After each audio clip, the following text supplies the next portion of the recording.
The doctor said I only have 1 year left. I spent all my money to enjoy my final moments. Just as I returned to the rented room, I witnessed an astonishing sight. In my eco-tank where I keep fish, a living, breathing Lilliputian world had suddenly appeared. The villagers inside could farm, chat, and even practice Taoist immortality techniques. The so-called immortal they spoke of was actually outside the box, and it turned out to be me, a terminally ill mortal. My name is Ling Changsheng, a name I gave myself. Yet no one could have guessed I'd be short-lived. At just 24 years old, I was diagnosed with late-stage liver cancer. Having grown up in an orphanage and exhausted all my resources to complete my education, I was now merely an ordinary office worker. Where would I find the money for treatment? I crumpled the medical report and decided to keep what little money I had left for myself, indulging in one last splurge. After hailing a taxi, my phone rang. It was that supervisor named Zhu Qiangji, who, true to his name, is a complete asshole. He started cursing at me over the phone, so I hung up directly. But the calls kept coming, so I turned off my phone. I know he wants to bring in his own people, so he keeps giving me trouble. Feeling pissed off, I thought to myself, since I'm about to die anyway, if you really piss me off, worst case scenario we'll take each other out. Back at the rented 8th floor old self-built house, there was no elevator. I panted breathlessly as I climbed the stairs, feeling my legs swell and my throat sting, a metallic taste rising in my mouth. Lying in bed, the ceiling was a blur, and my mind was in chaos. The fear of death made me feel suffocated, my body turning cold. I crawled out of bed, afraid of falling into an eternal sleep, and wandered aimlessly around the room. My gaze swept past a transparent acrylic box, left behind by the previous tenant. I had used it to create a miniature ecosystem landscape. Now, the mountains, grass, and stones in the box have actually become real, with over 20 thatched huts appearing. The cultivated fields are full of rice. Even more astonishingly, there were people working in the fields, children running through the village, laughter and joy filling the air. These little people were only the size of my thumb, and their language was one I had never heard before, yet my brain could automatically decipher it the moment it reached my ears. I pinched myself, the pain was real. I pulled up a chair and sat beside the box, staring at this surreal scene. An hour passed, the little people couldn't see me, and I didn't notice anything unusual either. By evening, the world of the little people also welcomed dusk. Smoke from cooking fires rose from every household as people gathered under the trees to cool off and chat. As I was about to go to bed, a little person's words made me stop abruptly. Village chief, in a few more days, the Seven Killers Sect will come to collect the grain protection fee. Will our harvest be enough? If you ask me, why not report it to the immortals of the mystic ice mountain? Hearing about the Seven Killers Sect, the profound ice immortal mountain, and cultivation, my pupils dilated sharply. This miniature world actually allowed immortal cultivation? My worldview was completely overturned. I suppressed the shock in my heart and continued to listen to their conversation. They mentioned that the village might have a potential cultivator named young Xinyue. I tried to find her and discovered she was an 11 or 12-year-old girl with white hair. Though living in the mountains, she had an ethereal grace, and was sure to grow into a beauty. After the villagers returned to their homes to rest, I lay in bed, the words cultivation echoing in my mind. If cultivation truly existed, could it cure my cancer? Whether its cultivation techniques or heavenly treasures, they could all bring me a glimmer of hope. The doctor said I could hold on for another year or so, and I must find a turnaround during this time. I decided to go and claim the unpaid wages first, to save more money for the treatment. Early the next morning, I was woken up by the alarm clock. Without bothering to sleep in, I quickly washed up and carried my instant noodles to the box. In the little people's world, everything was as usual. Curiosity drove me to try interfering. I took a green jujube and reached into the box. As the green date entered the box wall, I felt a faint resistance, like a thin membrane. With a slight exertion, I broke through this barrier. After the green date entered the box, a sudden change occurred. A swirling mist enveloped the green date and my finger. I didn't sense any danger, so I confidently placed the green dates in a basin far from the village. Strangely, the birds and beasts in the mountains seemed unable to see my hand. Soon, the green dates began to glow, attracting the misty particles between heaven and earth. Above, a dark cloud gathered, with lightning flashing and thunder rumbling. Is this a lightning tribulation? I wondered to myself.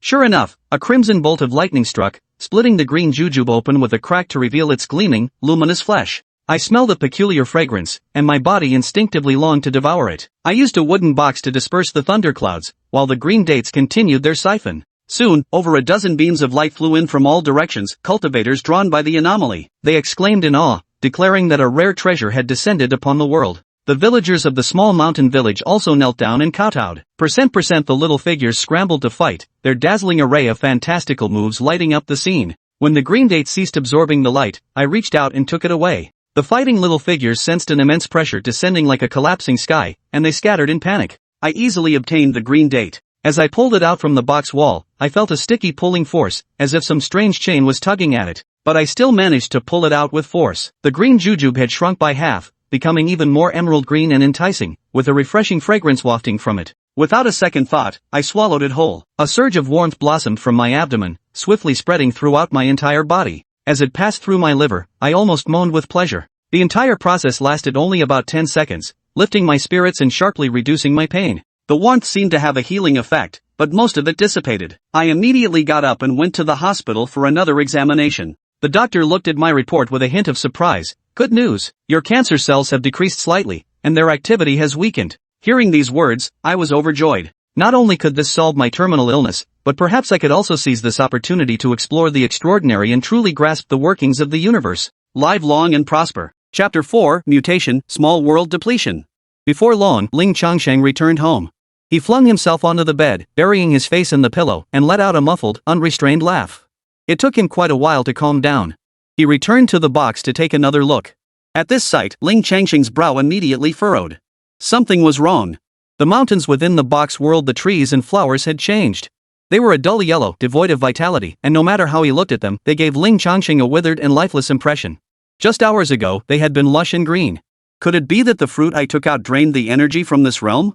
Such a change occurring so soon after retrieving the green jujubes made it hard for Ling Changsheng not to make the connection. What on earth should he do? Both his own critical illness and that elusive, transcendent path relied entirely upon this small realm. Ling Changsheng pondered, logically, if energy was depleted, replenishing it should suffice. But how?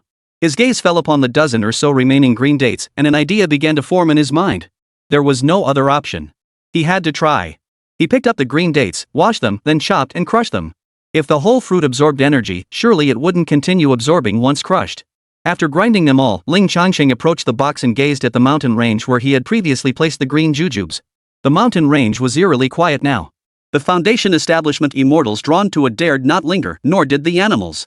Ling Changsheng poured all the crushed dates into the mountain range, piling them into a small mound. Soon, a change occurred.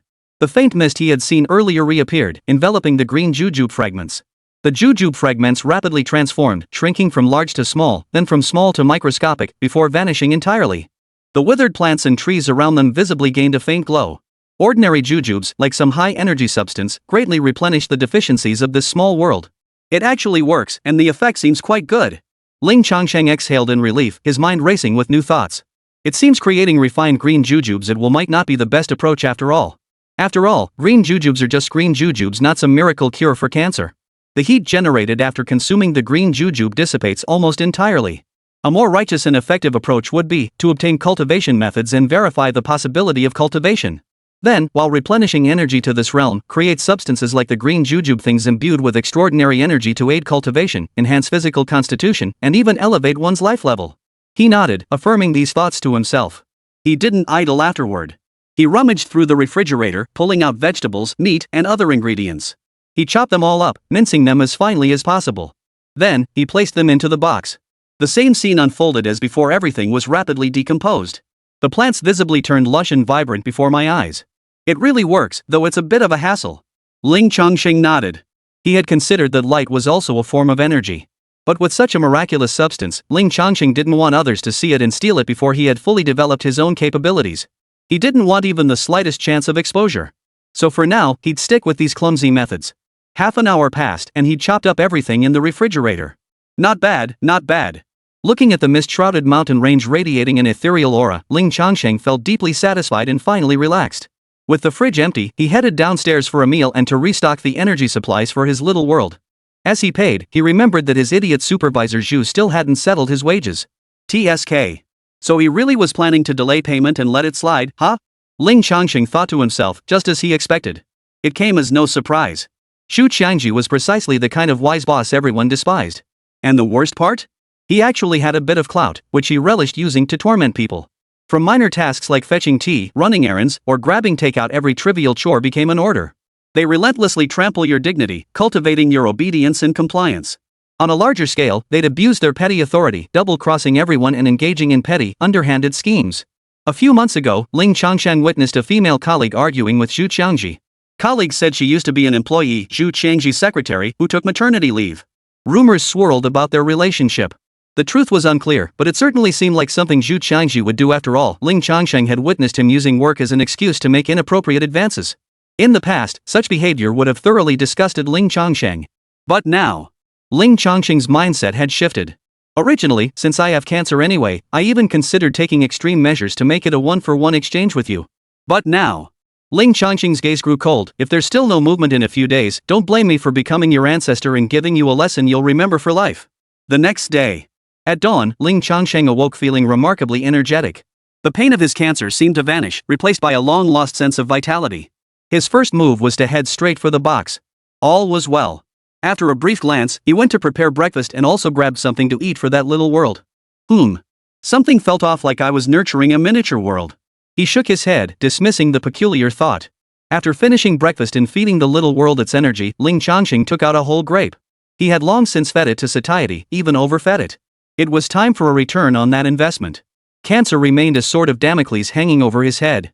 This time, just like before, an extraordinary spectacle emerged. The peculiar energy in the air was drawn in massively, forming clouds and mist that shimmered with a hazy glow. Unlike last time, however, this absorption didn't manifest as if draining the energy of the entire world.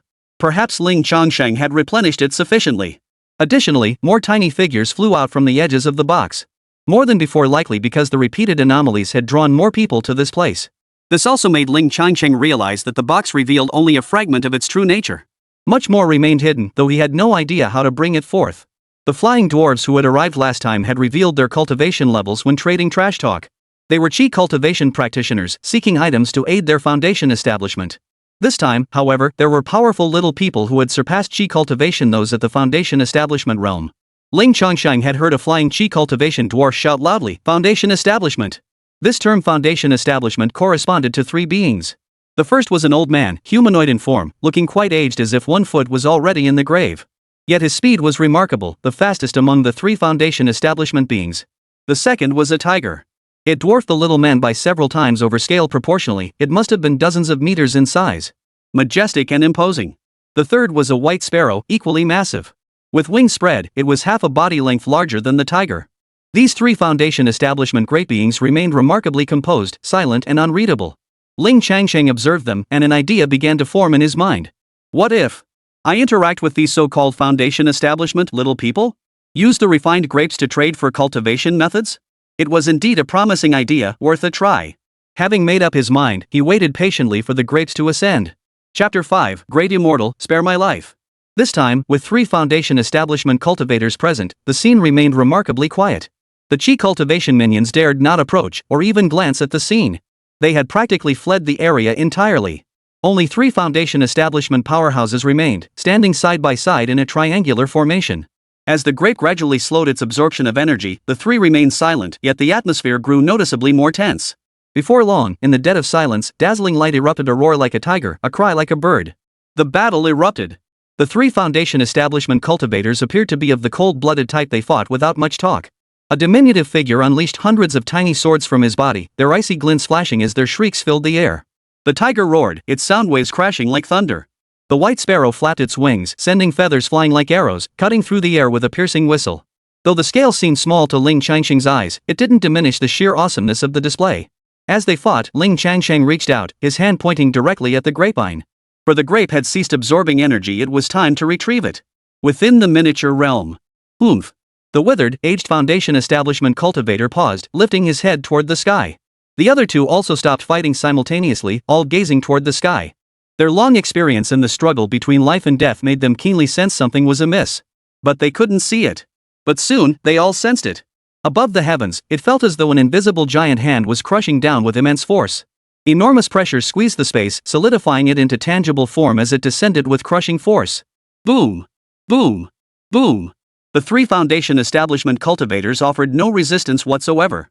Instantly, they were crushed from the sky to the ground, smashing into the earth and creating a massive crater as dust billowed skyward. This caught Ling Changsheng off guard, prompting him to swiftly rein in his speed. Only then did the three foundation establishment cultivators gain a moment to catch their breath. Extreme terror washed over the old man's face, and even the tiger and white sparrow showed obvious fear in their expressions. There was no time left to worry about the rare treasure. Each summoned every ounce of their spiritual energy to repel the crushing pressure descending from above, vanishing from the scene in an instant. After a single flash, they reappeared, each employing their own methods to flee 1,000 miles. Only then did they feel secure enough to halt their flight. First, having fled 1,000 miles, their spiritual energy was depleted, requiring a brief respite. Second, their innate curiosity compelled them to wonder what kind of formidable being could have descended to create such overwhelming pressure.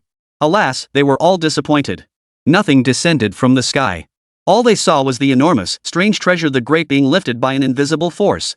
Yes, they could not see Ling Changsheng's hand, but they could see the grape. Previously, anything Ling Changsheng touched remained invisible to all beings in this realm. But now, having absorbed this realm's energy, the grape became visible.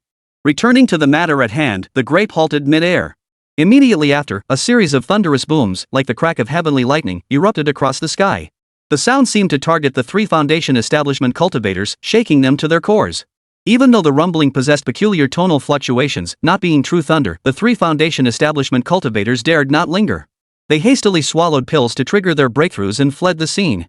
Outside the box, Ling Changsheng wore an expression of utter helplessness. The thunderous roar that had echoed in the Foundation establishment cultivators' ears moments ago was actually his voice.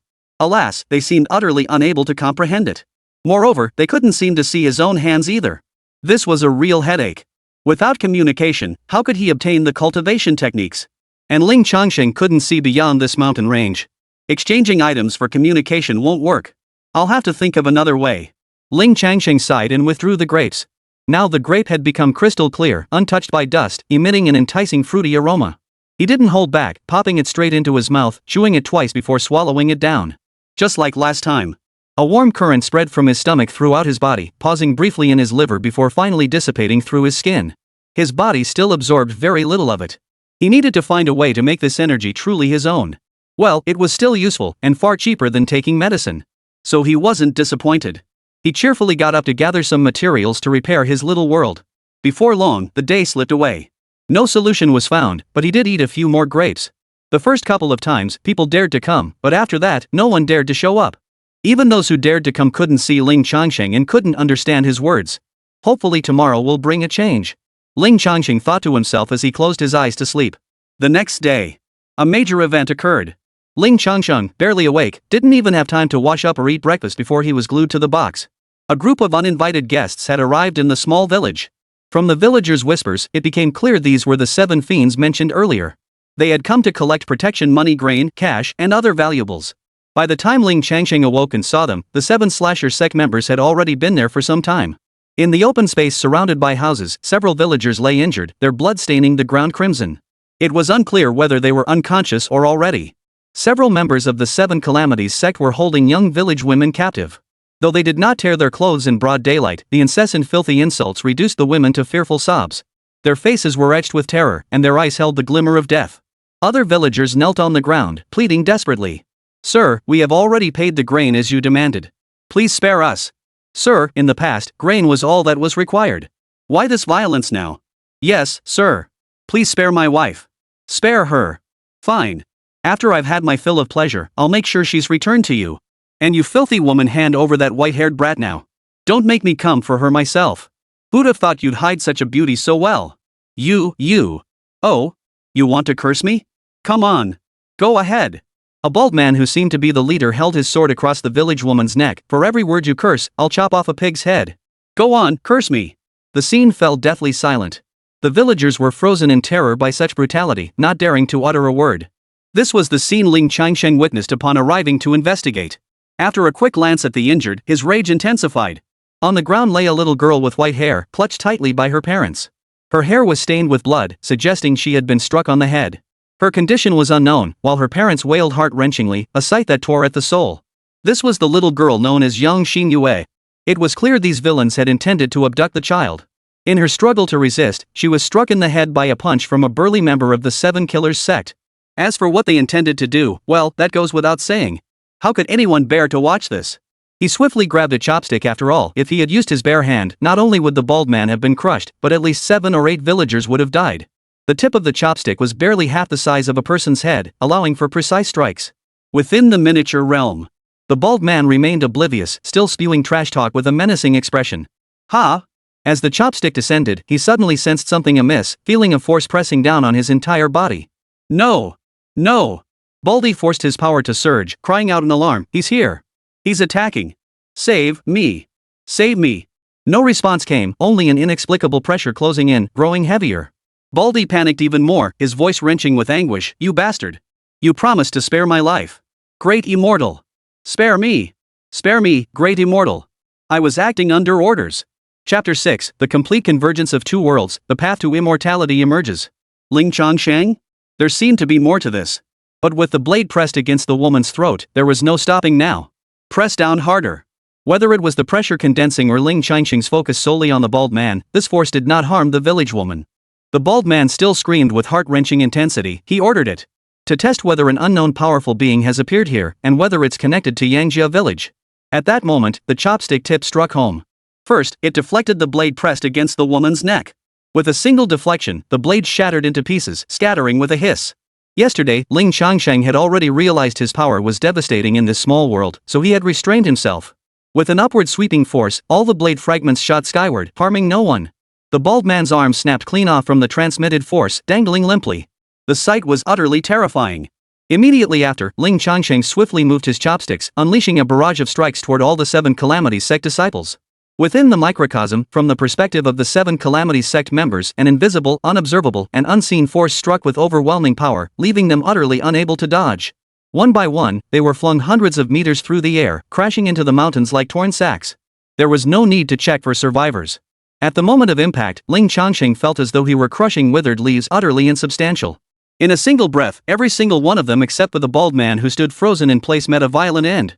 The sword poised over the villagers' heads required no effort from Ling Changsheng. At that moment, the villagers were all dumbfounded, staring blankly. They couldn't see Ling Changsheng, but they could feel the earth-shaking power that had just swept through the air. After a moment of dazed confusion, they snapped back to reality. They began banging their heads on the ground, shouting words of gratitude to the immortal for punishing evil. Ling Changsheng felt a sense of satisfaction, then once again hovered the chopstick tip over the bald man's head. Hiss, hiss, hiss. SSSSSSS. The bald man now shook violently, his entire body trembling like a sieve. His pants were already soaked through, yet he strained every muscle to remain utterly still. He dared not even collapse to the ground, terrified that the slightest movement would bring about his utter destruction. Summoning his courage, the bald man understood why he was still alive. Trembling, he stammered, that person knew I was coming here to collect grain. He promised me a large sum to come and probe whether any immortals existed here. He didn't tell me much else, only that he would protect my life. Besides, he paid me far too much. I was blinded by greed, my eyes clouded by greed, and I offended the immortal. I beg you, immortal, for the sake of my 80-year-old mother and my starving children, spare my wretched life. Immortal, spare my life. Immortal, spare my life, oh immortal. Put. The bald man flew off into the distance. Forget mercy, go reincarnate. With the crisis finally averted, Ling Changsheng breathed a sigh of relief. But seeing the villagers weeping pitifully and trembling with fear, he couldn't help but feel uneasy.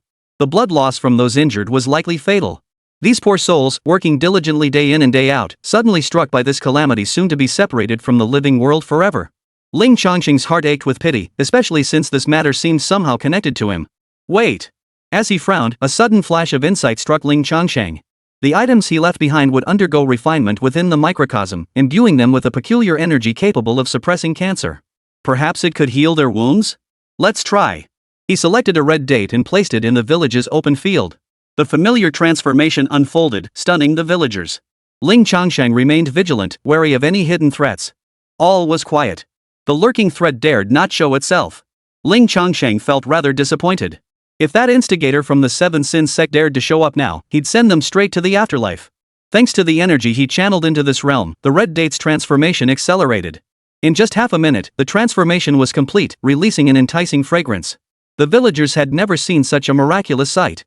Each was drawn in, saliva dripping uncontrollably, unable to restrain themselves. Instinctively, they began moving toward the red dates. Halt! These belong to the immortals. Without their permission, you must not touch them. The white-haired village elder, who had seen much in his life, was the first to regain his senses and shouted the warning. The villagers halted, their faces flushing with fear and shame as they loudly apologized to Ling Changsheng. Quite simple-minded, these folk. Ling Changsheng praised them, though he also felt perplexed, for communication was impossible. Fortunately, the old village chief was quick-witted. Kneeling with palms pressed together in respect, he asked, "May I inquire, immortal? What purpose does this divine object serve? Is it a gift bestowed upon us?" Ling Changsheng remained silent, his words would have been lost on them anyway. The old village chief hesitated before asking again, "May I inquire, immortal, if you remain here? This old man dares not touch your divine objects. After a moment's thought, Ling Changsheng guided the long chopstick to trace a gentle arc through the air, stirring a rumbling wind to signal his presence. The old village chief's face lit up with joy as he inquired again, "Immortal, is this divine object truly a gift bestowed upon us?" Ling Changsheng made another stroke. "Thank you, Immortal. Thank you, Immortal." The old village chief instantly understood, hurriedly expressing his gratitude and kowtowing repeatedly. The other villagers followed suit, their voices rising in chorus of thanks as the sound of bows merged into a continuous hum. Their sincerity was palpable. Many were moved to tears, continuing until their foreheads were reddened. The old village chief used a sharp tool to cut the red dates into small pieces and fed them to the injured. Within mere moments of consuming just a tiny fragment, the wounded man's complexion rapidly regained its healthy flush and the bleeding ceased. It truly worked, and quite effectively. His gaze swept over the injured crowd, settling on the little white-haired girl. After eating the jujube fragment, she too recovered rapidly, just like the others. Ling Changsheng finally felt at ease. His stomach growled, and he was about to leave to prepare breakfast. Suddenly, the little girl opened her eyes. Within them, strange symbolic light chains flickered. These chains were extraordinary, divine, and mysterious. Moreover, Ling Changsheng felt a sense of familiarity. After a moment's recollection, it came to him. It was these very chains that had coiled around the sublimated green jujube, generating that pulling force when he first retrieved it. What had happened to the little girl? Before he could ponder further, Ling Changsheng noticed the girl's gaze was unusual. Her eyes were fixed on the sky and the direction of her gaze. As if she were looking at him. As if piercing through the barriers of the world, locking eyes with Ling Changsheng. An immortal, an immortal. The little girl gasped in utter shock. Almost instantly, her face contorted in agony. Blood tears streamed from her eyes. Her head tilted to the side, and she instantly fainted. As if she couldn't bear Ling Changsheng's gaze. The commotion ensued, and the old village chief hurriedly fed her more red date crumbs. Only when the little girl's expression of agony finally calmed did he relax. She can see me? Ling Changsheng was stunned. For so long, no one had been able to see him. Naturally, many questions arose in his mind. He couldn't understand what had happened to suddenly allow the little girl to see. But more importantly, after this incident, Ling Changsheng's path ahead suddenly became crystal clear. Acquiring the cultivation method, completely curing cancer, stepping from the mundane into the extraordinary. Now, the path was clear, the method revealed. All lay within this little girl. Chapter 7, Planting a Peach Tree. Now that this little girl, Yang Xinyue, could see him, he could attempt to communicate. The cultivation method depends on her. Ling Changsheng recalled the little man mentioning that in 3 years, numerous sects would begin accepting disciples. Sending young Xinyue into a celestial sect would be the first step toward cultivating the method. However, 2 problems needed solving first. First, although Yang Xinyue could now see him, the moment their gazes met, her eyes began bleeding, and she immediately fainted. 2. The sects wouldn't begin accepting disciples for another 3 years. Currently, it seemed the time in this small realm was synchronized with Blue Star's time. Ling Changsheng couldn't wait 3 years. Seated in his chair, Ling Changsheng pondered. Problem 1, he had some ideas. If he can't endure it, then make it stronger? He could feed her some heavenly treasures and earthly delicacies, it would only cost him a few fruits anyway.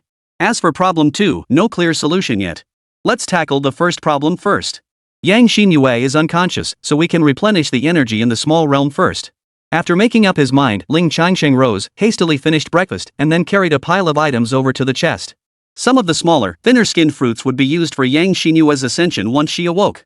The rest were crushed into a pulp in a basin and placed behind the mountain. As before, mist enveloped the fragments, rapidly decomposing them into wispy, luminous vapors that dispersed, nourishing the world.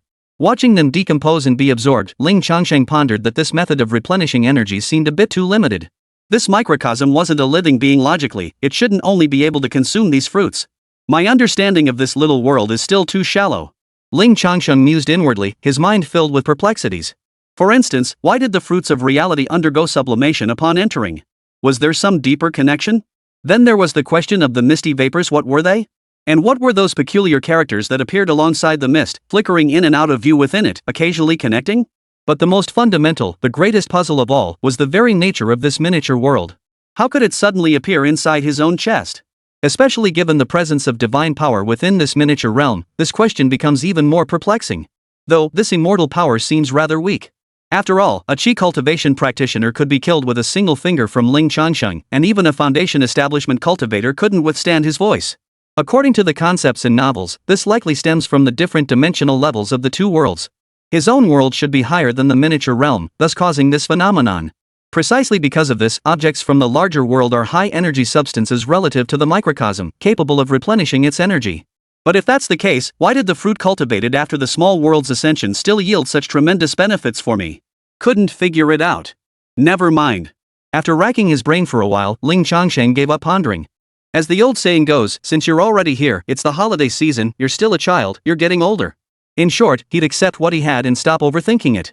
He went downstairs and gathered some small pebbles, fallen leaves, soil, and such. Oh, and he sold a sound pickup amplifier, basically a megaphone.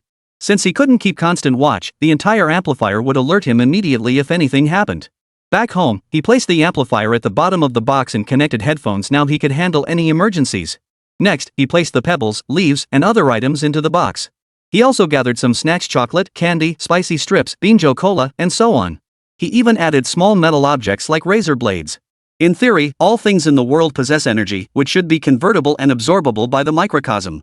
I also tossed in some vegetable scraps for comparison. Crunch, crunch. Eating the fruit that had been sublimated today, the peach, he used its spiritual energy to suppress the cancer while waiting. After several minutes, Ling Changsheng arrived at a conclusion. 1. Both natural and artificial products can be absorbed. 2. Artificial products, chocolate, candy, razor blades, and the like, could not absorb energy for sublimation. They could only be decomposed by the mist. 3. The conversion rate of artificial products is significantly slower than that of natural products. 4. The denser and larger the object, the slower its decomposition and conversion. Stones decomposed extremely slowly, so much so that without Ling Changsheng's markings, the process would have been nearly imperceptible. These conclusions are sufficient for now, quite useful, indeed. This greatly expands the means to replenish energy for the microcosm. There is one issue, however: the microcosm remains too small, its area insufficient to hold much. Considering efficiency and space utilization, natural materials remain the fastest way to replenish it. I wonder if feeding it enough energy might expand the area slightly. It's almost certain that vast areas remain undisplayed. When I placed the sublimation items earlier, a powerful little being emerged from the edge of the box world. Surely they didn't just spawn out of nowhere? They must have their own active domains. But this matter isn't urgent, the cancer is more pressing. We'll just wait for young Xinyue to wake up. Next, while waiting for the little girl to wake up, he kept stuffing things into the little world. But unexpectedly, young Xinyue still hadn't woken up by evening. Over such a long period, Ling Changsheng had poured in an enormous amount of resources. To put it plainly, he'd made 3 or 4 trips up and down the stairs alone, spending nearly 1,000 yuan. Had he not feared drawing unnecessary attention, Ling Changsheng would have made several more trips. Considering this risk of being spotted by onlookers, he ordered another 1,000 worth of items online. He specifically chose items rich in energy, opting for next-day delivery. In short, after complete conversion and decomposition, most of the energy flowed into the invisible collective realm, but a small portion remained within these mountains. From the outside, the entire crate now appeared filled with drifting clouds and swirling mist, occasionally punctuated by crystalline flashes of light as seen radiating an ethereal, otherworldly aura. Still not awake. Guess I'll have to wait until tomorrow. As night fell, Ling Changsheng prepared to rest. Out of the corner of his eye, he noticed the leftover peach pit beside him, and a sudden flash of inspiration struck his mind. Could it be planted? Let's try. Ling Changsheng buried the peach pit in the mountain basin. Seeing no immediate reaction, he went to sleep. Though it was late at night, the situation within the boxed world was shifting. In that basin, at the spot where Ling Changsheng had buried the peach pit, the spiritual energy drifting through the heavens and earth, like fine threads, drifted slowly and sank into the soil. After an unknown span of time, a green sprout broke through the earth, slowly emerging. It swayed gently, as if alive. Its branches and leaves glowed faintly, dimmed, and glowed again, as if breathing. The misty vapor around it stirred, swirling, and gathering. Above the young sprout, it coalesced into a small cloud of mist. Soon, sparkling droplets fell, landing on the tiny peach sapling. Then, visibly, though slowly, the sapling began to grow. Time seemed to accelerate on the little peach tree. Chapter 8: Clouds stir in all directions. Within a mere hour, the young peach sapling had grown from a green bud to over 10 feet tall. Its tender stem had transformed into a sturdy, green-hardened trunk, branching into 3 distinct limbs. At their tips hung slender peach leaves, each like jade, shimmering with a luminous glow. Gradually, a delicate pink bud appeared at the top, slowly swelling and strengthening. It seemed as though something was about to be born within it. At this point, the transformation finally slowed. However, the stirrings within this little world tonight were far more than just the birth of this young peach tree. Too many things had been introduced today. Vast energy radiated outward from the mountain range, spreading in all directions. Such commotion was impossible to ignore. This was merely an ordinary mountain range, yet it had recently been plagued by major upheavals. First, the release of green jujubes triggered a siphoning of the world's spiritual energy.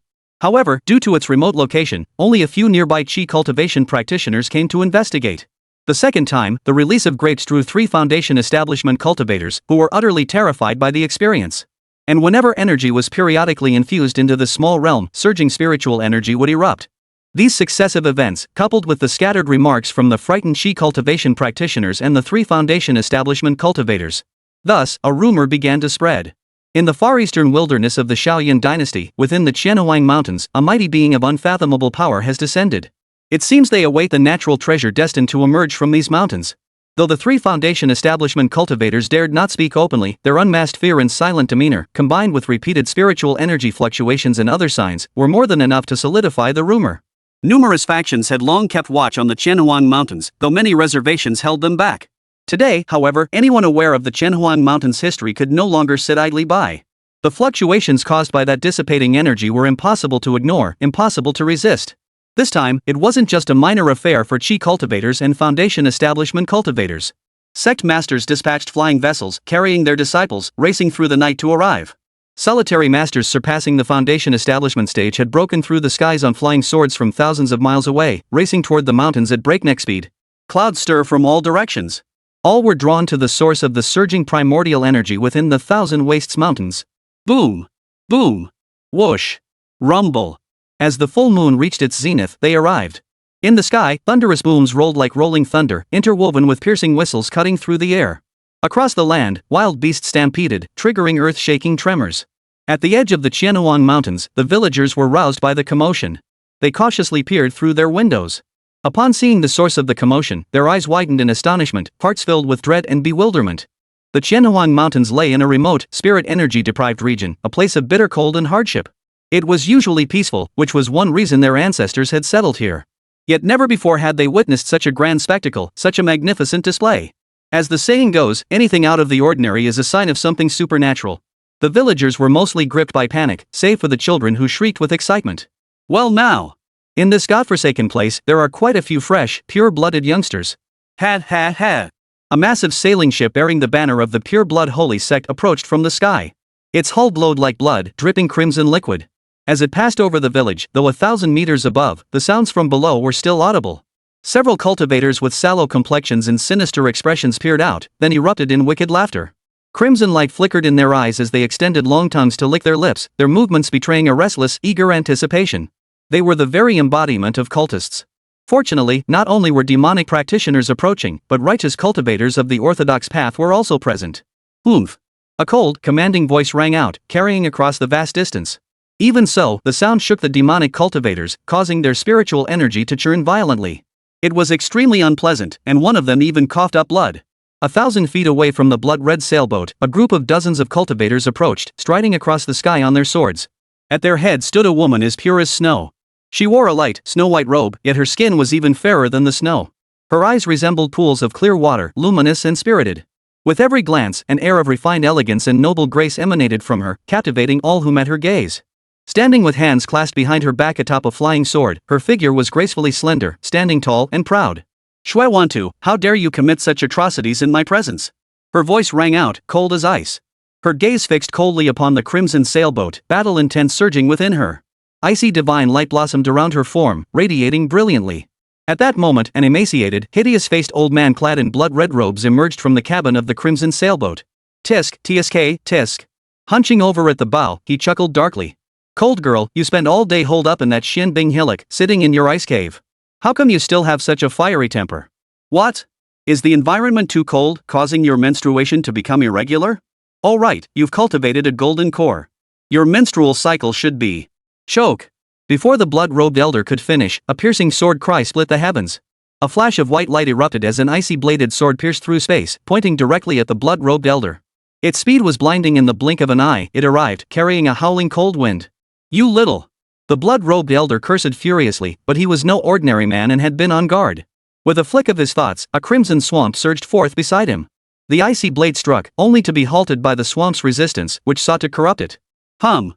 The sword trembled, its cold, piercing light repelling the crimson taint. Though it continued to pierce, its speed slowed steadily until both sides reached a stalemate. Oh! Just then, a soft, enchanting voice rang out, getting into a fight already? Count me in. Blood Venerable, need a hand? Following the voice, they saw a beautiful woman. clothed only in a single red silk sash, her makeup and blood-red lips radiated an alluring, wicked charm. Every gesture radiated an alluring, sinister charm.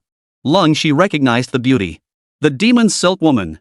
Originally a crimson silk artifact, it had somehow become corrupted, seizing control of its master's physical form, a cultivator at the golden core stage. Of course, every key figure present tonight was at least at the golden core stage. Alright then. The blood-robed elder, Xinyue, gave a sinister nod. With the demon silk woman's aid, we'll teach that arrogant brat a lesson. Taking care of one early means fewer rivals later. Whoosh! The beautiful woman, demon silk, vanished in a flash, seemingly about to join the fray. Do you think we righteous cultivators have no one to defend us? Boom! At that moment, a resounding shout pierced the air, accompanied by the sound of tearing wind. Against the silent, dark sky, a blinding blade light streaked like a star, cutting across the heavens. The blade's momentum charged directly toward the demon silk woman and blood 10,000 slaughter. Even before it arrived, the overwhelmingly sharp intent of the blade caused both to pale. Instantly, the demon silk woman sidestepped to evade, while blood-robed Xinyue maneuvered his flying sail to shift position. Thus, in the blink of an eye, the blade's light arrived, halting in the sky beside the cold stream. The razor-sharp blade light retracted, revealing the figure within. A rugged man stood over 10 feet tall, wielding a broad blade twice his height. Not far behind him, a dozen others followed, using the broad blades as vessels. Zhang of the Overlord Blade Sect, bringing my unworthy disciples to experience the mortal world. Might you two offer some guidance? The burly man drew his blade and stood firm on his horse, glaring at Xinyue and the demon silk maiden. His aura was fierce, yet his speech was oddly polite and courteous. Chapter 9, The Peach Tree Has Grown. And it's bearing fruit. Xinyue and the demon silk woman exchanged puzzled glances at the rugged Zhang, then scanned the surrounding skyline.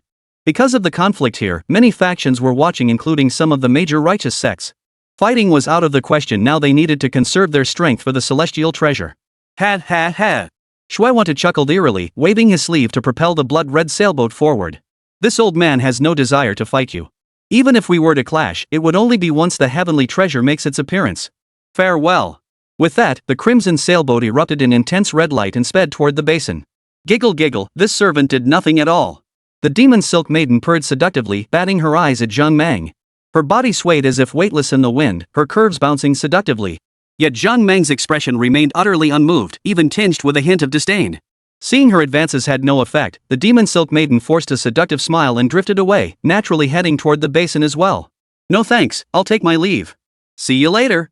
Before Ling Shi could respond, Zhang delivered a triple rejection and hurried away. Ling Shi. Even so, she managed to utter a thank you. Then, a woman beside Ling Shi spoke up, Master, shall we go too? We've been delayed quite a while. Ling Shi nodded but remained still, her slender fingers forming a seal. Brilliant light coalesced rapidly, forming a colossal snowflake that descended toward the small village below. The snowflake landed, enveloping the entire village and forming a protective formation. Do not leave the array. Ling Shi's voice carried clearly across the village, reaching every corner despite the distance. His tone was naturally cool, yet it held a hint of gentleness.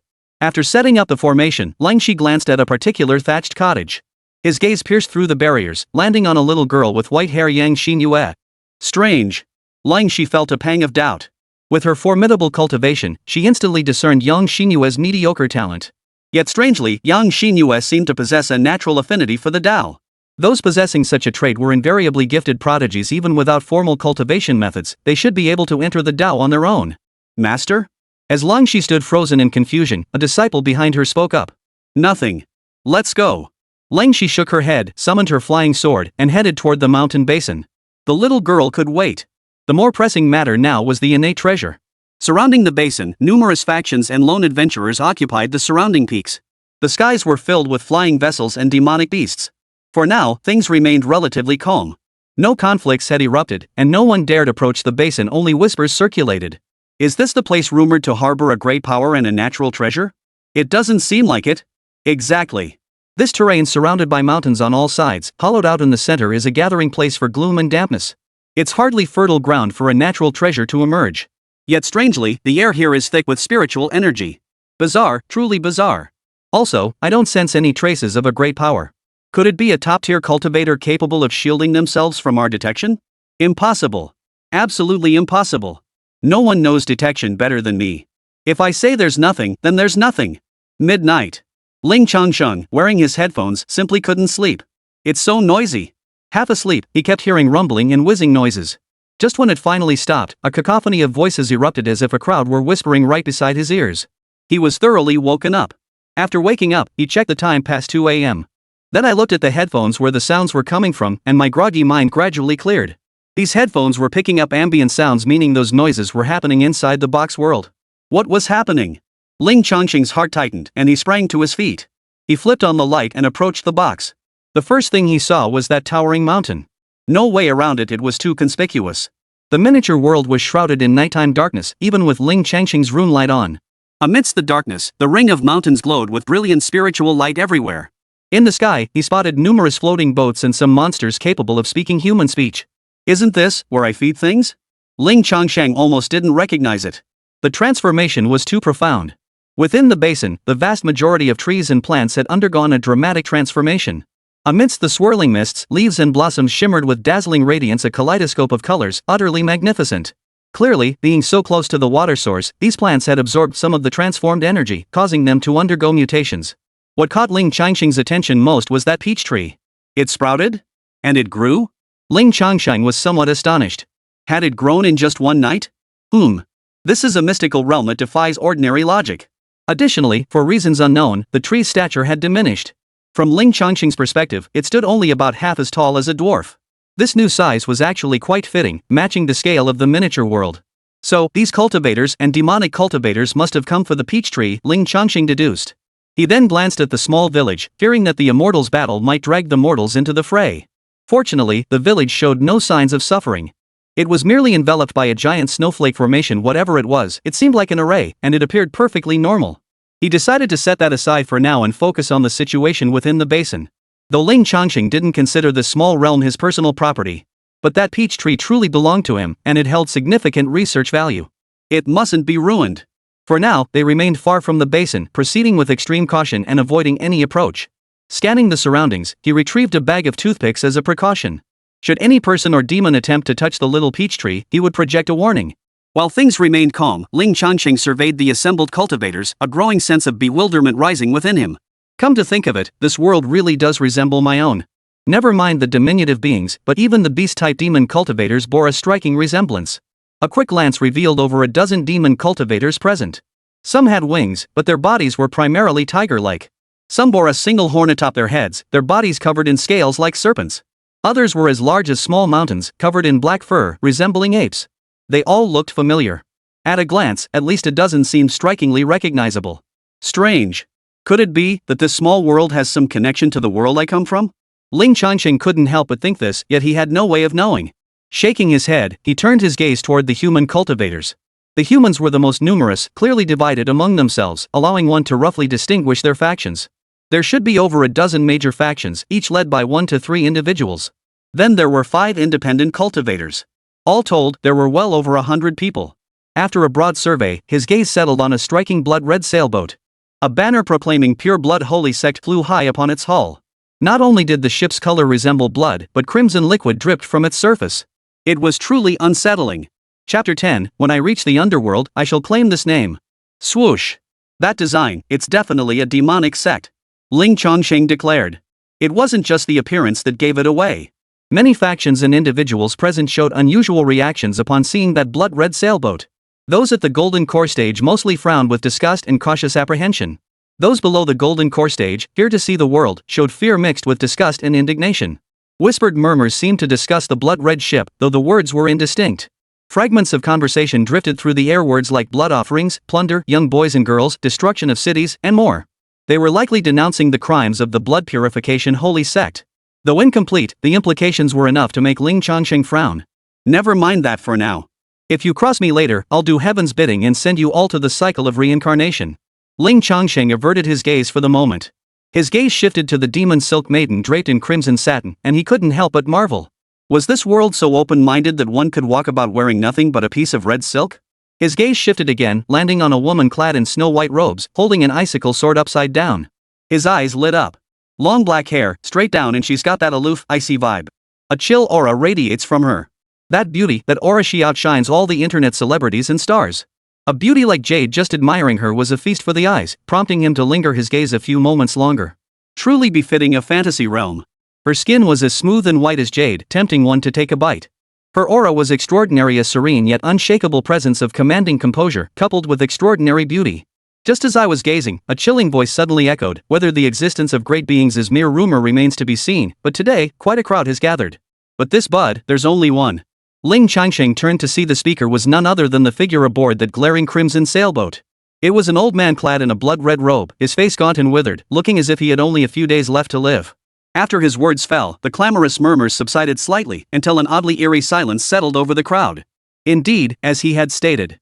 At present, the combined forces of all factions, the three cultivations, and the great demons numbered at least 30 to 50 golden core cultivators.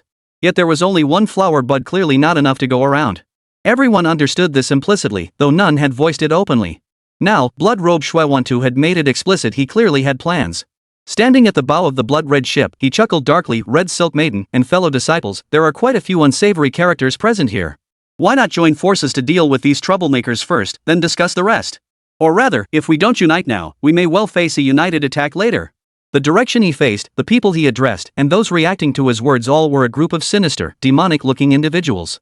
Based on his extensive experience watching TV shows and movies, Ling Changsheng concluded that the old man in the blood-red robe was likely recruiting members of the demon sect. He. This servant has no particular ideas, but since the blood venerable has spoken, there's no reason not to agree. Agreed. Come on, I've been waiting impatiently for ages. Indeed. If we wait any longer, the treasure will bloom. The blood reverend speaks wisely. I've long despised these hypocrites spouting righteousness. They obstruct us daily. What's the big deal about refining a few mortal artifacts? The blood-robed elder, possessing considerable power and prestige, commanded the support of numerous factions with a single utterance. Several factions shifted positions, gathering around the blood-stained vessel. Meanwhile, in another area teeming with demons, numerous demon cultivators stood there, grinning as they watched the spectacle unfold. The humans are at it again, arguing and fighting. That's just how they are. Fine by me, the more of them that drop, the fewer competitors there'll be. Let's watch the show. Honestly, that blood purification holy sect is utterly disgusting. They reek of bloodshed every single day. If I weren't too lazy to fight, I'd go teach them a lesson myself. Stay back. Don't want blood splattering on you. The demonic tribes all shifted backward, waiting for the bud to bloom while watching the spectacle. Back to the main point. Apart from the demonic forces, the old man in the blood-stained robe had gathered quite a substantial number of followers. Faced with the taunts of the blood-robed old man and his demonic followers, the righteous factions members were seething with indignation. Come and fight. A woman stepped into the air, sword raised, her voice as cold as ice. Xinyue, you have committed unspeakable evils, bringing calamity upon the world. You are as loathsome as vermin. Now is the time to settle all accounts. Langshi, ruler of Xianbing Immortal Mountain, I shall report this name to the underworld. As she spoke, flakes of snow swirled around her, twirling and spinning. Her long hair and skirt billowed in the dance, a breathtaking sight. Oh ho! Ling Changsheng raised an eyebrow, inwardly amused.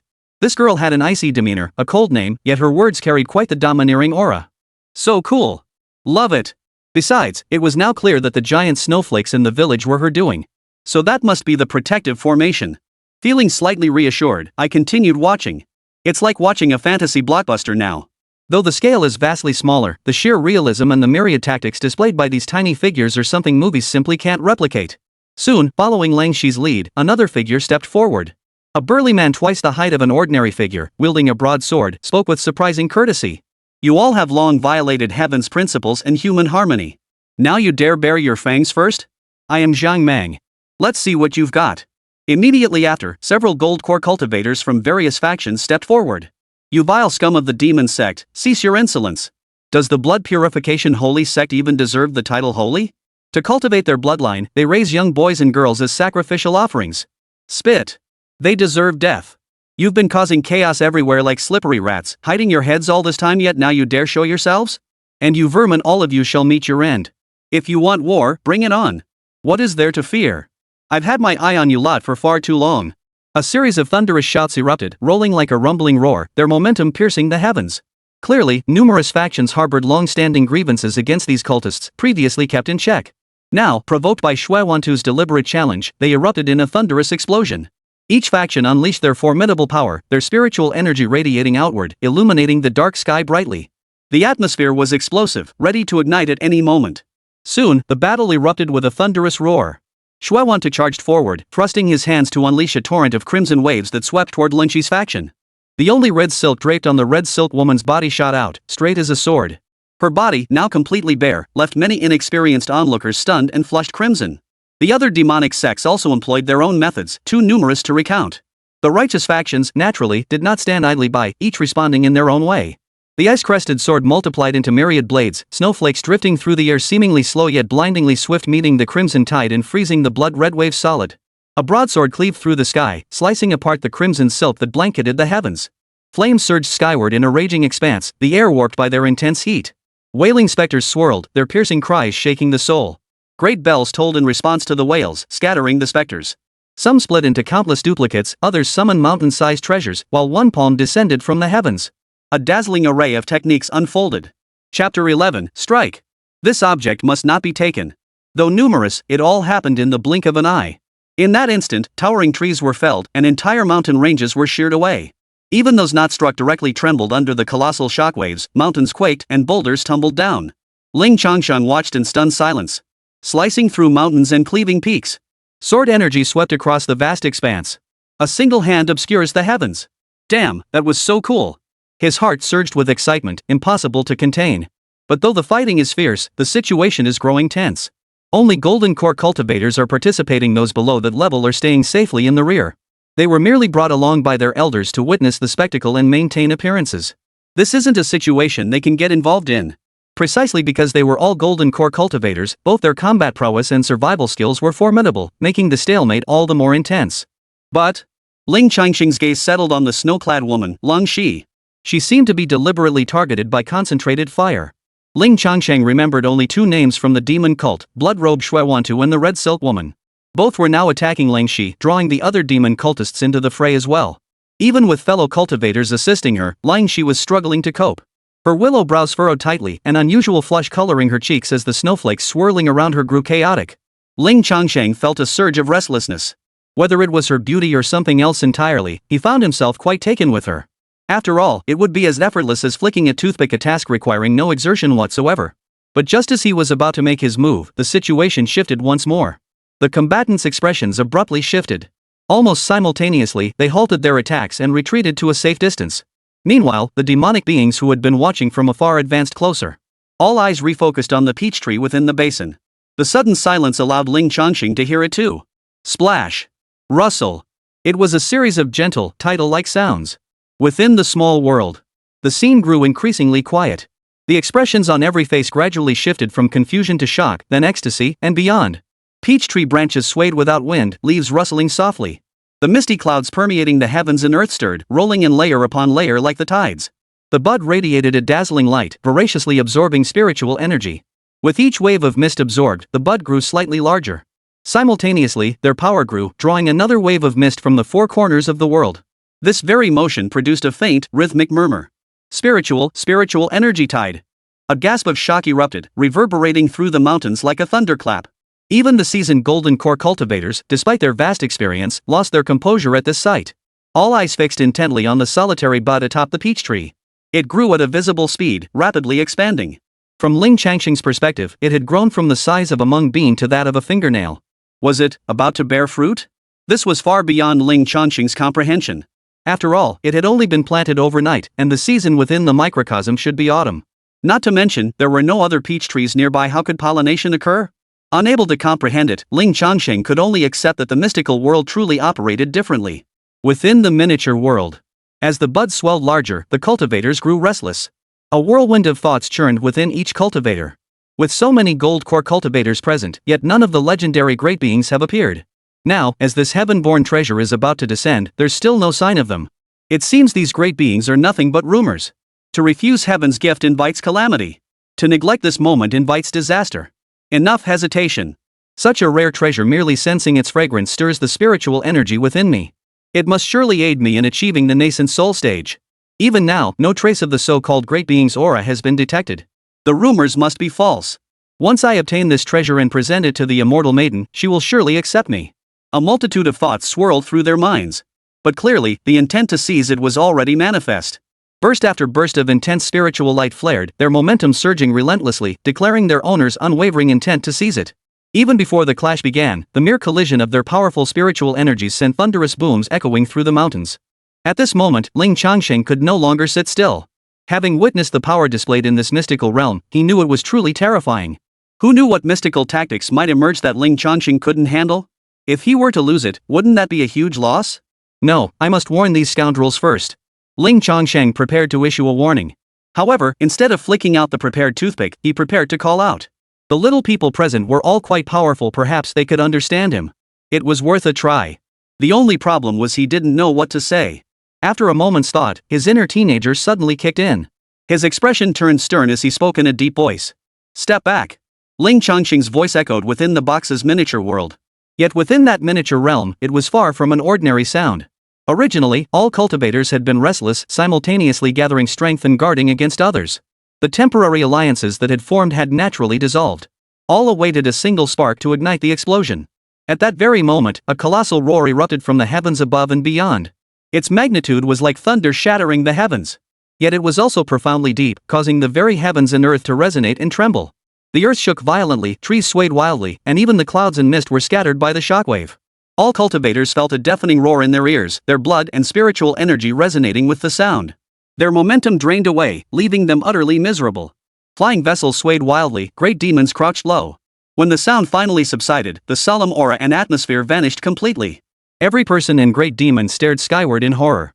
Yet Ling Changsheng felt a pang of disappointment. Their frantically darting gazes revealed that none could see him. Who might you be? What do you mean, fellow Taoist? Who?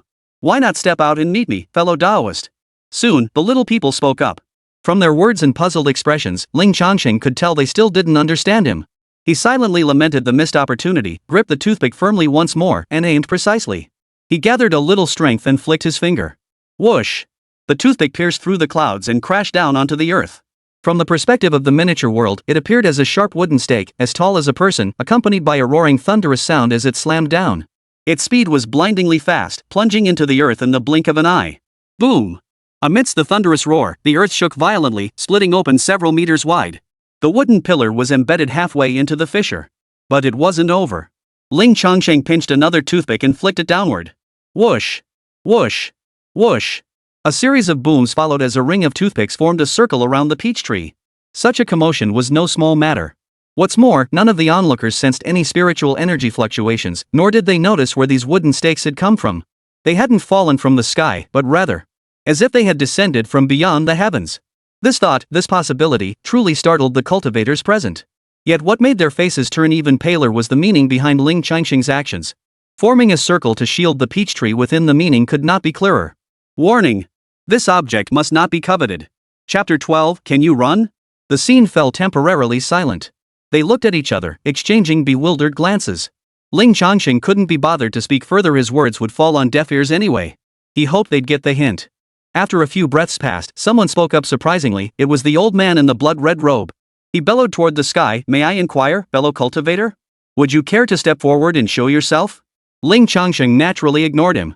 Yet, after being ignored, the old man seemed to grasp something, his small eyes flashing with sharp intelligence. Heh! So that's how it is.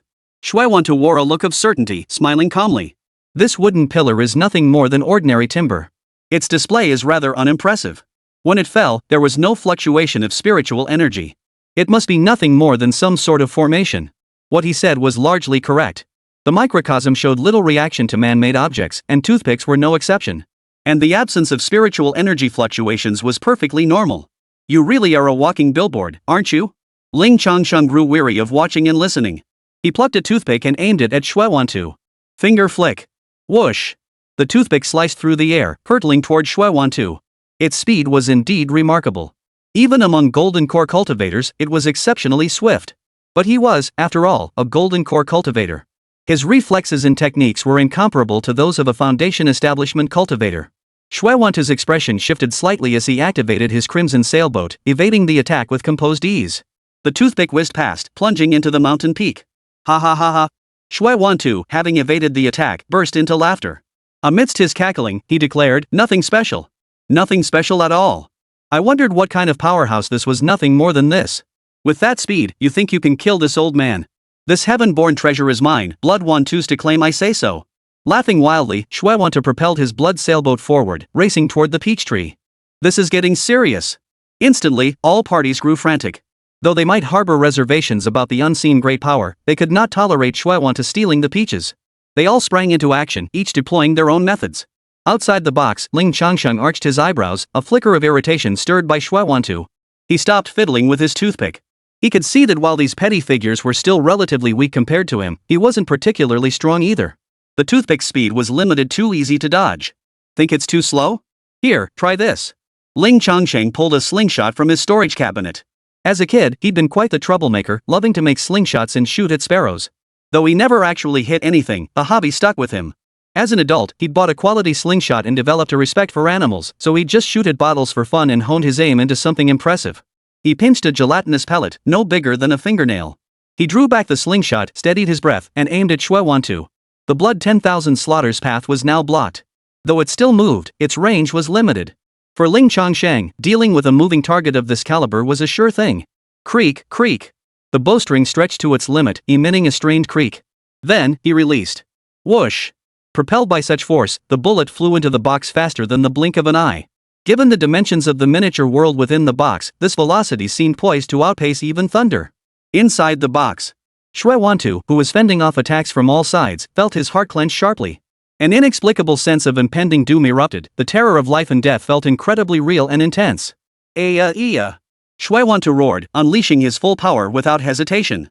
A torrent of blood energy erupted, instantly forming a blood cocoon that rapidly expanded. In the very next instant, a shadowy figure plummeted from the heavens at blinding speed, its descent causing the air to roar and tremble. In the blink of an eye, it was enveloped in searing flames, streaking like a meteor yet faster than any meteor.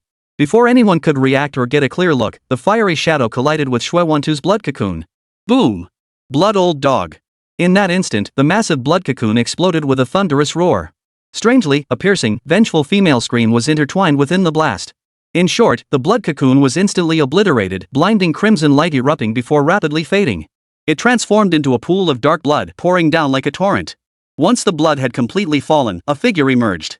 The upper half of its body had vanished entirely, mixed with specks of yellow fragments. But this was not blood 10,000 slaughter. It was a woman, seemingly the demon silk maiden.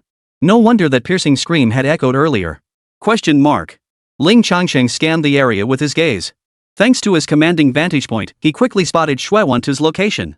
He had no idea what trick he used, but he and the blood silk woman had instantly swapped positions. The blood silk woman didn't even utter a sound before meeting her end. Now, Xinyue stood suspended in midair, his face deathly pale as he gasped for breath. His face was etched with terror, and his already gaunt body seemed even more frail. Without another word, he ignored the blood-red sailboat and darted away into the distance. Think you can get away? Ling Changsheng's eyes flashed coldly as he swiftly picked up 3 plastic pellets and loaded them into the pouch of his slingshot. Unless he vanished from this area in an instant, he wouldn't survive the day. He aimed once more at blood 1-2. This time, his movement speed was clearly on another level, significantly faster, making aiming considerably more difficult. But Ling Changsheng's skills, honed since childhood, were no joke. Whoosh! Whoosh! Whoosh! 3 bullets erupted in rapid succession, forming a triangular pattern around Xinyue. Not done yet, he grabbed 3 more, took a quick aim, and immediately fired them off in succession. Whoosh! Whoosh! Whoosh! Here's some more for you. 3 more, making 9 in total, sealed the assault. In the blink of an eye. No! Amidst a piercing, unwilling howl, Xinyue dodged several, but was ultimately struck hard by one. Following in the footsteps of the demon silk maiden, his shattered body fell lifelessly. The remaining bullets trailed crimson streaks, crashing into the earth with meteoric force, blasting craters and flattening small hills. Dead silence fell over the scene. All cultivators trembled in fear, some even shaking visibly. A single strike capable of shattering mountains, such feats were indeed within the grasp of golden core cultivators. But to instantly slay another golden core cultivator with a single blow? That was extraordinary. Yet now, right before their eyes, a powerful golden core cultivator had been instantly slain. Unavoidable. Undefendable. Yet they hadn't even seen what had struck down the demon silk woman in blood 10,000 slaughter. Only after the thunderous roar faded did they see the utter devastation. Accuracy remains intact, and the power is impressive. Ling Changsheng nodded with satisfaction. That glaring eyesore was finally gone. Come to think of it, had he just killed someone? Perhaps because he knew the blood-robed old man had committed many evils, or perhaps because it was just a tiny, finger-sized creature after all. Ling Changsheng felt only a slight discomfort and a sense of strangeness. Shaking his head, he dismissed these strange thoughts. He then took a closer look at the demon silk woman, now only half a body, confirming she was thoroughly dead. Though there was nothing left to fear, it was just his nature. With the demon silk woman confirmed dead, Ling Changsheng didn't spare the forces of blood 10,000 slaughter. He pinched 3 rubber bullets, aiming them at the crimson sailboat that had finally reacted and was attempting to flee. He pulled the trigger to the limit. He let go.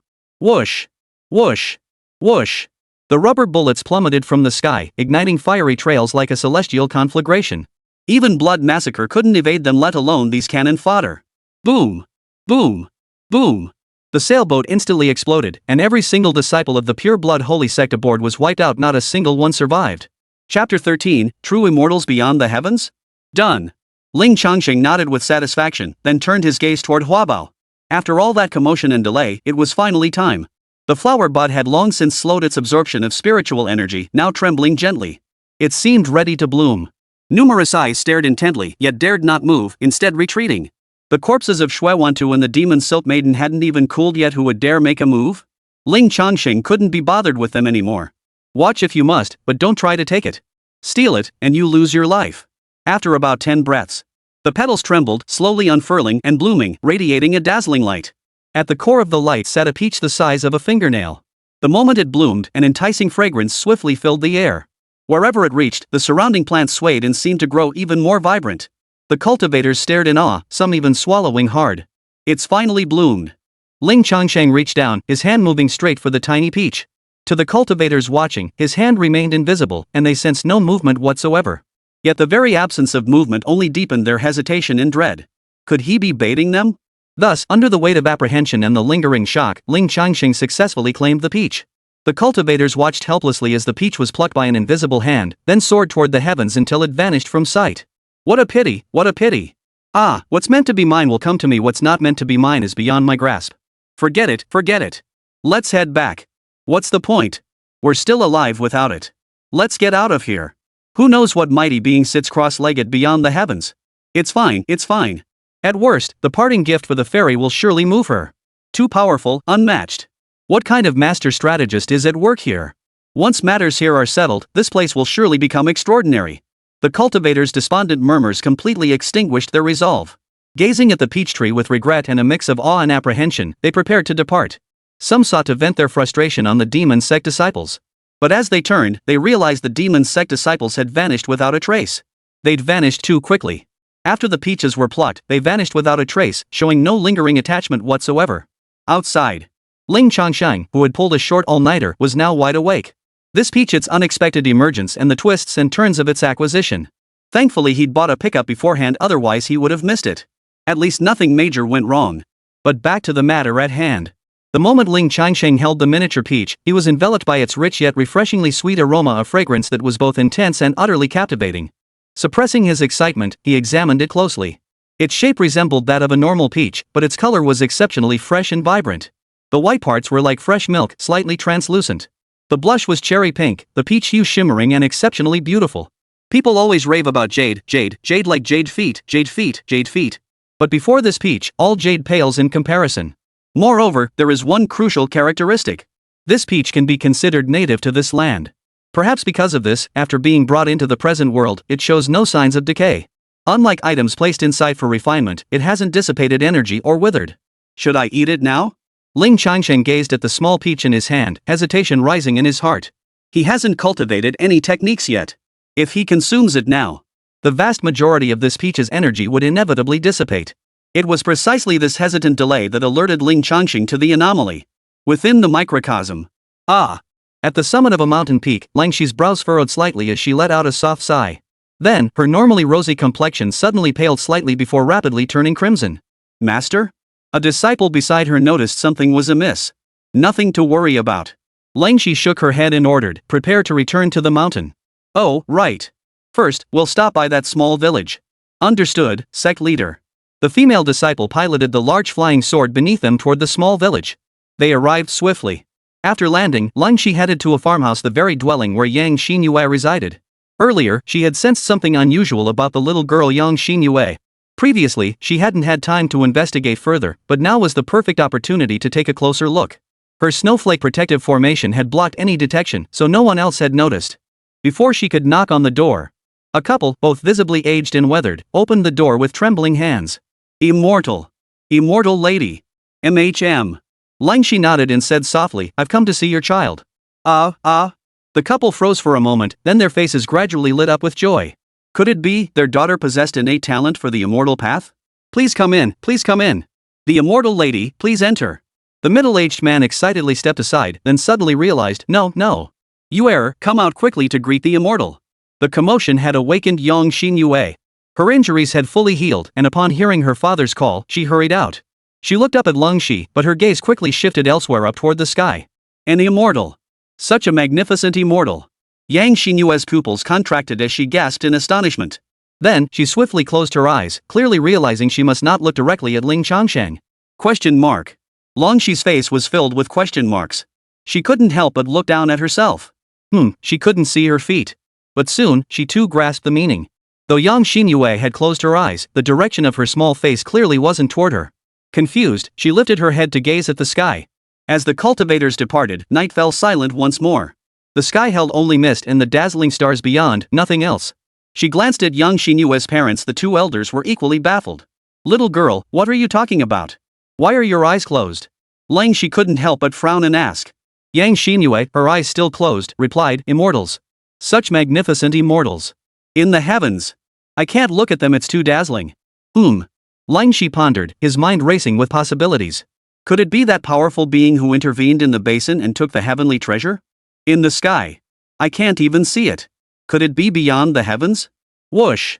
The thought sent a chill down Ling Shi's spine, making him draw in a sharp breath. Something was amiss in the cultivation world today. Spiritual energy grew ever scarcer, and cultivation progressed slowly. Golden Core cultivators were already sect masters, and beyond that, they were elusive and extremely rare. How immensely powerful must this cultivator be, seated so high in the heavens? As shock rippled through her heart, a majestic, ethereal sound suddenly filled the air. Though Ling Shi couldn't comprehend the words, she recognized the voice. It belonged to the unseen presence from the basin. The voice spoke. Young lady, can you understand my words? It was Ling Changsheng, of course. He had been hesitating whether to consume the peach when his peripheral vision caught Ling Shi heading toward the small village to search for Yang Xinyue.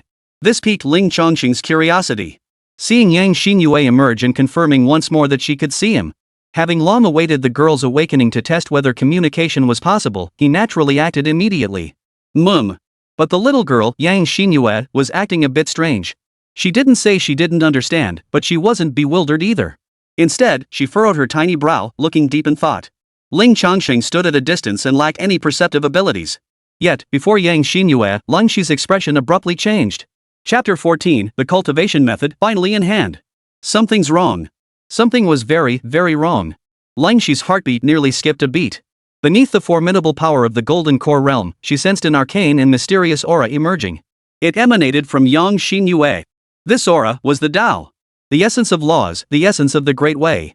It sounded profound, yet everything in the world, like thunderclouds bringing rain, the sun rising and the moon setting, every trace of all things was the Tao, all had patterns to follow.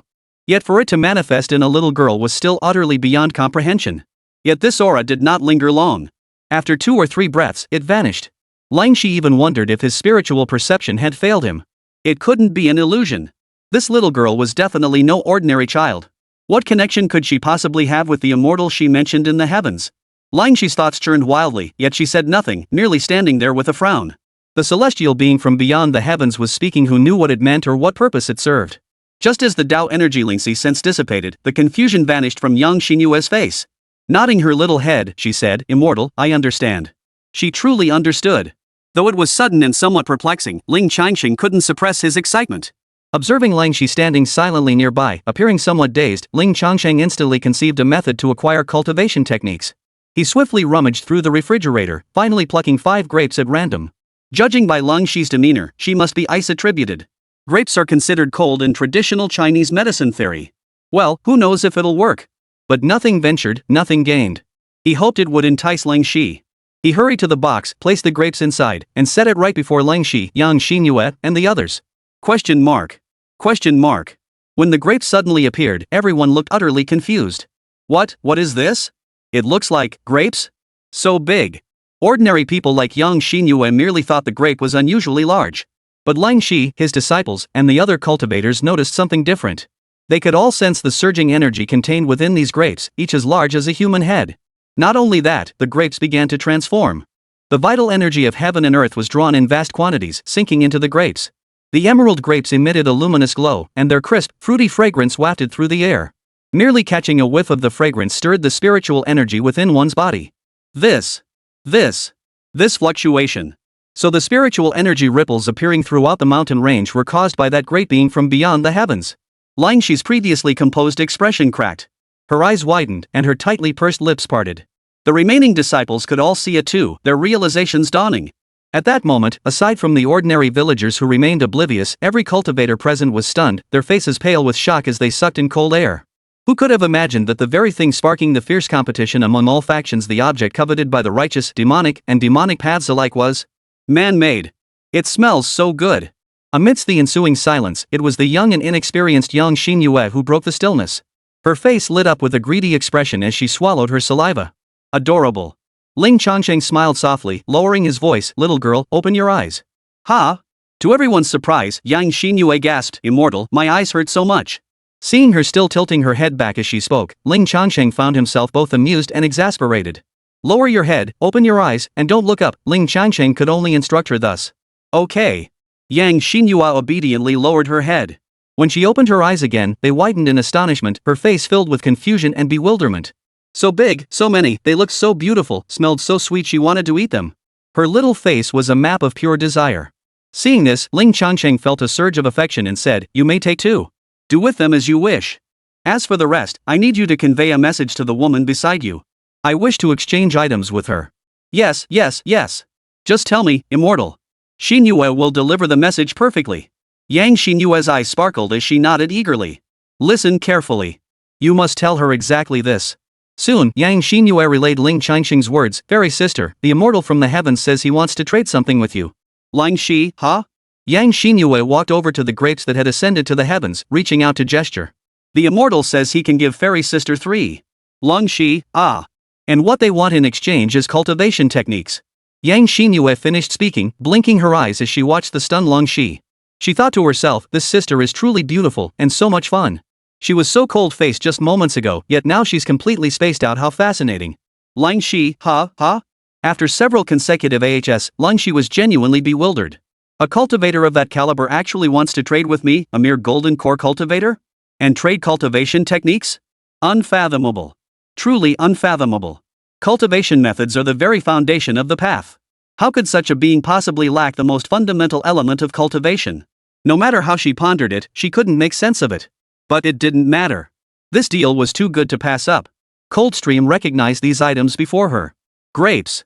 Though different from the ordinary kind, these were an oversized variety. These grapes had undergone some kind of mutation, absorbing vast amounts of spiritual energy and transforming. They contained an immensely potent and high-grade energy, now merging with the spiritual energy. Each one was equivalent to a treasure pill. For someone at her golden core realm, they held immense value. But this deal felt too strange. A sense of unease crept into Ling Xi's heart as if she'd stumbled upon an unexpectedly lucrative bargain.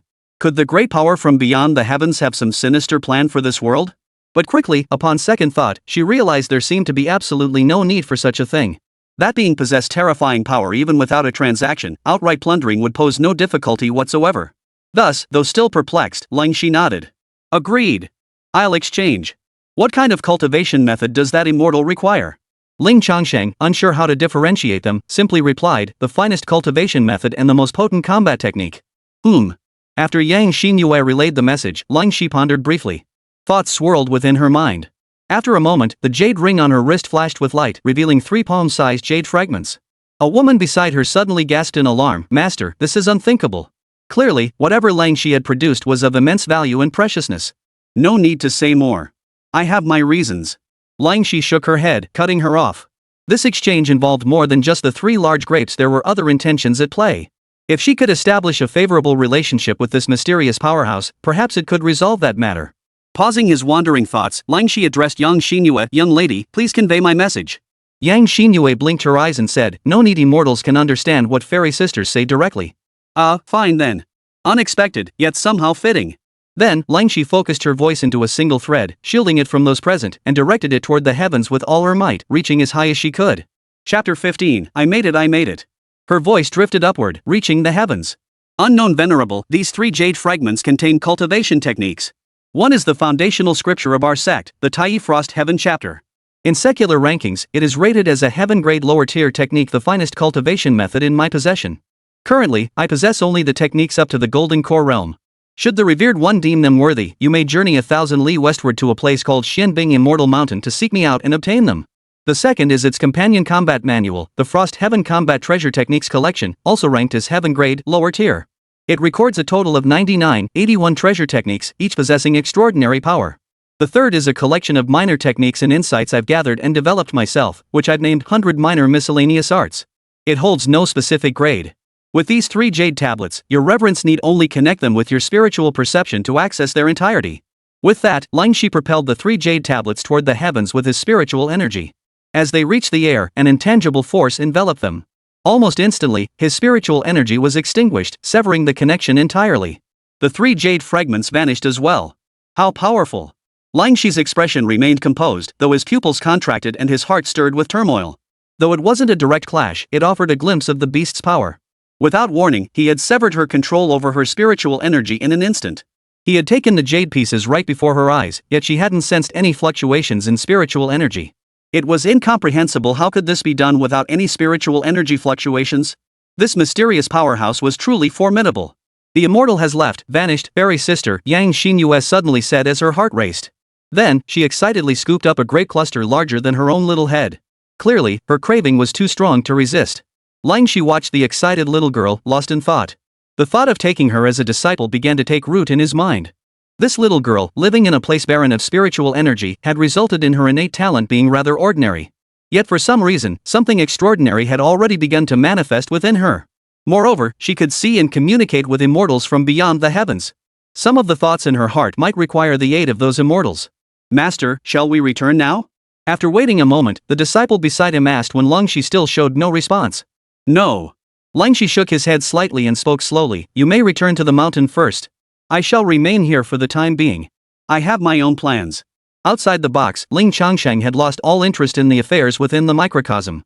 Setting the little peach aside for the moment, he eagerly brought the jade fragment close to his eyes. The jade fragment was about the size of a small person's palm, roughly the size of a soybean. The method of use? Employ divine consciousness and spiritual perception. Let's give it a try. He pinched a jade fragment and pressed it against his brow, straining his mind to sense its essence. Besides an unnaturally icy chill, I felt nothing. I took a deep breath, then exhaled, calming myself. Closing his eyes, he focused intently, his mind completely absorbed. Slowly, Ling Changsheng felt an extremely faint warmth surge within him. It was the same kind of warmth that had been born when he consumed the sublimation fruit before. It seemed that a small portion had indeed transformed into a foundational energy within his body. In any case, this peculiar sensation slowly drifted toward the center of his brow. Finally, it made contact with the jade fragment. In that instant, Ling Changsheng felt a buzzing in his mind as a torrent of information surged in like an ocean current. Crackle, crackle, crackle. The jade fragment at his brow emitted a shattering sound. In less than a breath, it crumbled entirely into dust and scattered. Ling Changsheng kept his eyes closed, frowning as he processed the information within the jade fragment. Just as he could effortlessly understand the language of the microcosm, the information within the jade fragment was equally easy to comprehend. Several minutes passed before clarity dawned. He exhaled deeply, opening his eyes to reveal unmistakable excitement and thrill. This jade fragment was none other than the Tai Frost Heaven chapter. From the most fundamental perception and absorption of the essence of heaven and earth, to tempering the entire body and laying the foundation for the Great Way, and finally to the condensation of the Golden Core. The path of cultivation was finally within his grasp. Never mind the other 2 jade fragments, for now the information contained within this single piece alone was more than enough. 2 more, and he might just pass out. Ling Changsheng returned to his bed and sat cross-legged. His hands formed an odd shape, one above the other, as if embracing a circle. Closing his eyes, he calmed his mind and attempted to sense and absorb the spiritual energy of heaven and earth as described in the Tai Frost Heaven chapter. 1 minute passed. Nothing happened. 10 minutes later. His legs went numb. Stretch them out, then continue. Half an hour. An hour. This won't do. Ling Changsheng stretched his stiff, numb legs. He couldn't sense any spiritual energy at all. Could it be that Blue Star has no spiritual energy? Quite possible. Otherwise, why hadn't he heard of any cultivators? They were all just myths and legends. Forget it. Let's try another way. Ling Changsheng picked up Xiao Tao. Since the outside world can't sense it, he'll just consume it, directly absorb something imbued with spiritual energy. Then circulate the cultivation technique to assimilate it into oneself. That's another path. There's no inherent good or bad.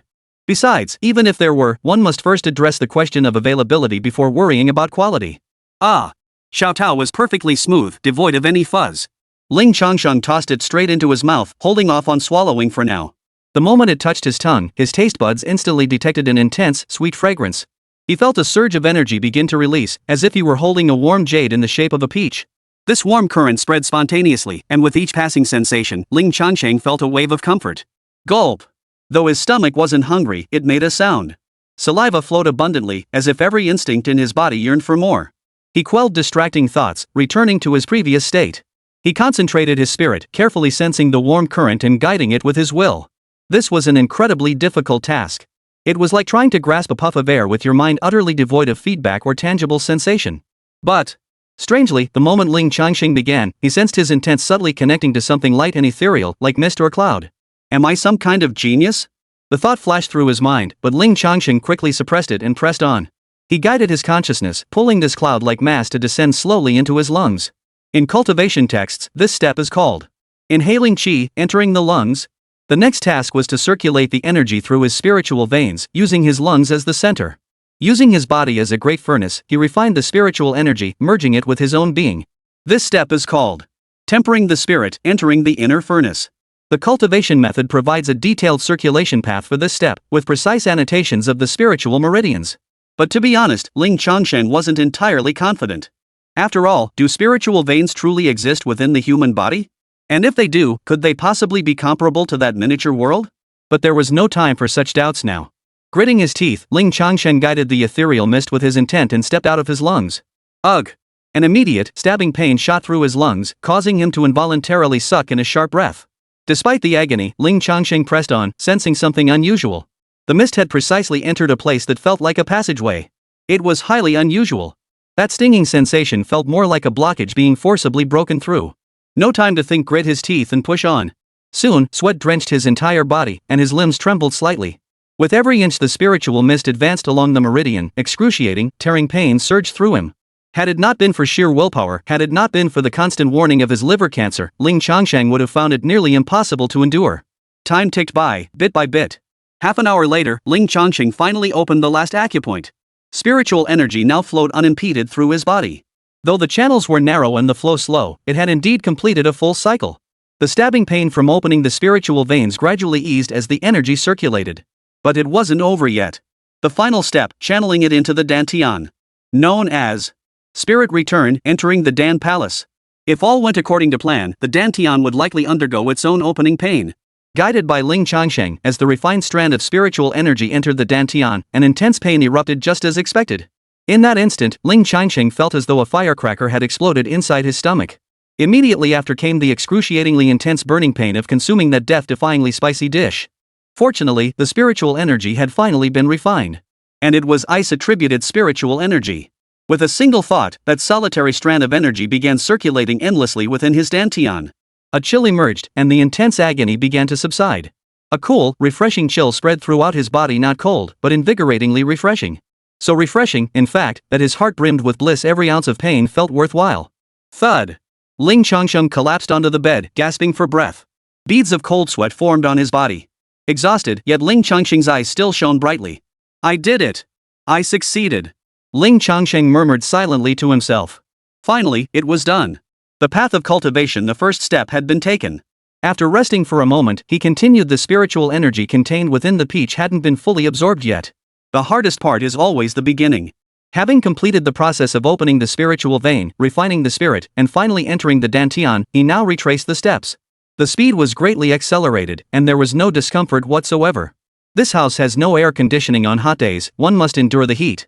But now, as the spiritual energy coursed through the meridians, it gradually transformed into a cool, frosty chill. Refreshing, ethereal bliss. Ling Changsheng found himself utterly captivated, unable to tear himself away. Only after a full hour had passed did Xiao Tao's spiritual energy finally deplete. Ling Changsheng finally dispersed his cultivation energy and opened his eyes. He exhaled deeply, his breath forming a cold mist in the sweltering heat. Daylight had already broken. Though he'd stayed up all night, he still felt energetic and alert. Not only that, but Ling Changsheng now felt his mind exceptionally clear and his thoughts remarkably sharp. His entire body felt as though it had gained an extra engine, brimming with inexhaustible energy. This sensation of brimming vitality was something he hadn't felt in a very, very long time. Moreover, there were changes concerning the cancer. As spiritual energy coursed through his meridians, it spontaneously refined his entire body. When it reached the liver region, Ling Changsheng could sense something being refined and eliminated. The exact extent of the changes in the cancerous areas remained unclear, but it was almost certain that things were moving in a positive direction. That overflowing vitality within his body was no illusion. Ugh, what's that smell? Just as he was lost in the sensation of his body transforming, a sour, foul odor suddenly hit his nostrils emanating from his own body. Glancing down, he discovered a layer of grime covering his skin. Touching his face, he even felt tiny oil-based pimples being expelled. Clearly, these were changes brought about by the spiritual energy spontaneously tempering his body during cultivation. He rushed to the bathroom to take a shower. But after washing, Ling Changsheng froze when he looked at his reflection in the mirror. Chapter 16, Counting Your Sins. In modern times, how many people besides those living in pampered luxury actually have good skin and a healthy complexion? Before this, Ling Changsheng had been handsome, but his complexion had been sallow and dull. Years of irregular schedules and overtime had left his face dotted with acne and acne scars. His eyes were perpetually ringed with dark circles. But now, all that is gone. His skin has visibly brightened and evened out by a whole shade, not a sickly, pale white, but a healthy, radiant glow. The acne has completely cleared up, and the acne scars are gone. My entire face is now clean, clear, and refreshingly handsome. Even the gray hairs from all those late nights have vanished, replaced by jet black, glossy locks. Damn awesome. Ling Changsheng stared at his reflection in the mirror and broke into a beaming smile. This is great.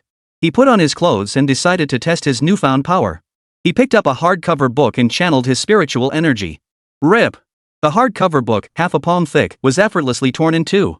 Ling Changsheng went back to the bathroom, filled a small bowl with water, and touched his finger to the surface while channeling his spiritual energy. A layer of cold mist instantly formed on the water's surface, the temperature dropping rapidly until a thin layer of ice formed. He then approached the wardrobe and effortlessly lifted it, despite it weighing over 100 pounds. Ling Changsheng kept experimenting, thoroughly enjoying himself. It was also a way to adapt to this sudden surge of power. Since his physical enhancement was minimal, his movements remained relatively normal without channeling spiritual energy, allowing him to adapt quickly. Only when he felt his energy waning did he pause, sitting down on a chair to rest. This little peach truly surpasses anything placed inside for refinement. Re-examining his dantian, Ling Changsheng couldn't help but marvel. Within his dantian now resided a complete iceflower-shaped formation of spiritual energy. According to the Tai Frost Heaven chapter, a single strand of ice signified entry-level cultivation, while a cluster of ice flowers marked the first layer of qi refining. In other words, within a mere hour, he had transformed from an ordinary mortal into a cultivator at the first level of qi refining. On the surface, this pace seemed unremarkable. However, within the Tai Frost Heaven chapter, advancing one layer of qi cultivation within 100 days was considered normal. Moreover, this must account for the disparity in the levels of the two world planes. Though spiritual energy existed within that small world, its worldly rank was clearly not high. That peach enabling him to reach the first layer of qi cultivation within an hour was already somewhat peculiar. Clearly, there's a deeper underlying reason at play, though it remains unknown. But it doesn't matter. As the saying goes, one det more won't cause worry, and a few more lice won't cause itching. The little world holds plenty of mysteries, this one won't make a difference. He picked up the other two jade fragments and pressed them against his forehead to extract their information. This time, spiritual energy was present, making not only the acquisition far easier but also the processing of vast amounts of information significantly less taxing. The information matched what Ling Shi had said. The Frosty Sky Combat Treasure Technique Collection, a combat methodology paired with cultivation techniques, documenting 81 spells. At his current qi refining stage 1 cultivation level, only 3 treasure techniques were accessible. They were: Frost Weapon Technique, condenses frost into weapons.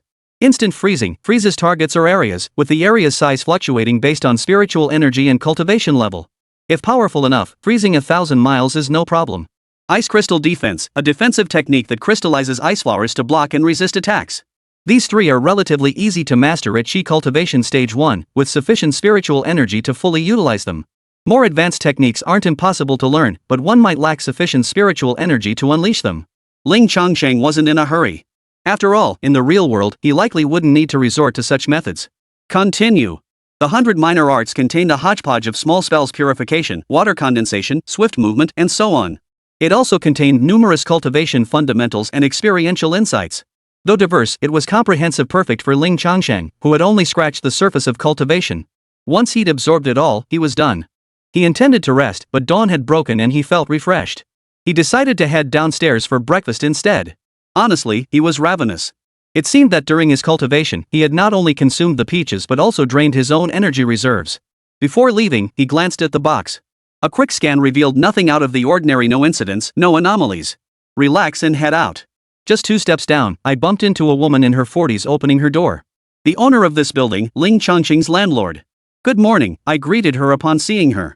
Little Ling, good morning. Eh? The landlady had been responding, but her gaze swept over him and she suddenly froze. Ling Changsheng himself only felt as if he'd undergone an optimization, returning to the peak of his looks. To others, however, he seemed to be enveloped in an ethereal, elusive aura. Indescribable, yet undeniably captivating. Oh my. TSK TSK TSK. Once the landlady regained her composure, she couldn't help but scrutinize Ling Changsheng from head to toe, murmuring in admiration, "Young Ling, your complexion is truly radiant. You seem to be glowing all over, so handsome. How did I never notice this before?" The landlady was quite outspoken, voicing her thoughts directly. Ah ha ha. Ling Changsheng smiled in response, unsure how to reply. Little Ling, do you have a girlfriend? If not, Auntie could set you up with someone. Guaranteed to save you decades of effort. The landlady walked over, draped her arm around Ling Changsheng's shoulder, and winked at him. Save decades of effort. Hopefully not some rich lady who likes playing with steel wool pads. No need, Auntie.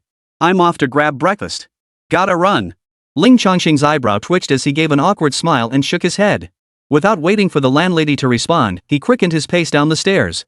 Walking toward the breakfast shop, Ling Changsheng keenly sensed numerous glances directed his way. It wasn't like he hadn't experienced it before, but it was rare, not nearly as frequent as today. Being a young man, Ling Changsheng couldn't help but feel a bit pleased inside. However, after paying for breakfast, the cheerful mood vanished. His bank card balance now stood at less than 10,000 yuan. The mini-world required massive amounts of high-energy substances, and now that he was unemployed, this meager sum wouldn't last long. I didn't have time before, but now it's time to collect my wages. Resolved, he hailed a cab to his former workplace. If Xu Changji could settle his wages without issue, then, well, he'd just have to give him a little taste of his own medicine. If he refuses, then he'd simply have to serve as his guinea pig, testing out the myriad ways to manipulate the vast spiritual energy within his mind. Soon, the taxi pulled up. He had arrived. Ling Changsheng stood before an office building, his gaze fixed upward toward the 10th floor. On that floor, a company called Empower Brand Advertising Marketing Company Limited was where he had once worked. They specialized in advertising campaign planning and brand marketing strategy. Ling Changsheng belonged to the media team, or perhaps it wouldn't be wrong to call him a jack of all trades. The company was small, quite small, in fact more of a small workshop. Naturally, things weren't run by the book. Overtime was commonplace. Overtime wasn't an issue as long as they paid fairly, they could even let you stay at the office. But Xu Changji would say, overtime? Aren't you doing this voluntarily? If it's voluntary, why do you need overtime pay? What? You're not doing this voluntarily? Fine, but without approval, it doesn't count. Get back to work. If you didn't speak up, you'd soon start facing harassment, and it was only a matter of time before they forced you out. Many could handle it gracefully, but Ling Changsheng couldn't afford to be so carefree. So he endured it for now. Unexpectedly, less than a year into the job, he was diagnosed with cancer. Even though he'd taken leave, they insisted it hadn't been approved and fired him. Xu Changji, let's list your crimes. Ling Changsheng strode into the building. Chapter 17, The Art of Malicious Intent. Soon, Ling Changsheng took the elevator to the 10th floor. He entered the company. His former colleagues were startled to see him. Ha? Ling Changsheng? Ha? Is that the Lord of Eternal Life? Holy crap.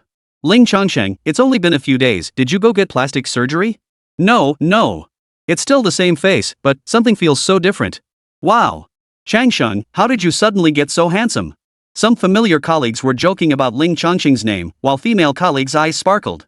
Ling Changsheng smiled at them and greeted them. Some colleagues responded warmly, others merely nodded in agreement. Only one person stared back with a look of hostile resistance. In his early 20s, a face he hadn't seen before, a new hire. After a moment's thought, Ling Changsheng realized this must be the person Xu Changji had insisted on bringing in. Ling Changsheng didn't bother with him. Is Xu Changji here? He asked. He's here. Look. A female colleague responded, gesturing toward a partitioned-off private office in the corner. The woman wanted to exchange a few words with Ling Changsheng, who looked radiant and dashing today, but he had already started walking toward Xu Changji's office. Changsheng, what are you doing? A colleague called out curiously. Ling Changsheng didn't respond, merely offering a smile in answer. The colleague immediately wore a look of understanding, clearly having already guessed the reason. The others reacted similarly, their expressions brightening as they secretly hoped today might bring some juicy gossip. But they were still at work, and it wasn't break time yet. It wasn't appropriate to look over. They could only sit at their desks, ears pricked, listening intently. Ling Changsheng arrived shortly. Without knocking, he pushed the door open and walked right in. Inside the office, Zhu Qiangji reclined on the sofa, leisurely sipping tea. His legs were propped up on the coffee table while a woman in a sexy office outfit massaged his legs beside him. Holy! The abrupt intrusion startled Zhu Qiangji. After all, his current state and behavior were utterly inappropriate. He spilled hot tea all over himself in fright, yelping from the scalding burn. After frantically patting himself down, he glared fiercely toward the doorway, ready to give the intruder a piece of his mind. But when he saw Ling Changsheng, he froze. The woman beside his leg, however, lit up with excitement, her face flushed with delight. You? Ling Changsheng? Zhu Qiangji frowned, suppressing his astonishment. You've been fired. What are you doing here? And don't you know how to knock? What are your hands for peeing and mudslinging? Get out! Get out! Zhu Qiangji's intimidating demeanor offered no quarter. Ling Changsheng remained unmoved, speaking slowly, I'm here to collect what's rightfully mine. What are you taking? I have no idea what you're talking about. Zhu Qiangji snapped, his face brimming with irritation. His irritation only deepened when he noticed his young secretary staring at Ling Changsheng with a look of infatuation. Ling Changsheng, Zhu Qiangji, are you planning to completely renege on the compensation I'm entitled to? What do you mean deserved? What exactly do you deserve? Zhu Qiangji was clearly in the wrong, yet he adopted a stubbornly hardline stance, his voice thick with irritation. Last month's payment is already settled. How many days have you even worked this month? And you vanished without my approval. Do you realize you blew one order because of you? The company suffered huge losses, and I haven't even come after you yet. You still want your salary? He was spouting nothing but hot air, but Zhu Qiangji delivered it with such solemn conviction. Regardless of whether this was true or not, even if it were, no matter how you looked at it, it couldn't be pinned on Ling Changsheng, just an ordinary employee. The company wasn't built on his shoulders alone. Ling Changsheng regarded him impassively, having completely lost any desire to negotiate. He had no desire to pursue arbitration, either no time to play games with Zhu Qiangji. Now, with power at his fingertips, he was determined to cut through every injustice in his heart. Seeing Ling Changsheng's silence, Zhu Qiangji assumed he'd crushed him. Young punk, you think you can take me on? Zhu Qiangji leaned back comfortably on the sofa, his expression haughty. So desperate for a few $100? Fine. Go submit your paperwork, follow the procedures, wait for the process to complete, wait for the company funds to be allocated. Then for now, go back and wait for further notice. You're welcome. No need to see me out. Zhu Qiangji chuckled, jiggling the fat on his cheeks as he waved the man away. If anyone actually believed his talk of going through the process, they'd be walking straight into humiliation. A normal person would just complete the procedures and hand over what was due. But Zhu Qiangji's behavior was clearly stalling. Coming to ask meant either the process wasn't finished yet or the paperwork was incomplete, just running around to hassle Ling Changsheng. Zhu Qiangji, remember these 4 words. Ling Changsheng remained unruffled, replying calmly, I'll make you pay 100-fold. Ha! Ha ha ha ha. Zhu Qiangji's expression shifted from puzzlement to uncontrollable laughter. Ling Changsheng watched him, a thought flitting through his mind. He searched through the 100 minor arts given by Coldstream in his mind and found a record of a secret technique. Malicious heart technique. This secret technique originated from Longxi's conquest of a demonic sect. When cast upon a living being, it corrupts their mind, making negative emotions easier to trigger. The target's actions become more driven by their true nature, making self-control difficult. Such unchecked, instinctive actions are rarely beneficial. Humans are not saints. Even those of great cultivation may occasionally harbor dark thoughts. It is only natural. The virtuous judge by deeds, not by thoughts. The difference between good and evil lies in the control of that single thought. When mastered to a high degree, this technique can even control the human mind. Though this technique carries a hint of darkness, its true nature lies in how it is wielded. Ling Changsheng couldn't control Zhu Qiangji outright, but simply amplifying Zhu Qiangji's negative emotions was sufficient to accomplish many things. This technique could be invoked through incantations or deployed as an eye technique. Ling Changsheng silently recited the incantation within his mind. Spiritual energy coursed through his meridians, ultimately converging in his eyes. Why aren't you leaving? Zhu Qiangji urged impatiently, but his vision suddenly blurred. Before him, Ling Changsheng's eyes blazed with a purple glow. Faint, fleeting, and eerily unnatural. Zhu Qiangji fell silent, his breath catching in his throat. At that moment, looking at Ling Changsheng before him, a sudden, deep unease gripped his heart, sending a wave of goosebumps across his skin. Ling Changsheng seemed to have undergone an inexplicable transformation. A peculiar aura and presence had emerged from his body, causing Zhu Qiangji to tremble as if facing a predator, fear rising naturally within him. But soon, that fear was replaced by a surge of anger. The fear, once he regained his senses, transformed into a mix of shame and anger.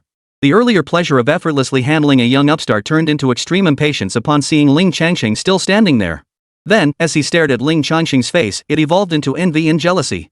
Finally, it all boiled over into rage, surging within him. What the hell are you still standing there for? Didn't you hear me tell you to get lost? Blocking the doorway like a ing tombstone. Just looking at you pisses me off, pretty boy. Get the hell out of here. And don't even think about that Thai paycheck of yours. I'm not paying you, got it? Xu Changji's eyes blazed as he unleashed a torrent of curses. Every word came straight from his gut, without a second thought. Chapter 18, the main event. His voice carried unchecked, the door wide open. His words carried clearly to the employees present. They had already overheard most of the earlier commotion, eavesdropping and watching the drama unfold. But none of them had anticipated Xu Changji suddenly erupting into a hysterical rage, bellowing curses. Let's go check it out. The bolder ones rose, and with the commotion growing louder, they came to investigate. One led the way, and soon they all crept over. Inside the office, Xu Changji's face was flushed crimson. His eyes bulged with rage, veins throbbing on his forehead as fury consumed him. On the nearby sofa, the female secretary sat utterly bewildered and startled, unable to comprehend why Xu Changji had suddenly erupted. What's going on? Someone whispered. Before anyone could respond, Xu Changji suddenly stirred. He strode past the coffee table, reaching out as if to shove Ling Changsheng. That was just what he needed. Ling Changsheng flicked his finger, sending a thread of spiritual energy striking Xu Changji's knee. Thud. Xu Changji felt an intense, piercing coldness surge through his knees, so severe it brought pain. Unable to control himself, he collapsed to his knees with a thud, kneeling directly before Ling Changsheng. Whoa! A gasp erupted from the gathered employees. The crowd was in an uproar. Many who had disliked Xu Changji, after their initial shock, wore expressions of schadenfreude. Even suppressed chuckles could be heard. Such a spectacular embarrassment was truly hard to contain. Xu Changji's face, flushed with rage, froze in shock. The snickers snapped him back to reality. Realizing what had happened, his rage only intensified. The rage within him was utterly immense, erupting like a volcano beyond containment. He couldn't suppress it, nor did he want to. With no outlet for his fury, he lashed out like a madman, swinging his fist at Ling Changsheng. With his speed, Ling Changsheng easily dodged the blow. Xu Changji crashed face first onto the ground. Ha ha ha. The roaring laughter grew louder. You! Xu Changji bellowed angrily, glaring at the laughing employees. What the hell are you laughing at? Don't you all have jobs to do? Do you even want to keep working here? I'll test your asses. The employees were stunned at first, then their eyes darkened with anger. Xu Changji's language was vile, like a shrieking harpy. Like a madman. Though some felt the urge to retaliate, they were all just struggling workers. In the end, they swallowed the insults and remained silent. Manager, let me help you up.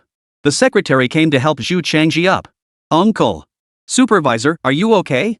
The young man Xu Changji had brought in also rushed over to check on him. Get lost. Xu Changji flung the young man's hand away, intending to push the secretary aside as well. But when his hand brushed against the young secretary's long, youthful legs and felt the smooth black stockings, his boiling rage suddenly softened. Gulp. Xu Changji swallowed hard, his eyes burning with desire. Get out. All of you, get out. Struggling to his feet, Xu Changji bellowed hoarsely. After shooing the young man out, he ignored Ling Changsheng and reached to close the door. Ling Changsheng sensed something big was about to happen. Smiling, he stepped back, letting the door close smoothly. Click. The door locked shut. Everyone present exchanged bewildered glances, feeling the situation had fizzled out anticlimactically. Just moments ago, there was this sudden, intense outburst of cursing, and now it's over? What's Xu Changji up to now? Someone started to complain, but caught themselves mid-sentence upon noticing Xu Changji's confidants in the crowd. They promptly shut up. Others were equally curious, yet hesitant to voice their thoughts. They simply returned to their workstations. At that moment, the young man who'd been kicked out glared at Ling Changsheng. You've been fired. What are you still doing here? The company doesn't allow loiterers on the premises. Ling Changsheng glanced at him but said nothing, too lazy to engage. You. The young man was stunned by Ling Changsheng's dismissive attitude. But he dared not raise a hand, frozen awkwardly in place. All right, get back to work. A colleague intervened, nudging him away. Ling Changsheng's attention refocused on Xu Changji's office. The soundproofing was excellent, no one else could hear a thing. Yet with spiritual energy gathered in his ears, the voices came through crystal clear. Ah. What are you doing, supervisor? Doing it, of course. No. They're still out there, they haven't left yet. What's there to fear?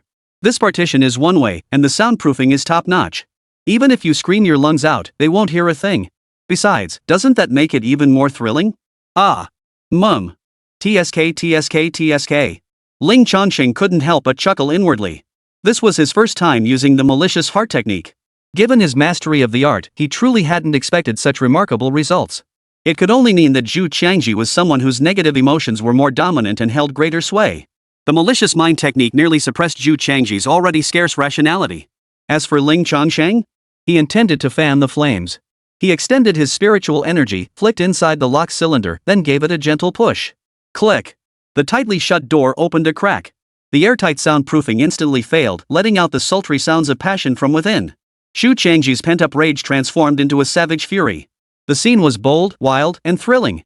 And, consequently, incredibly loud. Employees who hadn't yet reached their workstations froze in place. They froze in their tracks. They turned their heads dumbly, listening intently for several seconds. Not a single word was spoken.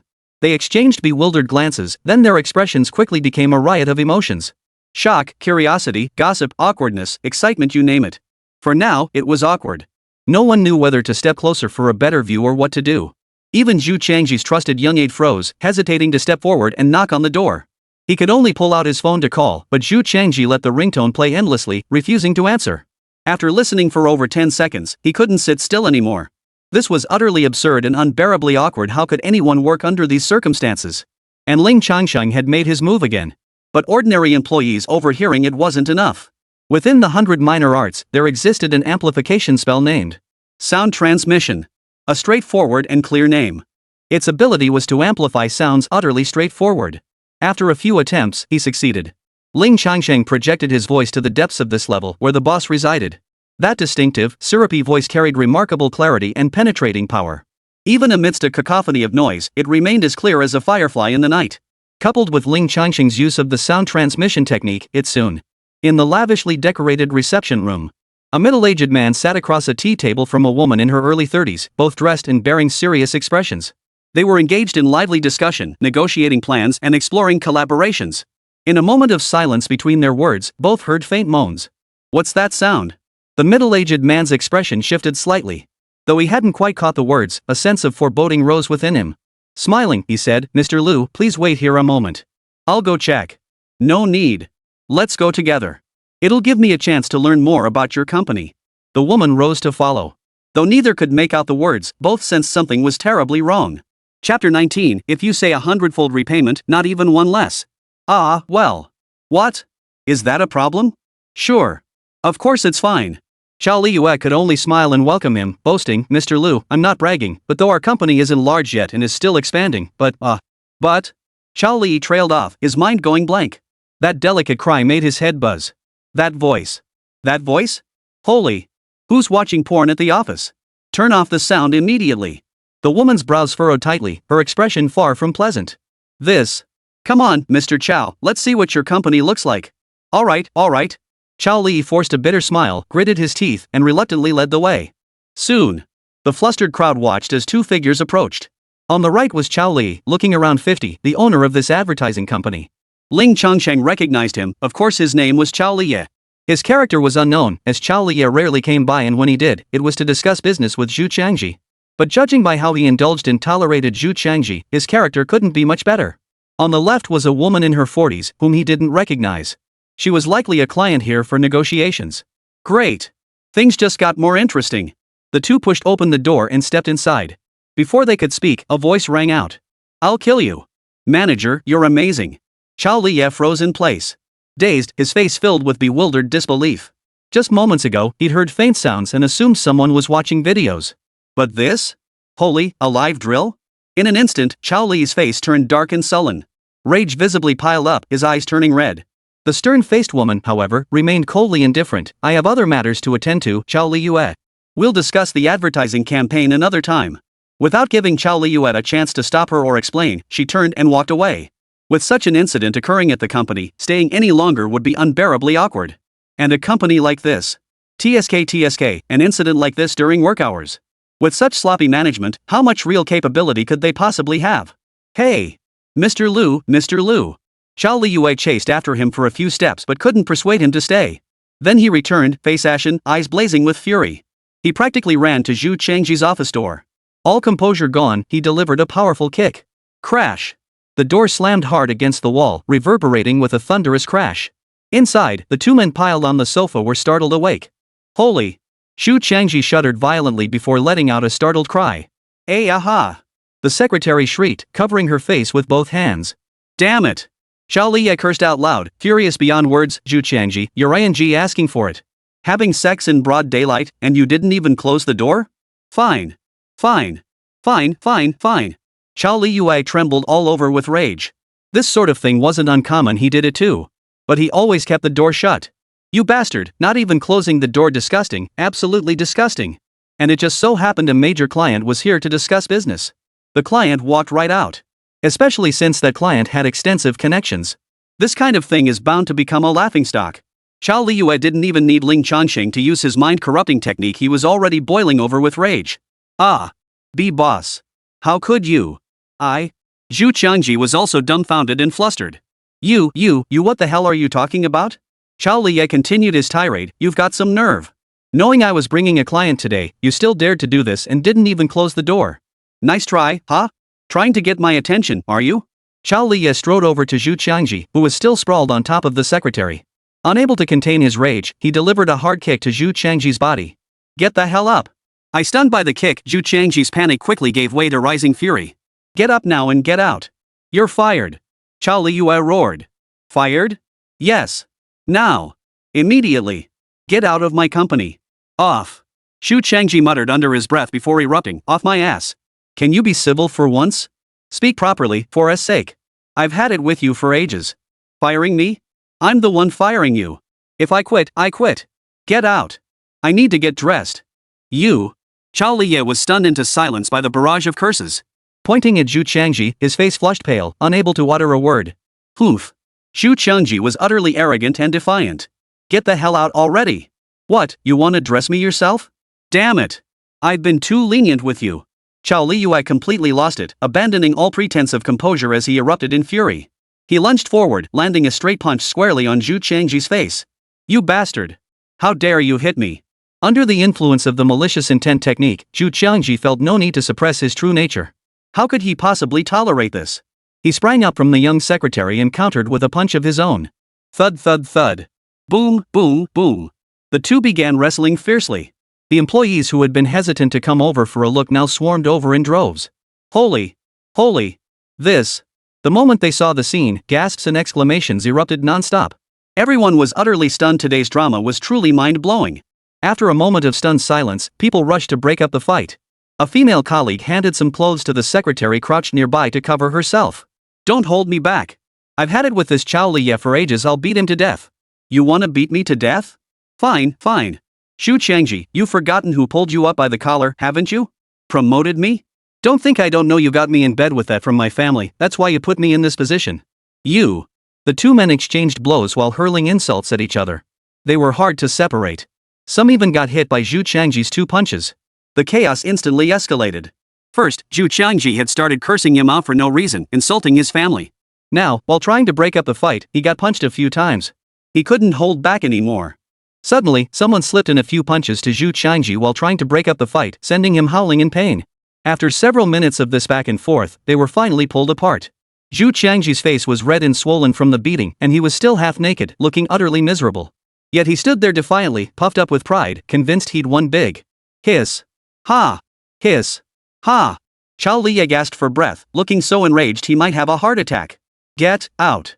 Xiao Liyue's voice trembled with sheer frustration. Get the hell out of here. Can't you speak properly? Didn't you hear me tell you to be polite? Zhu Qiangji glared, showing no mercy. Hiss. Xiao Li sucked in a sharp breath, his voice trembling as he stammered, Go. Just go. Oomph. Zhu Qiangji snorted smugly, shaking off the employee's grasp on his arm. He slowly and deliberately dressed himself. With the air of a victor, he strolled leisurely out of the company. Xiao Liyue wasn't about to let him off so easily. But now, he really couldn't take it anymore. If Zhu Qiangji stayed any longer, Xiao Liye was convinced he'd have a stroke and drop dead. Naturally, he intended to deal with Zhu Qiangji later. After watching this grand spectacle, Ling Changsheng turned and left. Is that it? Not by a long shot. Zhu Qiangji had nearly lost his job, his money was still owed. He promised to repay me 100-fold, not a single cent less. I'm the one calling the shots here, got a problem with that? Chapter 20, Double Celebration, how joyous. Ling Changsheng trailed behind Zhu Qiangji at a distance. He suppressed his aura, his footsteps silent, his presence diminished. The malicious intent spell had a limited duration unless continuously cast upon Zhu Qiangji. But that wasn't necessary. Ling Changsheng preferred to watch the fun unfold. Thus, after some distance, the effect of the malicious mind technique faded.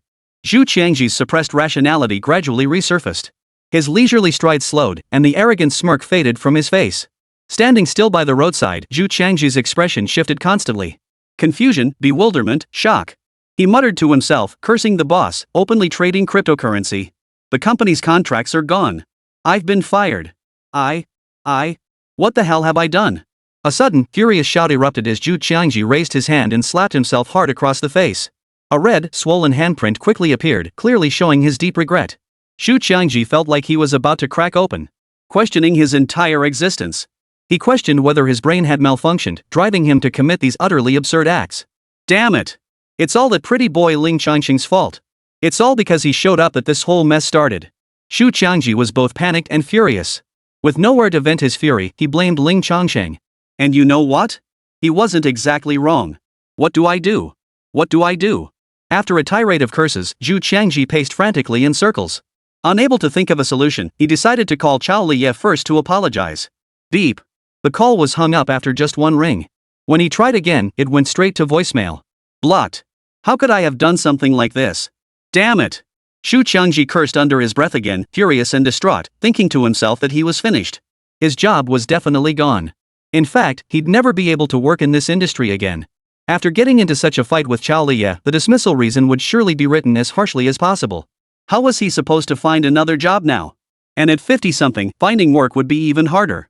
Zhu Qiangji was utterly dejected. With nowhere to go, he decided to head home to calm down. However, as he neared his residential complex, Zhu Qiangji froze. Following Zhu Qiangji's gaze, Ling Changsheng saw he was looking at two people. One was a woman in her 40s, dressed fashionably with gold and silver jewelry, radiating the aura of a wealthy socialite. The other was a young man in his early 20s, wearing a tight-fitting vest. Arm in arm, they chatted and laughed as they entered a bar. Damn it! That dam is getting more and more disrespectful toward me, cheating right outside our doorstep. Zhu Qiangji cursed under his breath, his rage finding an outlet. Judging by his choice of words and demeanor, the woman was most likely his wife. Judging by his words, this likely wasn't her first infidelity. Cheating so brazenly near their neighborhood suggested she was a habitual offender. But this time was different. Zhu Qiangji was boiling over with rage. He immediately followed the couple into the bar. Oh ho!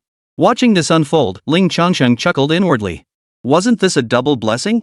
How delightful, how delightful. Thus, Ling Changsheng followed suit. It was still early, and the bar was fairly quiet. Zhu Qiangji's wife and her lover sat down at a booth, ordered drinks, and played a little game. Zhu Qiangji hid in the corner. Ling Changsheng chose a random spot, unconcerned whether Zhu Qiangji could see him or not. Consequently, Zhu Qiangji spotted Ling Changsheng almost immediately. Ha? Ling Changsheng? What the hell is that little bastard doing here? Zhu Qiangji frowned, his eyes flashing with growing hostility. He was practically grinding his teeth. From his perspective, everything today had been triggered by himself, yet that didn't stop him from blaming it all on Ling Changsheng. Just as he fixed his gaze on him, Ling Changsheng suddenly turned around. Zhu Qiangji startled. Yet there stood Ling Changsheng, raising his cup in a swaying toast, an inexplicable smile playing on his face. Under the lamplight, the man seemed to radiate an aura. It was truly breathtaking. Jealousy and resentment churned within Zhu Qiangji, mingled with an odd sense of unease. His heart raced with a vague dread. Fear bred anger, and he wanted to pick a fight with Ling Changsheng. But glancing at the couple in the booth, he ultimately suppressed his urge and let Ling Changsheng be. About 10 minutes later, something seemed off with the couple in the booth. Zhu Qiangji's wife's eyes glazed over as she pressed her body completely against the handsome young man. The young man leaned close to the wealthy woman's ear, whispering something. Sis, wanna hit the bathroom together? You naughty boy, I won't go. Come on, come on. It'll be so exciting. No way. Oh my, I feel so dizzy. This is what Ling Changsheng overheard. The rich woman feigned reluctance, acting coy and coy, half pushing, half yielding as she was dragged to the bathroom. What was about to happen needed no explanation. Zhu Qiangji couldn't hear it, but he saw everything clearly, his face turning green. After waiting a minute or so, he got up and followed. He intended to catch them red-handed. Ling Changsheng didn't follow, fearing it would sully his eyes. After all, he could hear what was happening. He wasn't entirely idle, though. He cast a malicious intent spell on all three of them, then settled in to watch the show.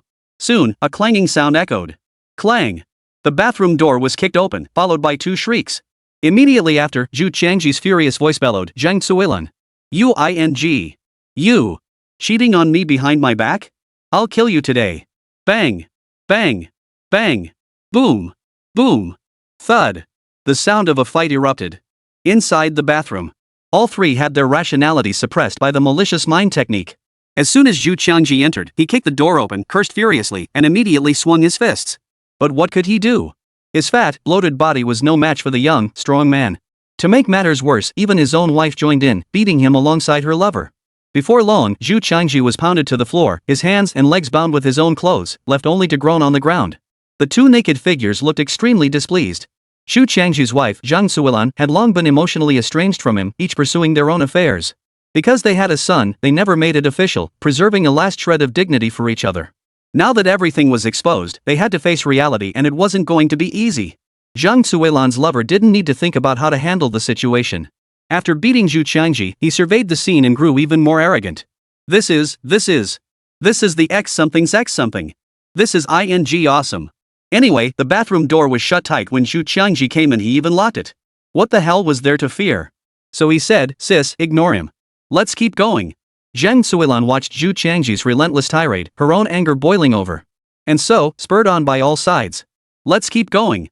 Zhang Suilan agreed, adding haltingly, "Zhu Qiangji, don't put on airs in front of me. Don't think I don't know you haven't been chasing after young girls. That crappy manager position at your company? I'm the one who got it for you. What gives you the right to yell at me? Divorce. Divorce. I'm divorcing you, you." Zhu Qiangji's eyes blazed with fury as he roared. "Divorce? What divorce?" Zhang Suilan sneered, "Think you're some big shot? Divorce? Fine. Like I'm afraid of you? Let me tell you this, I've already transferred most of the assets. You'll be walking out with nothing. And don't even think about taking the child. Let me tell you something, the kid isn't even yours." Chapter 21, Regretting the Outcome of the Second Half of Life. In the bar's main hall. TSK, quite the game. Ling Changsheng heard the voices drifting over and shook his head inwardly. He'd seen plenty of this online, but this was his first time witnessing it in real life. The old saying holds true, birds of a feather flock together. Both of them knew how to play the game. After listening for a while longer, something strange happened. "Ha? Sis, what's wrong with him? His eyes are rolling back and his body's twitching. Don't worry about it. If he's dead, he's dead. Hurry up. Got it. Ha. Overwhelmed by rage and grief, he must have fainted from the shock. That's enough for now. Dispel the malevolent spells binding Zhang Suilan and her lover. Soon, both regained consciousness and their senses returned, both gasping in shock. They hurriedly dressed, called the police, and dialed 120. After all, adultery was merely a moral transgression, but if someone died, they'd be facing legal consequences. Before long, the ambulance arrived and transported Zhu Qiangji to the hospital. After a moment's thought, Ling Changsheng decided to follow. His reasoning was simple. What's the point if Zhu Qiangji never knows he caused all this? Hospital. About an hour later, Zhu Qiangji emerged from the emergency room, having suffered a cerebral hemorrhage from sheer rage. Since the ward required quiet, Zhang Suilan and her lover had both been taken away by police for questioning, leaving the room empty. Ling Changsheng minimized his presence, using various methods to evade or block surveillance along the way, until he reached the ward entrance. Before entering, he used his spiritual energy to remotely sever the surveillance lines monitoring the ward, then stepped inside. He looked at Zhu Qiangji on the hospital bed. He still hadn't regained consciousness. But it didn't matter. Ling Changsheng had a way to forcibly awaken him. Minor miscellaneous arts, minor resuscitation technique. A minor spell with healing properties. Ling Changsheng had no intention of treating Zhu Qiangji, he only sought to rouse him. He lightly tapped his finger against Zhu Qiangji's brow.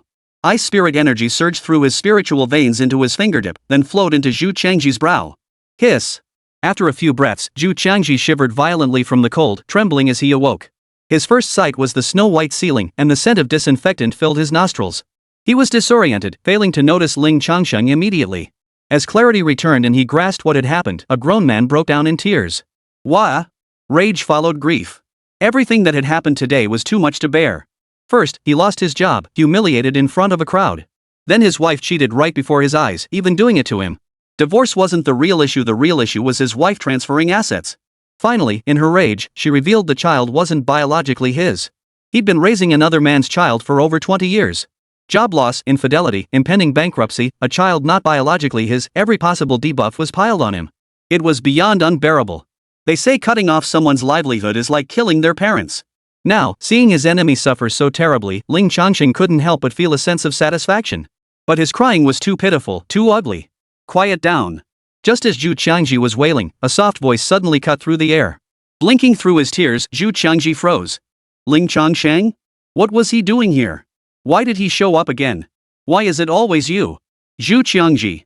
Ling Changsheng stood with his hands behind his back, observing him with cold detachment. Quite an eventful half-day, wasn't it? Unemployed, nearly bankrupt, and the child isn't even yours. I can see it. Are you angry? Resentful? Full of hatred? But I don't see much remorse in you. A question mark appeared on Zhu Qiangji's forehead. He couldn't fathom Ling Changsheng's meaning. These words made it sound as if he had orchestrated everything. But, at the company, that might hold true. But what came after didn't add up. But soon, Zhu Qiangji reconsidered and noticed the oddity. Twice he'd suddenly lost control of his rage, completely irrational and acting out of character. Both that Zhang Zuilan and her lover had also behaved wildly and irrationally. And Ling Changsheng had been present for all of these incidents. Especially that night at the bar, he'd even raised his glass to toast him from afar. Something was terribly wrong. Could it be? You did it. Quiet. Zhu Qiangji's eyes widened, about to demand an explanation, but the moment Ling Changsheng spoke, he found himself utterly speechless. His mouth felt sealed shut by some force, leaving him only able to make muffled sounds. Not a single word escaped. Zhu Qiangji's eyes widened in terror. Calm down. Ling Changsheng said calmly, let me remind you, you're hospitalized right now due to a cerebral hemorrhage. Don't get so worked up. Who knows what might happen next?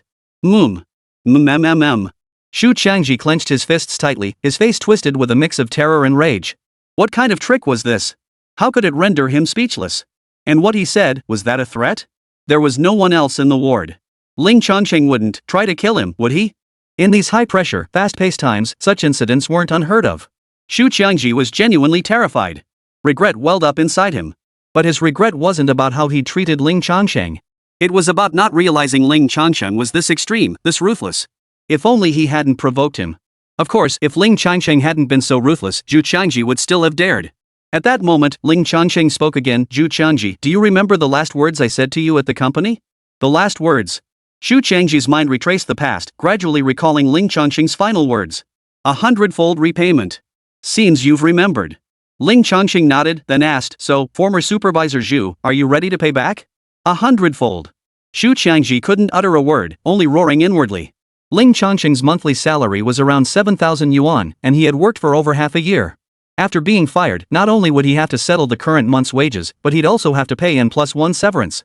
His earlier claim that he'd only worked a few days this month was pure bull. It was nearly the end of the month. Meaning that after repaying 100-fold, it would amount to over 1 million. Impossible. Absolutely impossible. Zhu Qiangji had been skimming profits for years. Of course he had the money. But he still didn't even consider it, shaking his head firmly in refusal. Not an unexpected choice for Ling Changsheng. What a pity. You didn't cherish the chance I gave you. No time to play games with you now. Unfazed, Ling Changsheng shrugged and prepared to act. Not to kill, though. Though his mindset was shifting, truth be told, he hadn't yet reached the point of killing without batting an eye. Raised in a country with a robust educational system, his moral compass remained sound. He was still half an ordinary person at heart. Killing intent stirred within him, yet it came with significant psychological barriers, making the act feel unnatural. But, even if he didn't kill him, making Zhu Qiangji regret the rest of his life was easy and came with no psychological burden. That's precisely what he intends to do now. What are you doing? Zhu Qiangji's heart clenched at Ling Changsheng's words. He tried to speak, but only managed a muffled grunt. Then, Ling Changsheng's eyes flashed brightly, radiant and gleaming with a piercing light. His eyes, were they glowing? Zhu Qiangji couldn't be sure, nor could he believe it. He thought he must be seeing things. Before he could look closer, an overwhelming wave of sorrow flooded his heart. Uncontrollably, he recalled everything he had endured that day. Grief overwhelmed him, and thoughts of ending his life surfaced. Malicious heart techniques, similar sinister art. Heart-wrenching sorcery. This technique amplifies sorrowful emotions, fostering self-destructive tendencies. With sufficient power, one needn't even engage in combat. A single glance could compel an enemy to take their own life. Ling Changsheng could certainly force an ordinary person to self-destruct. But since he had no intention of killing, he restrained the spell's power. Thus, within this profound sorrow, another conflicting and fractured impulse to survive emerged. It was Zhu Qiangji's primal instinct for survival. Even if divorced, he still had money. He could live comfortably for many years, find a young college student, and still enjoy life. Of course he didn't want to die. And he certainly didn't want to see that Zhang Zuilan glowed as she claimed his entire inheritance. No. Don't. Spare me. I don't want to die. I haven't spent all my money yet. Thinking Ling Changsheng was about to kill him, Zhu Qiangji screamed inside his head, but no sound came out. Ling Changsheng remained unmoved. Before long, Zhu Qiangji made his way to the window, attempting to climb out. He was still moaning and begging for mercy. Yet deep down, he still harbored no intention of paying compensation. Only when the window was fully open when he truly saw his own grave did he cry out, "I'll pay. I'll pay you back." Not only that, but he began banging his head on the windowsill, kowtowing to Ling Changsheng. In just a few blows, his forehead swelled red and swollen, a pitiful sight. Facing imminent death, he was utterly terrified, filled with dread, and consumed by regret. But it was too late. Ling Changsheng no longer wanted it. If he really wanted it, suddenly transferring 100,000 yuan would likely trigger an investigation. Trouble. So, amidst the piercing scream, Zhu Qiangji leapt from the third floor. The heart-wrenching technique overwhelmed him with grief, yet his primal urge to survive drove him to struggle for life. He adjusted his position, feet down, and plunged with all his might toward the grassy patch that looked softer. Thud! The sound of a heavy object hitting the floor. After a moment of silence outside, a cacophony of screams and shrieks erupted. Amidst them was Zhu Qiangji's piercing scream. Wah, wah! He wailed and wept, snot bubbles forming, urine and feces flowing freely. Feeling the excruciating pain in his body and the uncontrollable trembling of his legs, Zhu Qiangji was filled with regret. He should never have provoked him. He should never have. But it was all too late now. Inside the hospital room, Ling Changsheng swept his spiritual energy over Zhu Qiangji, confirming his legs were shattered and his spine fractured. The remaining years of Zhu Qiangji's life would be spent confined to a wheelchair. Treatment and rehabilitation would easily cost 1 million, so in that sense, it was a 100-fold repayment. Serves him right. This sort of person bullying the weak and running roughshod over others in school before even reaching adulthood. As adults, given the slightest opportunity, they flaunt their power and influence, continuing to bully the even weaker and inflict suffering on others. How many workplace tragedies erupt precisely because of such bullying? Seeing Zhu Qiangji like this, Ling Changsheng felt not a shred of guilt. It's time to end this. Watching Zhu Qiangji writhing on the floor in a pool of his own filth, screaming in agony, Ling Changsheng chanted his incantation. In the blink of an eye, a beam of spiritual light pierced into Zhu Qiangji's mind. Minor miscellaneous technique, taboo words unspoken. A super-weakened version of the legendary Supreme Treasure technique, World-Severing Seal. The World-Severing Seal could erase all traces of a living being's existence from the world. All will forget, and no material record shall remain. Taboo speech, however, merely suppresses the target's thoughts, preventing them from uttering specific matters. Though Zhu Qiangji's claims would be met with disbelief, taking precautions never hurts. Casting this technique on an ordinary person presents no difficulty whatsoever. Well then, that's enough. Watching the chaos unfold in the hospital, Ling Changsheng turned and walked away. I'm a bit short on cash right now. On his way home, Ling Changsheng pondered that it might be time to secure some funds. Even though he was now cultivating immortality, he still needed money to purchase resources and replenish energy for his miniature realm. He also needed refined fruits to cultivate using the spiritual energy within them. After all, he truly sensed no spiritual energy on Blue Star. He wasn't sure yet whether it was completely absent or merely absent in the city. How should I go about getting some money? In the taxi, Ling Changsheng frowned in deep thought. Working a job was out of the question now. He needed to make money fast, and it had to be big money. But in modern society, the ways to get quick, big money are all pretty brutal. He pondered the entire journey, arriving back at his rental building still without a clue. Chapter 22, Cat Abuse. The taxi couldn't go the last stretch. Ling Changsheng got out of the taxi and headed home. Walking along the street, he spotted a boy of 7 or 8 about 100 meters away. He was holding a small object in his hand, tossing it back and forth. He tossed it to the ground, picked it up again, and tossed it once more. After repeating this several times, he crouched down, picked up a stick, and began poking at the small object. Nearby, a stylishly dressed young woman was on the phone, paying no attention to the child. It would have been normal to just walk past. But as Ling Changsheng drew closer, his brow furrowed involuntarily. The object the little boy was tossing and poking around with was actually a living creature. A kitten. So tiny. A tiny bundle, curled up, smaller than a fist.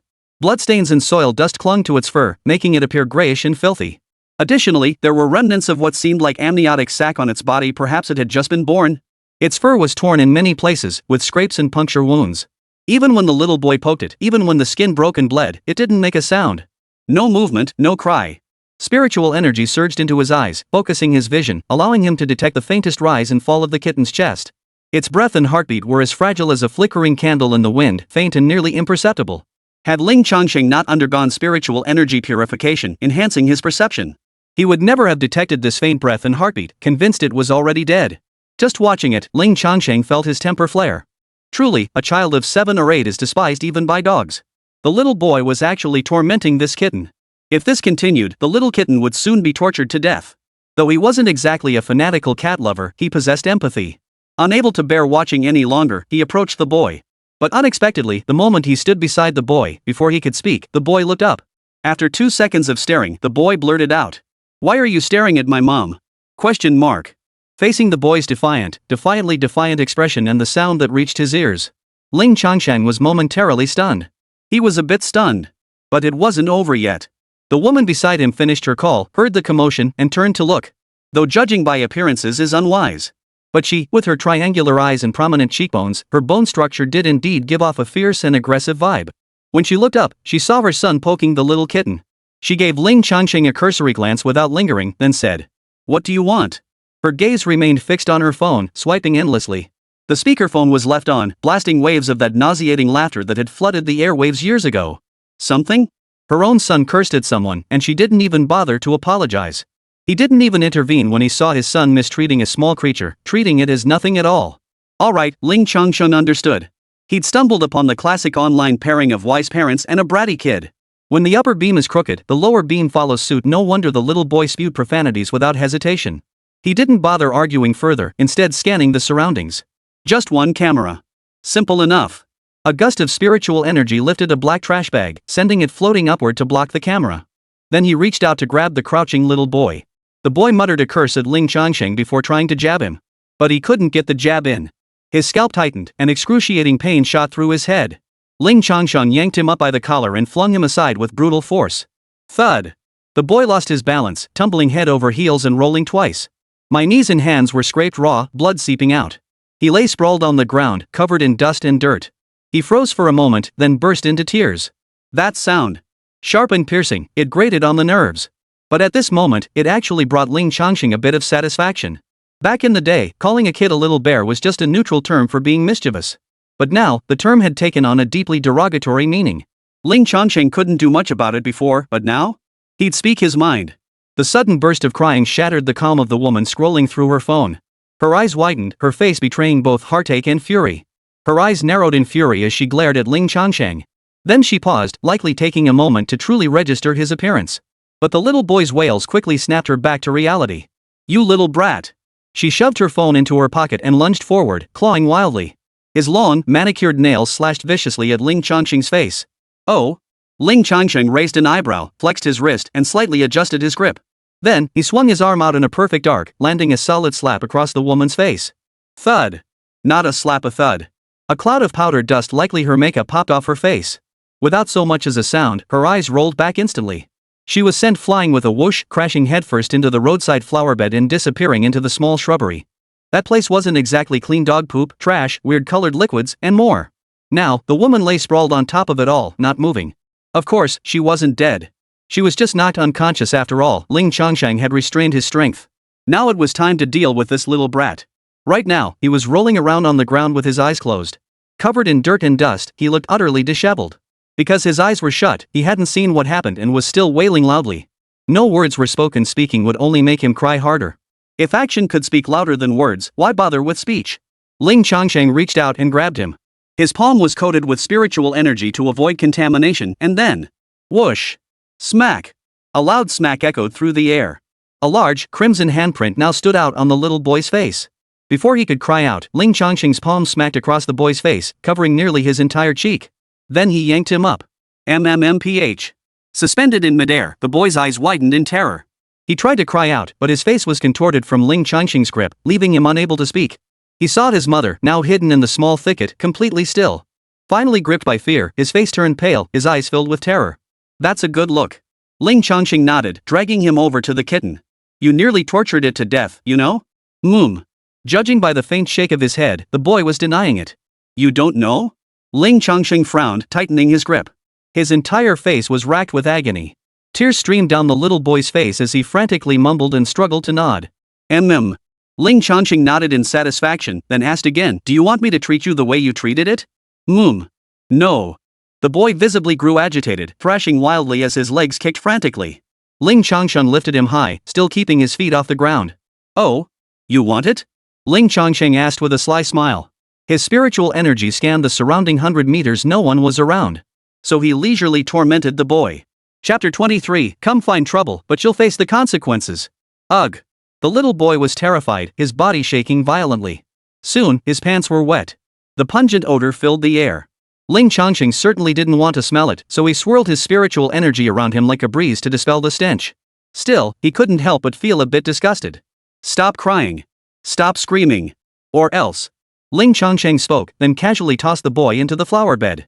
The boy indeed neither cried nor screamed, lying limp in the flower bed as if utterly drained. Remember today's lesson well. Grow into a kind-hearted person with a sunny disposition, understand? Yes, yes, yes. The boy nodded frantically, tears streaming down his face. Ling Changsheng nodded in satisfaction before walking toward the flower bed.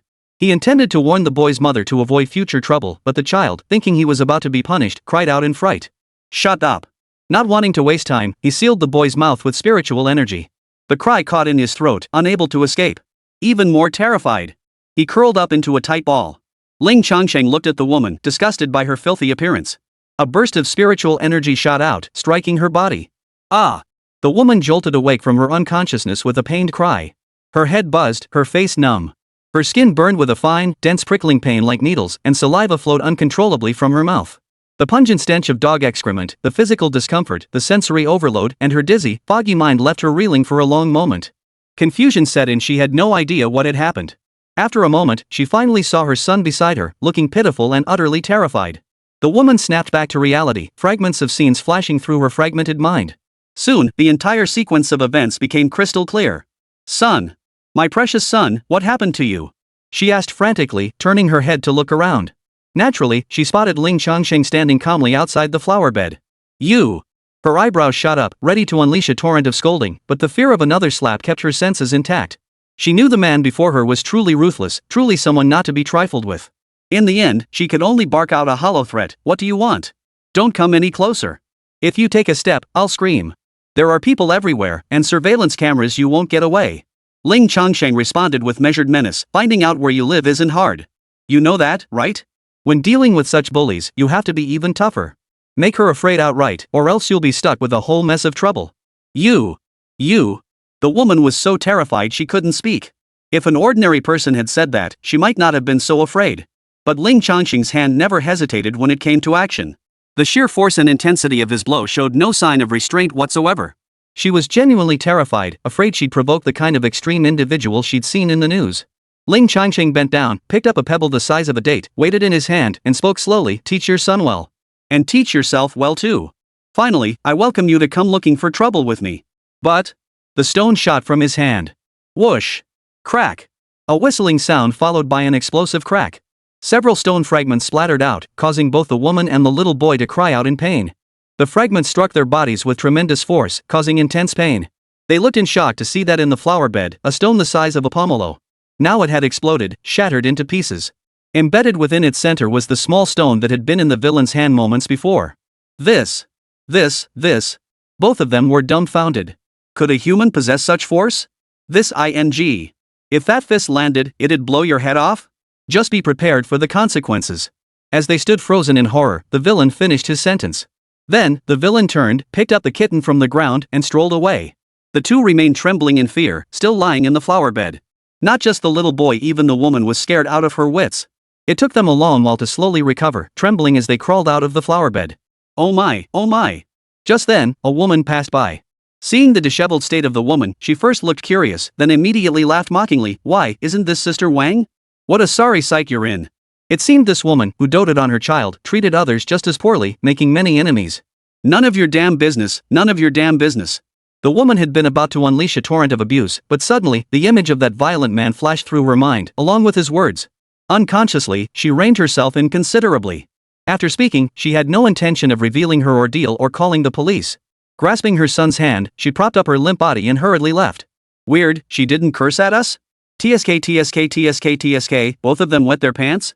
What were they doing in the flower bed anyway? The woman watched the two flee in panic, muttering curiously. Ling Changsheng couldn't care less about such things. He issued his warning. If they came looking for trouble later, he wouldn't hold back. Now, cradling the tiny kitten in his hands, pity welled up inside him. The kitten's frail body barely filled his palm. It felt weightless, soft as if without bones. The situation is dire. Should we use the minor resuscitation technique? Ling Changsheng hesitated. He had only recently cultivated his spiritual energy, and his control over it was far from perfect. This kitten was far too fragile. It seemed as though a breeze could carry it away, and the slightest external force could instantly end its life. It felt a bit too risky to proceed. After a moment's hesitation, he ultimately decided against using the minor resurrection technique. I'll place you inside the miniature world. Perhaps its profound spiritual energy can save you. Whether you live or die depends on your own destiny. Ling Changsheng sighed softly. Besides, if Lingxi were still in the little village, she might be able to help. Whether it was the sound or the steady warmth of the palm, something stirred the poor little cat. Trembling, it slowly opened its eyes. Those eyes were small, yet beautiful. A deep blue like pale crystal, or the shallow sea clear and bright. Its gaze was hazy, newly born and lacking any real sense of the world. It gazed at Ling Changsheng with innocent, natural wonder, its clear eyes reflecting his image. Meow. After 2 seconds of gazing, its mouth struggled to open, emitting a weak, infantile cry. The sound was weak and feeble, trembling with pain, like a lament. Yet faintly, it also carried an instinctive yearning for life. It shrank in Ling Changsheng's hands, struggling with barely perceptible force. The little boy must have cast a shadow over it, for it now feared anyone it saw. Don't be afraid, don't be afraid.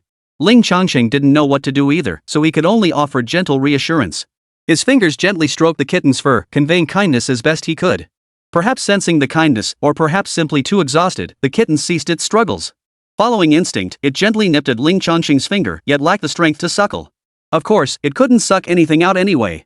Ling Changsheng's heart softened, genuinely moved by this little creature. Hold on to your will to survive. He murmured softly, hastening his pace homeward. Chapter 24, saved, yet the kitten's transformation. Ling Changsheng returned home. Approaching the box, he gazed down into its miniature world. Within the miniature world, mist drifted through the mountains while birds soared across the sky, creating a profoundly poetic scene. It now appeared more vibrant and alive, evoking the feel of a cultivation realm. After all, when he first encountered this miniature world, the mountain range had been utterly ordinary. It seemed that after infusing so many high-energy substances, the miniature world had undergone a transformation. The only slight disappointment was that the area of the microcosm remained unchanged. But that could wait. The immediate priority was the kitten in his hands. Ling Changsheng searched to see if Lingxi was still here. Before long, he spotted her. Not far from the small village, atop a mountain peak, 2 figures sat. One, clad in snow-white robes, sat cross-legged upon a rocky outcrop. An icy white radiance shimmered around them, while breaths of spiritual energy flowed in and out of their nostrils, forming a circular ring. It was Lingxi, likely in the midst of cultivation. Not far beside her, the white-haired girl young Xinyue was also present. She sat cross-legged, her hands clasped in a circle at her abdomen. This was the cultivation posture of the Supreme Frost Heaven chapter. But the little girl's head was nodding off, and a drool was hanging from her little mouth. She must have dozed off during her practice. This little one is so adorable. She looks just like a figurine. Since she's here, does that mean she's been taken as a disciple? Ling Changsheng pondered inwardly, then cradled the kitten and slowly extended his hand toward the miniature world. He successfully entered without incident. Nor did it cause any disturbance in the spiritual energy. It might be that living creatures cannot trigger the siphoning of spiritual energy, or perhaps the kitten was near death and couldn't activate it. While still mid-air, Lingxi opened her eyes and gazed skyward. Though she couldn't see Ling Changsheng, she could sense the fluctuations in the space. Young Xinyue, however, showed no change. She lacked this ability. Soon, the kitten was placed beside Lingxi on the mountaintop clearing, and the hand was withdrawn. To Lingxi's eyes, a beast as massive as a tiger suddenly materialized before her, startling her deeply. Her entire body jerked in reflex as her pale hand grasped out, instantly materializing the ice crystal sword. However, she quickly realized the beast's vitality was faint, barely clinging to life. Her heart relaxed, and she lowered her guard considerably. Xinyue, wake up. Lingxi understood that the mysterious being likely had business to discuss, so she roused young Xinyue. After all, only she could understand and convey the mysterious venerable's meaning. Yang Xinyue stirred groggily awake. Whoa! The moment her eyes opened, she saw the kitten on the floor and jumped in surprise, exclaiming, "What a huge cat!" Xinyue, the venerable one has arrived, Lingxi reminded her. This mysterious being was clearly not messing around. There was no time to wait for Yang Xinyue's outbursts. Upon hearing this, Yang Xinyue instinctively looked up and then, Once again, she clutched her eyes in pain. This time, however, it was significantly better. Her eyes didn't immediately bleed upon seeing the light. It seemed the grapes he'd given her earlier had been eaten and were actually working. Ling Changsheng. This little girl seemed pretty smart earlier.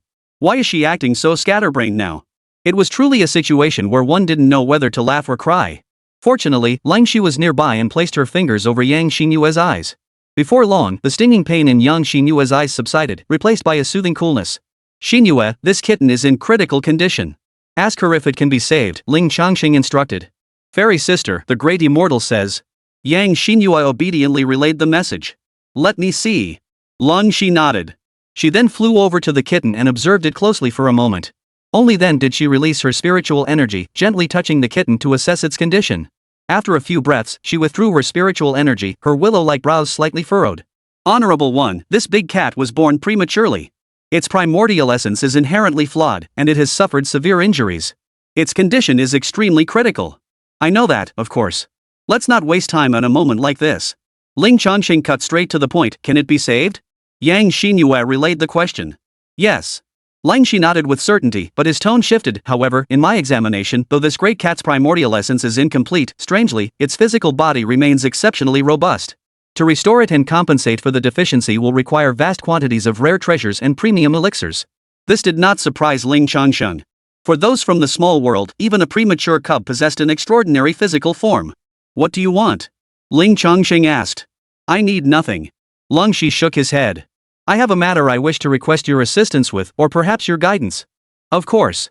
Whether the revered one intervenes or not, I can still help save this big cat. Ling Shi was clever, using a strategic retreat to advance her cause. She did have a request, but she refused to take credit or use it as leverage. Very well. Ling Changsheng nodded. If it's within my power to accomplish your answer, I shall do so without hesitation. Thank you, revered one. Ling Shi expressed his gratitude, then proceeded. Ling Changsheng pulled up a stool to watch. Within the microcosm. Upon the mountain peak. Ling Shi waved his hand, sending several array flags flying out. They whizzed through the air and planted themselves around the kitten. Soon, a faint green glow appeared, swirling within the array flags. Ling Changsheng recognized this. It was recorded in Ling Shi's 100 minor arts. This was the Greenwood Life Restoring Array, a mid-grade Earth tier artifact. It was used to heal wounds and restore vitality, capable of clinging to the last breath even for those near death. The effect was immediate. The kitten's condition visibly improved and stabilized. However, the energy consumption was immense. The array flags of the Azurewood Life Restoring Array trembled faintly, continuously emitting a greenish-blue glow. Soon, the spiritual light of the array flags began to fade. Seeing this, Ling Shi channeled her own spiritual energy into the Qingmu Revival Array. She then began pulling out one after another of the precious pills and spiritual medicines. Ling Changsheng couldn't identify them all, only managing to recognize a few from his collection of miscellaneous minor techniques. The ones he could identify were all precious healing medicines. Their quality was quite high, and Ling Shi was willing to spare no expense. The results were remarkably effective. Within mere minutes, the kitten's condition transformed dramatically.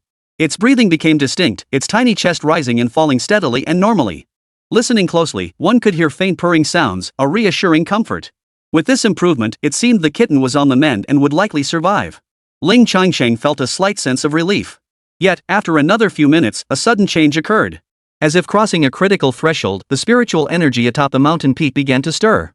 The summit seemed to become a spiritual energy depression, drawing the chi from the heavens and earth spontaneously toward it. At first, it was barely noticeable, but soon it appeared in wisps and strands, like mist or fog. The source of this phenomenon was none other than the little kitten. Seeing this, Ling Shi's expression shifted slightly. She immediately drew a line on the ground with her fingers. A line of ice materialized before her and Yang Xinyue, blocking the spiritual energy siphoning in their direction. Neither was affected. Only then did the two watch with curiosity the changes the kitten was causing. For Ling Shi and Yang Xinyue, this scene was not unfamiliar. They had witnessed it several times before. As for Ling Changsheng, is this the spiritual energy drain caused by ascension? The scene was all too familiar, and he recognized it instantly. He had always believed living creatures couldn't trigger spiritual energy siphoning, but apparently they could. This was rather troubling. He wanted to go in and try it himself. But alas, his body was far too massive for the microcosm. Entering would surely cause catastrophic destruction. Damn it! He grimaced and kept watching. The energy siphoning from living beings and plant fruits differed greatly. The spiritual energy siphoning triggered by living beings was noticeably stronger and spread farther. Fortunately, the microcosm was no longer what it once was, so it wouldn't drain the surroundings dry. Moreover, the small peach trees planted earlier had grown significantly smaller in stature. This phenomenon also manifested in the kitten. As the spiritual energy flowed in, the kitten's body began to shrink. Originally the size of a fist, it soon shrank to half that. Before long, it was no larger than a thumb. Compared to the miniature people, it was still larger than them. But to Ling Changsheng, it was far too small. Why is it shrinking? Could it be influenced by the rules of the microcosm, or perhaps the way of heaven? Ling Changsheng speculated inwardly. Just as it shrank to thumb-sized proportions, the spiritual energy siphoning began to subside, returning to normal. Honorable one, it is now safe, Ling Shi reported, lifting her head. As she spoke, the little kitten stirred. Supporting itself, it stood up unsteadily, eyes fluttering open. Then it began circling around, as if searching for something. Spotting Ling Shi and Yang Xinyue, it froze momentarily. Tilting its head, those deep blue eyes gazed at them with a moist, lucid stare. As if confirming, discerning something. Soon, as if having reached a conclusion, it turned its head away, ignoring Ling Shi and Yang Xinyue. It began darting its gaze around frantically, emitting urgent, high-pitched meows. It was undeniably adorable. So adorable.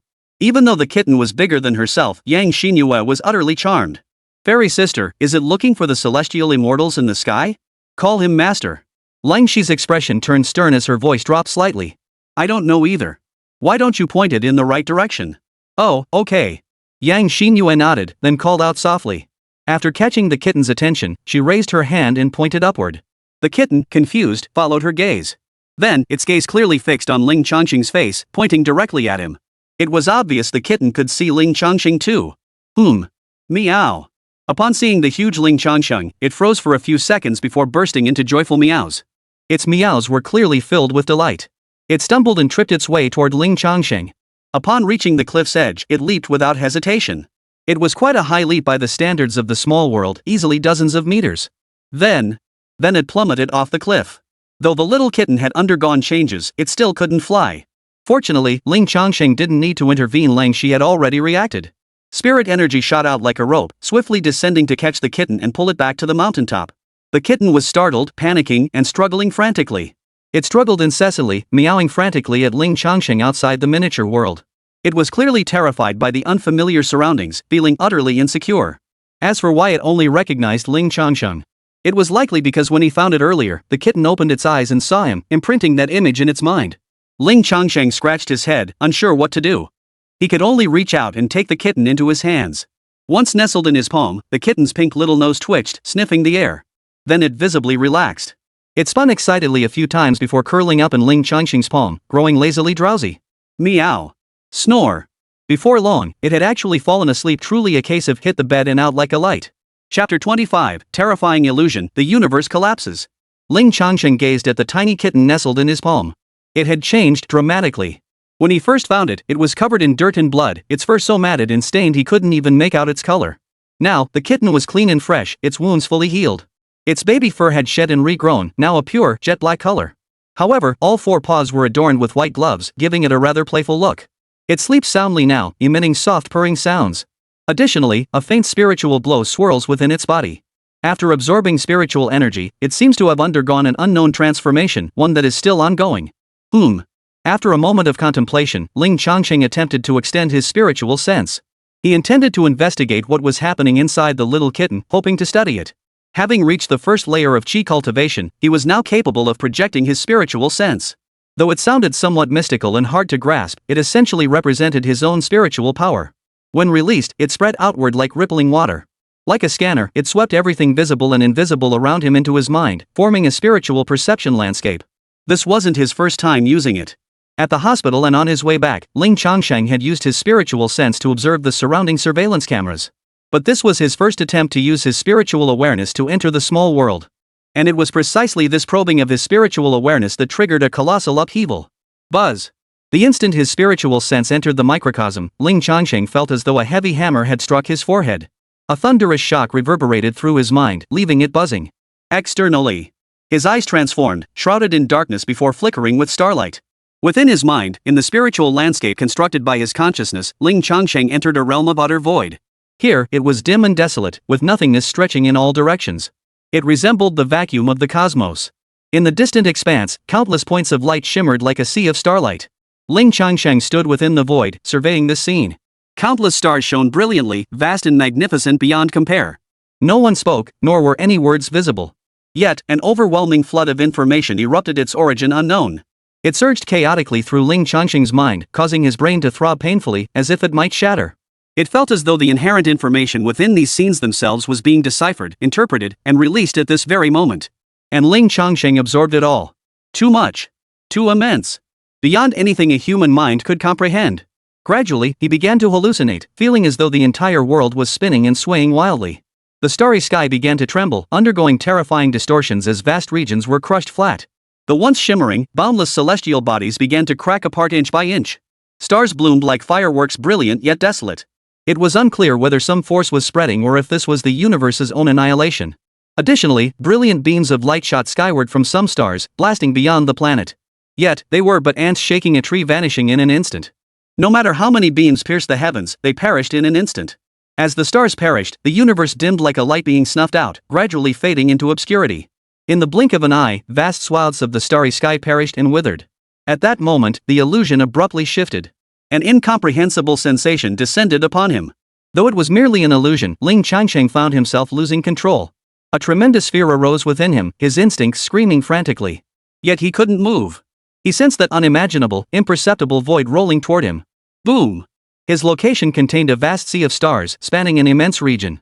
Yet this vast, sprawling star domain was still forcibly crushed flat. Whether massive stars or smaller celestial bodies, they instantly collapsed and flattened. Whoosh!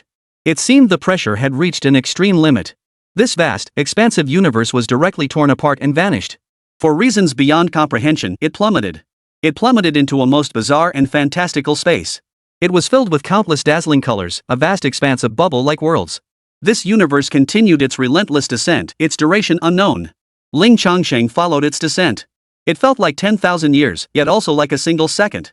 He plummeted out of this bizarre, illusory space. It landed in a place of utter darkness, devoid of any light. Boom! At this point, Ling Changsheng's mind was pierced by excruciating pain, unbearable to endure. All illusions shattered with a thunderous crash. Ah! Ling Changsheng couldn't help but cry out in agony. His body felt utterly drained. Not a shred of spiritual energy remained, it had been drained completely. His brain felt as though it were being torn apart, as if a pair of giant hands were turning it inside out. The excruciating agony was utterly unbearable, impossible to suppress. He staggered and collapsed to the ground. The hand that had reached into the box withdrew, but the little kitten was not brought back. The viscous force, absent for so long, reappeared, tugging at the kitten. Ling Changsheng was utterly drained of strength, unable to resist even this faint viscous force. Paralyzed on the ground, Ling Changsheng clutched his throbbing head, his entire body trembling uncontrollably. He truly hadn't expected that entering the miniature world with his spiritual awareness would reveal such bizarre illusions. Even less did he expect the sheer volume of information contained within and revealed by that illusion. His brain simply couldn't handle it. To an outsider's perspective, it was merely witnessing a grand and magnificent spectacle. Unbelievable. In truth, the sheer volume of information seemed to trigger his brain's protective mechanisms. Ling Changsheng began to forget. The illusion of that collapsing universe gradually faded from his mind. Until 90% of it faded away, leaving only the final image behind. A vast starry expanse falling into a void of darkness. At this point, the excruciating pain in his brain finally began to ease. Huff. Huff. Huff. Relaxing at last, he gasped for breath, cold sweat pouring down his body. Too weak to rise. What on earth did I just see? Ling Changsheng was so shaken his mind felt like it was shattering. He stared at the unremarkable box, gazing into the serene little world within. He never imagined that when his spiritual sense first probed inside, it would encounter such a magnificent illusion. The foundations of this miniature world were clearly no simple matter. But perhaps this was only fitting, only natural. After all, this was a realm of the supernatural, a realm that could even guide Ling Changsheng toward transcendence. If it were merely ordinary, that would be rather peculiar. I must have forgotten something. After the initial shock, Ling Changsheng recalled the illusions he had witnessed, only to find they didn't connect. A profound sense of forgetting overwhelmed him, a certainty that something vital had slipped his mind. Yet one sensation remained intensely vivid. Fear. He couldn't pinpoint which scene it came from, perhaps it was the intense dread he'd sensed within the forgotten visions. It lingered, echoing within his mind. Too real, too intense. Even now, it makes Ling Changsheng tremble uncontrollably. Ha! Forcing himself upright, he crawled to sit on the chair, a bitter smile curling his lips. It seemed he had indeed seized a great opportunity. But had fate's gift already been marked with a price in the shadows? Having forgotten, Ling Changsheng couldn't pinpoint the source of this intense dread. He could only speculate, could some calamity be awaiting him? A sense of urgency welled up within him. He must grow stronger quickly. Grab some big money fast, study the microcosm, and acquire more spiritual energy. He should also investigate the real world to see if spiritual energy truly exists there. It was time to find a new place. This rental place is far too unsafe. Chaotic thoughts swirled in his mind. Ling Changsheng took some time to calm his emotions and wait for his stamina to recover. Chapter 26, The Mark of Heaven. A moment later. Damn. I'm dead tired. Gritting his teeth, Ling Changsheng slowly went to fetch some fruit. He'd never felt this drained before. More drained than cancer. After all, his body had been drained dry. He placed the fruit into the small whirl to refine it, glancing at the kitten as he did so. He hadn't brought it out earlier, so it had been pulled down. But with Lingxi there, the kitten is fine, sleeping soundly. Relieved that it was safe, he retrieved the sublimated fruit, sat cross-legged on the spot, and began his cultivation. He drew spiritual energy from the fruit to replenish himself. Before long, in just a few breaths, the fruit's spiritual energy was completely depleted. It really was too little. He would have to gather more. After several minutes, Ling Changsheng paused. The spiritual energy in his dantian hadn't fully recovered, only replenishing about 2 or 3/10. However, the feeling of weakness in his body had vanished, and his condition was still quite good. Fruits grown within the microcosm are still superior. They contain a sufficient amount of spiritual energy. Ling Changsheng thought to himself. It was a pity that the little peach tree had only borne one peach and had not produced any more fruit. Ling Changsheng had kept an eye on it. It seemed dormant now, growing inward. Perhaps it would bear fruit again after some time. As for planting other seeds, that was certainly possible. But what Ling Changsheng wanted to do now was not this. He sat back down beside the box. This time, probing the microcosm with his spiritual awareness wasn't all about scares. He had gained something. First, Ling Changsheng could now sense a subtle connection between himself and the microcosm after his spiritual awareness entered it. It was as if he could sense the miniature world's location. He also seemed to be able to influence the microcosm. Second, this second point was somewhat mysterious, somewhat wondrous. He seemed to perceive a peculiar existence. Formless and intangible, it was difficult to describe. It felt like a consciousness, yet also like a law. In any case, it was very strange. Now he intends to test these two discoveries, whether they are true or false. First, he'd test whether he could influence the microcosm. He reached into the microcosm. Nothing unusual. Gazing at the tranquil microcosm, Ling Changsheng took a deep breath, his consciousness merging with that peculiar sense of interconnection. He remained cautious. Should that earlier sensation reappear, he would sever the connection instantly. Fortunately, the illusion did not recur. It seemed to trigger only once. Ling Changsheng's consciousness merged with that interconnection. After a moment's thought, he considered expanding the area of the microcosm. Whoosh!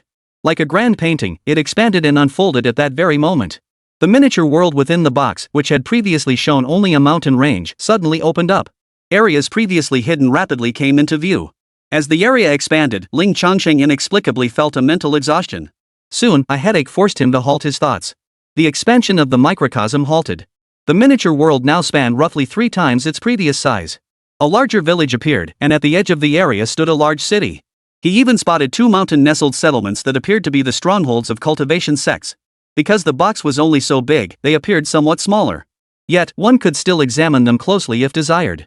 With a single thought, the small village enlarged, allowing for a more detailed examination.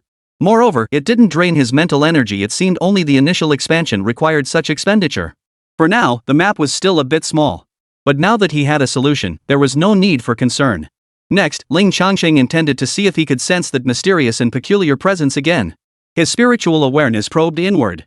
Still, it didn't trigger any earth-shattering commotion, and he breathed a deep sigh of relief. Soon, that peculiar sensation returned. Where his spiritual sense lingered, a mass of mist slowly coalesced. It resembled ordinary clouds, yet it was not. This very mist had appeared the first time he encountered the microcosm. Yet it was different. Back then, it had been merely a mass of mist.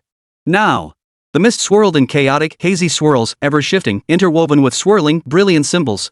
The symbols flashed, occasionally linking together as they flowed. Their dazzling radiance made them exceptionally mystical, as if the symbols of the Great Way had materialized and coalesced. This spectacle was more vivid, clearer, and more mysterious than the one triggered before. What is this? Ling Changsheng frowned. As he watched the intricate chain of arcane symbols, an absurd thought formed in his mind. Could this be the heavenly way of the microcosm? Since it was right before his eyes, Ling Changsheng decided to ask it directly. The misty cloud showed no reaction, likely devoid of sentience. After a moment's hesitation, he decided to activate his spiritual sense and attempt to merge with the mist. To see if his spiritual sense could uncover anything. Boom! Ling Changsheng's spiritual sense trembled as a flood of information surged into his mind. His face instantly paled with shock. He thought he was about to trigger that terrifying illusion again. But to his surprise, it didn't. It was perfectly normal. Nothing major had happened. The information churned in his mind, incomprehensible and indecipherable. Perhaps that was why it only caused a dull ache in his head, and the situation remained manageable. After a few breaths, it gradually subsided. Ling Changsheng carefully sensed what had occurred. First, his spiritual awareness had left an imprint within this cloud of mist. The sense of connection to the microcosm within his mind grew deeper and more intense. He could now influence and control the microcosm with greater intensity and depth. It felt like gaining access to a deeper level of authority. Second, he finally understood what this cloud of mist truly was. Within the mist, those swirling, peculiar symbols were actually the manifestation of laws. Ling Changsheng used words and was accustomed to reading through words. The myriad manifestations of the laws were unfathomable, formless, and shapeless. In Ling Changsheng's eyes, they manifested as the form of written symbols. In short, it truly was the way of heaven. It likely possessed no consciousness, at least, Ling Changsheng sensed none. It was merely the embodiment of rules, hence its inability to answer his questions. Third, some rudimentary laws of the Tao, for reasons unknown, had been deciphered. Even in a low-dimensional world, the laws of heaven are profoundly intricate. What Ling Changsheng could discern and decipher was exceedingly rare. Yet, it was sufficient to resolve some of his doubts and confirm certain conjectures. First, the small world was a low-dimensional realm. The world Ling Changsheng inhabited was likely far higher in dimensionality. To the microcosm, all objects contained vast amounts of energy, making them high-energy substances. This energy could be absorbed by the microcosm, converted into spiritual energy, and used to strengthen the microcosm itself. This confirmed his earlier conjecture. Simultaneously, due to its low-dimensional nature, the laws governing the microcosm have been infused with Ling Changsheng's spiritual consciousness from the higher dimension, leaving an imprint and granting partial control. Likewise, due to its low-dimensional nature, the small world's celestial principles cannot and will not harm Ling Changsheng's self. Given this, it seems odd and peculiar that the previous illusion could have harmed him. Moreover, the reason for the recent depletion of spiritual energy during the expansion of the microcosm's territory has also become clear. The projection of the microcosm used his spiritual consciousness as an anchor point. The larger the projected area, the greater the strength of his own spirit required. The stronger the spirit, the more information from the surrounding area it could receive. Beyond these revelations, another crucial question found its answer. The reason for the ascension. Judging by the cosmic laws governing the microcosm, not everything should be capable of containing spiritual energy. Certain things remain ordinary, incapable of holding spiritual energy. The reason Ling Changsheng's items could be sublimated is that these items themselves can inherently contain and exist within spiritual energy. Chapter 27, Mortals as Array Foundations. Exactly. The answer had been found. But as the answer emerged, an utterly absurd thought took root. Is this something that should exist on Blue Star? The universe Blue Star inhabits clearly leans heavily toward technology. Moreover, with the emergence of the concept that not everything can contain or absorb spiritual energy, Ling Changsheng began to doubt himself. Why could he absorb spiritual energy? He was just an ordinary person. He pondered this question before, but never delved too deeply. Who would bother dissecting such principles? It's fantasy, after all. If it weren't mysterious, would it still be fantasy? But now, it truly demanded attention, impossible to ignore. And it's not just these questions.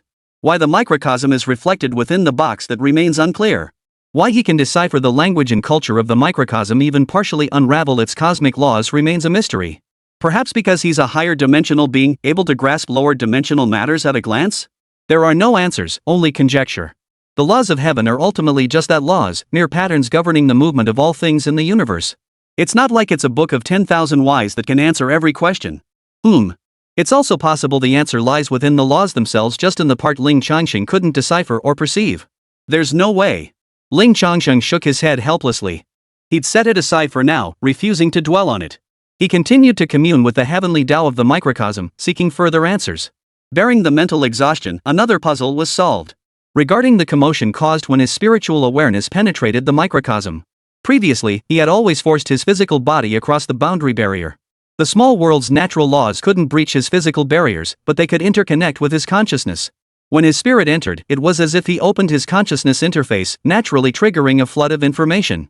Thus, the spirit consciousness merged with the heavenly Tao, leaving an imprint and gaining partial authority.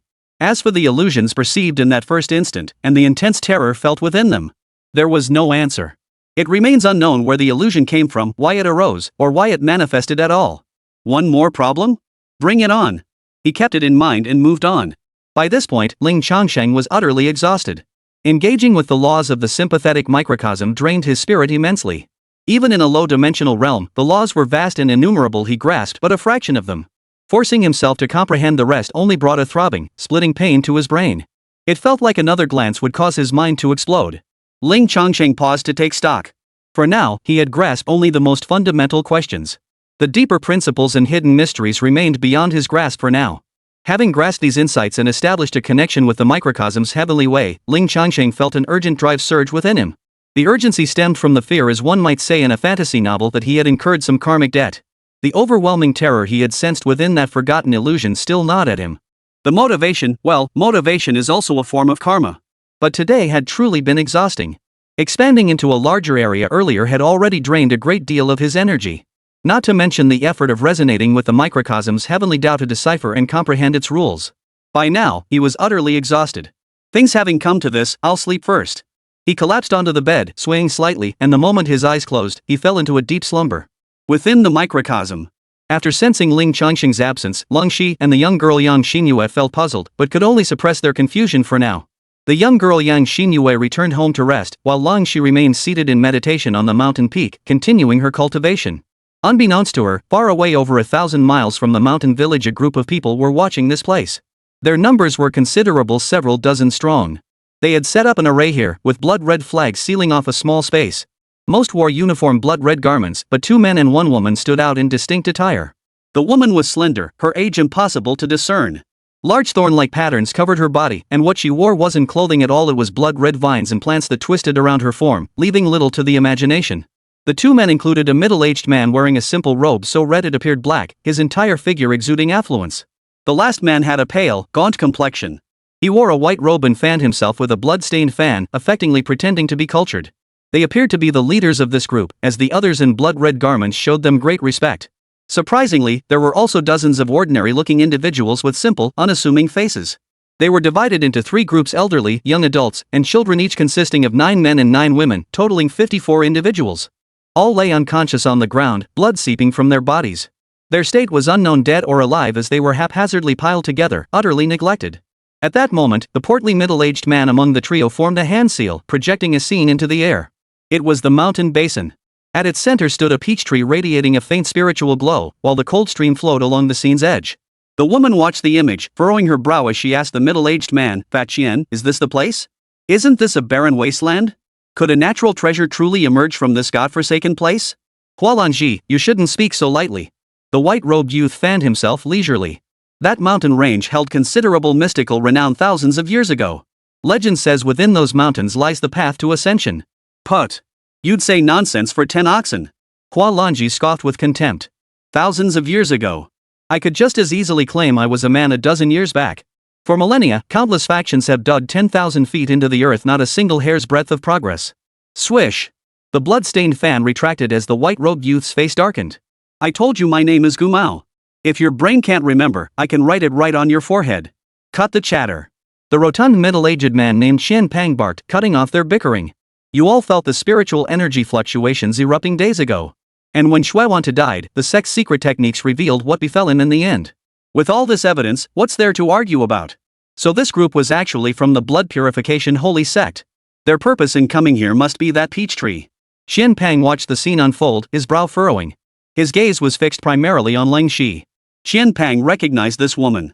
She was one of the 5 mountain lords of the Xianbing Immortal Mountain, a rising star among the younger generation. Her beauty was extraordinary. A powerful second-generation cultivator had established the Golden Flower list to gather the most beautiful women across the Tianqian continent. Ling Shi was listed on the rankings and ranked 3rd, no less. The commentary noted that while she appeared cold and aloof, her temper was actually quite fiery. Rumor has it that if Ling Shi hadn't gone and beaten up that second-generation cultivator, she might have claimed the top spot. Not only is her beauty unmatched, but her combat prowess is equally formidable. Before reaching 100 years of age, he had already entered the Golden Core stage. His exact cultivation level remains unknown, but his combat prowess is peerless. His mastery of ice spirit chi was profound beyond measure. In the Heavenly Flame Desert, he once froze hundreds of miles of land, slaying a late-stage Golden Core cultivator with decades of experience. Given this, attempting any underhanded maneuvers under her watch would likely come at a steep price. But no worries.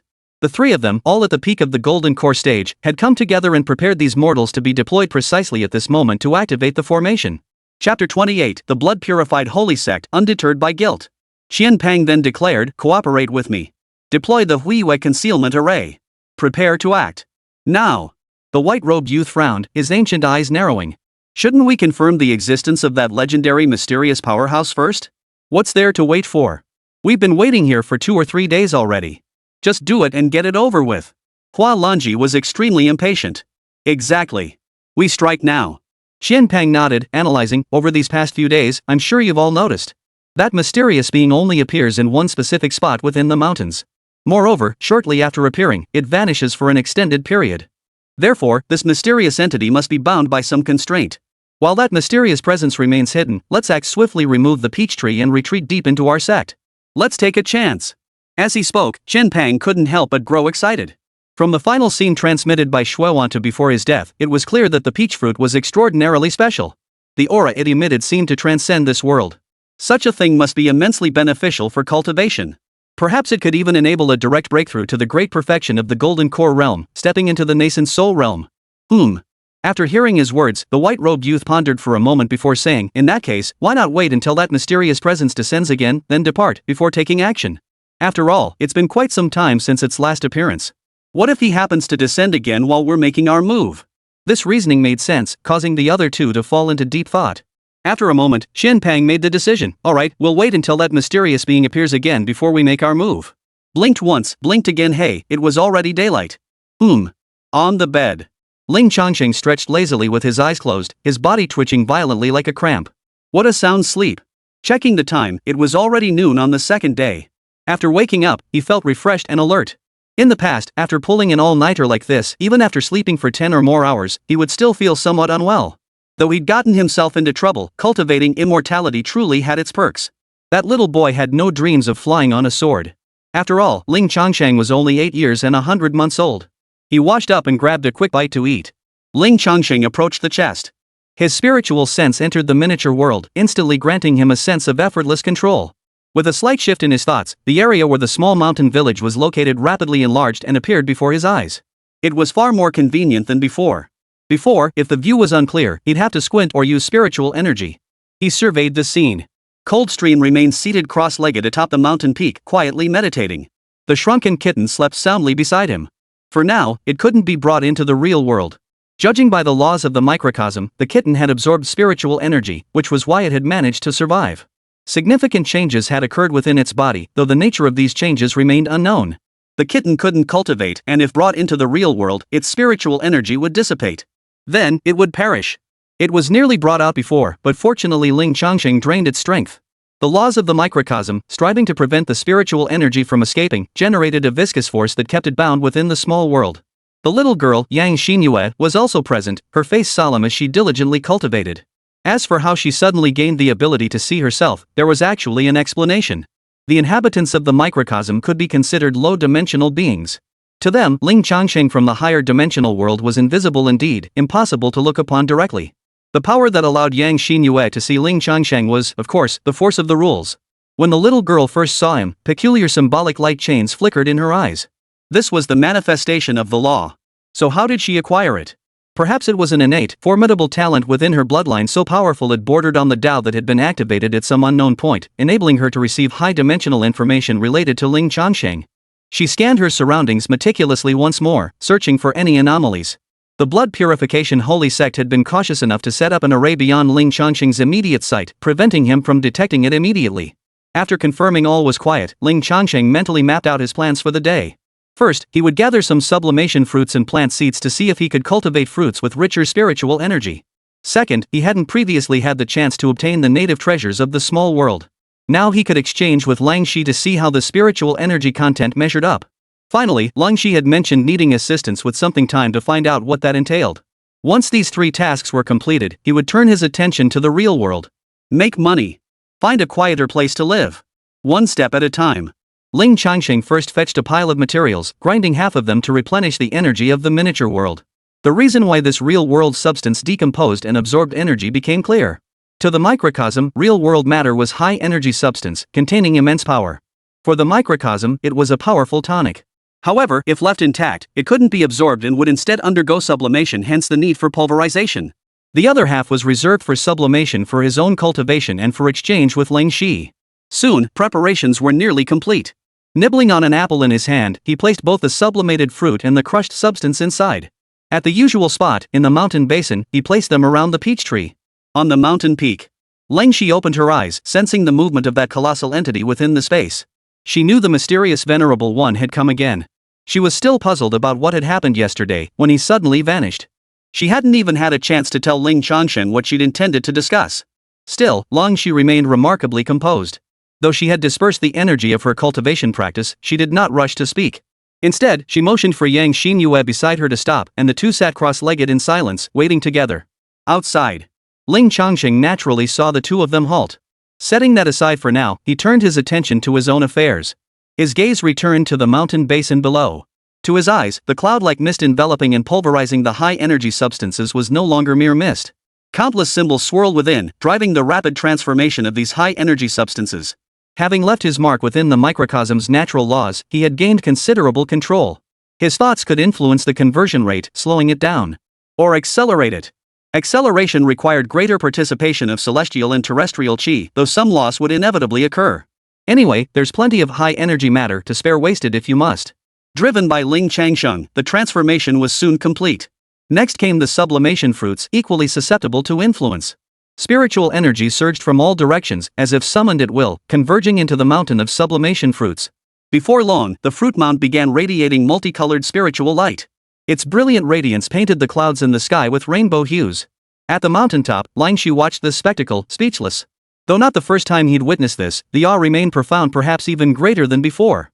A sigh escaped him, his thoughts complex. The work of this mysterious powerhouse had grown even more extravagant.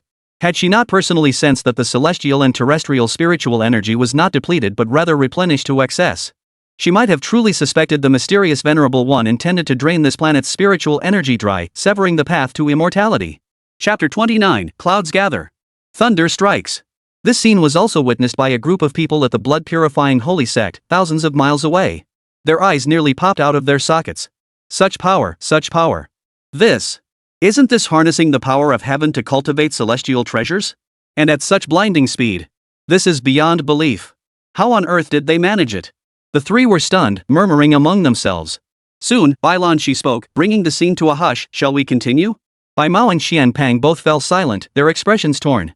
The scenes transmitted by Shuewantu were ultimately less shocking than witnessing them firsthand.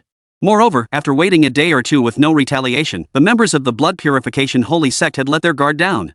That's why they dared to come steal chickens. But now, faced with this terrifying, utterly baffling spectacle, they were genuinely conflicted. After a long moment, Xian Pang's eyes hardened.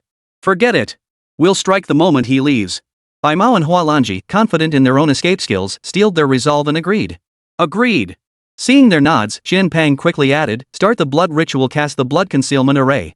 I refuse to believe 54 people born under the dark moon can hide our tracks. And whatever treasures you have, don't hold back. I'll lead the way. Here, this is the ghostly mist distilled from 10,000 vengeful souls. It blocks detection and corrupts spiritual energy. As he spoke, a massive ghostly mist appeared in Xian Pang's hand, swirling with countless human faces that screamed and howled. The sight sent a chill down one's spine. Even their own men couldn't endure it. The dozen or so disciples clad in uniform blood-red robes felt their spirits slightly shaken. Alright, since that's the case, I won't be stingy either. Bai Mao produced a mirror, explaining its function aloud. He claimed it could withstand a full power strike from a late-stage nascent soul cultivator, and even reflect a portion of attacks from those beyond the nascent soul realm. Hua Lanji then produced a black flower, explaining its function. This flower was an illusionary object. Once placed in the mouth and activated with spiritual energy, it would transform into a black flower. The difference was that this black flower grew within spatial fissures. Meaning that once transformed, their aura would be completely concealed within the spatial fissure. Thus, the three began their preparations. They summoned their disciples to carve a grand formation into the ground. They placed 54 ordinary people within the formation, arranging them according to specific positions. They slit their wrists, letting blood flow.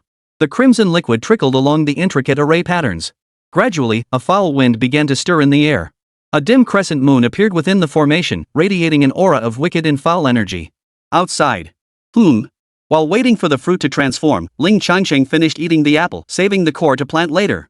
At that moment, a sudden wave of discomfort washed over him. He even felt a strange sensation throughout his body, an uncomfortable unease. This wasn't a mere whim, something was genuinely affecting him. Moreover, it was emanating from the microcosm. It was a message transmitted by the rules of the Tao, making him feel uneasy and nauseous. What is it? Ling Changsheng carefully deciphered the message resonating from the way of heaven. Soon, the source of the message was pinpointed. It originated from a desolate mountain range 1,000 miles away. The currently visible area, measured on the scale of a small world, spanned roughly 800 li. That 1,000 li distance lay beyond his field of vision. But it didn't matter. Ling Changsheng was now brimming with energy, fully capable of expanding the scope by a mere 200 li. With the thought, the box world rapidly shrank, revealing a much vaster expanse. Ling Changsheng primarily sought to identify the source of his unease. Soon, after feeling a touch of fatigue, he found it. His gaze settled upon a barren mountain range. The source of the information was right here. Zoom in. Ling Changsheng made a grabbing motion with his hand, and instantly, the scene rapidly enlarged before his eyes. Overlapping the small mountain village. Not literally stacked, but rather a projection displayed above the village's level. The barren mountain remained serene, showing no signs of abnormality. It seemed something was obscuring it, but that was no concern for Ling Changsheng. What method could possibly surpass the laws of heaven? He directly resonated with the laws themselves, piercing through the mountain's concealment. A blood-soaked formation, densely studded with crimson banners, came into view. Within it, he saw pale-faced figures whose fate was unknown, blood-robed cultivators bustling about, and 3 cultivators who seemed to be leaders all clearly visible. This scene made Ling Changsheng frown. Especially the formation. It was precisely this thing that stirred unease within him. And these people, they looked familiar. Soon, Ling Changsheng remembered. He recalled the day the peach tree bore fruit. A crimson flying vessel had appeared, its banners fluttering in the wind. Its emblem was precisely this drop of blood. If memory served, the name was the Holy Blood Sect? What was this about? The question had barely formed in his mind when it was instantly answered.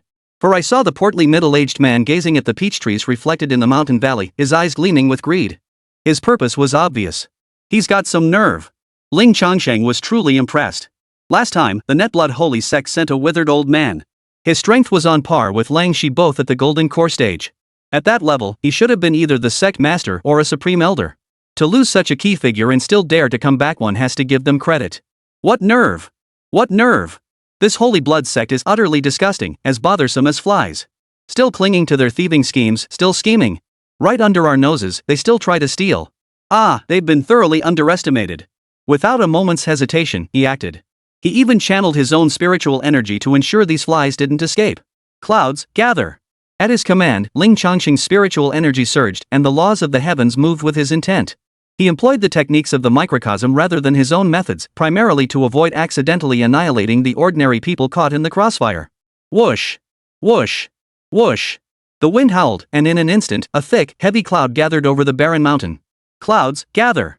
Within the miniature world, deep within the barren mountains, the members of the Blood Purification Holy Sect were startled by a resounding, majestic voice. This sound. It echoed the celestial-like roar that had filled the scene before Xuewanta's death. Instantly, Xianpang and his 2 companions paled. Before they could react, their scalps tingled with an intense, prickling sensation.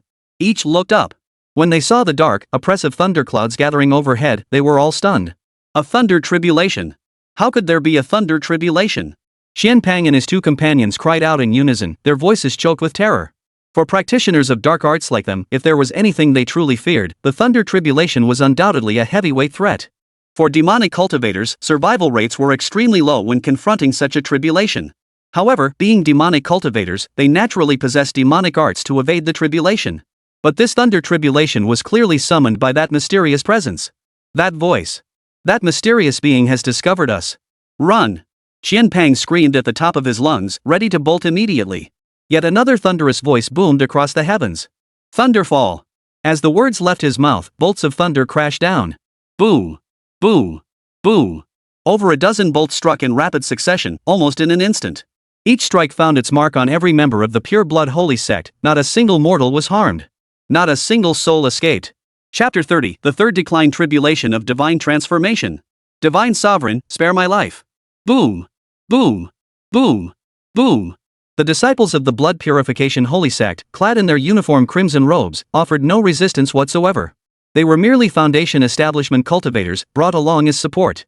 And they might just end up taking the fall. When the thunderbolts struck down, they didn't even have time to react.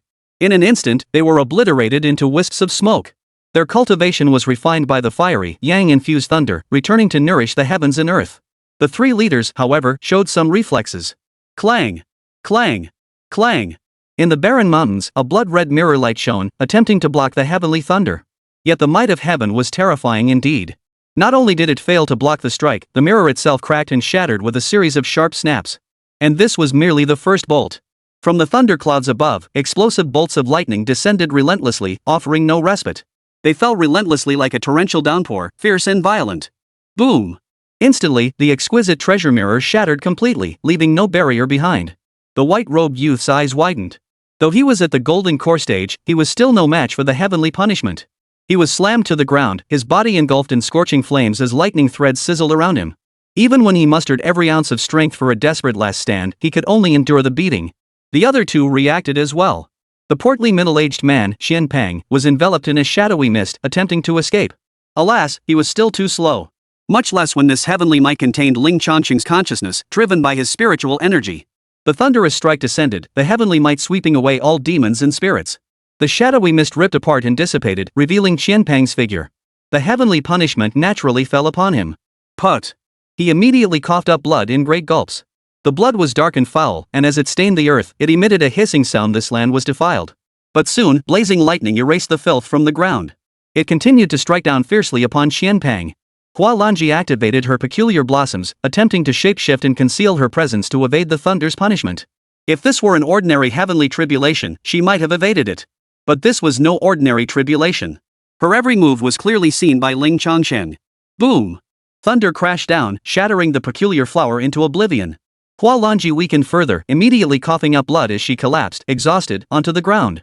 A faint bloodlight barely shimmered around her body as she struggled to endure the thunderous punishment. She could only hope to hold on a little longer, to endure until that mysterious presence ceased. They were truly deluding themselves. Ling Changsheng not only intended to slay these three, but also sought to settle accounts with their entire sect once and for all. What the hell was this pure blood holy sect? A bunch of annoying pests. So they just love coveting others' possessions, huh? Prepare to face the consequences. Ling Changsheng increased the flow of spiritual energy into the miniature world. The intensity, quality, and quantity of the spiritual energy he cultivated far surpassed anything within the microcosm. At that moment, the thunderclouds in the sky swelled, and a blazing orb of light appeared at its center. Within it, several more colors gradually emerged, profound and unfathomable. Radiance spread, and the thunderous roar grew even more violent. The rumbling majesty of heaven spread far and wide.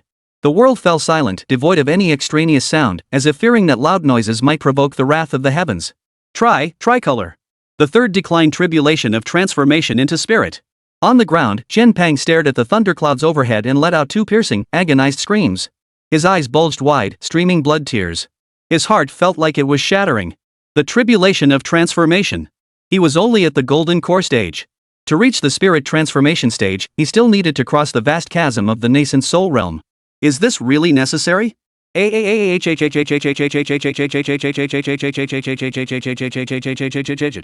Instantly, Xinyue began wailing frantically, "Divine Lord, spare my life. Xinyue vows to serve you faithfully for the rest of my days, as your slave, as your dog. Die." A thunderous voice boomed across the heavens. I don't know what it means. The overwhelming terror of life and death erupted completely at that moment. Boom! Boom! Boom! This time, only 3 bolts of lightning struck down, each bolt coiled with 3 distinct colors. The tricolor thunderbolt struck Xinyue and his 2 companions with pinpoint accuracy. Boom! Amid the deafening explosion, Ling Changsheng clearly saw the 3 vanish in an instant. The heretical spiritual energy they cultivated was instantly refined away, purging all impurities. The thunderbolts they had previously endured with great difficulty collapsed instantly under this triple decline tribulation. Huff! Ling Changsheng felt a sense of relief wash over him as he dispersed his spiritual energy. He sensed his reserves already meager, they were now nearly depleted, leaving only a tiny remnant. Fortunately, it hadn't drained his physical stamina. This 3-decline tribulation proved quite taxing. Both the thunderclouds and the divine punishment required spiritual energy to coalesce, yet the barren mountain's spiritual energy was too depleted. He glanced at the unconscious mortal lying on the ground, then at the earth stained with the blood of Xinyue and his 2 companions. This blood could be useful to Ling Changsheng. With a sweeping gesture, winds stirred across the land. He swept up the blood-stained soil, gathering it into a mass. Ling Changsheng intended to annihilate the pure blood holy sect. Normally, one would need to spare a prisoner for interrogation. But the sight of these people was truly revolting, so he simply annihilated them. After all, there were other means. The cultivation methods practiced by cultivators leave traces of Taoist techniques within their bodies. For instance, the blood of these 3 carried an unmistakable aura of corruption. Even if the impurities were obliterated by heavenly thunder, the residual traces of cultivation could still be tracked. This would allow us to trace back to where large quantities of the pure blood holy sect's cultivation methods were practiced. It's like tracking someone down through their internet connection. After gathering the information, Ling Changsheng focused his thoughts. The scene of the small mountain village materialized, layered over the barren mountain landscape. Within the vision, Langshi and Yang Xinyue stood atop the mountain peak, their gazes fixed on a single direction. Upon closer inspection, both bodies trembled violently. The young girl Xinyue clutched her ears, shivering violently. Even Ling Shi could barely suppress his own trembling. After discerning the source, it became clear they were gazing toward the barren mountain. It seemed they had been terrified by the dreadful triple decline tribulation. "Come over here, to where the thunder tribulation is," Ling Changsheng said. Yang Xinyue shuddered, then pointed toward the barren mountain. "Fairy sister, the immortal told us to go there." Hiss. Ha! Ling Shi drew in a deep breath and exhaled, her suspicions confirmed. The legendary triple decline tribulation said to be triggered only during the breakthrough of the most powerful Huatian cultivators had been summoned by the mysterious venerable. Her suspicions about Ling Changsheng deepened further.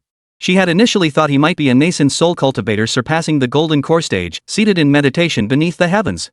But now it was clear one who could casually trigger the 3 decays tribulation of the Huatian stage could never be merely a Yuanian cultivator. That was the lesser concern. Compared to the realm itself, this ability was far more outrageous, far more unfathomable. As shock surged within her, a tinge of frustration crept in. Ling Changsheng noticed she hadn't moved and found it odd, so he looked more closely. Then he noticed a slight shift in Ling Shi's usually impassive expression. Her rosy lips pouted ever so slightly, the corners turning down just a bit. Her expression management was impeccable. These shifts were minuscule. Yet one could still discern a hint of defeat? Interesting. This young woman carried herself with an icy, aloof demeanor. Then, when she faced off against Blood Massacre of the Pure Blood Holy Sect earlier, she displayed quite the domineering presence. The contrast? It was somewhat amusing, but she still had to urge him on. Hurry. There are injured mortals here. Within the formation, those mortals were gravely wounded. Even the thunderous claps couldn't rouse them. Delay any longer, and they might just die. If I hadn't seen them, I wouldn't have said anything. But since I did, lending a hand isn't such a big deal. Oh, coming. Ling Shi snapped back to attention, stepping onto a rainbow of icy light as he flew over with young Xinyue in tow. 1,000 miles wasn't far for someone at the golden core stage, but it wasn't something you could cover in the blink of an eye either. Ling Changsheng felt she was moving too slowly, so he summoned a fierce wind to hasten their progress. It harmed them not, merely swirling around them. The vast sky trembled as the gale howled. In no more than a dozen breaths, the 1,000-mile distance was traversed. Chapter 31, The Power of the First Fruit. The two little figures stood somewhat disheveled. Turning to gaze at the small mountain village they had left behind, 1,000 miles now behind them, they stood speechless. Look at the ground. Ling Changsheng snapped them out of their daze. Upon seeing the blood-soaked formation array on the ground and the mortal trapped within it, Ling Shi's expression instantly turned icy, her almond-shaped eyes blazing with fury. It seemed she had recognized them. Ling Changsheng wasted no time, asking Ling Shi if she knew where these people came from. Ling Shi shook her head. After all, she was a cultivator, her knowledge of the mortal realm was limited. She could only shake her head. Observing the figures on the ground, the dozen or so charred remained scattered about, and the lingering traces of malevolent energy. Ling Shi understood. The Venerable had summoned her and unleashed the terrifying thunder tribulation all to save someone. Clearly, this Venerable Master was a good person. Ling Changsheng, unaware he'd been handed a good person card, was still pondering his next move. With only a few wisps of spiritual energy left within him, he had no choice but to abandon himself to tend to the little one. He had been preparing to cultivate with the sublimation fruit to replenish the spiritual energy drained from him yesterday. But then those from the blood purification holy sect showed up again, interrupting him. They even drained away the tiny bit of spiritual energy he'd painstakingly recovered yesterday. Truly, there was no time to spare. Thus, Ling Changsheng declared, handle these men as you see fit. I have urgent matters to attend to. We shall meet again in due time. All right. Ling Shi nodded. After sensing the mysterious Venerable's aura fade, she pursed her lips slightly. After waiting several days, there was still no progress on his own affairs. Now he had to run errands too. However, Ling Shi was inherently a kind-hearted person. Seeing the elderly and children lying on the ground, he felt no resentment. He got to work. Ling Changsheng was preparing to return to the small mountain village. But as Ling Shi began rescuing the common folk, he suddenly sensed a faint fragrance drifting toward him. Subtle yet elegant, mysterious yet lingering. This fragrance does not truly appear in the olfactory senses of the nose. It is born within the spirit. Moreover, I inexplicably feel much more mentally refreshed. Could it be something like human virtue? Ling Changsheng speculated. Gazing into his own spiritual awareness, he saw nothing unusual. Anyway, it wasn't a bad thing, and since he couldn't see it, he decided to put it aside for now. Back in the mountains near the small village. After such a delay, the fruits Ling Changsheng had set aside had long since completed their transformation. He retrieved them, preparing to begin cultivation. Normally, in a place abundant with spiritual energy, one could slowly replenish their reserves without even cultivating. But Blue Star. Never mind. Pushing aside distracting thoughts, he restored the spiritual energy within his body. With the spiritual veins already opened and unobstructed, and an ample supply of sublimation fruits, the spiritual energy replenished rapidly. 1 hour later. The spiritual energy within my body was fully replenished. Still, I'm only at the first layer of chi cultivation. This merely replenishes what was expended. To advance in cultivation, the spiritual energy from these ascension fruits is insufficient. He would still need to plant the seed or see how the exchange of celestial treasures with Ling Shi went later. With this thought, Ling Changsheng glanced to see if Ling Shi had returned. Within the miniature world, Ling Shi had already returned and was seated atop the mountain peak. After all, she was the ruler of a mountain under a superpower faction, with plenty of people at her beck and call. Escorting a few mortals? Simple. Quick. After all, if they weren't swift, their heads would roll just as quickly. Yet Ling Changsheng noticed Ling Shi was unusually not cultivating now, instead staring blankly while propping her chin on her smooth hand. A strand of her pinned-up black hair had escaped, drifting across her face in the breeze.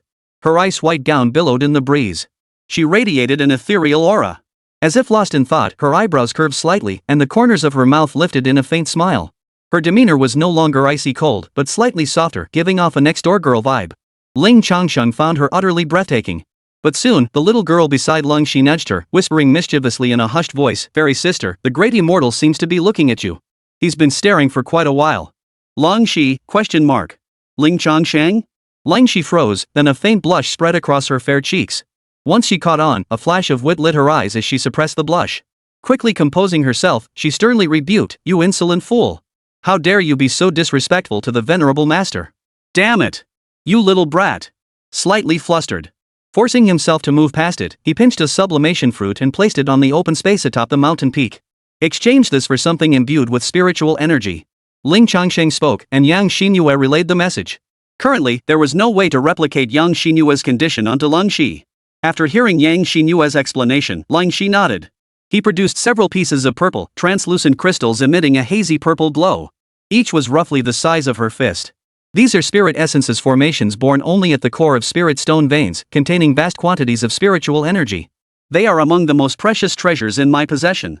Are you satisfied, revered one? Ling Shi spoke as he produced 10 spirit essences, making them float before him.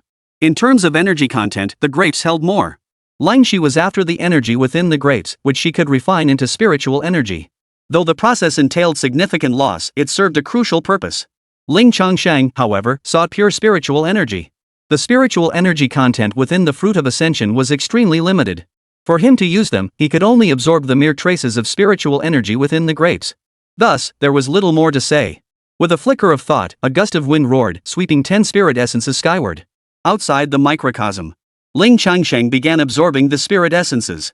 1 hour later, all 10 spirit essences were consumed, reduced to powder. Ling Changsheng opened his eyes, a fleeting frost-like glow flickering within. He exhaled, releasing a breath of frosty mist that rapidly cooled the room. He felt quite pleased.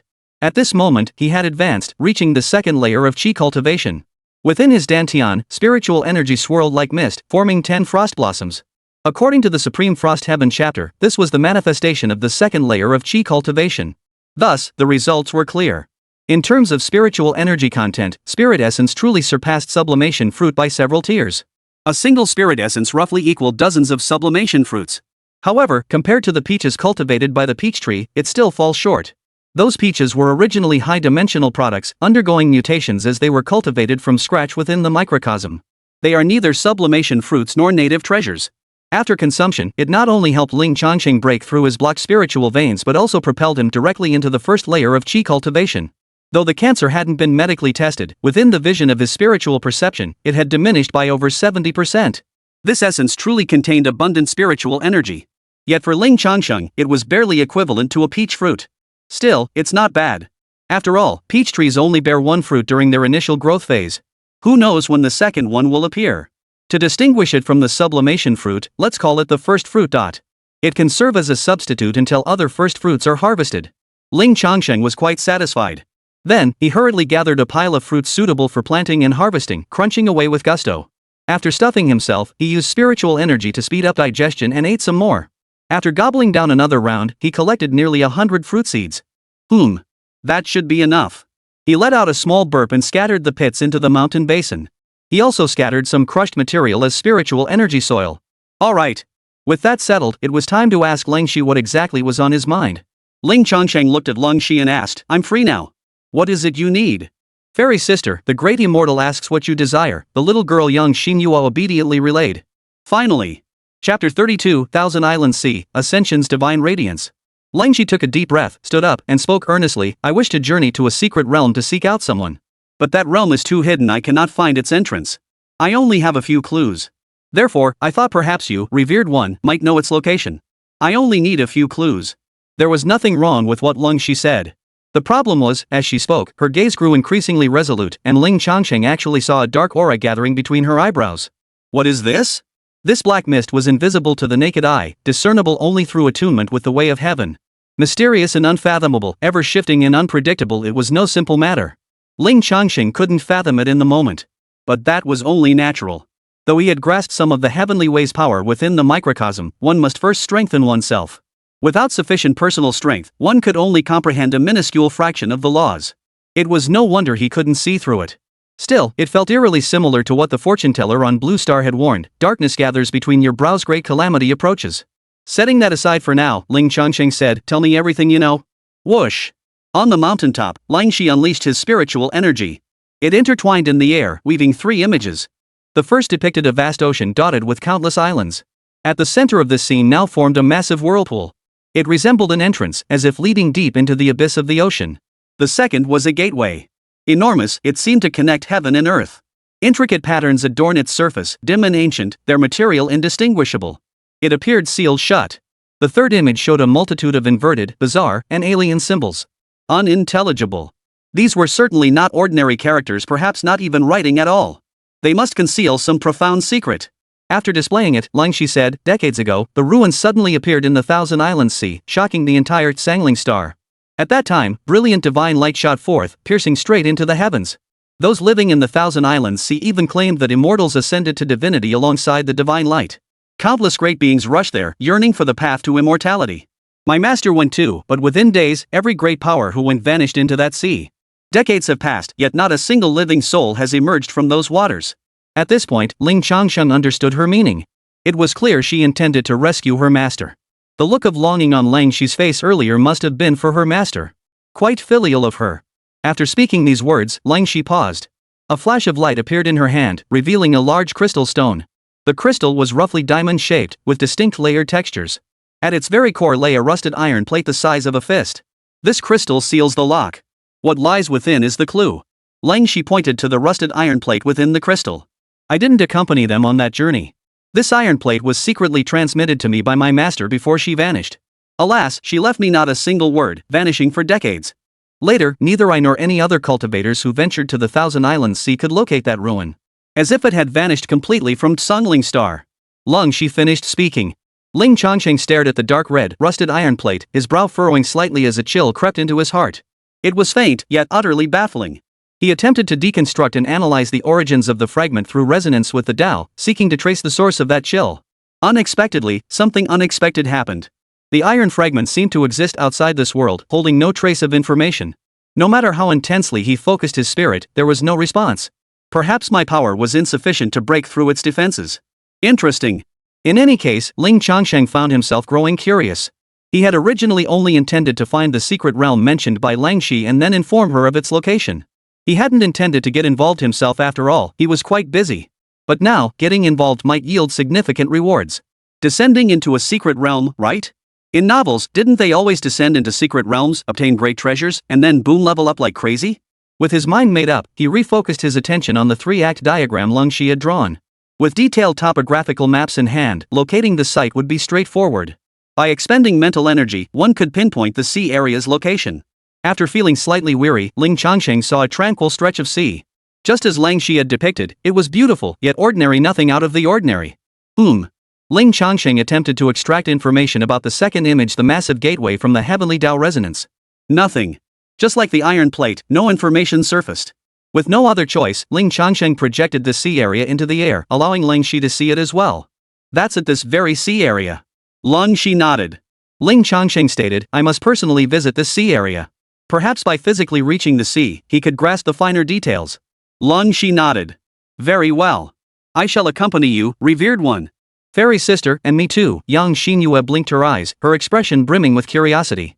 The small mountain village was practically cut off from the outside world. Having grown up here, Yang Xinyue yearned for the dazzling, bustling world beyond. What are you going to? Mid-sentence, Ling Shi fell silent. All communication between her and Ling Changsheng had been relayed through the little girl, Yang Xinyue. Without Yang Xinyue, even if the revered one explained it to her, she wouldn't understand. For a moment, Ling Shi couldn't help but hesitate, fearing that if something went wrong, she wouldn't be able to protect this innocent and adorable little girl. Ling Changsheng sensed Ling Shi's hesitation and said, "It's fine. I can protect her." Now that he had reached the second layer of chi cultivation, his spiritual energy was abundant. His spiritual power had also grown. He felt quite confident in protecting the little girl. "Very well, thank you, revered one." Ling Shi expressed her gratitude. Thus, it was time to prepare for departure. Before that, Ling Changsheng brought a rice cooker in her pot and placed it over the mountain where nearly 100 seeds had been planted. Fed up with the blood purification holy sect. What if some damn creature came sneaking in again? If he wasn't around and his home got robbed, wouldn't that be laughable? When Ling Shi and Yang Xinyue saw the massive black object descend, completely covering the vast mountain range, their hearts. Truth be told, they were already used to the strange. After securing it, Ling Changsheng gazed at the seascape reflected within. Frowning, he stared intently, his mind testing a thought. After a few breaths of stalemate. Buzz. A protective aura of spiritual light began to emanate from Ling Shi and Yang Xinyue. Then, before their very eyes, everything around them began to shift. The sky, which had merely been a projected scene, rapidly became vividly real. Moreover, it descended from the heavens. They were originally in the mountains. Yet now, as if being erased inch by inch, the mountains and the small village vanished, swallowed by the sea. Turning to look around, everything was rapidly changing. Half a minute later, they were already suspended above the ocean, buoyed by a luminous glow. The sea below them was none other than the Thousand Islands Sea. In such a short time, they had already traversed 10,000 li. Chapter 33, The Mysterious Green-Robed Cultivator. Staring at the shifting surroundings, Ling Shi and Yang Xinyue froze in place. Ling Changsheng was also stunned. His head ached terribly. This technique was incredibly taxing. His mental energy drained at an alarming rate, leaving him with a splitting headache that felt like needles piercing his skull. Though not as severe as the hallucinations he'd experienced earlier, it felt akin to an ordinary person pulling 3 straight all-nighters gaming at an internet cafe. Suddenly, the agony in Ling Changsheng's brain eased. He had thought he'd have to pause his exploration, but unexpectedly, that peculiar, soothing fragrance began to permeate his spiritual awareness once more, bringing comfort. The stabbing pain in his brain began to subside, gradually improving. After a few breaths, the fragrance dissipated. His mental energy hadn't fully recovered, and he still felt extremely fatigued. But he could endure it. The pain wasn't splitting his skull anymore. That was a bit of a miscalculation. Ling Changsheng exhaled, still feeling the lingering fear. He had merely thought about it, testing whether he could directly transfer Ling Shi and the others to the Thousand Islands Sea. It was merely an experiment. He hadn't expected it to actually work. He was a bit baffled himself. This must be some profound spatial technique. It could be achieved by resonating with the way of heaven, but he didn't fully grasp the underlying principle or understand the exact mechanism. What he hadn't anticipated was the immense strain on his mental energy. Fortunately, the fragrant essence he'd obtained while saving mortals earlier proved to have such remarkable utility. Spot on. Calm down. Forget about Ling Shi and Yang Xinyue for now. Time to focus on the main task. Connecting with the heavenly Tao, he swiftly scanned the terrain of the Thousand Islands Sea. Within his spiritual perception, the Thousand Islands Sea spanning thousands of miles with exactly 900 islands gradually took shape. Ha! After a cursory scan, Ling Changsheng uttered a soft exclamation.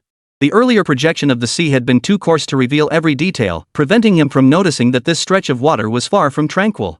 There were people here, quite a few, in fact. And not just humans, powerful demonic beings were present as well. Some islands even bore clear signs of habitation, suggesting that seekers of the way had stayed here for years, even decades. As Ling Shi had described, this place had become a forbidden zone. The events that unfolded here were too horrific. Many powerful beings were trapped and vanished without a trace. Once word spread, it became a forbidden zone. Even decades later, no further incidents have occurred, and it remains forbidden ground. Yet, some cultivators still feel drawn to it, venturing here for exploration and training. It is both perilous and mysterious. Within this mystery, perhaps lies the path to enlightenment. That cultivators exist here is unexpected yet understandable. The Thousand Islands Sea is vast, spanning thousands of miles in circumference. These cultivators are scattered throughout, each separated by vast distances. Coincidentally, one such cultivator resides on an island within a few dozen miles. He wore a long blue robe, his black hair unadorned by a beard. He wore a black leather half mask that obscured the upper half of his face, lending him an air of mystery. From the uncovered lower half of his face, his bare hands beneath the robe, and his exposed neck, it was clear he was still quite young. Judging by the faint fluctuations of spiritual energy, he was at least at the golden core stage. Whether he was even higher, Ling Changsheng couldn't tell. After all, he'd never encountered such a being before. Unfortunately, the figure reacted. Originally seated in lotus position above the island, presumably in meditation. Now, eyes blazing with intense light, he turned his gaze toward Leng Shi's position. He must have sensed the unusual fluctuations when Leng Shi and the other woman appeared. Frost-chilling energy. Ling Changsheng could hear his muttered words. Then he saw him rise to his feet and take a single, unremarkable step. No sound accompanied the movement, yet that single step spanned 1,000 feet. In mere moments, he could arrive. Though it seemed to take an eternity, it was but the blink of an eye. A powerful figure is approaching. Ling Changsheng called out a warning. Then he fell silent, observing first. Coldstream snapped back to attention, her eyes alert. A flash of light danced in her slender fingers as the ice crystal sword crystallized into being. At that moment, silently and without a sound, the green-robed cultivator appeared above the sea.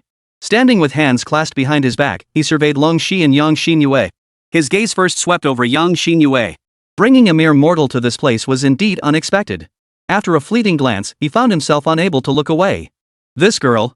The green-robed cultivator frowned silently, his mind filled with suspicion as he sensed something amiss. There was something peculiar about this little white-haired girl. Though her body was mortal, those bright, sparkling eyes were anything but ordinary. As if traces of Tao energy flowed within them? This bloodline seemed vaguely familiar. What was it? The green-robed cultivator pondered, his eyes fixed intently on Yang Xinyue as an idea formed in his mind. Yang Xinyue felt a chill in her heart, overwhelmed by the imposing aura emanating from him, unable to suppress her instinct to shrink back. As her master, Lang Shi naturally wouldn't stand idly by. Fellow Taoist, might you have some advice? He stepped forward, shielding half of Yang Xinyue's body from the oppressive aura, his voice calm and measured. The blue-robed cultivator fixed his gaze on Yang Xinyue, his eyes deep and inscrutable, betraying no emotion or thought. His line of sight largely blocked, he cast a cold glance at Leng Shi. Whoosh! An ancient-looking book materialized before him, moving without wind. Focused on flipping through the ancient text, he remarked casually, frost-chilling energy, bearing traces of the Supreme Frost Heaven chapter's Taoist techniques. You must be the girl from Xianbing Immortal Mountain, right? His tone, unlike his youthful appearance, carried an air of age. And there was a natural, effortless air of haughty superiority about him. Having her origins and identity pointed out, Lang Shi felt no surprise. Xianbing Immortal Mountain held considerable renown in the cultivation world. But this man... While speaking to others, he remained engrossed in flipping through a book, his demeanor and expressions offering no hint of friendliness. Indeed. Lang Shi nodded, frowning as he asked, "May I inquire about your name, fellow cultivator?" Hearing Lang Shi's question, he offered no reply. Rustle. The ancient book continued to turn rapidly, finishing its pages in no time before another volume was brought forth. After flipping through it a few more times, it suddenly stopped. His eyes blazed like the scorching sun, fixed intently on Yang Xinyue. Lang Shi's expression darkened, his aura intensifying. She knew in her heart that this visitor had likely discerned something extraordinary about Yang Xinyue. Interesting. The green-robed cultivator nodded with keen interest, completely ignoring Lang Shi. Such a legendary bloodline still exists. And in this current age of declining magic, it has actually reawakened. Indeed, indeed. Most intriguing. As he spoke, the blue-robed cultivator's eyes burned with intensity, unable to remain calm. Watching this scene, Ling Changsheng frowned. No good intentions? Just then, the green-robed cultivator fixed his gaze upon Lang Shi. I've heard that within the mystic ice immortal mountain, there is a mountain master named Lang Shi. Since my master vanished in these waters, I've taken a keen interest in this place. Over the past decades, he has come to investigate several times, yet found nothing. It's been over a dozen years since his last visit. Young lady, have you perhaps uncovered some fresh information? Share it with me now without holding back a single word. Lang Shi's brows furrowed deeply, his gaze sharpening. Previously, one might have attributed this to the cultivator's aloof nature, indifferent to others' feelings. But now, there was clear malice. He assumed she'd uncovered clues about the secret realm and intended to extract them. Though these words seemed harmless at first glance, upon closer inspection, they carried an undeniable coercion, leaving no room for refusal. Chapter 34, The Primordial Heavenly Truth I. As a golden core cultivator who had battled countless heroes for the Tao and fought the heavens for her life, Lang Shi naturally possessed an air of pride. Sir! She was about to speak, but... Clang! A thunderous sword cry erupted, abruptly cutting off Lang Shi's words.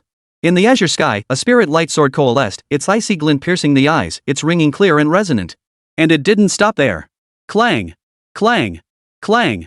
Clang! Clang! Clang! Clang! Clang! Clang! Clang! Clang! Clang! Over 100 sword cries rang out in succession. In an instant, over 100 spirit light swords appeared in the sky. Every blade pointed toward Lingxi. Boom! The green-robed cultivator surged with spiritual energy, his momentum thunderous. His robes billowed as his entire body glowed brilliantly, spiritual energy radiating outward. Like drifting wisps of smoke, it coalesced behind him. In the blink of an eye, a colossal, towering phantom materialized. 3 long ribbons swirled around the phantom, fluttering without wind. The apparition was none other than the green-robed cultivator, his true face revealed without a mask. He was indeed very young, with exceptionally handsome features and a crescent-shaped scar between his eyebrows. Whoa! Coldstream's eyes widened in shock. She recognized who this was. The revered Yu. A ruthless man who abandoned everything in pursuit of the Tao. He had committed horrific atrocities, draining an entire 100-li stretch of land dry just to absorb the essence of a mountain deity. The mountains were drained dry, collapsing and killing thousands of mortals below. Decades ago, he had already reached the peak of the Golden Core realm. Now, he has broken through. Nascent Soul. Only a powerful spirit essence at the nascent soul stage could manifest the majestic spectacle of an external spirit essence. This spectacle, this aura, it cannot be faked. Moreover, he had reached the 3 tribulations nascent soul realm. Transcending the dance stage to become a nascent soul, overcoming 1 tribulation to advance 1 realm. Who would have thought I'd encounter a nascent soul level powerhouse here? A golden core cultivator facing a nascent soul. The sheer aura of the nascent soul alone was enough to overwhelm the golden core. Now, this green-robed cultivator manifested his nascent soul avatar, its aura bearing down upon him. Clearly, he intended to intimidate Lingxi into compliance and a truthful answer. But, after the initial shock, Lingxi's expression turned peculiar. Where was the aura? Where was the legendary terrifying aura of the nascent soul avatar? The waves were indeed surging and towering, the surrounding space thick and oppressive. But Lingxi simply couldn't sense it. Not even a single hair stirred. After a long moment of confusion, a sudden flash of insight struck his mind. That's it. There was an even more extraordinary existence beyond the heavens. Especially since he'd said he'd protect them. The rarity of nascent soul cultivators had startled Lingxi so much she'd completely forgotten about this. This was undoubtedly Ling Changsheng's doing. When he teleported the 2 women from Lingxi earlier, he had enveloped them in a protective aura of spiritual light, one that still lingered. At present, it was unclear whether the nascent soul's intervention could break through. But relying solely on aura? That was wishful thinking. You little brat, you won't give up until you see the coffin. Question mark. Not hearing Lingxi's reply, the revered Yu finally tore her gaze away from the ancient text. Speaking as he looked over. Then, mid-sentence, he froze. Staring at Lingxi and Yang Xinyue, who were perfectly fine, still floating in midair, and even looking relaxed, he froze in place. Venerable Yuyue frowned, feeling both bewildered and a long-forgotten sense of embarrassment. Meanwhile, Ling Changsheng outside had no desire to watch any longer. He'd been watching from outside for quite some time, observing the situation unfold. When he heard Lingxi's origins revealed, he'd assumed they were allies. Turns out, he was here to pick a fight after all. Well, that made things easier. If they were allies, he might have had some reservations. Now, he could simply seize him and interrogate him. Without further ado, I channeled the essence of heaven and earth. Buzz, buzz, buzz. Instantly, a burst of spiritual light erupted within the space, instantly interconnecting to form brilliant chains of divine light. These chains linked end to end, forming a cage that closed in on the revered one of the dark moon. But that wasn't all. Boom! An immense pressure surged from all directions, its epicenter fixed upon the revered one of the dark moon. The crushing weight bore down upon him, pinning the revered master Yuyue as if mountains were crushing him from all sides, leaving him utterly immobilized. The colossal infant form projection behind him was instantly forced back into his body. Ling Changsheng didn't want to cause unnecessary trouble, so he applied full force. Though the revered Yu regained his senses and sensed the unfathomable presence in the heavens, it was too late. Instantly bound by dazzling chains, he was subdued on the spot. Within the chain prison, the revered Yu froze in place, ancient texts clattering to the floor. Who is this? What kind of power possessed such distinct traces of the Tao? What realm is this? How could I not even manage a single counterattack? Instant defeat. The blow was too crushing, the shock too overwhelming. He was utterly dumbfounded. I was questioning my very existence. Only then did Ling Changsheng speak. Very well, little girl. I ask, you relay. With the danger gone, Yang Xinyue's spirit soared once more. Ling Changsheng inquired, how long have you been investigating here? What new information have you uncovered? Tell me everything, not a single word withheld. The revered Yu fell silent for a moment. Those words felt eerily familiar. Hadn't he just said the exact same thing? For a moment, he felt profoundly embarrassed, his expression darkening. His pride prevented him from responding immediately. Clang! A colossal ice spirit sword materialized, crashing down with a thunderous roar that seemed capable of cleaving space itself. It came crashing down toward the head of the revered one of the dark moon. In the blink of an eye, it descended, halting before the revered one of the dark moon. Though it did not fully descend, the sword's razor-sharp aura already cleaved open the revered one's face, blood gushing wildly. Spiritual energy surged frantically from within his body to the wound, attempting to heal it. Yet it proved utterly futile. Glittering light mingled with blood as it fell into the ocean, drawing swarms of sea beasts to vie for the spoils. "Will you speak now?"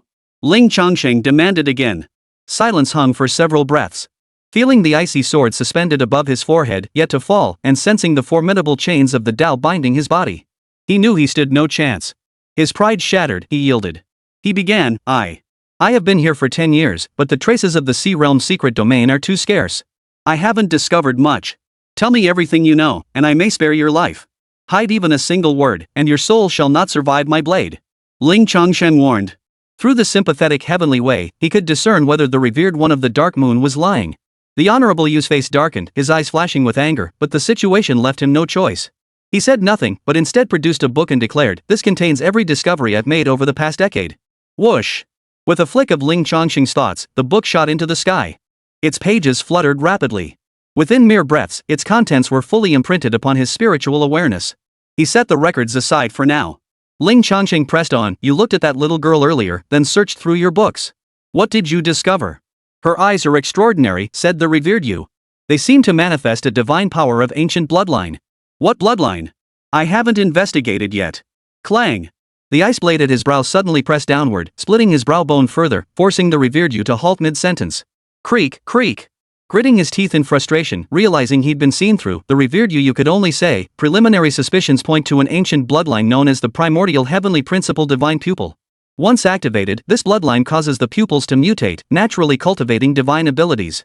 Ancient texts describe this divine ability as granting insight into and capturing traces of the Tao, offering immense aid in seeking the path to immortality." Ling Changsheng nodded, then asked, "So you were trying to snatch her eyes? To seize her bloodline?" Chapter 35, 1,000 Spirit Essences. What a score!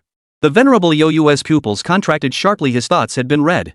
It was indeed easy to guess. He hadn't anticipated such a presence behind Ling Shi and the others. His lack of restraint had made his intentions painfully obvious. He knew that mysterious presence had no intention of letting him off the hook.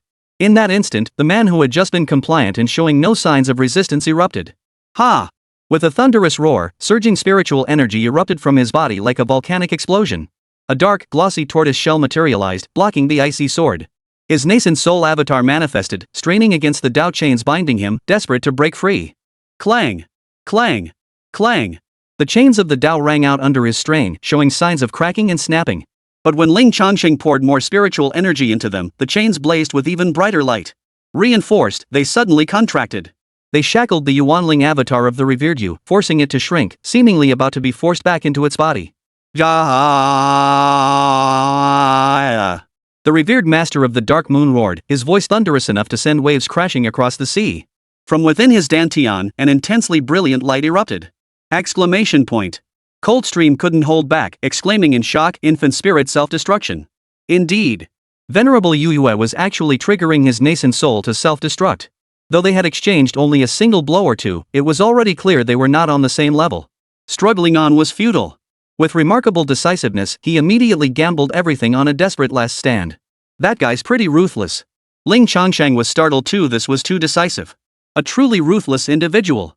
He'd never witnessed a nascent soul self-detonation before and couldn't gauge its power. He dared not take any chances. He continued to reinforce the Tao chains, simultaneously suppressing the space with his spiritual energy. It pressed down upon the revered Yu like a tangible force.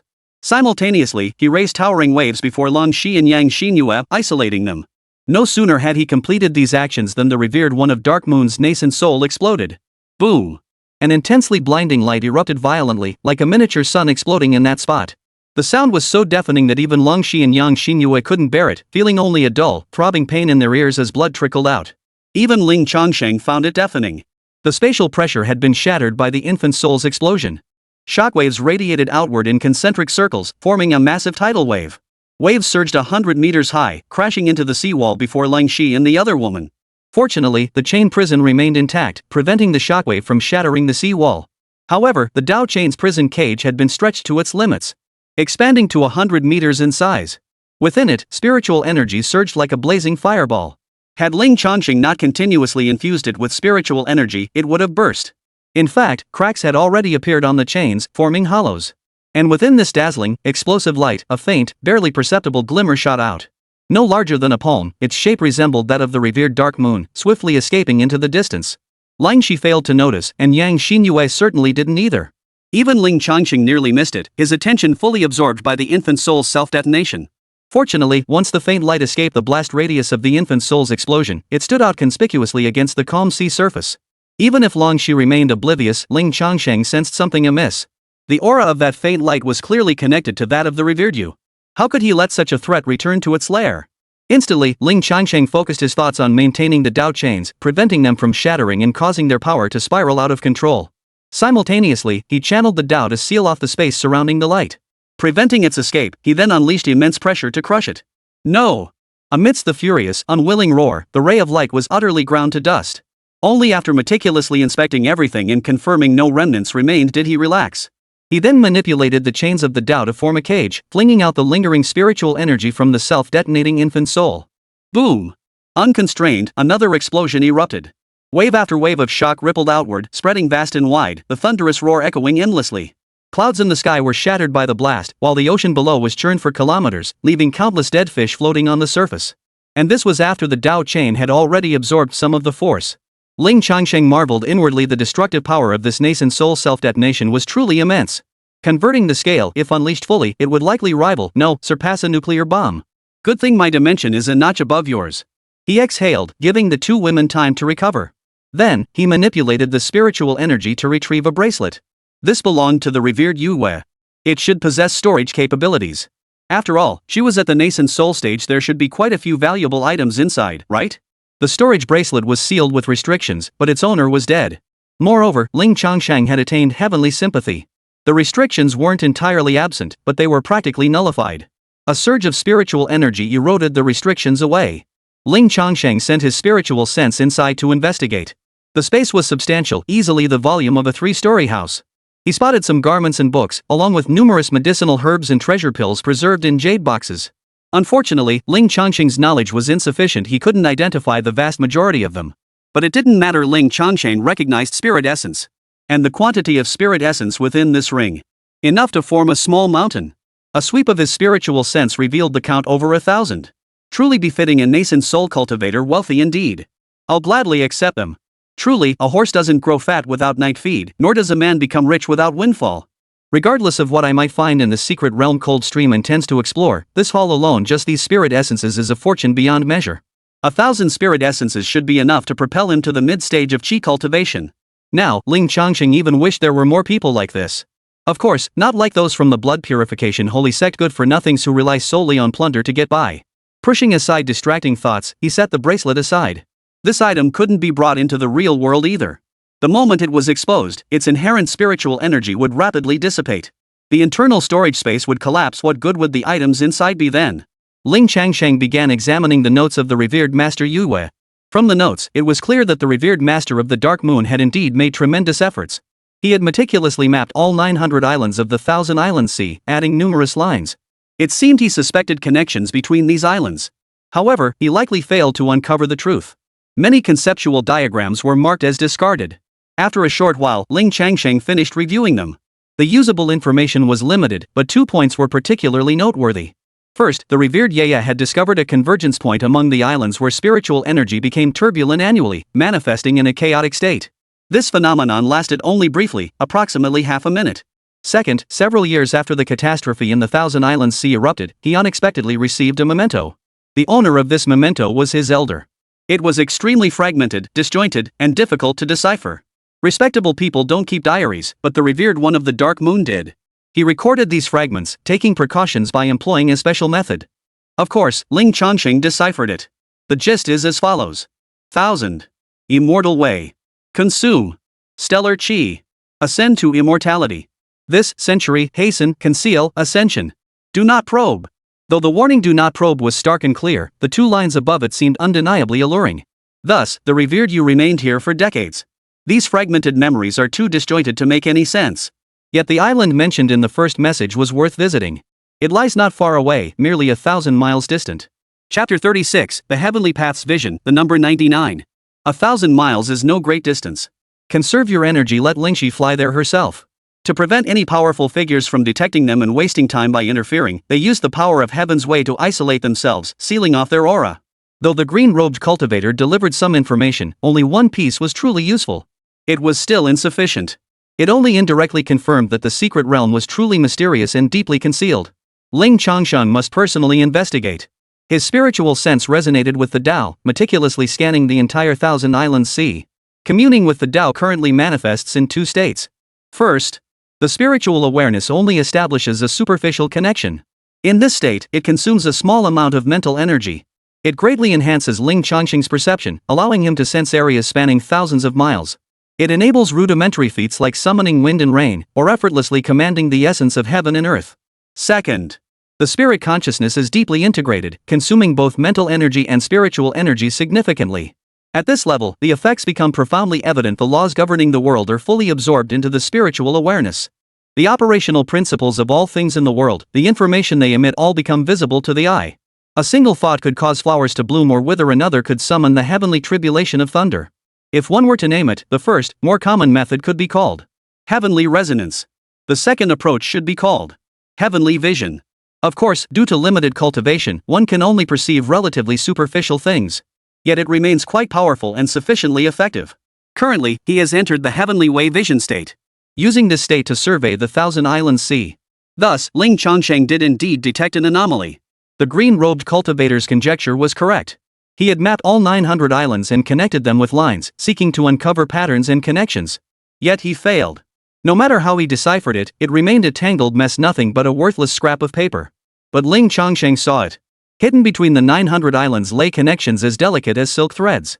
In the cultivation world, this is known as an array pattern. Their ability to channel and harness the power of the Tao's laws manifests as thread-like strands within the Tao's vision. The array patterns on these islands are not isolated, instead, they crisscross and interconnect in an extremely intricate and complex web. Like tangled skeins of thread, like intricate labyrinths. If one attempts to follow the thread-like paths of a single island, island by island, after traversing just a few islands, one would become utterly lost and confused, unable even to find their starting point. Construct. With a flick of his thoughts, Ling Changsheng constructed a model of the Thousand Islands Sea within his spiritual perception. With another thought, he rapidly shrunk the model. Yet, viewed up close, it was chaotic. Shrinking it revealed even greater chaos, a tangled mess. Only when it shrank to the size of a palm did Ling Changsheng's heart stir.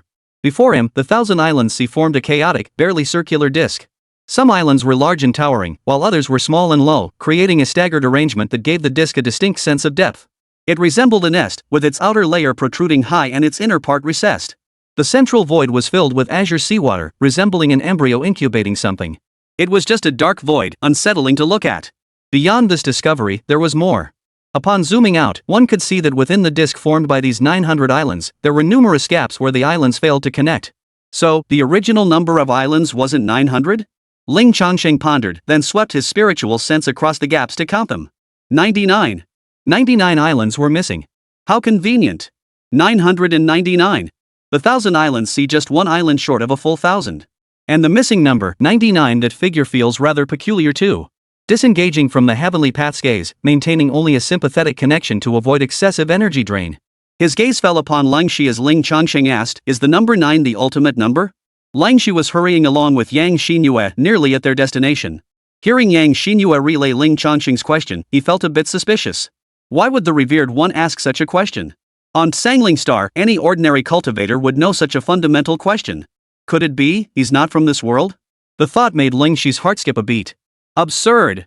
Yet, it was highly plausible. This individual was too mysterious, wielding methods too extraordinary to have ever been witnessed before.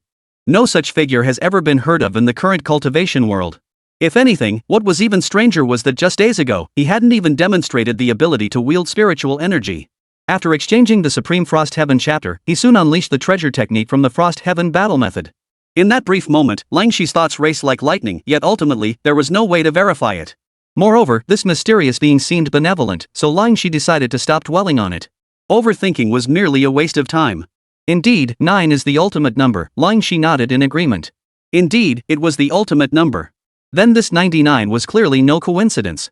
Ling Changsheng pressed on, "Do you know how many islands there are in the Thousand Islands Sea?" Probably over 1,000? I'm not entirely sure. Lang Shi replied curiously.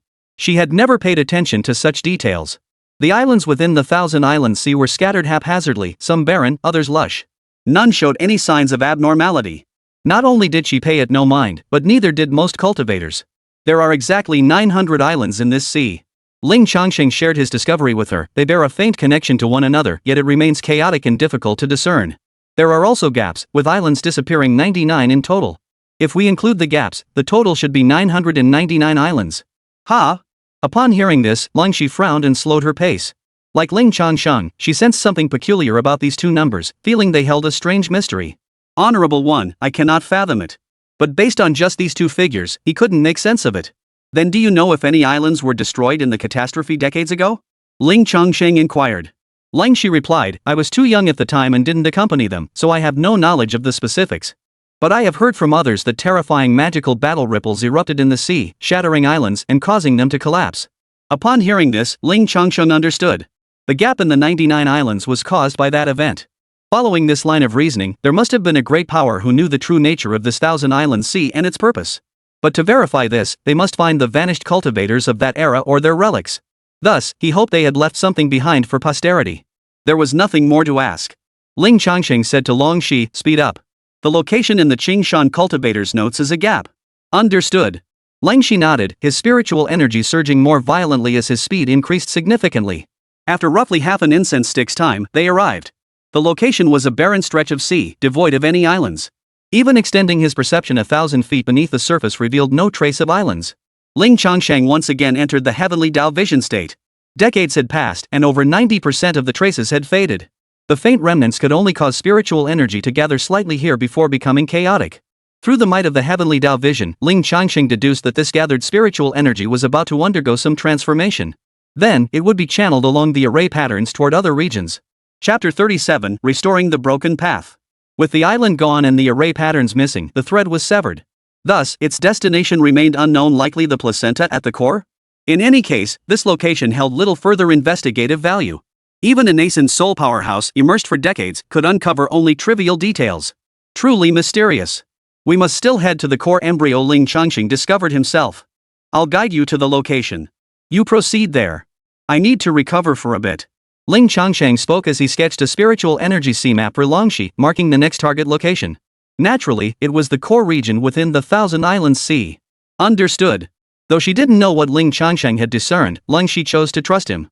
Outside the microcosm, Ling Changsheng retrieved several spirit crystals from the takeout delivered by the green-robed cultivator and began his cultivation. Entering the realm of heavenly Dao laws consumed too much energy to sustain for long. Ling Changsheng was already exhausted, deeply fatigued, and his spiritual energy was significantly depleted. Additionally, he needed to prepare for the upcoming journey to the center of the Thousand Islands Sea. After roughly the time it takes for a stick of incense to burn, the spirit essence turned to ash. Ling Changsheng opened his eyes. With my spiritual energy fully restored and working in synergy, my mental energy has also recovered significantly. Inside the box, Ling Shi and Yang Xinyue had arrived, standing upon an island. They gazed out at the ocean ahead, where the core lay. This central sea was truly extraordinary. 9 islands were scattered around it. Following the remnants of the array patterns like threads connecting these islands revealed a 9-pointed star. At the center of this 9-pointed star lay the location marked by Ling Changsheng, the very point Ling Shi's gaze was fixed upon. Both humans and demons dwelled here. Even if they didn't know whether anything unusual existed here, their instinctive thinking naturally led them to believe the center would be different. Ling Changsheng had severed the aura emanating from Long Shi and Yang Xinyue through his communion with the Tao. Thus, no one noticed the absence of the green-robed cultivator who had appeared earlier. Send them away. Ling Changsheng had no desire to waste time entangled with these petty individuals. He immediately released his own spiritual energy, channeling it into the microcosm. His spiritual energy differed greatly from that of the microcosm. After the dimensional leap, its transformations were unpredictable and incomprehensible. Yet one thing was clear: higher dimensions utterly overwhelmed lower ones. By amplifying his spiritual energy, he could trigger the third tribulation of the transformation of the spirit stage. Though his cultivation level was merely chi refining, slaying nascent soul cultivators was as effortless as crushing a grasshopper. Thus, when Ling Changsheng channeled his spiritual energy into the microcosm, instantly, all the great cultivators and mighty beasts at the core were roused. They looked up at the sky and saw tangible clouds of spiritual energy, radiating a blazing light like the sun itself, surging across the heavens. Too much. Too dense. And its intensity was of an extremely high tier. Before they could react, Ling Changsheng resonated with the Tao of Heaven, supplementing it with his own spiritual energy to unleash a towering tempest that swept toward all the cultivators and great demons. Except for Long Shi and Yang Xinyue, whom Ling Changsheng deliberately spared, every single one of the others was utterly helpless against the tempest unleashed by the laws of heaven and the high-dimensional spiritual energy. Swept away by the gale, they were instantly hurled 10 li back. Another lash from the gale sent them tumbling 100 li beyond the sea. After that, Ling Changsheng didn't even need to exert himself. They were all so terrified they retreated frantically. This was utterly unstoppable. Just like the revered Jew before, they immediately backed down. If there were any chance of putting up a fight, one might consider taking a gamble. But in this utterly overwhelming situation? What the hell was there to struggle for? Opportunities are precious, but life and limb hold far greater value. Seeing them leave, Ling Changsheng paid them no further mind. He gathered his spiritual energy, churning up waves to form a wall as high as the heavens. Crackle, crackle, crackle. The waves froze solid, forming a massive square wall of ice in moments. It enveloped the entire core sea area, rendering it invisible and inaccessible to the outside world. After fleeing hundreds of miles away, the cultivators finally halted, glancing back with lingering fear. Upon seeing the colossal ice wall obscuring the view, their expressions varied. What on earth is that? Could it be the reappearance of that secret realm from decades past? That being is far too powerful, it's beyond our reach. Damn it! What realm is it? I'm at the peak of the golden core stage, yet I was instantly blown away? Such a golden opportunity before me. What a pity, what a pity. Is my nascent soul even real? Who would have thought, after all these years, that secret realm would reappear? Ascension. Ascension, Aya. Quick. Notify the sect immediately. Even if we only get scraps, it's a great blessing. Gazing at the ice wall, each began to doubt themselves. Some cultivators, deeming it futile, simply departed. Those affiliated with sects relayed news of the anomaly here.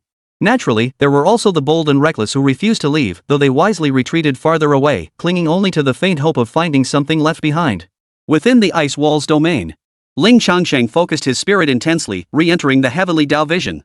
Within the vision, this stretch of sea was exceptionally pristine. Apart from the normal flow of spiritual energy, it was utterly empty. As if it had been gouged out. The world is vast, never lacking in extraordinary individuals. This place, so conspicuous, had drawn countless great cultivators and mighty beings to visit, yet none had ever discovered anything. It was indeed challenging. Honorable One, have you found anything? Ling Shi couldn't help but ask.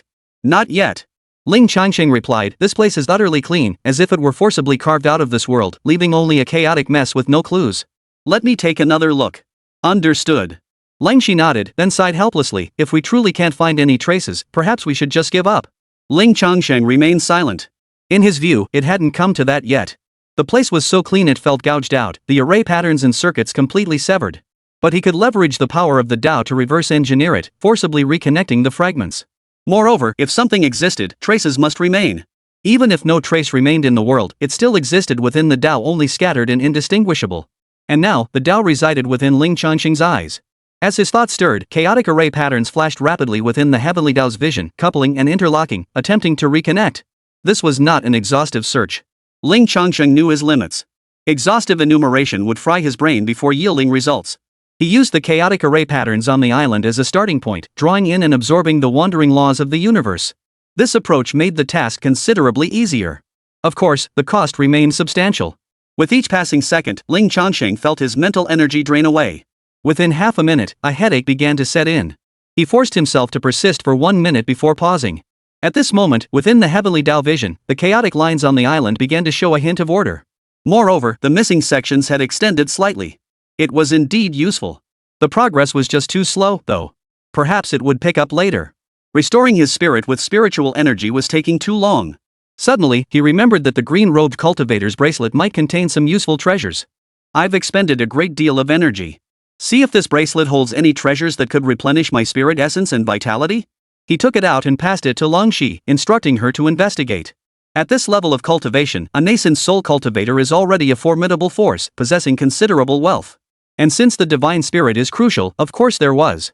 And not just a few. And they were all of high grade.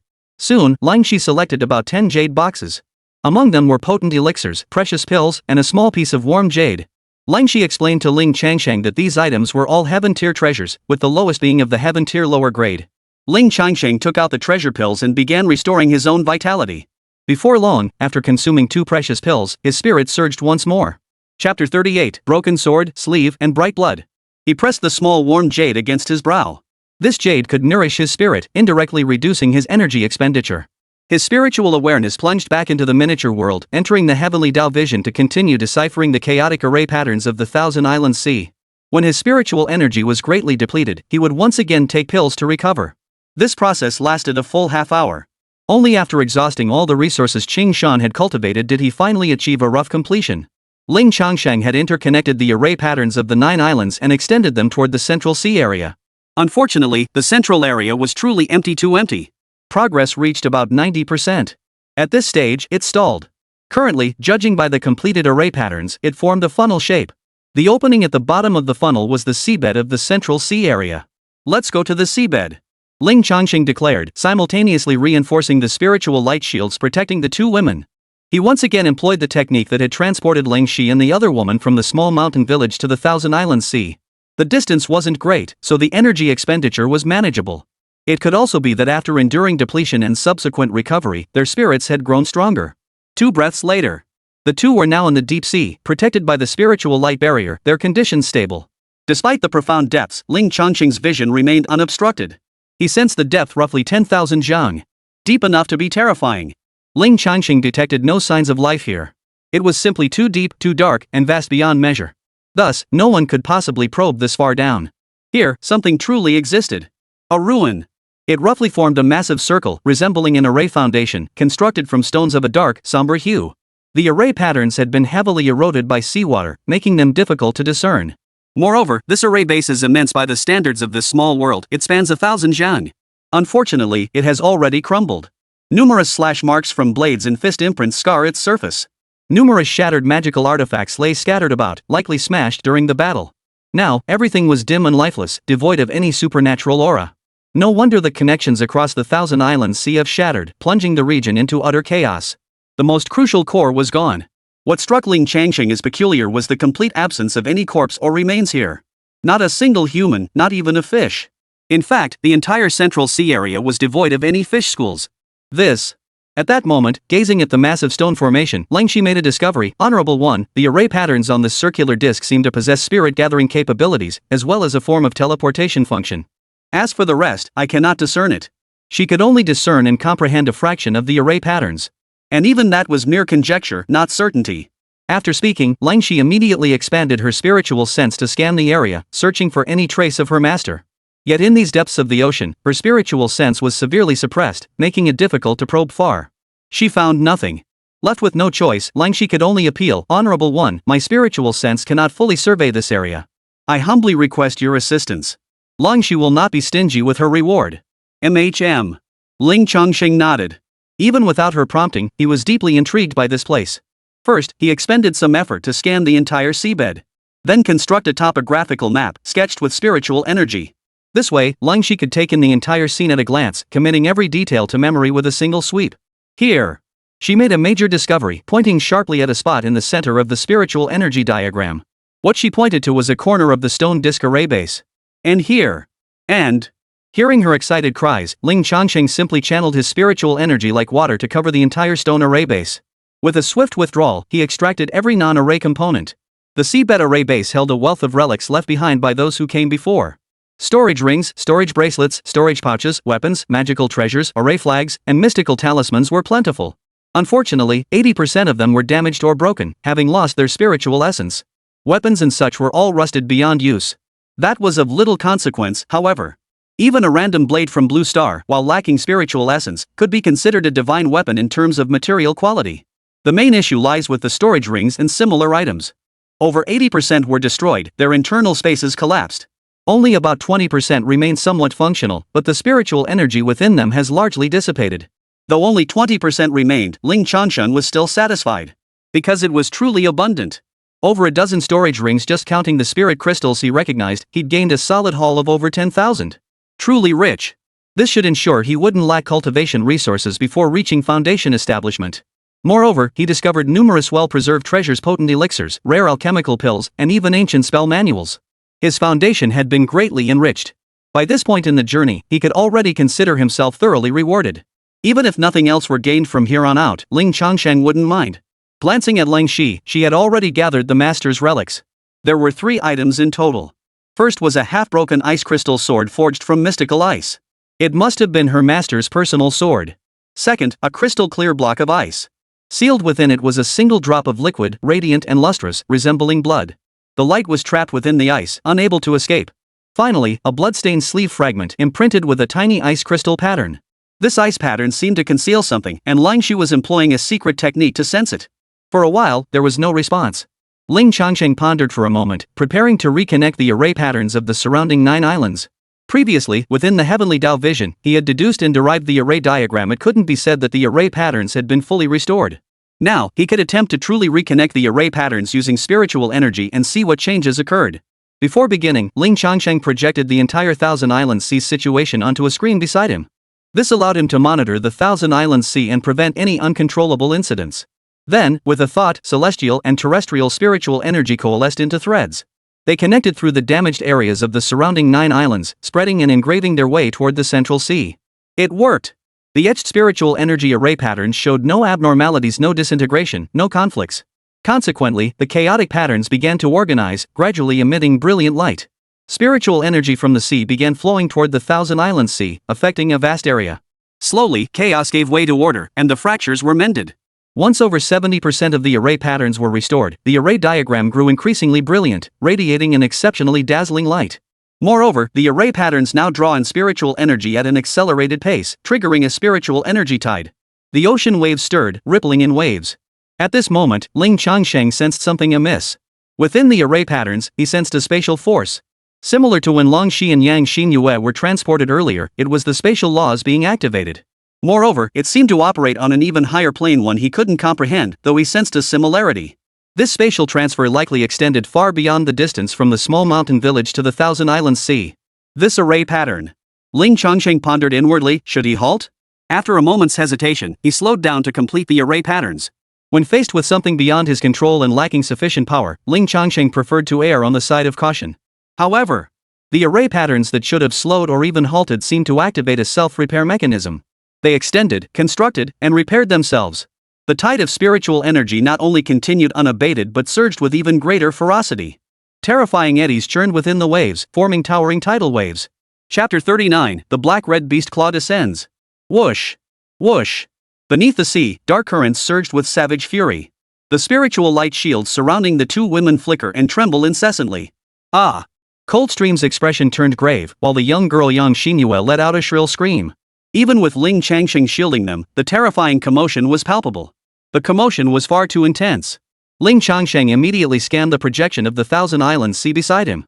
There, all 900 islands had undergone a transformation, now emitting a faint glow. Moreover, a colossal tornado had formed atop each island. Reaching from sky to earth, they voraciously swept up the spiritual energy of heaven and earth.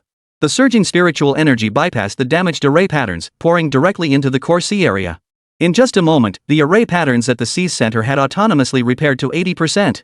Upon reaching 80%, an even greater upheaval occurred. It was known that 99 islands had been shattered, leaving gaps in their places. But now, the vacant spots suddenly began sucking in sea soil, gradually forming miniature islands. Holy crap!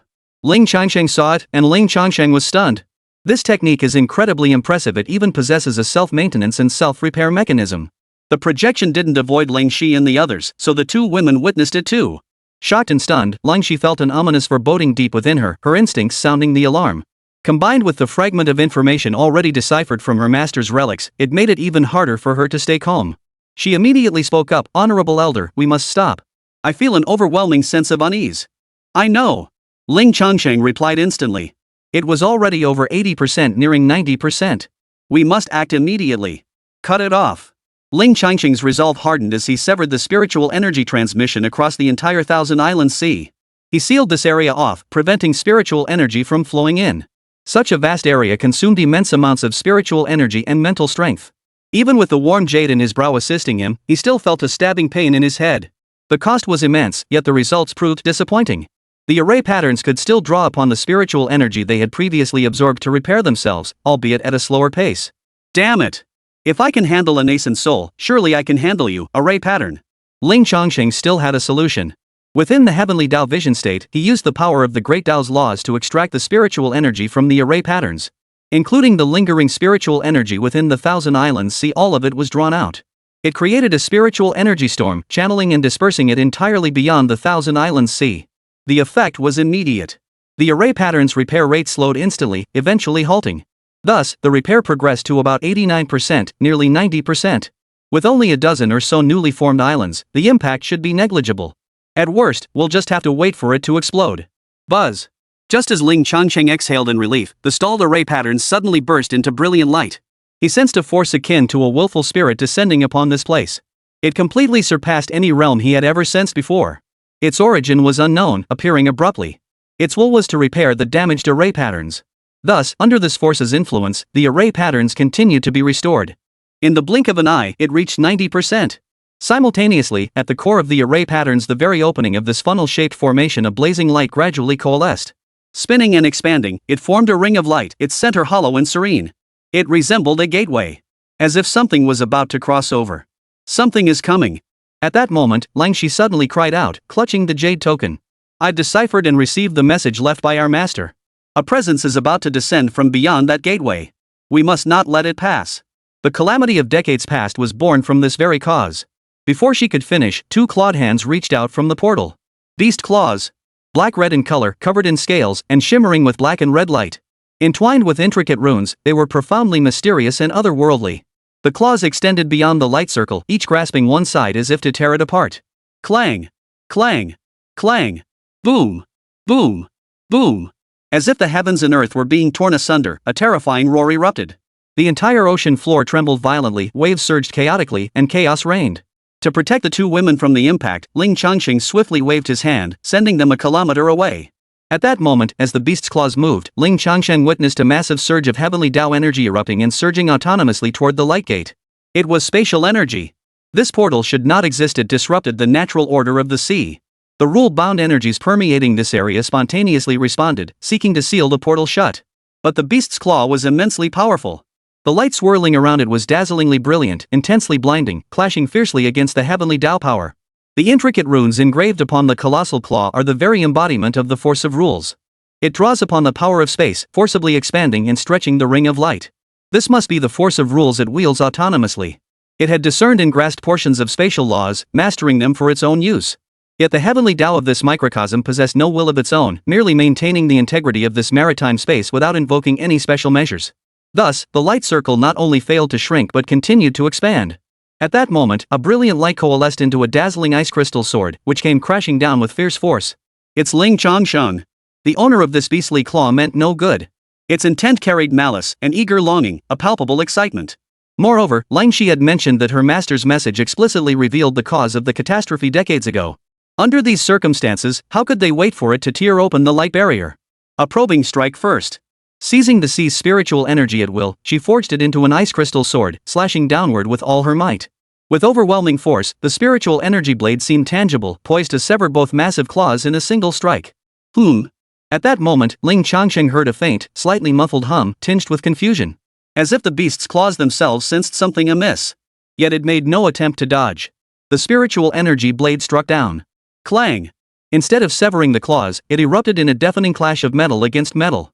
The beast's claws merely suffered some damage to their spiritual light, remaining completely unharmed. Roar! A roar of fury erupted from behind the door, filled with shock and rage. The beastly claws flinched. It seemed they weren't entirely unscathed, as Ling Changsheng had assumed, and had indeed threatened the opponent. But they had also ignited its savage nature. Muscles bulged further on the beastly claw, its sharp claws emitting an eerie black-red glow. Its movements grew more violent, the spatial laws coiling around its claws intensifying. Empowered by this surge, it tore at the fabric of space, causing it to crackle and creak. It was determined to tear open a portal and descend upon this place. It's ferocious. Ling Changsheng frowned, his gaze turning slightly cold. Using his spiritual awareness as a brush, he drew 100 icy crystal blades within the sea, which whistled down in a flurry. Clang, clang, clang. Clang. Clang. Clang. The relentless clatter erupted like a torrential downpour. The beast's claws were hacked until its spiritual energy dissipated and depleted, causing the swirling spatial law runes to tremble and scatter. Crack! Even scales on the beast's claw were shattered. Black-red, spirit light-filled blood seeped out. Its blood seemed to carry the weight of 10,000 June, crashing down with a thunderous roar that shattered the stone array. Thus, the power of the heavenly Tao gained the upper hand. The light circle trembled, rapidly shrinking by an inch. Chapter 40, Since you've come, you shall be buried. Roar! Ling Changsheng thought it had worked, that it was settled. But then came a furious roar. SSSH. With two sharp whistles, two more beastly claws burst through the light circle. They clawed at the light circle simultaneously, tearing it violently apart. Instantly, the ring which had just shrunk by a few inches was stretched back out by several feet. Ling Changsheng's brow furrowed as he calculated in his mind. These beastly claws were far too powerful, he couldn't let them pass. It couldn't harm him personally, but it would certainly wreak havoc on the microcosm. What if it inflicted some unforeseeable damage upon the microcosm? Wouldn't that sever his path to immortality? No. He couldn't keep relying on these petty tricks. Even if sustaining the heavenly Tao vision is a heavy burden, even if I've already expended much before. But now, he must unleash his full power and finish this swiftly. One strike, one kill. Huff. A long exhalation suppressed all fatigue and discomfort. He concentrated his spirit, merging his divine sense deeply with the cosmic laws of the microcosm. This portal was opened using spatial power. To close it, one must also wield spatial power. This power remained beyond Ling Changsheng's comprehension, he could only speculate and strive to conceptualize it. It was purely conceptual.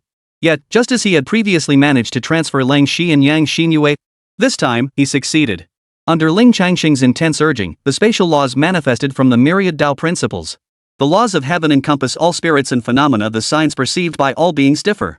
To his eyes now, they appeared as countless symbols, intangible, invisible, yet undeniably present. They clustered together, instantly interlocking to form strings of divine chains of the great Tao. Clang! Clang! Clang! A resonant, chain-like sound echoed. Following Ling Changsheng's intent, the divine chains of the Great Way flew toward the portal of light and abruptly locked down. Hum! The immense force pressed down, instantly halting the portal's expansion as it abruptly shrank. A beast's claw, unable to resist in time, was slashed open, spilling brilliant blood as it crashed down. Roar! A startled cry of confusion erupted from behind the gate, as it too strained to brace against the light circle. For now, under Ling Changsheng's intervention and control, it was indeed effective, the light circle was contracting. Yet the overwhelming numbers on the other side unleashed another beastly claw. Somehow, the balance was maintained once more, the situation growing tense. After a moment of stalemate, both sides were in different states. Ling Changsheng's eyes were bloodshot, his head buzzing from the immense mental strain. Even in his weakened state, the enemy was suffering too. All six beast claws bore deep, jagged cracks, dripping brilliant blood. They had been sliced by spatial energy. The spiritual light they emitted had dimmed considerably, their momentum greatly weakened. Clearly, they could not withstand Ling Changsheng. Yet relying on sheer numbers, they persisted. Damn it! Ling Changsheng cursed under his breath. These damn things were a real pain in the ass. Its power was immense, a nascent soul cultivator wouldn't even be worthy of polishing its shoes. And to make matters worse, it had mastered the spatial laws. Such esoteric forces, whether in low or high dimensions, were always dangerously potent. And there's not just one of them.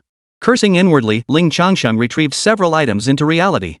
These were treasures obtained from the green-robed cultivator's storage bracelet, precious medicines capable of restoring spiritual essence power. Without a second glance, he shoved them into his mouth and channeled his spiritual energy to rapidly refine them. Within the sea realm of the microcosm, both sides were locked in a stalemate, neither able to advance or retreat. At that moment, the other side let out several growls, seemingly showing signs of retreat. Realizing the futility of their efforts, the beast claws assumed a retreating posture. You think you can escape? Since you've come, you'll be buried here. Ling Changsheng channeled every ounce of his essence, spirit, and vitality, including the newly refined energy from the elixir, into the miniature world. No legacy issues. Clang! Clang! Clang! Colossal power surged forth, and the divine chain of the Great Way erupted with blinding light, illuminating the ocean depths. Emerging from the void, the divine chain of the Great Way materialized into tangible form. Celestial phenomena coalesce around it, mysterious void swirls, great stars rise and fall. This was the power of space projecting scenes from beyond the heavens. But that was not all. Boom! A thunderous roar shook the heavens above the sea. Like thunder cracking, a void-like, invisible thunderbolt descended. It struck like a dragon gliding through the air. The ice wall split open silently, revealing a gaping maw. The abyssal depths were torn asunder, the void thunder crashing violently upon the portal of light. This summoned the power of heaven and earth to aid him. The spiritual energy of the sea had already been drained by Ling Changsheng, channeled beyond the Thousand Islands Sea. If that was the case, then it would come from the heavens. In that instant, the fragile equilibrium held by the six beast claws shattered completely. Boom! Sizzle! With a thunderous crash, the light gate shattered completely, and space instantly repaired itself. For beast claws successfully withdrew, but two were a step too late. Aoarg! A piercing scream echoed. The two claws that were a split second too late were severed by terrifying spatial forces. The severed edges were smooth as glass, blood sealed within. They crashed down with a thunderous roar, like a mountain collapsing, sending up vast plumes of sea soil. It's finally over. Ling Changsheng's mind relaxed and his spirit eased. He hastily reinforced the protective barriers around the two trembling women beside him, shielding them from the crushing pressure of the sea. Stay here for now. After speaking, Ling Changsheng collapsed onto the bed and fell asleep. It wasn't that the beast's claws had inflicted more damage than the previous illusions. Rather, this expedition into the Thousand Islands Sea had dragged on far too long. First, transferring the two women had been a massive drain. Then, forcibly repairing the damaged array patterns had drained him further. Finally, encountering this formidable beast, all these layers of exertion had truly taken their toll. Even with restorative elixirs, the depletion couldn't be compensated for in the short term. The residual potency within his body had yet to be fully assimilated. Once it naturally integrated and he awoke from his slumber, he should be nearly restored. Deep beneath the ocean. Pant, pant. Young Xinyue gasped for breath. The spatial force that had just rippled through had swept away 1,000 jang expanse of seawater. Even the air vanished. Truly, when gods fight, mortals suffer. That little brat nearly suffocated. That was terrifying. So terrifying. Catching her breath, young Xinyue's face was pale, her voice trembling slightly. Fairy sister, I'm scared. She instinctively clung to Longxi's long leg, finally feeling a little calmer. Huff. Longxi exhaled deeply too, whispering soothingly, it's okay now, it's okay. It's dead. She stroked the little girl's head. The silvery white hair felt smooth and soft to the touch. Her words comforted young Xinyue, but they also soothed Longxi herself. Not only was the little girl shaken and terrified, but Longxi herself struggled to calm down. Gazing at the two enormous beast claws lying motionless atop the shattered stone array's foundation, Longxi dared not approach. Though dead, they still radiated an unfathomable aura that inspired dread. What kind of creature was this? What realm did it reach? Longxi couldn't tell. Over decades, she had encountered countless spirit beasts and demonic creatures, yet none matched this. As for its realm? That was a complete mystery. The spiritual energy fluctuations emanating from the beast's claws were vastly different from anything she knew. It was an entirely different tier of energy. It transcended ordinary spiritual energy, stronger, more concentrated, more advanced. This matter could only be resolved by the mysterious Venerable One. The thought of Ling Changsheng left Longxi feeling numb. Once again, her understanding of this enigmatic figure had been completely overturned. What kind of extraordinary luck did that girl have to cross paths with such a figure? Running his fingers through young Xinyue's hair, Longxi sighed inwardly. But then she thought young Xinyue was already her disciple. Which meant, I was lucky too? Alone in this place, Longxi couldn't help but feel a surge of excitement, a faint smile curving her lips. Yet thoughts of her own master soon surfaced. Gazing at the three relics, her expression clouded with sorrow once more. Master, are you still alive? The image of that woman of extraordinary talent flashed through Longxi's mind once more. Chapter 41, They've Come Calling. Blue Star. Thump. Thump. Thump. Ling Changsheng was jolted awake by the clanging of the door being pounded. Oomph. Opening his eyes, he couldn't help but grumble in irritation. Morning grogginess had struck. His mind remained foggy, a dull ache lingering, his eyes stinging. He hadn't fully recovered yet. Glancing at the time, it was evening. He'd only slept for 2 hours. Originally, with nothing urgent to attend to, he'd planned to sleep straight through until morning. Bang! Bang! Bang! The rough pounding on the door continued, mixed with several voices. It sounded chaotic, probably several people. A voice seemed to be pleading, "Sir, please don't get so worked up. Calm down. That little bastard. He beat my wife's face to a pulp, and you want me to calm down? If he doesn't pay 10 or 20,000 today, this kid won't get off easy." Thud thud thud. As he spoke, the pounding on the door didn't lessen at all. If anything, it grew more violent. The doorframe rattled and shook, as if it might be smashed open at any moment. Ling Changsheng frowned, sensing the spiritual energy within his body. He found it had returned to about 50%. The reason was that the precious elixir he had swallowed earlier had been largely refined by his spiritual energy. It was enough. Enough to handle the situation. Before opening the door, Ling Changsheng turned his gaze toward the chest. His spiritual sense probed out, connecting with the heavenly Tao of the sympathetic microcosm. He stared intently, testing an idea. Soon, the scene within the box's microcosm gradually faded, growing faint and pale until it vanished from sight. The microcosm remained intact, still capable of being projected. This measure was primarily to prevent outsiders from seeing it and causing unnecessary trouble. Previously, this was impossible. He couldn't control the manifestation of the microcosm. But now, through the sympathetic heavenly way, it can be made to temporarily cease its manifestation. With the hidden danger eliminated, Ling Changsheng proceeded to open the door. The door opened to reveal two familiar faces. The woman he had disciplined yesterday, along with her bratty child. Her face was still swollen, the slap mark prominently raised and not yet faded. At the sight of Ling Changsheng, fear instantly washed over her face. She swallowed dryly and shook her head slightly. The brat was being held by a burly man with a thick neck and tattooed arms. His reaction mirrored the woman's, cowering fearfully behind the burly man. The burly man looked vicious, a scar running across his face. Judging by his ability to raise the brat, his wife's character, and his own demeanor, the burly man was clearly a dangerous individual. Now, his face twisted with rage, it was he who was banging on the door. 3 others stood nearby, the landlady, and 2 police officers. It seemed they had called the police. Judging by the woman and the brat's reactions, they probably hadn't dared to say anything. No one knew how the brute had tracked them down. "You little bastard." The moment the door opened, the burly man's eyes widened, and he immediately swung his fist at Ling Changsheng. But Ling Changsheng could tell he was just putting on a show. He was putting on a show for others. He held back his strength, his steps unhurried, waiting to be pulled in. Too bad. Ling Changsheng's head ached terribly, and his mood was foul. So, a thread of spiritual energy struck the burly man's knee like a needle. Instantly, the men beside him couldn't hold him back. The burly man toppled over, fists raised. Ling Changsheng casually sidestepped. Thud. A dull thud echoed as the burly man crashed heavily to the ground. Arg. A piercing scream erupted immediately. The burly man rolled on the ground, clutching his hand and then his nose. Ling Changsheng casually stepped aside. The burly man was already disfigured. Blood poured relentlessly from his nose, which was now crooked. His nasal bridge was undoubtedly broken. His hands were equally mangled. His right palm was badly lacerated, while his left hand suffered fractured fingers bent at such grotesque angles that both the landlord and the police sucked in their breath. He thought to himself, bones sure are fragile these days. One fall and they end up looking like this. Under normal circumstances, that wouldn't happen, but Ling Changsheng wasn't in the mood for his rambling. He quickly dismissed him. He was annoyed. Husband. Amid the burly man's agonized howls, the crowd finally snapped back to reality. The woman shrieked and rushed to help him up, followed by the others. After that, they naturally had to rush him to the hospital, leaving Ling Changsheng behind for the moment. As they were about to leave, the burly man, still seething, pointed at Ling Changsheng and roared, "Aren't you going to arrest him? What the hell are you all doing? If you don't arrest him, I'm not going to the hospital." The burly man stood his ground, feeling humiliated and unwilling to leave due to his own ulterior motives. "Honey, let's go to the hospital first." I told you it wasn't him," the woman urged timidly. Clearly, Ling Changsheng had left quite a lasting impression on her. The 2 officers had no choice but to question him. "Mr. Ling, correct? Did you see them yesterday?" They gestured toward the woman and her child.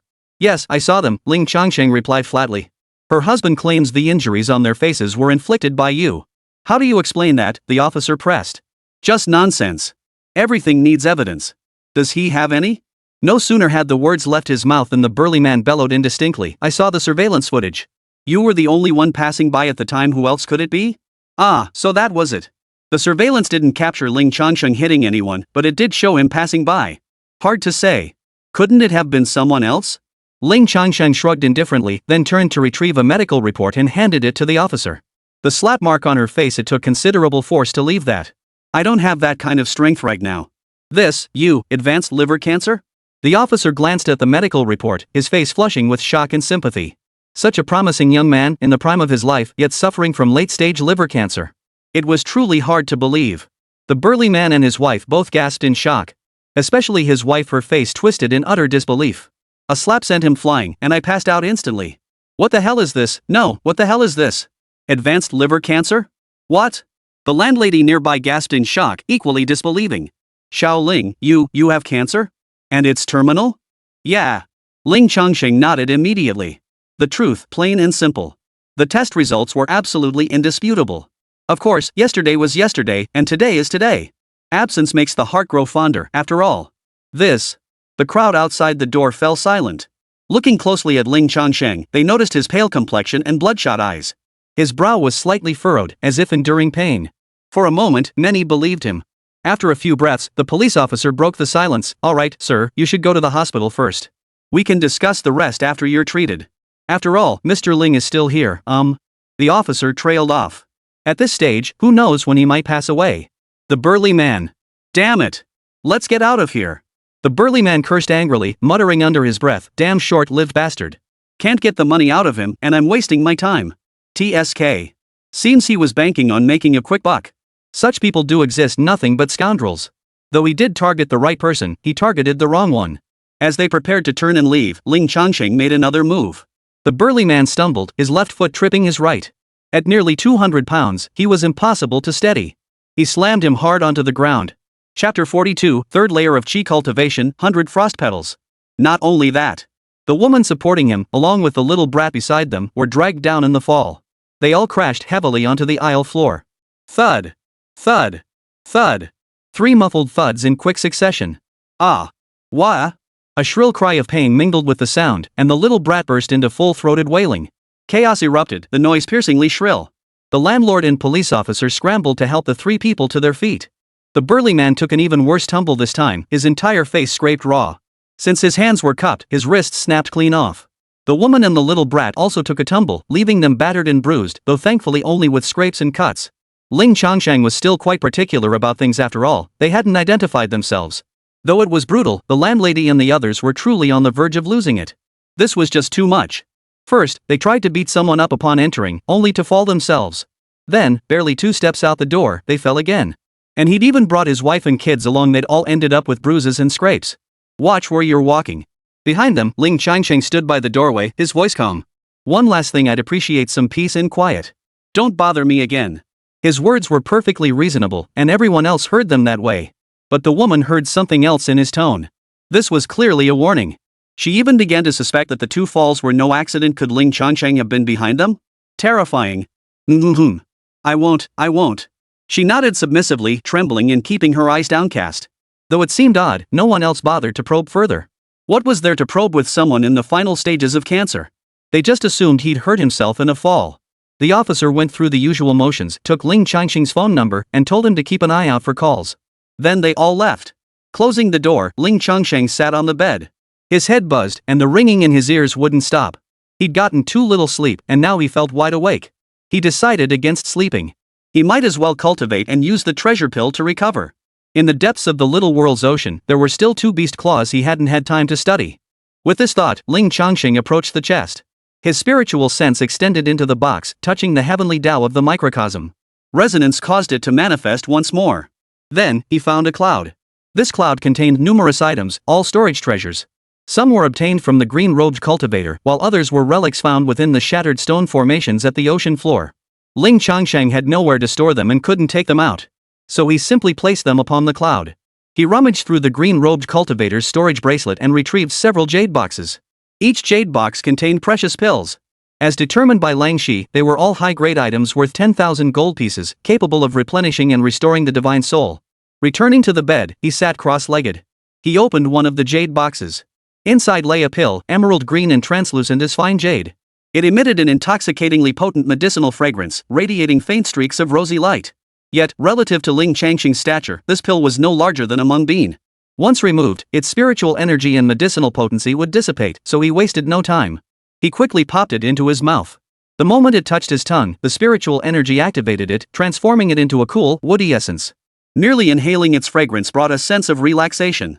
It felt as though he were immersed in a vibrant forest, surrounded by lush green trees and blooming flowers, the air filled with a refreshing fragrance. The sensation was truly pleasant. This pill was indeed a remarkable thing. After briefly savoring the sensation, he gathered his scattered thoughts. The cool woody essence now flowed down my throat, spreading spontaneously throughout my body. Focusing my mind, I sank inward, guiding the pure energy contained within the treasure pill. He refined it within his spiritual veins, purging the medicinal properties and toxins to nourish his divine spirit. Gradually, as the pill was consumed, the discomfort in his spiritual essence dissipated by more than half. His body relaxed, no longer so weary.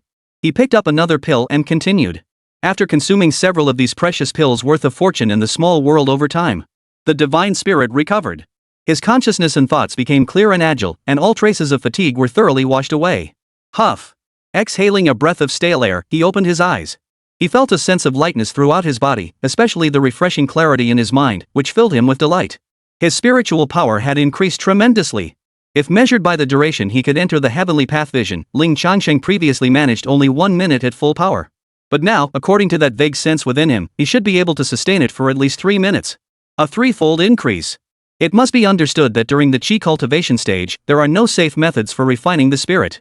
The body is too fragile, too easily shattered. One misstep could turn you into a fool. Who would have thought that resonating with the Tao would yield such a beneficial feedback loop? Excellent. Excellent. Overjoyed, Ling Changsheng extended his spiritual sense, retrieving the spirit essence from the storage bracelet resting upon the cloud. His divine soul had recovered, but his spiritual energy had not. He once again assumed the cultivation posture, cupping his hands in a circle at his dantian while holding the spiritual essence in his palms. The spirit essence glowed in his hands, absorbing spiritual energy from his palms and channeling it into his spiritual veins. It circulated through the spiritual veins, completing a full cycle. Impure chi was exhaled through Ling Changsheng's nostrils, then drawn back into his mouth. Repeating this cycle, he thoroughly refined the impure and wasteful energies. This process manifested a halo, positioned precisely between Ling Changsheng's mouth and nose. It resembled Lang Shi's cultivation on the mountain peak earlier, though less pronounced. The spiritual energy halo around Ling Changsheng's mouth and nose was faint. After all, this rented room contained no spiritual energy whatsoever, relying solely on spiritual essence. As time passed, the spirit essences shattered into dust.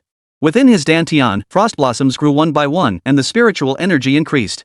Before long, 10 had already formed. According to the Supreme Frost Heaven chapter, 10 crystals signaled the second layer of chi cultivation. Ling Changsheng should have stopped, for he had only recently entered the second layer of chi cultivation. His dantian had not yet expanded sufficiently to accommodate more. Yet strangely, he felt he could continue. Without hesitation, he chose to follow his body's instincts. The 11th frost blossom coalesced without incident. 12. 20. 50. 99. 100. Buzz. Ling Changsheng's body trembled violently. The ice spirit's radiance shone within his dantian, illuminating his body like ice and jade. The frost blossoms within his dantian had reached 100 in number. Third layer of chi cultivation, right? Ling Changsheng opened his eyes. A brilliant radiance shone within them, so bright it faintly illuminated the dim room. He exhaled a breath of impure air, misty and icy cold, coating the floor with a faint layer of frost. Something feels off about these 3 layers. After opening his eyes, Ling Changsheng felt deeply suspicious. At the first level of chi cultivation, a single frost flower was sufficient to enter the realm. The second layer requires 10. But the third layer doesn't require 100 petals. Otherwise, if this decimal progression continued, the 9th layer would require an astronomical number. A staggering 100 million petals, utterly terrifying. It's merely the chi cultivation realm, it's not that exaggerated. Fundamentally, chi cultivation is merely the stage of accumulating spiritual energy. Nothing fancy about it. Therefore, reaching the third layer of chi cultivation requires only 30 frost flowers to be considered entry level. As the Supreme Frost Heaven chapter states, when the dantian is full, cultivating 30 frost flowers marks the entry into the third realm. In other words, when the dantian is full and 30 frost flowers appear, that's chi cultivation stage 3. Chapter 43, all in going all in Macau? Of course, there are exceptions. Some individuals surpass 30 frost flowers upon reaching fullness in the dantian. They are deemed prodigies of the immortal path. Exceeding 40 marks genius. Those surpassing 50 are peerless prodigies, a once-in-a-millennium phenomenon. They must possess extraordinary, mysterious qualities. Whether it be bloodline, innate talent, or other such gifts. But, as for these 100, Ling Changsheng scratched his head. The Supreme Frost Heaven chapter made no mention of it. I really am a genius. Ling Changsheng chuckled, dispelling the magical formation. He didn't dwell on it further. When the time came, perhaps it would reveal itself. With a casual sweep of his hand, he gathered the lingering dust of the spirit realm that had settled on the bed. Controlled by spiritual energy, it swirled around him as if possessed by a spirit. Since reaching the third layer of chi cultivation, his spiritual energy had grown stronger, unlocking new possibilities. Take what he was playing with now, for instance, its name was simple and unadorned. Object manipulation. Though the principle was simple, it demanded a certain amount of spiritual energy. Moreover, it could be developed to serve a wide range of purposes. For example, whoosh. Ling Changsheng pointed his finger, and the spirit essence dust was controlled, falling into the bathroom. Splash. He then controlled the flush button. Then he directed a water cup to pour a glass of water, which he drank. These were mere trifles. If his cultivation were stronger, moving mountains and filling seas would be no trouble at all. After playing around for a while, he finally stopped. He began to explore another method. Cavern vision. This technique, an eye-based art, allows one to see through obstacles. It was faster than sweeping with spiritual energy, more discreet, and provided clearer vision. He picked up a book, chanted the incantation in his mind, and channeled spiritual energy into his eyes. Instantly, a cool sensation washed over his eyes, and his vision sharpened dramatically. Even in the dimly lit room, everything became crystal clear. The book in his hands became transparent, revealing the text within. This technique is rather interesting. Ling Changsheng set the book down, propped his chin in his hand, and a thought popped into his mind. He was desperately short on cash right now. He'd long wanted to earn money, but had been tied up and unable to break free. His savings were already meager, and now he'd lost his job. Speaking of work, that money actually came through. After he'd thoroughly dealt with Xu Xiangji last time, the boss finally understood exactly what Zhu had been up to. With such a major scandal rocking the company, the boss was worried about morale and other factors. After weighing everything, he settled the payment in full, including the N+1 severance package. Now he had 2 or 3,000 in his pocket, but it still wasn't enough. And now, here was a perfect opportunity. X-ray vision. Wait, no insight. Insight, that's it. Anyway, this kind of ability is perfect for buying scratch-off tickets. But scratch-offs don't pay much, the big prizes are in lotteries. But lotteries require buying tickets first and waiting for the draw later, so they don't work with this spell. What other methods could quickly rake in a fortune? Ling Changsheng racked his brain. He even searched online. After some time, he compiled the following methods. 1. Become a doctor and use this technique to diagnose patients. 2. Work in security with insight, no crime can hide. 3. Become a shaman, use the insight technique to perform supernatural feats. 4. Careers requiring keen eyesight, like forensic line drawing. 5. No need to list any further. Working for wages is out of the question. With supernatural powers and the chance to become an immortal or a deity, why would anyone choose to work a dead-end job and get exploited? Do you think life is too good to be true? If there's a legitimate path, there's bound to be a shady one too. For instance, start by scraping together your first pot of gold from scratch-off tickets. 2 or 3,000 should suffice. Then, go all in on Macau. In the past, Ling Changsheng would never have touched gambling. Gambling always leads to ruin. Countless gamblers have lost their families and ruined their lives. It's as common as sand on the beach. The evils of gambling, prostitution, and drugs are no laughing matter. But now that he possessed X-ray vision and a full set of immortal arts, this wasn't gambling anymore, it was investment, a surefire way to multiply one's wealth. Besides going all in, there's another way. Jade stone gambling. Back when I read novels, I used to complain that the protagonists only ever gambled on jade stones. But when it comes down to it, if you want to make money fast, there really aren't many legal ways that offer such high returns. As for illegal ones? Best to steer clear. Money has to end up in the bank anyway, so legal is easier to explain. Illegal money brings too many troubles. It doesn't fit Ling Changsheng's desire for peace and quiet. Anyway, once dawn breaks tomorrow, I'll go get some seed money first. Then, whether to go all in or gamble on jade stones we'll see. With his path ahead clarified, his mind felt a little lighter. Ling Changsheng sat down beside the chest. He was deeply curious about that beast's claw from the deep sea, and the relics left behind by Cold Stream Master. His spiritual sense entered the miniature world. First, scan the surface of the Thousand Islands Sea to confirm if anything is amiss. Indeed, it remained relatively calm. At the center of the Thousand Islands Sea, the ice wall still stood. Even without Ling Changsheng's control, it wouldn't melt anytime soon. Precisely because the ice wall remained, the distant cultivators and great demons watching from afar dared not make a move for now. After all, they were all seasoned veterans. A mere few hours? They could easily wait that long. Those who couldn't wait would have perished long ago on the path of cultivation, never reaching their current heights. After confirming all was clear, Ling Changsheng's spiritual sense swiftly descended into the depths of the ocean. Within mere breaths, he arrived. At this level, with both body and spirit fortified, everything became stronger and faster. At the ocean floor, the 2 beast claws remained, lying still upon the stone array. The seawater held no trace of blood, their blood had not spilled out. Cold Stream and young Xinyue remained 100 meters away from the beast claws. Thanks to Ling Changsheng's earlier protective measures, they remained unharmed. The young girl young Xinyue stood beside Long Shi. She propped her chin in her hand, blinking her eyes blankly as she stared off into space, looking bored. Lang Shi sat cross-legged, an ice crystal sealed with a single drop of blood placed before her. In her hand, she held the broken ice crystal sword in the blood-stained sleeve, her expression gentle and filled with nostalgia. After observing for a moment, Ling Changsheng sensed something. She looked up. Ah! Yang Xinyue spotted Ling Changsheng and quickly shook Long Shi gently, saying, "Fairy sister." The little girl had likely grown accustomed to calling her fairy sister. In truth, she should have addressed him as master. Lang Shi had reminded her countless times, yet she still hadn't corrected herself, leaving her feeling a bit annoyed. Before Yang Xinyue could finish her sentence, Lang Shi grabbed her little face, leaving her only able to make muffled sounds. Lang Shi's face darkened with slight annoyance. "Little brat.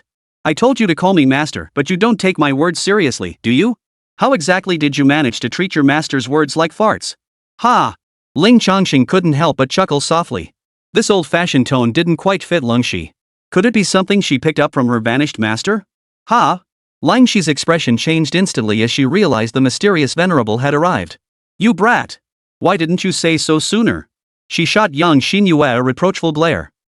It was the fairy." Seeing Lang Shi's scolding expression, young Xinyue quickly amended, "It's because master grabbed my face, that's why I couldn't speak." Lang Shi. Ling Changsheng didn't press the matter, instead watching the master-disciple bickering with cheerful amusement. Quite entertaining. Both little ones were quite adorable and rather amusing. Chapter 44, Beast Claws? Need repair? Or should we boil them for dinner? Ahem. Revered one. Ling Shi straightened her posture and addressed him softly. Ling Changsheng nodded. Noticing the sleeve she clutched in her hand, he recalled her earlier words. That she had obtained a keepsake from her master and learned certain things. Ling Changsheng felt a pang of curiosity and inquired, "You mentioned knowing something earlier. Care to elaborate?" "Master, the great immortal is asking."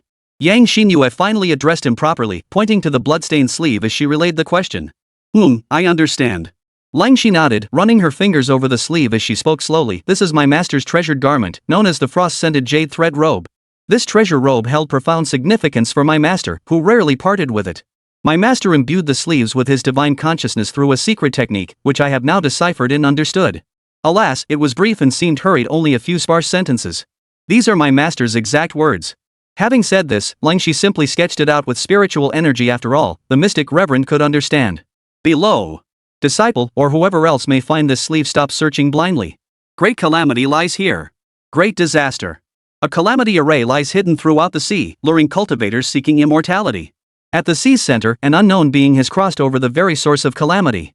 Its power is unmatched, utterly formidable. All cultivators who witnessed it were instantly crushed, devoured alive. Only after paying a terrible price was the array's foundation severed, shattering the calamity formation. Cold Autumn Yan's final words. Wait. That monstrous beast snatched away. These final two lines were written in great haste and confusion by the master's divine consciousness, so they are unclear. I suspect this is why the seabed is so clean, not even a single corpse remains. Perhaps those elders were taken away. Which means, my master might still be alive. Ling Shi explained the final lines, his expression remaining relatively composed. After all this time, his emotions had settled. There wasn't much new information. Most of it was already known, or rather, had been recklessly tested out by Ling Changsheng. For instance, the grand formation here posed a grave danger. Under normal circumstances, one would have to wait until Ling Shi could locate that sleeve fragment within the boundless depths of the ocean to uncover the truth. But Ling Changsheng was too reckless. He forced the truth out. The only real mystery was the unfinished words of Coldstream's master. If he were still alive, he'd likely have been transferred somewhere else. Then what about this drop of blood? Ling Changsheng turned his gaze back to the brilliant blood droplet, sealed within the ice crystal, its spiritual light now restrained within its icy confines. This drop of blood clearly had an extraordinary origin. Within Ling Changsheng's perception, its energy was unfathomable, far surpassing Coldstream's golden core energy. Moreover, it contained immensely potent energy. Decades had passed, yet it remained as brilliant as ever, as if it had just fallen. This ice crystal seal was clearly the work of Ling Shi's master. I don't know. Ling Shi shook his head helplessly. Master left no explanation. It must have been too rushed. However, there are 4 characters engraved upon the ice crystal. Do not unseal. Clearly, it meant one must not attempt to break the ice crystal seal. In truth, the seal on the ice crystal was incredibly potent. Tampering with it would trigger an immediate detonation. Ling Changsheng examined the blood droplet meticulously, a hunch forming in his mind.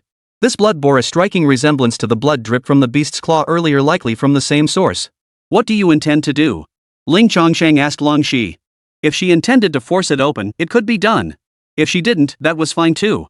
After all, the copious blood from that beast's claw would provide Ling Changsheng with ample material for study. After pondering for a moment, Ling Shi cautiously replied, Honorable Elder, I'd prefer not to touch it for now. I wish to first investigate whether it poses any danger. Should I wish to untie it later, I will certainly inform you first, revered one, for your final decision. Better safe than sorry. This venerable one is truly formidable, yet also utterly reckless. Though nothing bad actually happened, Ling Shi's heart was racing like crazy in that short time. This is a bit much. Fine. Ling Changsheng replied indifferently. As for the final relic, the shard of the ice crystal sword, there wasn't much to say about it, and Ling Shi offered only a brief explanation. It was her master's weapon. It had likely shattered during battle and fallen here. With that, the matter was largely settled. Only some final arrangements remained. I'll send you back up. Ling Changsheng spoke, channeling spatial energy to transport the 2 women to the surface of the sea. This time was much faster. In barely 2 breaths, they were already on the sea surface. Then, Ling Changsheng looked at the beast's claw embedded in the shattered stone formation. The claw was quite large, roughly the size of a chicken drumstick. How about we boil it and eat it? In novels, the bodies of these great beasts are considered highly nutritious. But if I were to cook it myself, wouldn't that be a bit of a waste? Ask Ling Shi to be the cook this time? Ling Changsheng pondered inwardly. Guided by the principle of not wasting food, he sent the beast's claw to the sea surface. Next came the stone formation on the seabed. The stone formation was indeed shattered, but who could say if someone might reassemble it? Especially after all the commotion he'd caused. Even if he revealed the truth, it likely wouldn't matter. After all, most people would rather trust their own eyes and overestimate their own abilities. What if someone reassembles it and infuses it with spiritual energy? The array patterns would mend themselves. With this thought, Ling Changsheng summoned the spiritual energy beneath the sea, causing the waves to surge violently and toppling the undersea mountains. Boom! Vast swaths of seabed soil were swept up and dumped onto the stone array. Before long, the entire vast, shattered stone formation was buried beneath the debris, completely obscured. After being washed by the sea, it blended seamlessly with the surrounding waters. Ling Changsheng added an extra layer of security. He left behind a simple trigger array at this location. Maintained autonomously by the natural energies of heaven and earth, it could not be breached. Should anyone disturb it, Ling Changsheng would be instantly alerted. After completing this, he emerged onto the sea surface. With a single finger, he channeled a surge of spiritual energy. The ice walls shattered with a series of booms, crashing into the sea. With a double-handed grasp, the three-dimensional map of the Thousand Islands Sea reappeared. He gazed at the dozen or so islands that had been restored and regrown by the array patterns, then began to wield his techniques. At various points along the periphery of the Thousand Islands Sea, the cultivators, seeing no movement for so long, grew restless. Some powerful cultivators began to entertain thoughts. They wanted to venture to the center to investigate. But then, suddenly, the great sun in the sky blazed brightly, casting down searing flames toward the sea. Dark, oppressive clouds gathered, accompanied by the roar of thunder and the crackle of lightning. The entire sea trembled, churning up towering waves. Boom! Boom! Boom! Boom! Boom! Boom! Boom! Thunderous wrath erupted from the heavens, unleashing fiery fury that raged alongside the crashing waves. As if the heavens were collapsing. Countless cultivators watched in horror as dozens of islands were swiftly obliterated. The power to shatter mountains was within the grasp of every cultivator present. After all, those daring to venture into these perilous waters in search of immortal fortune were at least golden core cultivators. Yet such a spectacle still left countless cultivators stunned and awestruck. Every gesture radiated the majestic power of the Tao. What sort of being was this? What realm had they attained? Amidst the trembling awe, the newly formed islands were swiftly obliterated. Ling Changsheng left the remaining 900 islands untouched for now. He could certainly obliterate them all. But Ling Changsheng had a plan. He would save them for later, when they had grown stronger and he felt more confident. Then he would reconnect the array patterns. He was eager to see who dared to cross over and descend from the other side. What kind of deity it truly was. Chapter 45, Soul Chef Ling Shi applies to debut. Thus, the journey through the Thousand Islands Sea was finally concluded. The haul was decent. Over 10,000 spirit essences, plus a large quantity of treasure pills and potent medicines. As mentioned before, resources for cultivation before foundation establishment are no longer lacking. Now, it was time to escort Ling Shi and young Xinyue back. Come, I'll escort you back to the small mountain village, Ling Changsheng said to the two women. Yang Xinyue promptly translated. Thank you for your kindness, revered one. Ling Shi clasped her fists in gratitude, then added, once matters here are settled, I shall take this young lady to Xianbing Immortal Mountain for cultivation. If your reverence ever finds the time, please do honor us with a visit to Xianbing Immortal Mountain. Ling Shi will certainly extend the warmest hospitality. The repayment promised earlier will be given without stinginess. Ling Changsheng nodded. Very well, I shall come to visit. Now that his spiritual energy had greatly increased, he could project his presence over a wider area. Traveling to Ling Shi's sect posed no difficulty. Even if he couldn't extend his projection to her sect, he could still switch the scene over. Thank you, great immortal. After Ling Shi spoke, young Xinyue chimed in with an equally lively thank you. She couldn't wait to go home. Though she'd only contributed her translation skills during this expedition, she was currently just an ordinary person. Her eyes were indeed extraordinary, carrying the bloodline of ancient times. Such bloodlines emerged only during the ancient era when spiritual energy was abundant. She didn't know why it had suddenly awakened now. Yet despite their uniqueness, they had cultivated little spiritual energy and remained weak. Even with Ling Changsheng's protective support, her mind and spirit were severely drained. Exhausted in both body and mind, she yearned only to return home and rest. Regarding translation, Ling Changsheng pondered whether he should learn the language of this small world. Linguistically, it bore a striking resemblance to the ancient Huaxia language. Combined with his current cultivation, which had heightened his mental clarity, it shouldn't be too difficult. Of course, that matter could wait until after dealing with the blood purification holy sect. Enough digression. Ling Changsheng entered the heavenly Tao vision, carefully envisioning the small mountain village in his mind, and transported the two women there. The surroundings around them shifted inch by inch. Just as they had been transported to the sea before. Before long, they found themselves amidst mountain ranges, standing atop a peak. Ling Changsheng felt his mental energy drained by more than half. Slightly tired, but no big deal. This level of exertion was perfectly manageable. After settling the two women in, Ling Changsheng examined the beast claws that had been brought over. His earlier thoughts lingered in his mind. The claw was dark red, entirely covered in scales. Even severed, they still radiated an unusual black-red glow. As for the color, well, it didn't look entirely unappetizing. One could almost mistake it for a black chicken claw. So, Ling Changsheng suddenly blurted out, "What do you think, could we boil and eat this claw?" Yang Xinyue, huh? The young girl was momentarily stunned, staring blankly as she relayed the question. Ling Shi, huh? After several seconds of confusion, she snapped back to her senses, still a bit dazed. "Honorable one, are you planning to turn it into spiritual food?" "Yes." "Is it feasible?" Ling Shi. "Well, it could be done, I suppose. But, how to put it? This demon beast was peculiar, incredibly powerful and ferocious. Even with its claws severed, it still radiates a fierce aura. To even attempt eating it truly worthy of a revered one.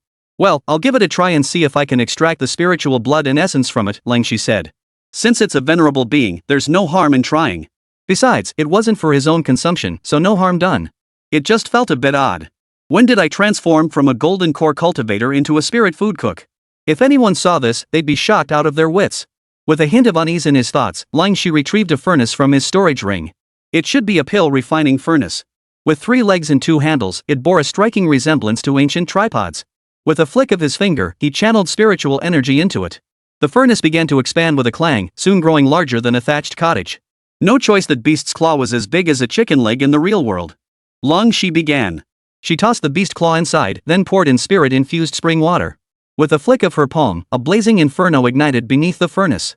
Though she cultivated frost-type spiritual energy, igniting a fire to refine spiritual food posed no difficulty. The little girl, Yang Xinyue, perched on a large rock, watching curiously from the side. Watching Ling Shi continuously toss precious herbs into the furnace, she inhaled the aroma gradually wafting from within. Her little face scrunched up in slight distress, hesitating to speak. "Master definitely can't cook." She didn't dare say it aloud, but the words slipped out in an instinctive whisper. Ling Shi shot her a sideways glance. As a golden core cultivator, how could he not hear such a whisper? "Ah, master, I didn't say anything." Yang Xinyue sat on a rock, grinning widely to cover her tracks. Ling Shi felt inexplicably uneasy. This wasn't just cooking, it was preparing spiritual food. All she needed to do was stimulate the spiritual energy within this beast's claw alongside the essence of various potent herbs. Yet, for some reason, he still felt inexplicably bothered. Would the revered one find it hard to swallow later? Watching Yang Xinyue giggle and chatter, she suddenly felt like pinching her cheeks. Coldstream gritted her teeth, forcing herself to continue the refinement as she added one precious herb after another. She was quite generous, and the precious herbs she added were all highly valuable. Even if Ling Changsheng couldn't identify them, he could sense the abundant spiritual energy they contained. She must be grateful that I helped her find her master's relics and uncovered his whereabouts. Though, the contents of that alchemy furnace. The aroma was rich. But it didn't look very appealing. Before long, it had turned into a motley-colored sludge. The only solid object left inside was that crimson-red beast claw. Gulp! Ling Changsheng involuntarily swallowed, his expression slightly strange. Not from hunger, but from shock. This thing was absolutely, positively dark cuisine, right? Bad move. He'd only thought that preparing it within the microcosm would prevent any loss of spiritual energy. But he never expected Ling Shi to whip up this mess of a pot. This was nothing like he'd imagined. Should he even eat it? Maybe he should just take it out and dump it, claiming he ate it? But that seemed a bit underhanded. They'd used up so many precious herbs, working so hard to help him. Ling Changsheng was torn. On the mountaintop, Yang Xinyue was also wrestling with her own thoughts. "Master, this situation is getting unbearable." Finally, Yang Xinyue couldn't hold back any longer. "Master, I have some seasonings and such at home. Should I go get them to add some flavor?" Ling Shi shot Yang Xinyue a cold glance and replied stiffly, "No need. Ordinary seasonings would actually interfere with the spiritual energy of this batch of spiritual food and the effects it's meant to produce." Yang Xinyue. She shrank back, not daring to say another word. After some more time, Ling Shi stopped. She couldn't endure it any longer. Frankly, she didn't know what realm this great demon had reached, but its claws were too sturdy to be boiled down. "I'll handle it." Ling Changsheng stepped forward, channeling his own spiritual energy into the furnace flames. Boom! Instantly, the flames surged, growing many times hotter, their color shifting to a deep purple. Before long, the alchemy furnace glowed crimson. Under Ling Changsheng's spiritual energy, the beast's claw began to melt. The spiritual energy within the claw was extracted, releasing a fragrant aroma and radiating a brilliant spiritual light. Chapter 46, Cold Stream, absolutely no problem. Purr. Even the little kitten, still slumbering nearby, twitched its nose and let out a soft purr, as if about to awaken. Earlier, because they had to head to the sea, and the kitten was still in a strange state, it wasn't suitable to bring it along. It had been temporarily left on this mountaintop, protected by Ling Changsheng's safeguarding. Now, it seemed the scent had stirred it. But after sniffing a few times, it didn't fully wake up. Instead, it rolled over and continued sleeping. What could be seen, though, was that as the scent grew stronger, drool began to drip from the kitten's mouth. Soon, the elixir within the furnace had thickened, its medicinal essence fully extracted. A radiant glow illuminated the entire cauldron. It looked quite beautiful, but the contents inside, well, it was a bit hard to describe. Long Shi. But the spirit kitchen people do it this way too. How could this happen? Why does the paste inside look so strange? Ling Shi began to doubt himself. Ahem. Ling Changsheng cleared his throat and asked, is it ready? Yes. It's ready. Ling Shi answered stiffly, her expression slightly unnatural. Clearing his throat, he adopted a serious tone. This spiritual food was prepared according to the exact methods used in the spirit kitchen of Xinyue Immortal Mountain. It is absolutely fine. It's just slightly, ever so slightly different. Ling Changsheng found himself genuinely hesitating. Meow. Suddenly, a faint mew echoed across the mountaintop.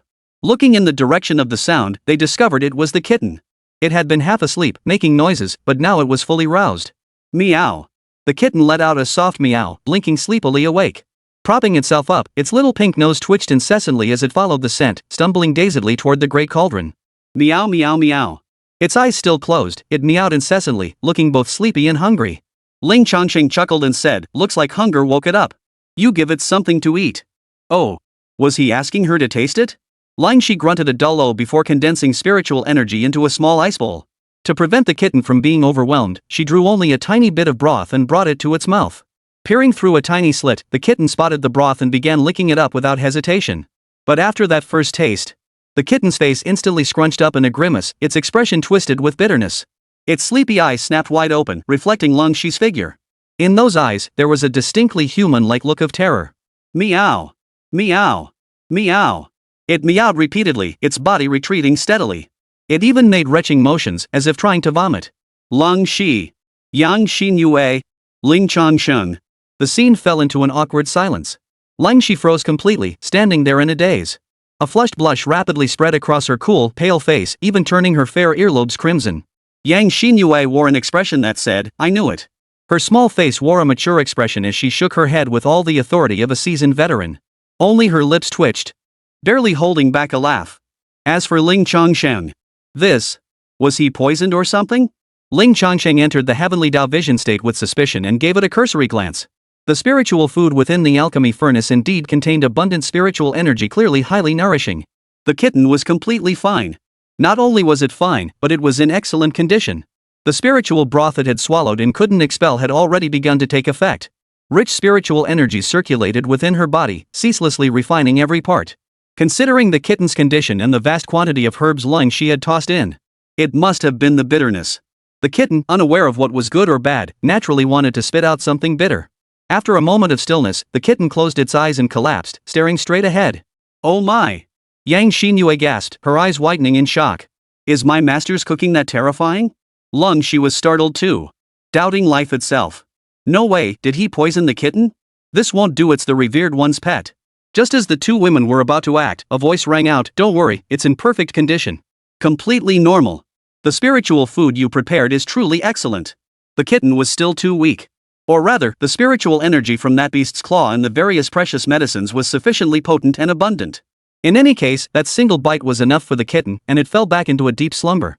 As he spoke, Ling Changsheng cast another layer of protective energy upon it, simultaneously concealing its aura and vital energy. It's just... Ling Shi finally relaxed, only to hear Ling Changsheng's tone shift, it should be a bit bitter. It must have tasted the bitterness. Ling Shi. Her face flushed in waves. An unfamiliar wave of embarrassment stirred within Ling Shi, coloring her cheeks crimson and lingering stubbornly. Ling Changsheng reached down to pick it up. If it served its purpose, that was enough. Bitter? Well, she'd just have to endure it. Just as she lifted it, a sudden thought struck her, they must have worked hard for this too. Why don't you have some, she offered. Ha! Yang Xinyue froze, shaking her head hastily. I don't need any. I don't want any. I'm perfectly fine. Even without hearing her translation, Ling Shi understood perfectly. Her inner discomfort instantly shifted, and she scowled. The Honorable One bestows it, you accept it. This spiritual food will greatly aid in refining your body. Wah? Yang Xinyue's face instantly fell, unable to keep up her cheerful smile. Ling Changsheng watched with amusement. He then distributed a small portion of the spiritual food from the alchemy furnace to them. The two little ones were so small that what he gave them was but a drop in the ocean of the furnace, no big deal. Ugh. Ling Shi took a bite first, and her little face immediately scrunched up in bitterness. She felt even more embarrassed. This stuff was just awful. Outside the miniature world, Ling Changsheng held the alchemy furnace, observing the spiritual food inside emitting a faint glow. The beast claws had completely dissolved, bones gone, leaving only a pot of spirit broth. Stealing his resolve, he tilted his head back and gulped it down. His throat opened wide, tasting nothing as he swallowed it all in 2 or 3 gulps. Even so, a heavy medicinal bitterness lingered in his mouth. Only after rinsing his mouth did it ease slightly. Damn, that's bitter. Ling Changsheng smacked his lips. He thought to himself that if this ever happened again, he'd have the little girl Yang Xinyue handle it. But though it was bitter, the effect was undeniably potent. He immediately felt waves of warmth rising from his abdomen. This warmth radiated throughout his entire body, enveloping him in a pleasant warmth. If he paid close attention, he could sense his physical constitution gradually strengthening. The spiritual energy within was spontaneously circulated by the Supreme Frost Heaven chapter, channeled into his spiritual veins for refinement. This required no conscious effort from Ling Changsheng. As the name implied, once consumed, spiritual sustenance required only the body's instinctive functions to spontaneously absorb its energy. That beast claw was clearly no ordinary object, containing immense spiritual energy. The body cannot absorb it all in a short time. He'd have to wait a while before he could assess what changes this batch of spiritual food would bring him. Not bad at all. Ling Changsheng could use the time to attend to other matters. Glancing at the sky, he saw that dusk had already fallen outside. Dawn was still hours away. Thus, he could turn his attention to one matter. To annihilate a fly-specked sect. The Blood Purification Holy Sect. They provoked him far too many times. The sect was truly disgusting. They're just coveting the peach trees he planted. Unbearable. Within the microcosm, Ling Changsheng ate quickly, while Yang Xinyue and Ling Shi remained atop the mountain peak. Both wore expressions of bitter disappointment. The spiritual broth had been consumed, now they simply waited for its effects to manifest. Refining it with spiritual energy merely accelerated the process. Thud. Ling Changsheng returned the alchemy furnace to Ling Shi and said, "Here's your furnace back. You two do as you please. I'm off to deal with a sect." Deal with a sect? Coldstream's mind raced, a sudden realization dawning. Are you going to deal with the Pure Blood Holy Sect, revered one? Chapter 47, Tracing the Pure Blood Holy Sect's Location, Chaos Blade Abyss. HM? Yes. Ling Changsheng replied with a hint of surprise. Then I know their approximate location. Ling Shi immediately said, her eyes gleaming with excitement. Over time, he had come to understand her. She must have some conflict with the Holy Blood Sect, or perhaps she simply detests evil. Seeing Ling Changsheng set out to deal with the Blood Purification Holy Sect naturally thrilled her. Oh? Ling Changsheng paused, curiosity in his voice. You know? Tell me about it. Your Excellency, please look. Ling Shi spoke as he drew a compact topographical map from his robe. With a light breath of spiritual energy, the map fluttered upward into the air. A luminous glow emanated from it, casting a projection onto the sky. She pointed to a spot on the map. It was located southwest of the small mountain village, roughly 7 or 8,000 li away. Marked on it was a place called Chaos Blade Abyss. Ling Shi explained to Ling Changsheng, many people have seen members of the Blood Purification Holy Sect active and appearing here. The Blood Purification Holy Sect has committed countless evils and made many enemies. Yet they remain remarkably elusive, rarely showing their faces. I've personally investigated this area before, but found nothing. Because Chaos Blade Abyss is an extremely treacherous and perilous place. It features massive ravines carved by sheer cliffs, straight as if cleaved by swords and blades. Weak or terrifying sword energies and blade auras still linger there. Thus, it is known to the world as the Chaos Blade Abyss. Ling Shi finished speaking. Ling Changsheng nodded. Very well. I shall take a look. He concentrated his spirit, entering the heavenly vision state. Following the map provided by Ling Shi, he searched for the mountain ravine. The world continuously zoomed in and out within his spiritual perception, sweeping past like a series of scroll paintings. 7 or 8,000 li of distance vanished in an instant. In the blink of an eye, Ling Changsheng beheld a wondrous sight. It was another vast mountain range stretching endlessly. Unlike the small mountain village, these peaks were not lush and verdant. Instead, it was a vast expanse of withered yellow. The reason for this was likely the massive cliffs that crisscrossed the mountains. Just as Ling Shi had described, they were perfectly straight and level. As if cleaved by swords, as if split by blades. Wherever the cliff edges lay, the land was parched and yellow, devoid of even a trace of green. Like wounds torn across the earth, they crisscrossed the mountain ranges, creating a unique landscape. If one were to shrink this place down many times over, one could clearly see the distinct marks of blades and swords. Perhaps this vast expanse of barren, lifeless mountains was the very result of these sword and blade scars. Ling Changsheng could faintly sense an unfathomable aura permeating the cliffs. Ancient, weathered, sharp. Yet faint and sparse, as if washed away by the passage of time. Swish! Ling Changsheng projected the image of the Chaos Blade Abyss onto the mountain peak. This must be it, right? He confirmed briefly. Langshi, yes, this is the place. MHM. Ling Changsheng nodded, then summoned a clump of blood-soaked earth. This was the blood of those from the Pure Blood Holy Sect who coveted the peach tree. It had been temporarily stored in the mountains before their journey to the Thousand Islands Sea. Now it was time for it to serve its purpose. With a crush of spiritual energy, the blood soil shattered, condensing into a single, somewhat murky drop of blood. Ling Changsheng's eyes flashed with brilliance as he watched rune patterns of laws drifting out from the blood. These were the traces of the Pure Blood Holy Sect's cultivation techniques. The cultivation methods practiced by cultivators profoundly influence their bodies. This is one reason why rashly switching cultivation methods can lead to the loss of all previous progress at best, and sudden death at worst. Enough of that. The task of tracing and reverse engineering the location of the blood purification holy sect began.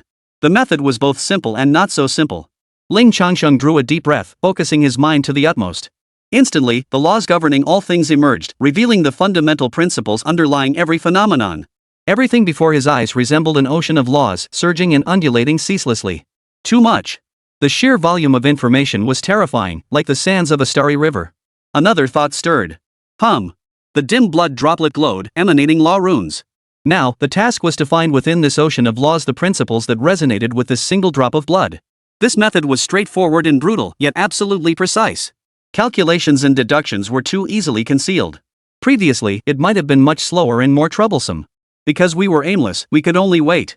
Now, however, Ling Changsheng commanded the obscure blood to tremble, shaking out all the laws it contained. Following his intent, it coalesced into a crimson thread.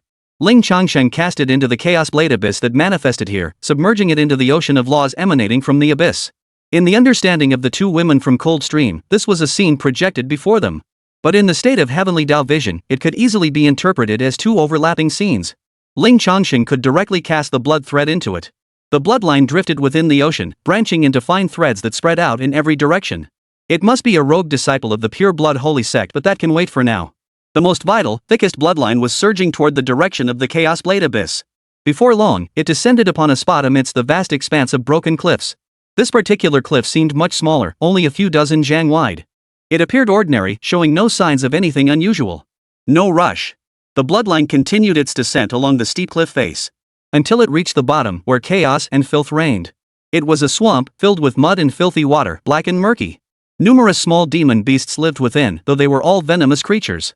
Moreover, bubbles churned within the swamp, bursting to release misty vapors. From the sight alone, one could tell it was highly toxic. Clearly, this was no place for humans. Yet the blood trail halted here, ending abruptly before the cliff face. Invisible to the naked eye. Under the Heaven's Path vision, the traces of the Pure Blood Holy Sect's cultivation methods were clearly visible here. There must be a powerful formation here. Observing the bloodline halt, Ling Changsheng understood. He had only activated the bloodline resonance, using minimal force, which is why it was blocked. He did not persist, nor did he attempt a forced breakthrough. He feared alerting the Pure Blood Holy Sect disciples and giving them cause for alarm. Alright, that went smoothly enough. Without Lingshi's location, he would have drifted for quite some time. Found it. It really is in the Chaos Blade Abyss. Ling Changsheng reported the good news. He then prepared to shift the scene, fully revealing the Chaos Blade Abyss. Honorable One, wait. Lingshi suddenly called out. What is it? Lingshi's expression turned solemn. Honorable Elder, I must be frank, our Xianbing Immortal Mountain holds a deep grudge against the Xinyue Holy Sect. Dozens of our sect's disciples vanished without a trace, their life talismans shattered. During explorations in certain secret realms, they were even ambushed and slaughtered by a coalition of demonic sects. Based on certain details, it is highly likely connected to the Holy Blood Sect. Not to mention the common folk of the mortal world, they've been used as blood offerings by the Holy Blood Sect to refine their bloodlines. Given this opportunity, Lingshi refuses to stand idly by and wishes to contribute. That's true. If Ling Changsheng has any enemies, this could be his chance for revenge. But to truly satisfy that hatred, he must take matters into his own hands. Agreed. Ling Changsheng agreed, then looked at the young girl. Little one, still got some fight left in you? Yang Xinyue instantly straightened her expression. My master's wish is also my wish. She was quite earnest at this moment. However, Ling Changsheng noticed faint red marks on her cheeks, likely from the lesson cold stream had given her earlier. Alright, let's go. Ling Changsheng responded, his thoughts moving. The two figures atop the mountain soared upward, simultaneously plunging into the chaotic blade abyss that materialized in the sky. The surrounding scenery rippled like water, shifting and transforming. In the blink of an eye, they had traversed 7 or 8,000 li, descending above the chaotic blade abyss. Chapter 48, This sword cleaves the mountain. At this moment, the two women found themselves directly above the narrow cliff where the bloodline had led them. Now that they had truly arrived, they discovered something new. The place was indeed utterly desolate. Cliffs stretched out in all directions, and the entire landscape was a lifeless, withered yellow. Yet, people existed here, cultivators and demonic beasts alike. As for the reason, Ling Changsheng had his own theory. In a certain sense, this place is also a treasure trove. Within the Chaos Blade Abyss, remnants of sword and blade intent lingered, their origins lost to time. Some fierce individuals would meditate here for years, even decades, absorbing these energies. Even though these energies have grown faint and tenuous, cultivators still come and remain here. This time, Ling Changsheng didn't block his aura from Long Shi and Yang Xinyue. The commotion about to erupt would be considerable, concealing it momentarily was possible, but not for the entire duration. There was little point in concealing it anyway. A quick sweep of his spiritual sense revealed no one had detected the commotion yet. Even if they did, it wouldn't matter. After all, I'm invincible. Do as you please. Swish. Outside. Ling Changsheng activated Chaos Blade Abyss, dominating the box's field of view. He then entered the Heavenly Path vision state, scrutinizing this narrow cliff edge. Mainly to double-check, just in case he slashed the wrong person later. Through the Heavenly Path vision, his spiritual sense pierced the thick cliff's concealment, revealing a pool of blood-red light within. Within the glow, vast structures loomed indistinctly. This crimson glow must be the formation itself. Despite the array's obstruction, traces of the pure blood holy sex techniques were still discernible within. Confirmed. No mistake. How do you propose to handle this? Ling Changsheng asked Lang Shi. Had Lang Shi not come, he would have simply charged through and crushed it. Lang Shi replied, I have a way. We must identify who has been tainted by the death resentment of our sect's disciples. Then, we'll repay hatred with hatred, and vengeance with vengeance. As for the rest, it is entirely up to your decision, revered one. Ling Changsheng nodded. Very well. You all step back for now. I shall cleave this cliff apart. Lang Shi nodded in response, then swiftly flew over 1,000 meters away, riding his spiritual light. Almost there. Ling Changsheng flicked his finger, sending a brilliant surge of spiritual energy into the miniature world. Whoosh, whoosh, whoosh. The wind howled as an icy blade emerged, rapidly growing in length. Infused with Ling Changsheng's spiritual energy, the blade became solid and tangible, radiant and crystalline. In the blink of an eye, it grew immense, spanning the heavens. Ling Changsheng had no desire to descend and slowly dismantle their formation. After all, this mountain range held no life, he could simply cleave it apart. This sword cleaves mountains. The blade descended. Instantly, unparalleled power carved through the air, unleashing a thunderous roar. Like the wrath of heaven. In the blink of an eye, the blade crashed down upon the cliff's summit. Boom! The deafening roar echoed across the heavens, causing the earth around the cliff to tremble violently. Countless rocks and earth splattered in the explosion, creating a breathtaking spectacle. The sheer power of that strike cleaved the cliff apart, splitting open a massive gash. The commotion was too great. In the blink of an eye, the great cultivators and mighty beasts who had been comprehending the essence of swords and blades within the Chaos Blade Abyss were startled awake from their meditative states. They were not only startled by the mountain-cleaving commotion, but also drawn by the overwhelmingly brilliant and radiant spiritual energy filling the sky. With a series of whizzing sounds, numerous figures soared into the air, their gazes converging. When they beheld the colossal, ice-clad sword spanning the heavens, radiating an unfathomable aura, all felt a chill run down their spines. Slicing through mountains, many of the great cultivators and mighty demons present were capable of such feats. But the aura emanating from this ice sword. Strange. Too strange. That aura of spiritual energy seemed to be chi cultivation? Yet it differs greatly from ordinary chi cultivation energy, possessing an exceptionally high level of spiritual energy. It's utterly bizarre. While the energy pattern resembles chi cultivation, the concentration of spiritual energy and the level of power contradict what should be possible at the chi cultivation realm. And could this commotion truly be caused by chi cultivation? Even more outrageous, this sword seems to carry the aura of the heavenly Tao's laws. Merely observing it sends shivers down one's spine, as if one's head were about to be severed. For a moment, though they had discovered it, not a single one dared to approach, merely observing from a great distance. They waited to see what it would do. Ling Changsheng paid them no mind, his gaze fixed solely on the spirit energy sword. It continued its descent, cutting with astonishing ease. When it had cut halfway into the cliff, a blinding crimson light erupted where the blade met the rock. Ling Changsheng could even smell the scent of blood wafting toward him. It seemed the blood purification Holy Sect's grand formation had been triggered, reacting autonomously. A solid dome-shaped barrier formed from the bloodlight, attempting to withstand the descending strike. Overwhelming force surged outward along the dome's edges. Boom! Boom! Boom! Boom! Boom! The entire cliff face trembled violently, thunderous booms exploding incessantly, a deafening roar that made one's eardrums ache. A heavy sword momentum pierced through the blood barrier and crashed down. Though formless, the sword's momentum unleashed tremendous force within the formation. Boom! Amidst the deafening roar, a massive crack erupted, forming a deep gash. Dust and debris swirled, sand and stones flew. Countless disciples of the blood purification Holy Sect were wounded, their piercing screams and agonized cries echoing ceaselessly. Chaos erupted within the pure blood Holy Sect. The cliff face was cleaved open, allowing sunlight to pour in, not to mention the massive sword gash that had been carved into it. It all made clear, they had been discovered, and now their enemies had come knocking. Who's there? A furious roar erupted. Within the formation, an elderly man with blood-red hair happened to be nearby. Enraged, he roared and flew toward the source of the disturbance. He soared toward the sky, seemingly intent on meeting the threat head-on. But at that moment, the formation could no longer hold. Even moments ago, it had only dispersed a fraction of the force, failing to block the sword's momentum. Crack! The blood-red dome erupted with shattering sounds. Soon, in the blink of an eye. Crack! Crack! Crack! Crack, crack, crack. Explosions rang out one after another. The blood-red dome formed by the Great Formation was now riddled with vast cracks, teetering on the brink of collapse. Such a commotion stunned the blood-haired elder who had come to meet them. Watching the sect's protective array shatter into fragments within mere moments filled him with utter dread, his face pale with horror. This place had become their lair precisely because of its immense natural advantage. The sparse spiritual energy here actually suited them well. After all, they only needed to gather more blood offerings. Moreover, it gathered in pure energies. The cliff face itself carried ancient sword and blade intent, further masking their presence. Most ingeniously, a vast cavern lay within the cliff itself. Combined with the heavenly tier protective formation guarding the sect, it has remained undiscovered for centuries. Let alone breaching it head-on. But today... How could this be? How could this be? Boom!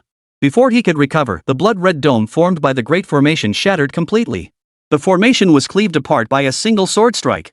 The sword's momentum still raged. The long sword, carrying the force of 10,000 June, descended with unstoppable momentum. The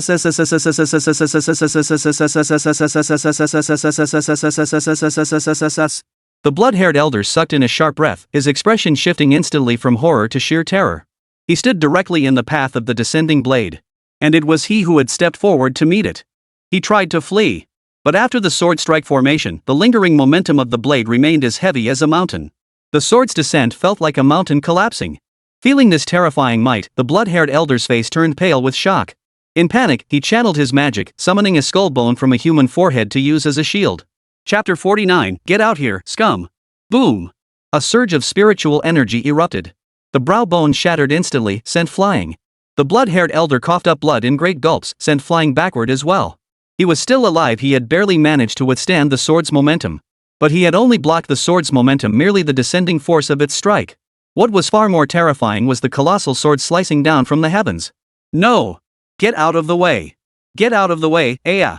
The blood-haired elder screamed frantically in his mind, his voice already failing him. His entire body felt as if it bore the weight of a mountain. In the blink of an eye, the blade was upon him. The blood-haired elder unleashed his ultimate technique, sparing no cost. But it was but an ant shaking a tree, utterly misguided. Boom! The moment of contact turned him into a spray of blood mist, which was instantly frozen by the sword's icy chill and fell to the ground in clumps. He died without a whole body. Elder! Gah! Elder! Elder Kai! That's Elder Kai! He's dead! He's dead! But Elder Kai had reached the golden core stage. This little old man was actually an elder and a golden core cultivator at that. Back when Ling Changsheng was still an ordinary person, he could have put up a fight. But now... An ant! Enemy attack! Enemy attack! Help! Help! Master! A formidable foe has arrived. The sudden slaughter of this golden core cultivator sent the already chaotic scene into utter disarray. Screams of terror echoed relentlessly through the mountain wilderness. But it wasn't over yet. With no obstacles left, the sword Ling Changsheng had forged came crashing down. Boom! Another thunderous explosion echoed as the cliff face was cleaved clean through. Including the Netblood Holy Sect's headquarters. At that moment, it was cleaved in two. Countless pure blood Holy Sect disciples, unable to evade in time, were cut down alongside it. Piercing screams rang out one after another. Hundreds of minions had only time to emit a single shriek before their blood spilled upon the ground. With the grand formation utterly shattered, the true state of the pure blood holy sect's lair was laid bare. At a single glance, Ling Changsheng's brow furrowed deeply. 1,000 meters away, Ling Shi did the same, even shielding Yang Xinyue's eyes. Even though the little girl's eyesight wasn't that sharp yet, he didn't want her to see any of it. The headquarters of this demonic sect, the pure blood holy sect, was simply too bloody, too insane. Hidden within the sheer cliff face, the sect's compound wasn't particularly large. By the standards of a small world, it spanned only a few dozen miles in circumference. For a major sect, it was indeed rather small. Yet the moment the scene unfolded, an overwhelmingly pungent stench of blood erupted into the air. This was not caused by Ling Changsheng. The blood of those he slew froze instantly. Or simply turned into a pile of ice shards, leaving nothing discernible. What made him frown was blood. Blood everywhere. Everywhere he looked, it was a sea of crimson. From their brief exchange earlier, Ling Changsheng had learned that the pure blood holy sect's cultivation methods were peculiar. They revered the purification of their own blood, aspiring toward the legendary holy blood, though no one truly understood what sacred method this entailed. It sounded harmless enough, but purifying one's blood greatly depleted their vital energy. Thus, they took a twisted path. They began using others' blood to replenish their own. They directly used others as cultivation resources, boiling and condensing another's vital energy and blood before absorbing it. Ling Changsheng had always imagined the blood purification holy sect to be a bloody place. But he never imagined it would be this terrifying. Within this radius of dozens of miles, the most conspicuous feature was a vast lake of blood. It occupied half the territory of this lair, filled with thick, crimson liquid. Numerous corpses floated on its surface, some human, some demonic beasts. The liquid in this lake was unmistakably blood. Its volume was beyond measure. The main structures of the blood purification holy sect, hall after hall, were built directly atop this lake of blood. Most were drenched in crimson, a sea of blood. Not only that, but Ling Changsheng even spotted a side hall decorated in a rather pink hue. Inside, men and women, young and old, from 8-year-olds to those with snow-white hair, were all present. And they were all completely naked. Not a single piece of clothing covered their bodies. Some lay sprawled on the floor, limbs spread wide in a grand character formation. Others had their hands bound behind their backs, heads and feet pressed firmly to the ground. Others were suspended mid-air, swaying back and forth. Some knelt on the ground, numbly kneeling. One child was chained like a dog, crawling beside a filthy outhouse. And many, many more. All of them had vacant stares, devoid of life or spirit. They didn't look like people, but more like puppets. Yet they were indeed human beings. Living human beings. The name of that hall was Hall of Joy. Needless to say, one could guess what kind of hall it was. Watching those little people with their vacant expressions, devoid of any semblance of humanity, remaining utterly unresponsive even as the mountain-splitting commotion erupted around them. Huff. Ling Changsheng closed his eyes, unable to bear witness to such a tragic sight. He exhaled a long breath, trying to calm his emotions. Yet within his chest, the rage did not subside but instead surged upward, swirling and raging. Damn it! Ling Changsheng couldn't help but curse under his breath.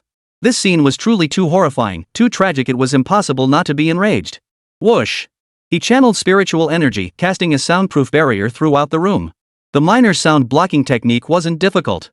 His gaze returned to the chest, fixating on the center of the blood lake. There stood a grand hall that stood out starkly from the others. This hall was a deep purple black, towering and majestic, exceptionally grand and splendid. Its name, the Blood Purification Sanctuary. Ling Changsheng could see figures within, deeply immersed in cultivation. Simultaneously, the purple-black hall possessed a mystical quality, completely isolated from the outside world. The earlier commotion had failed to disturb them. Get out here, you scum! Ling Changsheng roared with fury. Simultaneously, he flicked his finger, unleashing a dense burst of spiritual light that instantly plunged into the miniature world. Mid-air, it swiftly transformed into a sharp, icy sword, striking toward the hall. His voice echoed within the microcosm with overwhelming grandeur, like the thunderous roar of a celestial voice reverberating through the clouds. His words remained in the language of Huaxia, still incomprehensible. Yet at this moment, perhaps fueled by overwhelming rage, his intense emotion resonated profoundly with the heavenly way of the microcosm. The meaning of his words crystallized clearly in the minds of all who heard them. Not only Yang Xinyue understood it, but Ling Shi understood it too. And the members of the Blood Purification Holy Sect. And certainly the entity within that purple-black hall. They not only heard the resounding voice but also felt their scalps tingle with a sharp, piercing pain. This was a warning, a sign that a deadly threat was about to descend. At that moment, the high-ranking members of the Holy Blood Sect finally appeared. What is happening? Which bastard dares to come to our sect and make such a racket? Today, I'll make sure you die and your cultivation vanishes. Which blind fool is this? Damn it! A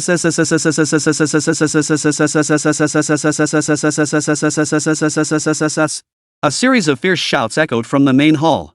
7 figures shot out like arrows, landing mid-air. At first, each spoke with arrogant bravado, radiating the characteristic recklessness of the demon sect. But when they saw the terrifying sword light descending, terror gripped them. In their haste, they could only dodge. Boom! The peerless sword light struck the purple black hall. Amidst the thunderous roar, the hall which had possessed a certain divine aura was shattered to pieces. Chapter 50, A mere mortal slaps a nascent soul. No! The 7 roared in unison. This purple black hall embodied their lifeblood. The sacred blood distilled and refined over many years, along with various treasures, were all contained within. The 7 turned with fierce glances toward the sky, seeking to identify the audacious intruder. Yet the first sight was not an enemy. Instead, a colossal chasm. Frost-covered, its surface as smooth as a mirror. It had cleaved the entire sect space in two, one half large and the other half small. Had it not veered past the purple black hall, the consequences would have been unimaginable. The 7 who had rushed out in such a flurry were all stunned. Shocked, horrified. They couldn't even control themselves, letting out gasps of shock. And how could they not be horrified?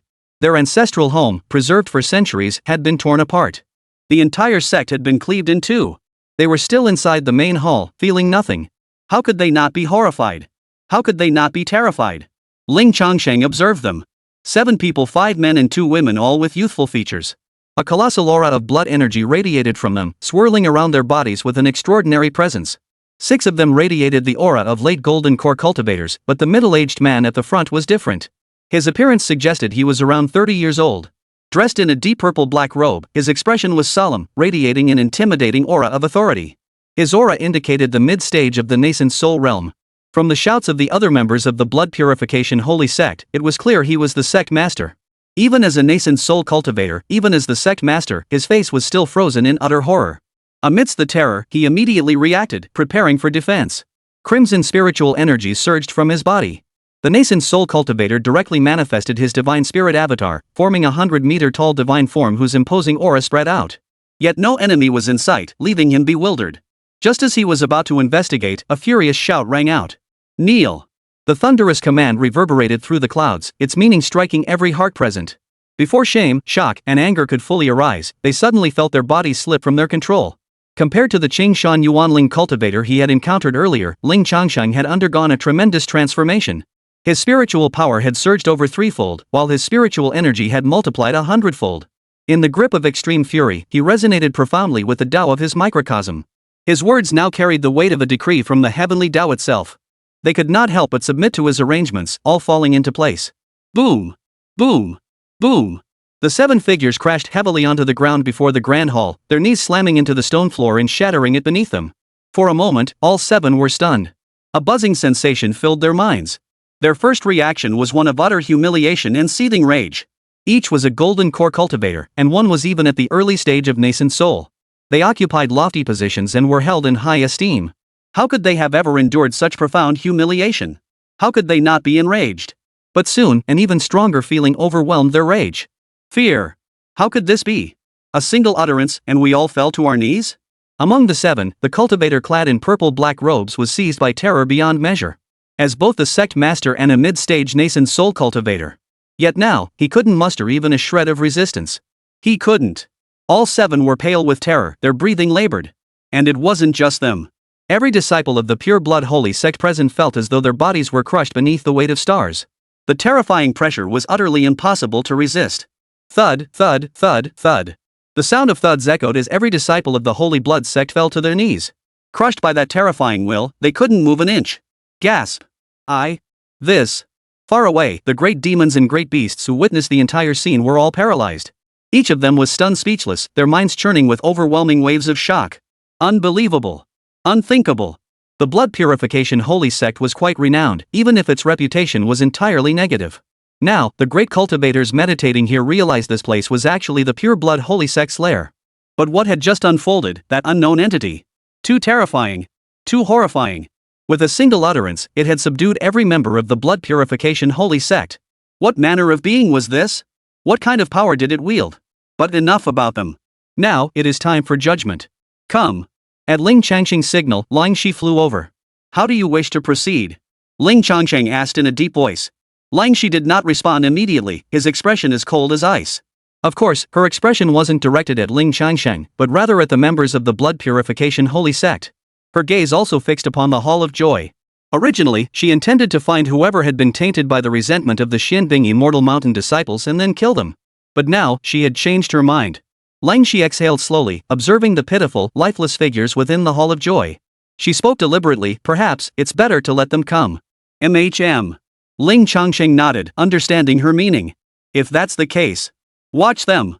Ling Changsheng conjured a sword in midair, pointing it at the figures within the Hall of Joy. Kneel. Kneel with every ounce of strength you possess. First came all the disciples. At this moment, the remaining disciples of the Pure Blood Holy Sect numbered roughly 1,000. Over 1,000 bodies kneeling on the ground turned in unison, facing the Hall of Joy. Their spiritual energy was suppressed by Ling Changsheng's will, rendering it unusable. Summoning the utmost strength of their physical bodies, they slammed their foreheads against the ground. Thud, thud, thud. A series of dull thuds echoed continuously, merging into a downpour of impact. The 7 high-ranking elders of the Blood Purification Holy Sect before the purple black hall stirred. Though their hearts burned with fury, rage so intense it seemed to make their bodies smoke. To defy this decree. Yet their spiritual energy remained suppressed within their dantian, indistinguishable from other disciples. Only by self-detonating their golden core or nascent soul could they possibly make a sound. But they lacked such decisiveness. Thus, they too knelt and shifted their direction, facing the Hall of Joy, and then, bang, bang, bang, boom, boom, boom, bang bang bang. Summoning every ounce of strength, they bowed their heads they deemed noble toward the doll-like mortals within the Hall of Joy, mortals they regarded as less than swine. With every ounce of strength. Within moments, blood began to trickle from his forehead, streaming down his face and stinging his eyes. Their expressions grew even more ferocious. Some ground their teeth until they shattered. But no matter how furious they became, it could not change the truth. Within the Hall of Joy, all the shackles and ropes binding these mortals had been removed. Yet they remained utterly lifeless, devoid of joy or sorrow. Their souls had been utterly ravaged, completely submerged and sealed off. Yet, as the disciples of the Pure Blood Holy Sect prostrated themselves, and the 7 high-ranking elders began to bow as well, some eyes flickered slightly, gradually sparking with faint glimmers of life. Thud, thud, thud. The sound of prostration echoed like a bell awakening their souls. Gradually, the spark of life grew brighter in their eyes. The first to stir was a white-haired elder. He was bound beside a woman whose features bore a striking resemblance to his own. Now, the old man's cloudy eyes fixed on the disciples of the Pure Blood Holy Sect who kept prostrating themselves. His eyes gradually moistened, tears welling up until they soon streamed down his face like rain. Ah! Ah! He began wailing shrilly, as if driven mad. His voice was piercing and wretched, filled with boundless resentment. Within seconds, his tears dried, replaced by a torrent of blood-tinged tears. While weeping, he struggled to rise, trying to break free from his shackles. Ling Changsheng suppressed the raging fury within his heart, gently channeling his spiritual energy to sever the shackles binding him. He cut through the chains binding the others as well. Thus, the old man shakily propped up his weakened body. Slowly, unsteadily, he began to walk toward the 7 figures. For an old man so frail, the distance remained vast as a chasm. Yet he persevered, his eyes brimming with blood and tears, overflowing with boundless resentment. Advance!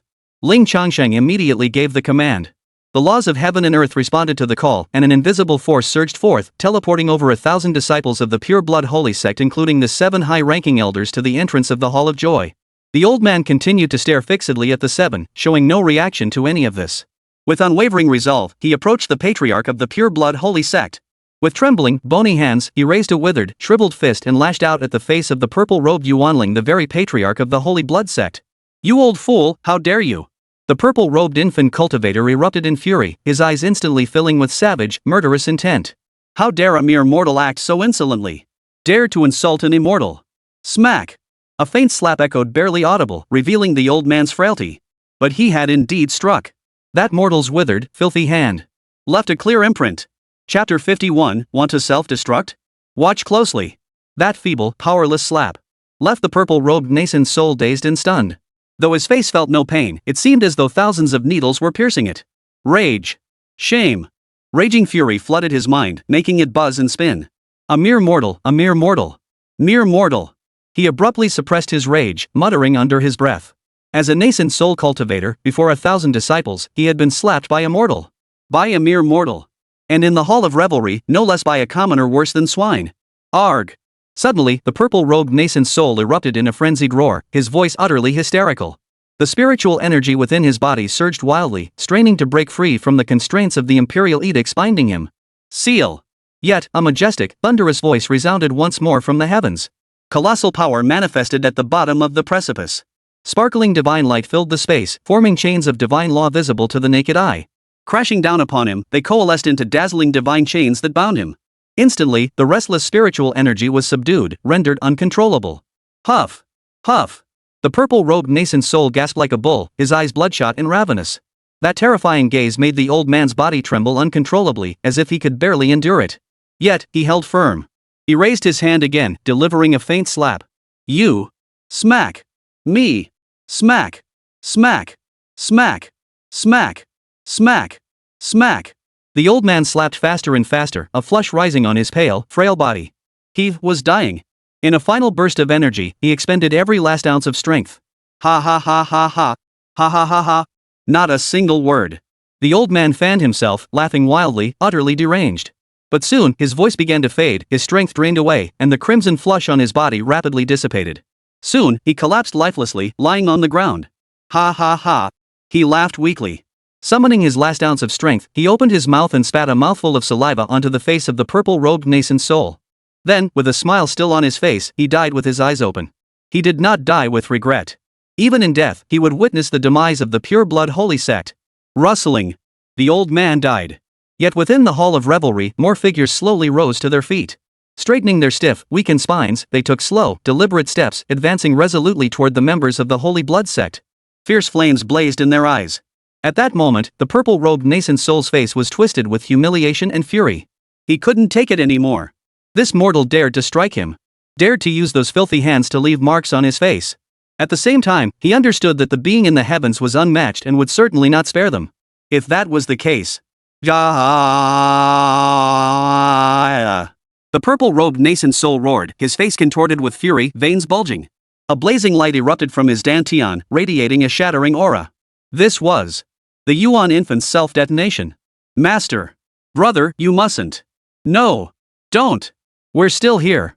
In that moment, the 6 people around him reacted differently. Some immediately tried to dissuade him, while others, their faces frozen with fear, sought to flee his side yet found themselves unable to move. Outside the world, Ling Changsheng frowned. No. How could he be allowed to die so easily? And he certainly couldn't let him take those innocent, wretched mortals with him when he self-detonated. Boom! With a flicker of thought, Ling Changsheng's spiritual energy surged wildly within him, his body seeming to resonate with thunderous roars. A vast sea of spiritual energy surged from within him, channeled into the miniature world. It triggered the laws of the Tao, making the divine chains of the great way that had been sealing the purple-robed nascent soul shine even more brilliantly and fiercely, growing even more powerful. Instantly, the divine chains on his body erupted with even more dazzling light.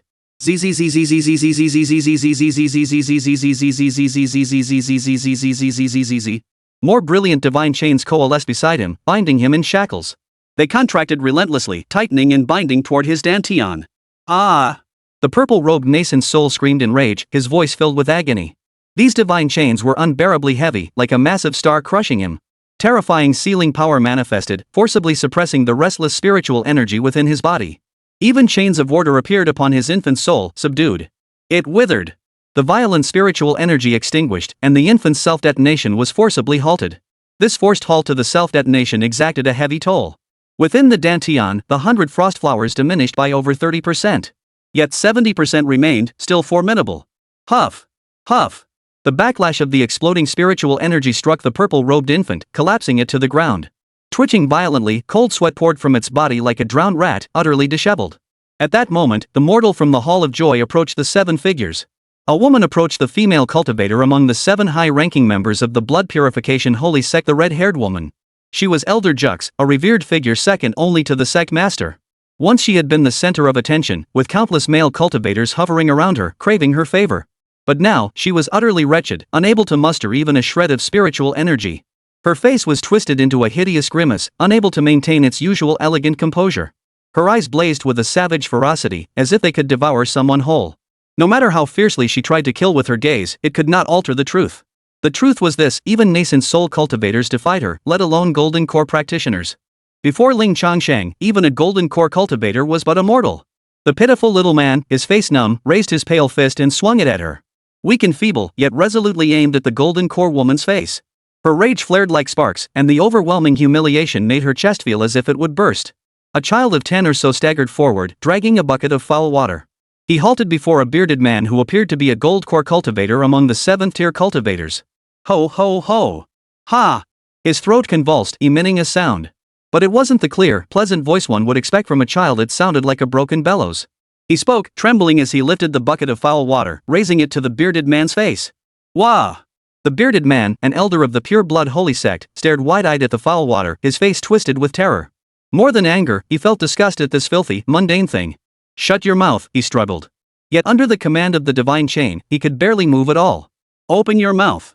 He had thought that by closing his mouth, the child would be unable to pry it open. Yet unexpectedly, another decree descended from the heavens, forcing his mouth to open uncontrollably wide as it could go, tearing at the corners of his lips. Drink! Drink! Drink! The child repeated the command frantically, trembling as he poured the foul liquid into the mouth of the bearded golden core cultivator. Ah! Guh guh guh. The bearded man screamed, retching violently, yet the liquid was forced down his throat. Thus it was. The other 6 suffered various forms of retribution. All lay collapsed on the ground, either covered in filth or bearing the imprints of dirty fists and palms. Each endured the utmost humiliation, the most brutal violence imaginable. Revenge for revenge, grievance for grievance. The suffering they had endured was returned in kind. But mere return was not enough, far from it. Ha ha ha ha. A young girl crouched before the purple-robed infant soul, laughing unnervingly. Her mouth stretched into a wide grin, her expression even more frenzied and hideous than the purple-robed infant soul's. Chapter 52, startling me out of the death passage. When to slay. Hiss. Staring at her, feeling her spiritual energy utterly unresponsive, experiencing an unprecedented weakness. The purple-robed infant's pupils contracted. Amidst the rage in his heart, fear slowly welled up. He was actually beginning to fear a mere mortal. Pa! Ha ha ha! The girl spat a mouthful of saliva onto the purple-robed infant's face, then burst into a manic laugh. Ah! The purple-robed infant collapsed like a maggot, its eyes turning red once more. It wasn't that his resolve was weak, but rather that he couldn't bear being casually insulted by a lowly mortal. I'll kill you. Kill you? He was suppressed most severely, utterly powerless, unable even to wipe the filth from his face. All he could manage was a stifled roar, thick with resentment. Ha ha ha. Ha ha ha. The girl smiled as she flipped the purple-robed infant over, face up. Straddling him, she reached out and grabbed his neck. She threw her entire weight onto him, pressing down with all her might and tightening her grip. But her strength was too weak. The infant's physical form was too robust. By all logic, she couldn't possibly harm the infant's soul. Even if she crushed her own hands, it would be futile. But now. Whoosh! A strand of spiritual energy clung to the girl's arm, amplifying her strength as she exerted herself. Soon, the purple-robed nascent soul's face flushed crimson, then began to turn purple. Ugh, ugh. A strained gasping sound escaped his mouth. As he stared at the girl before him, the malevolence in his eyes gradually transformed, giving way to a palpable terror. Slowly approaching death like this, he was truly terrified. As a nascent soul cultivator, he could survive without air for an extremely long time. Yet now, the spiritual energy clinging to the girl's hands was steadily severing his own vital breath. Every inch of flesh within his body was withering, dying. It was suffocating him. The spiritual energy within his dantian was tightly bound by the heavenly Tao divine chain, completely inaccessible. His mind raced like a spinning carousel. All his future prospects converged into a single thought. I, the patriarch of the Pure Blood Holy Sect, mid-stage nascent soul cultivator. Today, I die by the hands of a mortal. How laughable. How utterly laughable. A mere mortal. All thoughts within the purple-robed nascent soul ceased at that moment. His body twitched once, then fell utterly still. His eyes remained wide open, bloodshot and fixed on the girl. But the light within them was gone, dimmed forever. He died with his eyes open. Ha ha ha. Ha ha ha. The girl clung desperately to the purple-robed infant soul, laughing with such intense pleasure that tears streamed from her eyes. After a mere breath's rest, she struggled to her feet once more, lifting her gaze to the sea of kneeling disciples of the Pure Blood Holy Sect before the Hall of Joy. At that moment, every single disciple of the Holy Blood Sect wore a look of terror, without exception. Before their very eyes, their sect master had died. Strangled to death by a mere mortal. The other 6 elders had also suffered various humiliations and retribution. And they wouldn't get to enjoy it either. They too would be tortured to death by a mere mortal. Then, soon enough, it would be their turn. The very thought was unbearable. They wished they could smash their heads against the ground. Yet he was utterly immobilized, forced to watch helplessly. In this extreme torment, he waited for vengeance to arrive. Buzz. At that very moment, a light suddenly emanated from the body of the deceased patriarch of the Pure Blood Holy Sect. This caught Ling Changsheng's attention. Still immersed in the heavenly vision state, he instantly recognized the nature of this radiance. It was a method of transmitting information, signaling the demise of the purple-robed nascent soul. Quite normal. Though this sect was despicable, it was indeed substantial and had existed for a long time. It would be strange if it lacked any foundation. Emerging now was perfect time to settle this once and for all. Whoosh! No sooner had he discerned it than the light shot out. Ling Changsheng made no attempt to stop it. Judging by its direction, it seemed to be heading toward. His gaze shifted beyond the blood lake to the cliff face. He frowned and looked more closely. He discovered that beyond the cliff wall lay a small secret realm. Ling Changsheng hadn't noticed it before, only now, focusing his attention, did he see it. It was as if his attention had been diverted, causing him to overlook it entirely. Now, focusing his gaze, he realized the small secret realm beyond the cliff was enveloped by an array formation. This formation was extraordinary, far surpassing the protective array of the blood purification holy sect. It was more mysterious, more concealed, and more natural. Its aura felt more natural, devoid of the sinister energy present in the holy blood sect's protective formation. It didn't seem like the sect's work. In short, within this small secret realm, a figure sat cross-legged. Radiant bloodlight swirled around them, while the spiritual light from their breath formed a vast arc between their nostrils and mouth. The aura is formidable, surpassing that of the pure blood holy sect master at the mid-stage of the nascent soul realm. Thus, it should be late-stage great perfection. Moreover, there was a faint aura that seemed to transcend the nascent soul stage. A small secret realm within the cliff face. The space was small, no larger than a single room. Inside stood only a jade bed, devoid of any other furnishings. Seated cross-legged upon the jade bed was a youth who appeared remarkably young, barely in his early 20s. He remained utterly still, sitting motionless. Were it not for the occasional faint glow of blood emanating from his body, he would have appeared lifeless. Suddenly, the youth's eyes snapped open. His eyes were crimson as blood, devoid of any visible pupils. As he opened them, a burst of crimson light shot out like a crimson serpent. They slammed into the ground, piercing deep into the earth. Whoosh! He seized the light that had penetrated him, his expression cold and ruthless. Dead? Useless. The youth murmured softly, then declared coldly, "Dare to disturb my seclusion. You deserve death." Without rising, he sat cross-legged on the jade bed with unruffled composure. Bloodlight erupted from his body, coalescing behind him into a majestic crimson divine spirit form. The aura of a peak nascent soul cultivator radiated outward, intertwined with threads of unfathomable power transcending the nascent soul realm. An intangible yet palpable aura spread outward, permeating the entire net blood holy sect. Immediately, a detached voice echoed throughout the area. "Those who dare to attack, bring your heads to me." Boom! The gate to the secret realm burst open. His words carried a thread of profound power, an ancient, mighty spell. Once spoken, the command could not be defied. He was confident that after these words were spoken, the aggressors would take their own lives to meet him. But there was no response. The mystical power within his words dissipated the moment they left the small secret realm. Within the cliff steps, divine chains summoned by Ling Changsheng existed, directly obliterating it. The youth frowned faintly, but did not dwell on it. He didn't probe the outside world either. First, he was supremely confident in his own strength, arrogant and overconfident.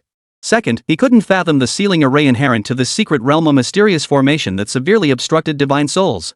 Still unable to rise, he could not leave this jade bed. Thus, he remained seated upon the jade bed, his voice booming as he delivered his final verdict. "I gave you a chance, yet you wasted it.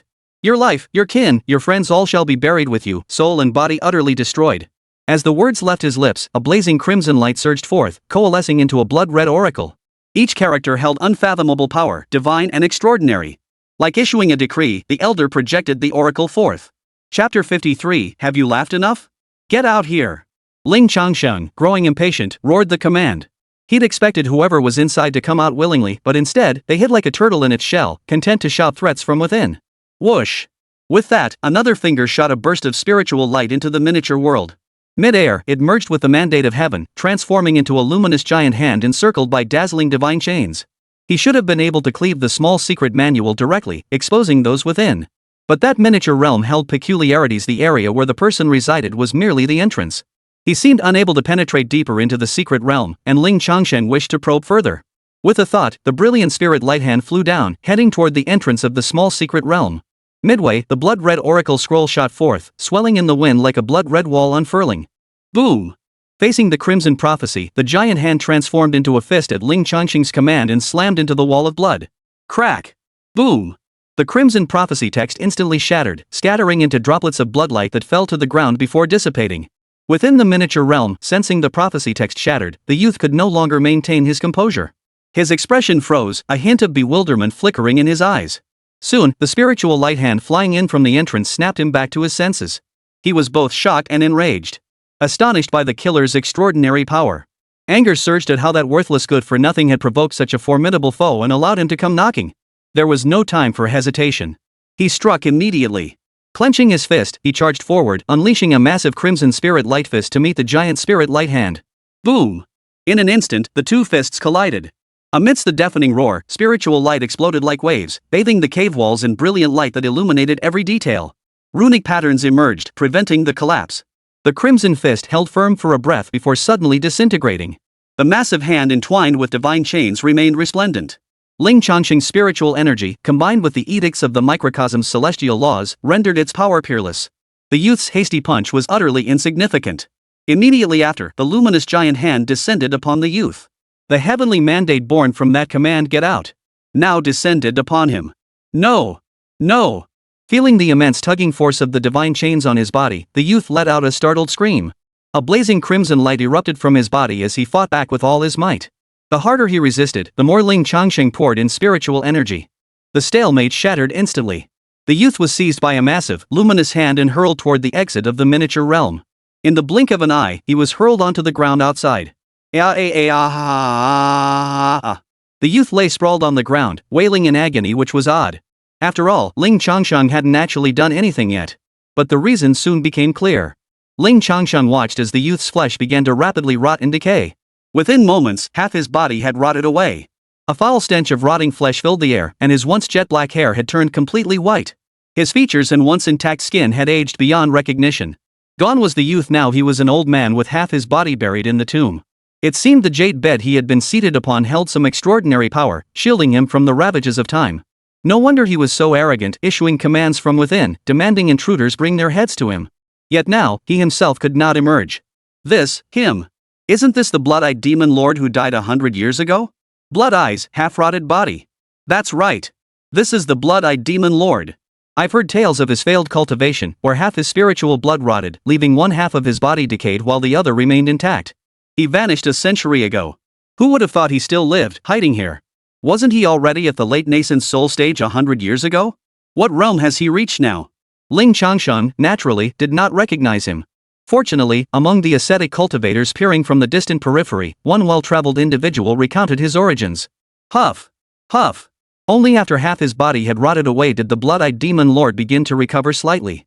He raised his head, gasping for breath. He had thought his enemy was right before him, but no. He turned, sweeping his divine sense across the area. His first sight fell upon Lingxi, hovering not far above in the sky. As for Yang Xinyue, she was completely ignored. Lingxi had originally intended to settle the score personally, but changed his mind. Now, she could only stand at a distance and watch. A mere golden core cultivator? The blood-eyed demon lord frowned. Impossible. That resounding, majestic sound, that colossal hand shrouded in dazzling divine chains, he couldn't resist it. How could such feats be possible for a mere golden core cultivator? Kneel. Before he could ponder further, that majestic voice resounded once more from the heavens. The radiant divine chains manifested, carrying supreme will, instantly binding the blood-eyed demon lord. Instantly, his body grew heavy, his knees buckled, and he was about to fall to his knees. Humph! Ha! The blood-eyed demon lord first frowned in confusion, then roared angrily. He summoned his spiritual energy to resist. Over the past century, even when confronting the issue of corrupted blood, he had reached a realm beyond the nascent soul stage. Even if only a glimpse, it set him apart from ordinary nascent soul cultivators. He could now mobilize his own spiritual energy to resist. Yet this very resistance sent a chill through the blood-eyed demon lord's heart. The power revealed by that single utterance alone proved exceedingly taxing for him. Crack, crack, crack. His bones rattled and cracked, and black, foul-smelling blood oozed from the rotting parts of his body. The more he resisted, the worse his physical condition became. I can't. I must escape.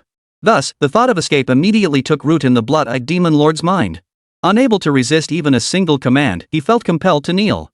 How could he possibly fight like this? Ha! With a deep, guttural shout, the blood-eyed demon lord roared, and crimson tears streamed from his blood-red eyes. This blood was remarkably pure and crystalline, emitting a sweet fragrance.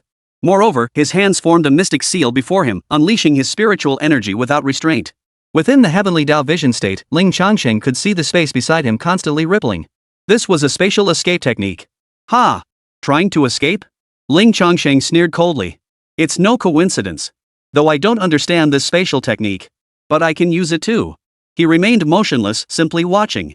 Soon, the crimson spiritual energy around the blood-eyed demon lord swirled into a vortex, causing the scene around him to ripple and distort. The spell seal formed in his hand blazed with intense brilliance, already pushed to its absolute limit. Yet, it remained firmly within Ling Changsheng's grasp. Ha ha ha ha. The blood-eyed demon lord roared with laughter, his still bleeding crimson eyes brimming with savagery. The humiliation I suffered today, I shall make you repay 1,000-fold in the future. With that, he violently activated the seal in his hand, unleashing a blinding explosion of crimson light. A wave of spatial turbulence erupted. Moments later, the crimson light dissipated, revealing the blood-eyed demon lord. The spatial energy he had summoned was completely dissipated and neutralized by Ling Changsheng, preventing any teleportation. Yet the blood-eyed demon lord remained unaware. His eyes, weeping blood, remained closed.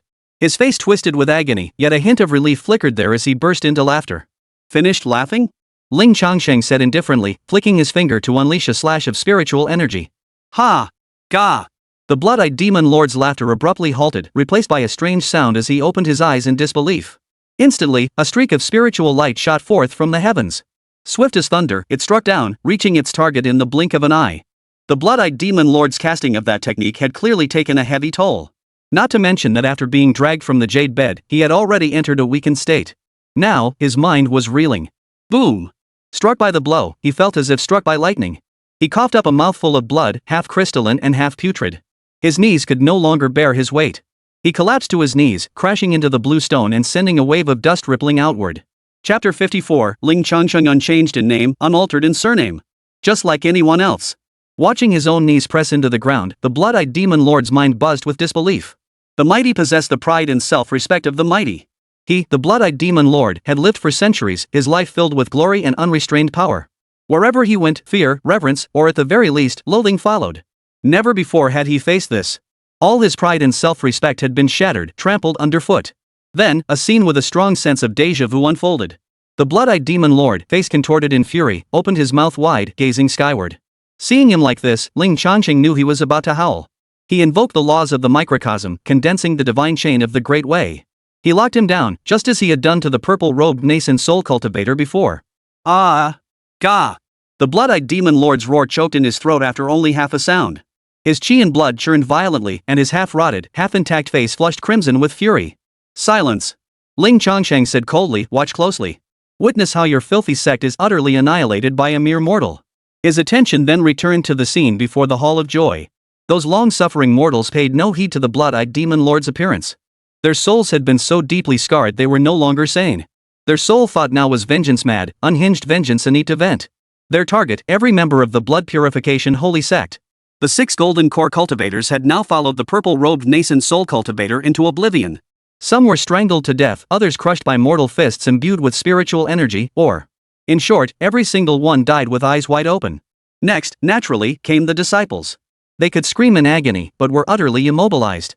Though they could slaughter any mortal in an instant, they were utterly powerless now. They could only watch helplessly as the suffering they had inflicted was returned to them 1,000-fold. In this agonizing ordeal, they spent their final moments consumed by either regret or fury. Guh! Guh! Guh! The blood-eyed demon lord glared with fury, unable to speak, only uttering muffled sounds as his eyes filled with a murderous aura like swirling blood mist. He was furious. This was too shameful, too humiliating. Rage surged within him, veins bulging on his face until they burst, blood spilling forth, his expression twisted into a terrifying grimace. At the same time, he knew escape was impossible. If escape was impossible, why stand by and endure such profound humiliation? Ha! The blood-eyed demon lord erupted. However, it was not a self-detonation of his nascent soul. Within his dantian, an unfathomable transformation occurred. The tiny nascent soul opened its eyes. From within his dantian, a crimson stairway of heaven rose layer upon layer with a thunderous roar, ascending to the center of his brow. Within his brow, the shimmering phantom of a vast, crimson hall shone forth. Resembling a divine palace, it was magnificent and awe-inspiring. Ling Changsheng did not recognize it, but Lung she knew. From afar, she exclaimed, Honorable One, this is the Purple Palace Divine Palace of the Huatian Realm. Once the infant soul ascends the divine staircase and enters the Purple Palace Divine Temple, it enters the divine transformation realm. Indeed.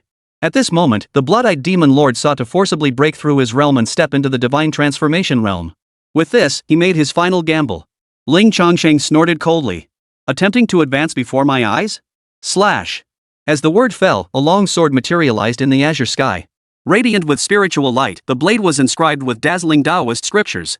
This made the sword exceptionally sharp, its blade radiating a chilling glint that seemed capable of cleaving through space itself. The moment it materialized, it plunged downward. Gah! The blood-eyed demon lord roared in fury, his eyes bulging until blood welled from them. Fully aware of the terrifying power contained within the sword, he was overcome with panic, desperate to break through his current state. Simultaneously, he struggled desperately, attempting to break free from the restraints binding him. Surpassing the power of a nascent soul, he managed to wrestle free a sliver of space. Summoning a surge of power, he conjured a massive bell to shield himself.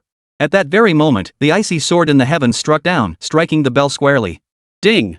A piercingly loud bell toll erupted instantly. A surge of spiritual energy exploded outward, scattering countless fragments of dust and green stone. The nearby grand hall was caught in the blast, instantly reduced to dust as smoke and debris filled the air. To prevent harm to mortals, Ling Changsheng immediately channeled spiritual energy to form a protective barrier. All the turbulence was contained within the barrier, reverberating and rumbling incessantly within. The common folk remained unharmed, continuing their retaliation. Whoosh! Summoning the wind to blow away the dust. Where the blood-eyed demon lord stood, the great bell he had summoned had been cleaved in two and hurled away. The long sword now struck the blood-eyed demon lord's head, sinking 3 inches deep. The purple palace he had manifested earlier had already dissipated, shattered and vanishing. Within his dantian, the tiered divine ascent staircase leading straight to his divine soul naturally vanished along with it. Hiss, hiss, hiss. The blood-eyed demon lord was not yet dead. His eyes were fixed and vacant, his entire body trembling as he gasped for breath. He appeared to have suffered a tremendous blow. And indeed, that was precisely the case. His breakthrough had been severed and stripped away by Ling Changsheng. Not only could he not advance, but he had fallen back to the late stage, no longer at his peak. The rot on his body deepened, a foul stench permeating the air, the putrid smell of decaying blood. My spirit transformation, my spirit transformation. The blood-eyed demon lord murmured in a daze, utterly disheveled. After a few breaths, he erupted violently, roaring loudly. Within his body, the infant spirit in his dantian erupted in brilliant light. The infant's soul self-destructed. Had he continued, he would have rotted to death even without self-destruction. He had sustained his life with rare treasures for far too long, his life will already rotten beyond repair. If he couldn't break through his cultivation barrier, death was inevitable. But today, his seclusion was interrupted, and he was dragged out. His advancement to the nascent soul stage has been forcibly severed. Without self-destruction, there is no path to survival. Oomph. Yet, as his nascent soul stirred, the sword above his head abruptly swung around, plunging violently into his dantian. It pierced through the infant's soul on the verge of explosion, dragging it out of his body. In mere moments, the nascent soul began to dissipate inch by inch, its spiritual energy returning to the heavens and earth. As before, the blood-eyed demon lord was utterly rotten. Ling Changsheng didn't even need to lift a finger, the demon lord had already lost all control over himself. Thud! The blood-eyed demon lord collapsed to the ground, his mind blank, his expression vacant and foolish. A tyrant who had ruled for an entire lifetime now met such an obscure and inexplicable end. He didn't even know who had slain him, nor could he see his face. You, who are you? He lay sprawled on the ground, not yet dead. His half-step divine transformation physique allowed him to hold on for half an incense stick's duration. The blood-eyed demon lord couldn't help but ask. Oomph.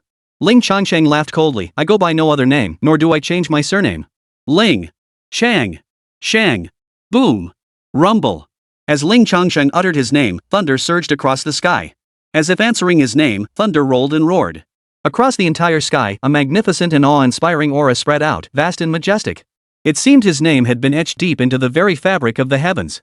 The blood-eyed demon lord stared blankly at the sky, his dark eyes filled with bewilderment and awe. He could not comprehend it, could not fathom it. Everyone present felt the same, their hearts trembling as if struck by thunder. Only Ling Changsheng himself vaguely sensed that after uttering his name, the resonance with the Tao of heaven and the imprint within it had grown even deeper. As for what mysterious and profound abilities this might unlock, that remained unknown for now. Chapter 55, Are you stronger than an ant? The thunderous tremors in the heavens gradually subsided. Why? The blood-eyed demon lord stared blankly at the sky as the tremors subsided, murmuring the question once more. He couldn't finish the sentence, he had no strength left. But Ling Changsheng understood this was a demand for answers. For them. Ling Changsheng watched the little mortal reveling in his revenge. For them? These ants? Ha, ha. The blood-eyed demon lord retorted weakly. Then, unable to contain himself, he burst into a shrill, wretched laugh. Every ounce of strength surged forth, erupting into a grim, agonized cackle. His heart was filled with absurdity, and nothing but absurdity. The vast legacy of the blood purification holy sect. Built over centuries. This precious land, so painstakingly discovered and developed. Now, destroyed in an instant. He was filled with hatred. He raged. He could only feel utter absurdity. Are you any better than an insect? Ling Changsheng said coldly. Ha! Ugh! The blood-eyed demon lord's bitter laughter abruptly halted. Anger surged across his sullen face. How dare you? How dare you compare me to those filthy? Cough. Cough cough cough. His already battered body couldn't withstand the rage. Agonizing pain ripped through his insides. A sudden tickle in his throat made him cough violently, spewing half-rotted blood in great gulps as tears streamed down his face. Exhausted, he could not even voice his burning rage and humiliation. He could only lie sprawled on the ground, watching helplessly as the pure-blood holy sect was annihilated. The 7th high rank had perished. The foundational powerhouses had only half an incense stick's worth of life left. The remaining 1,000 disciples faced their respective karmic retribution. Already, 1/10 of the Holy Blood sect's disciples had paid with their lives. But many of these petty individuals now lacked the strength or will to fight. They had long been utterly exhausted, their bodies and minds severely depleted. Within the Hall of Delights, they not only served as entertainment but also functioned as blood vessels for extraction. Great joy wounds the soul, and so does great sorrow. These years of prolonged torment, now vented in vengeance, are a great joy. Yet after the great joy came the immediate recollection of their own humiliation and suffering. This was profound sorrow. Both body and mind gradually became unable to withstand the successive eruptions. One by one, the petty individuals collapsed weakly to the ground after personally ending the lives of some disciples of the pure blood holy sect. They struggled desperately to rise and continue, but found themselves unable to do so. Ling Changsheng dared not infuse their bodies with spiritual energy. They were too fragile, the slightest external force could shatter this delicate equilibrium. Soon, nearly all these suffering little people were completely exhausted. They all collapsed to the ground. Though weakened, their eyes still burned with resentment as they glared resentfully at the remaining disciples of the pure blood holy sect. They were mere mortals, how much strength could they possibly have? Nearly 1,000 disciples of the pure blood holy sect remained. This filled them with bitter resentment. They glared hatefully, their mouths emitting angry growls. At this moment, Ling Changsheng knew it was time for him to act. These petty men, not a single one of them would survive. All will perish. Before they die, grant their final wishes. Whoosh, whoosh, whoosh. Spirit energy howled as brilliantly glowing spirit energy swords coalesced one after another. In the blink of an eye, they swelled into a mighty horde. They filled the sky, bathing the entire cliff in dazzling radiance. Each spirit sword corresponded to a disciple of the blood purification holy sect. No! Spare me, immortal! Don't kill me! Don't kill me! I was wrong, I was wrong! Please, spare me! Spare me! You're nothing but a lowly mortal! Wails of mercy echoed through the air. Some even prostrated themselves, kowtowing toward the heavens. Yet others remained unrepentant. No matter how they begged, Ling Changsheng spared none. In the heavenly Dao vision state, the impure blood chi within them was clearly visible. This was the result of absorbing others' blood while their cultivation was too low to fully purify it. Thus, not a single one of these people was wronged. Clang! A sword's ring echoed as a spirit blade descended. A disciple collapsed at the sound, sprawling on the ground in resignation, silent and still. Clang! Another! Clang! Clang, clang, clang! Soon, the clanging of swords echoed like a torrential downpour of thunder. Within 2 or 3 breaths, the blood purification holy sect. Expelled! Ha ha ha ha! Serves them right! Serves them right! Ha ha ha ha ha! Ha ha ha ha ha he he he whoa whoa! Witnessing this scene, the frail little people erupted in cathartic laughter, yet also wailed with heart-wrenching anguish. Laughing and crying. They released their emotions with extreme intensity. As they gradually calmed down, many eyes slowly glazed over, growing dim and dull. The fiery spirit within them had been satisfied, yet now it was extinguished. Like the first elder to regain consciousness, they were now on the brink of death. Those who still had strength struggled to reach for scattered blades, seeking to take their own lives. Ling Changsheng watched silently. He had no power to save these petty souls. Perhaps death was the only release for these souls who had endured so much suffering. Just as all were entering their death throes, an unexpected occurrence unfolded. Some of the little people's expressions froze. Their unfocused gazes sharpened slightly, their eyes? Looking at me? Ling Changsheng was startled. If he wasn't mistaken, their gazes were truly fixed upon him. It was strange. Could it be, as the legends say, that people see extraordinary things before they die? He couldn't say for certain. All he could see was that these tiny figures, who seemed to have spotted Ling Changsheng, now bore expressions of profound shock and awe in their eyes, along with deep gratitude. Originally, they had all collapsed onto the ground. Now, they forced themselves to rise. Slowly and tremulously, they knelt on the ground, bowing to Ling Changsheng. They had barely any strength left. Though they managed to rise, they lacked the strength to control their descent, crashing heavily back to the ground. Yet none cried out in pain, as if numb to the agony. Thud! Thud! Thud! As they prostrated themselves, Ling Changsheng caught another whiff of that soul-stirring fragrance. It felt as though a subtle fragrance was swirling within his consciousness. Like the faint scent of incense, it was not overpowering but instead brought a sense of calm to both body and mind. The lingering rage stirred by the blood purification holy sect was soothed and calmed considerably. Soon after completing their bows, they collapsed back to the ground. One young man, however, was an exception. After completing his prostration, his previously lifeless, despondent eyes suddenly lit up. He dashed toward the Hall of Joy. Even though his body was weak and he fell to the ground, he quickly crawled toward the hall. What was he up to? Ling Changsheng watched with suspicion. Soon, the young man crawled back out, then lay sprawled on the ground, refusing to rise. He held two items in his hands. One was a scroll of xian paper, the other a brush. It looked like he was about to draw something. Soon, Ling Changsheng realized what he was drawing. It was himself. His portrait. He hadn't expected that the young man would spend his final moments painting his portrait. The young man's hand was steady, and he worked quickly. His skill was clearly exceptional. Soon, he sketched out the basic shape. His strokes grew faster and smoother, his eyes radiating a vibrant energy. Even in his disheveled state, a faint aura of talent emanated from him as he worked. Had he not been captured and brought here, he might well have achieved great things and earned a fine reputation in the mortal world. Chapter 56, The portrait's body descends into the small world.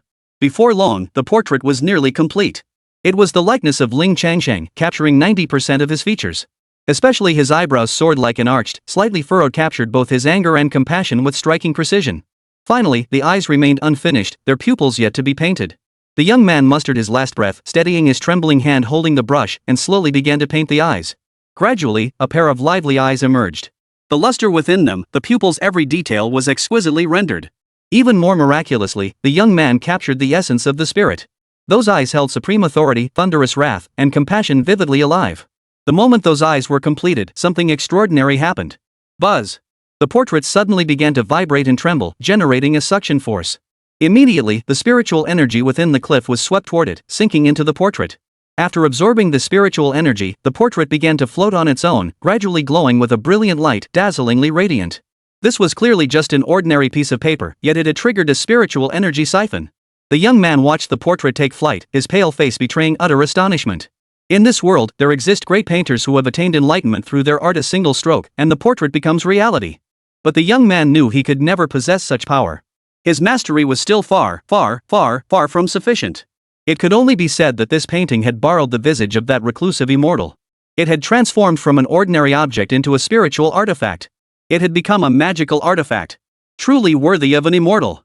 Stunned, the youth struggled to his feet, clasping his fists. I languished in chains, half my life lost in chaos.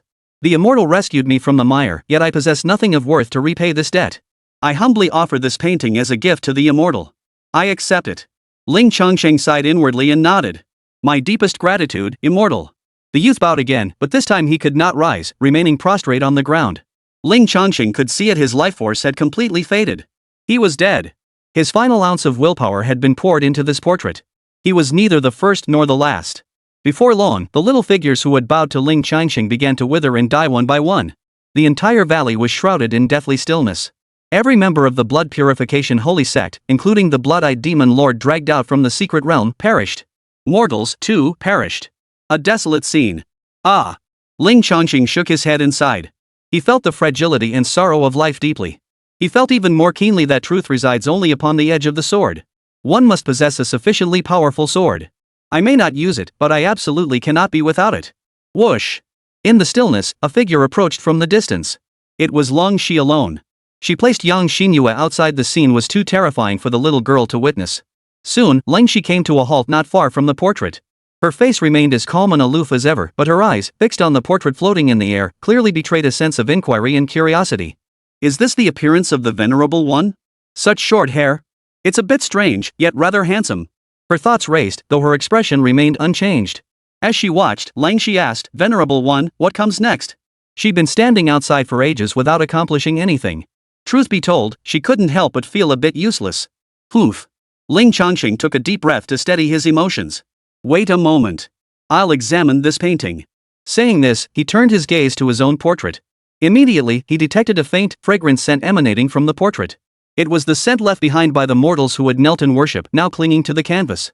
This portrait seemed to have become his vessel and symbol within this small world. Beyond that, Ling Changsheng felt something even more mysterious. He felt as though he could establish a connection with the painting. This. Ling Changsheng was perplexed. Then, tentatively, he brushed a sliver of his spiritual awareness against the portrait. Suddenly, Ling Changsheng felt the world spinning wildly, his vision blurring. Everything kept shrinking, shrinking, shrinking. Through the silent void, through clouds and towering mountains, the scene finally came into focus. A place drenched in blood. A precipice, a world within a box. It was situated at the very heart of the Holy Blood Sect's domain, before the Hall of Joy. Before his eyes lay Lingxi. No longer an outside perspective. Instead, it was the genuine perspective from within the box. Now, his spiritual consciousness was actually positioned upon that portrait. This portrait held his spiritual consciousness and soul. Ling Changsheng's heart trembled with shock as he commanded the portrait to turn, facing directly toward the heavens. Beyond the heavens.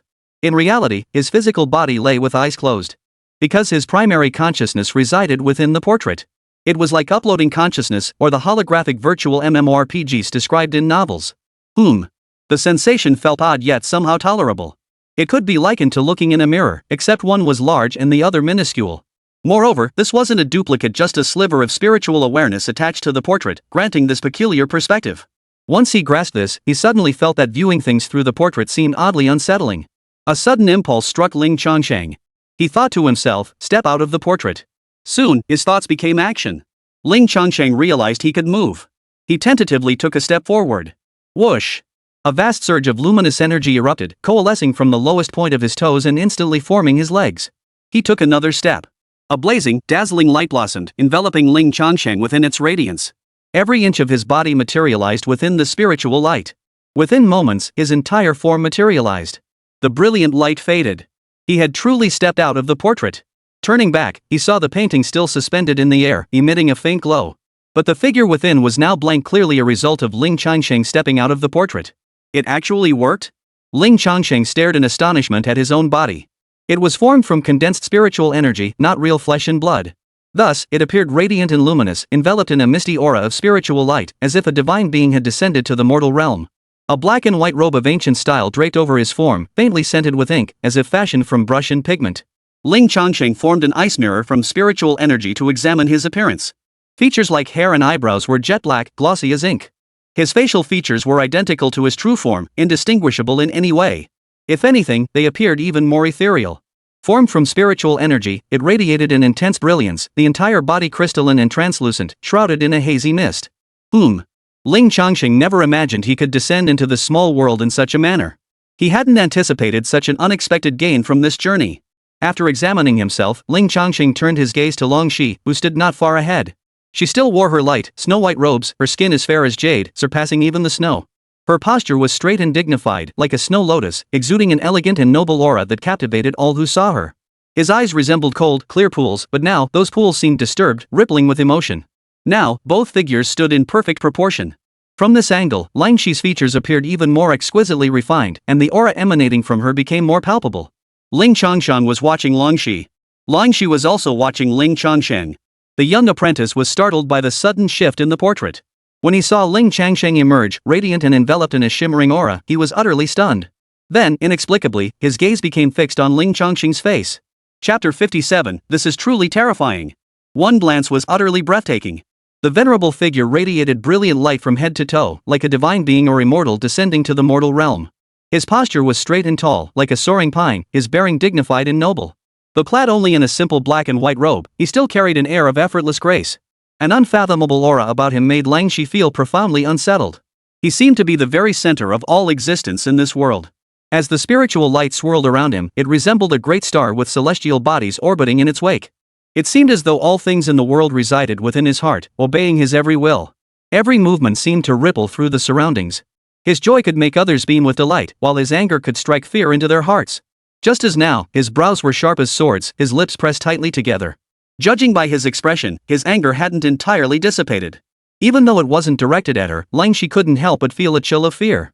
Those bright eyes were far more captivating and profound than any portrait could capture.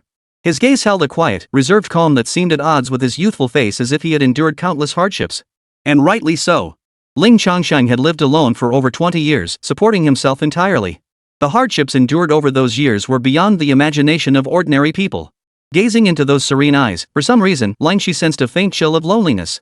She found herself momentarily lost in thought. Noticing her vacant stare, Ling Changsheng frowned in puzzlement. He flashed forward, appearing before her, and snapped his fingers. What are you spacing out for? Snap out of it. Ling she snapped out of it, suddenly feeling a bit embarrassed. She quickly composed herself. Is that you, revered one? Yes, it's me. Ling Changsheng nodded.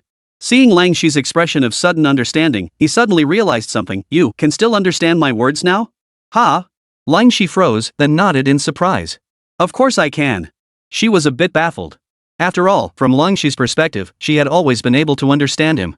In truth, that was because Ling Changsheng, consumed by fury, had achieved an exceptionally profound resonance with the Tao. Every word he spoke was accompanied by the laws of the heavenly way. Their meaning was directly revealed within the listener's heart. But now, he was in a perfectly normal state, not even entering the realm of heavenly Tao perception. He hadn't expected Lang Shi to comprehend it either. Ling Changsheng had his suspicions this wasn't due to any change in Lang Shi. Rather, it was within himself. Now, he descended into the microcosm through spiritual awareness and portrait projection. This was different from before. Some sort of change must have occurred. Though he didn't fully grasp it, this was a positive development. Communication would be far less troublesome henceforth. He couldn't very well carry the little girl, Yang Xinyue, everywhere he went. Pulling his thoughts back, Ling Changsheng gazed at the scattered, lifeless figures strewn across the ground. His voice grew slightly hushed. Gather them up. Then bury them in a quiet, clean place where flowers bloom. Understood. I will. Lang Shi nodded in agreement, his heart heavy with shared sorrow. He stored them in his storage artifact, intending to find a suitable location later. The Chaos Blade Abyss was far from tranquil. Burying them here would not be ideal. After gathering these suffering souls, Ling Changsheng surveyed the Netherblood Holy Sect's headquarters. He intended to purge this place completely. Though the Holy Blood Sect had been destroyed, their lingering poison remained abundant. Take the Blood Lake here, for instance, along with all the structures. All must be utterly eradicated. Otherwise, it would feel like that agonizing 99.9% progress bar that just won't reach 100%. But first, there was something else. Cultivation resources couldn't go to waste. He didn't know her personally, but the handyman Lang Shi was right here. Thus, Ling Changsheng declared, I intend to purge this place entirely. Before that, I shall absorb all their cultivation resources. You will identify them. Keep what's useful. Destroy everything else. Okay. Though Lang Shi didn't understand why they were still deemed worthy, he nodded in agreement. After all, it wasn't the first time he'd seen this happen. When they had gone to the Sea Realm before, the Venerable Ones hadn't wasted anything they'd obtained either. Ling Changsheng's spiritual sense suddenly spread out. Though his body had shrunk, his spiritual sense had not. In an instant, the entire Netblood Holy Sect was captured within the scope of his perception. Then, his thoughts surged in rapid succession. Whoosh, whoosh, whoosh. Within the space, spiritual energy surged, sweeping toward all the grand halls. The majority poured into three main halls. The Pill Treasure Hall, the Spirit Weapon Hall, and the Cultivation Technique Hall. Minor branches and details dispersed elsewhere, forming some dwellings. Grab whatever you can, leave nothing behind. Whoosh, whoosh, whoosh. Soon, treasures rained down like a storm, piling up in moments to form a mountain. For a moment, the area glowed brilliantly, as if a cluster of colorful mini-suns had descended upon the spot. Coldstream watched with a peculiar look in his eyes. He thought to himself, thank goodness I'm at the Golden Core stage with such powerful spiritual perception. If he were just one realm lower, it would take him ages just to identify everything. Alright, start sorting them out. Ling Changsheng paused his work and addressed Lang Shi, adding, oh, and regarding items anything below the Spirit Essence tier, you may take it. Ha? Sir? Don't be polite. If I tell you to take it, just take it. Lang Shi was about to refuse. After all, she'd barely lifted a finger, and the treasures here could sustain a major sect for ages. But Ling Changsheng cut her off immediately. Even Spirit Essence was barely worth his attention, let alone anything below it. Even more wouldn't be of much use. Better to give it to Lang Shi. After all, if you want the horse to run, you have to feed it. Alright, my thanks to you, revered one. Lang Shi reluctantly accepted. Then, he began to carefully sort through them. Not only that, but as he sorted, he explained each step to Ling Changsheng. She could tell the Reverend was definitely not from this world. His common sense was utterly hopeless. Since I need to explain things, it's going to take quite a while. But the young girl, Yang Xinyue, was still far away, and this place was far too bloody to bring her here. Young lady, I'll send you home first. Ling Changsheng spoke, activating the spatial laws to send her home. Far away, the bored little girl Yang Xinyue gasped in surprise. Hey! Great immortal, I didn't get to see anything when I came over. I wanted to see too. Her cries gradually faded as she was transported back to the small mountain village. The sudden turn of events meant no one expected Ling Changsheng's words to suddenly become audible. Thus, the little girl ended up being of no use whatsoever. And she saw nothing at all. The scene was too bloody. Not only did Ling Shi block her view, but Ling Changsheng shielded her as well. She was just a bystander. Chaos Blade Abyss. Far from the cliff where the blood purification holy sect resided, numerous great cultivators had gathered together. Humans and demons mingled, surprisingly harmonious. All voices were hushed, shrouded in sound-blocking spells, as they whispered among themselves. Finally, some peace, sighed a human cultivator. Yeah. A giant eagle flapped its wings and cursed, that was terrifying. A major demon asked, that being is absurdly powerful a peak nascent soul cultivator? You're blind as a bat. Yuan isn't even worthy to tie his shoes. It's definitely a Huatian. Transcendence? I'm Transcendence too, why am I not this strong? Holy crap. Nascent soul? Greetings, venerable elder. Senior? What's senior? Compared to that being, I'm nothing but trash. Then what am I, a mere golden core cultivator? Ugh. Chapter 58, they slander my name, but my heart knows. The primordial chi of gunmetal. A sudden chill fell over the room. The assembled cultivators all looked downcast, somewhat disheartened. The middle-aged human man who claimed to be a Huatian cultivator wore a look of deep emotion. Yet he felt little defeat. To feel defeated in the presence of such an overwhelmingly superior being, it would be more like putting on airs. They weren't even on the same level, utterly incomparable. After a brief silence, the crowd of humans and demons erupted once more into excited discussion. That first strike when the being descended utterly breathtaking. A human youth in his 20s remarked, indeed.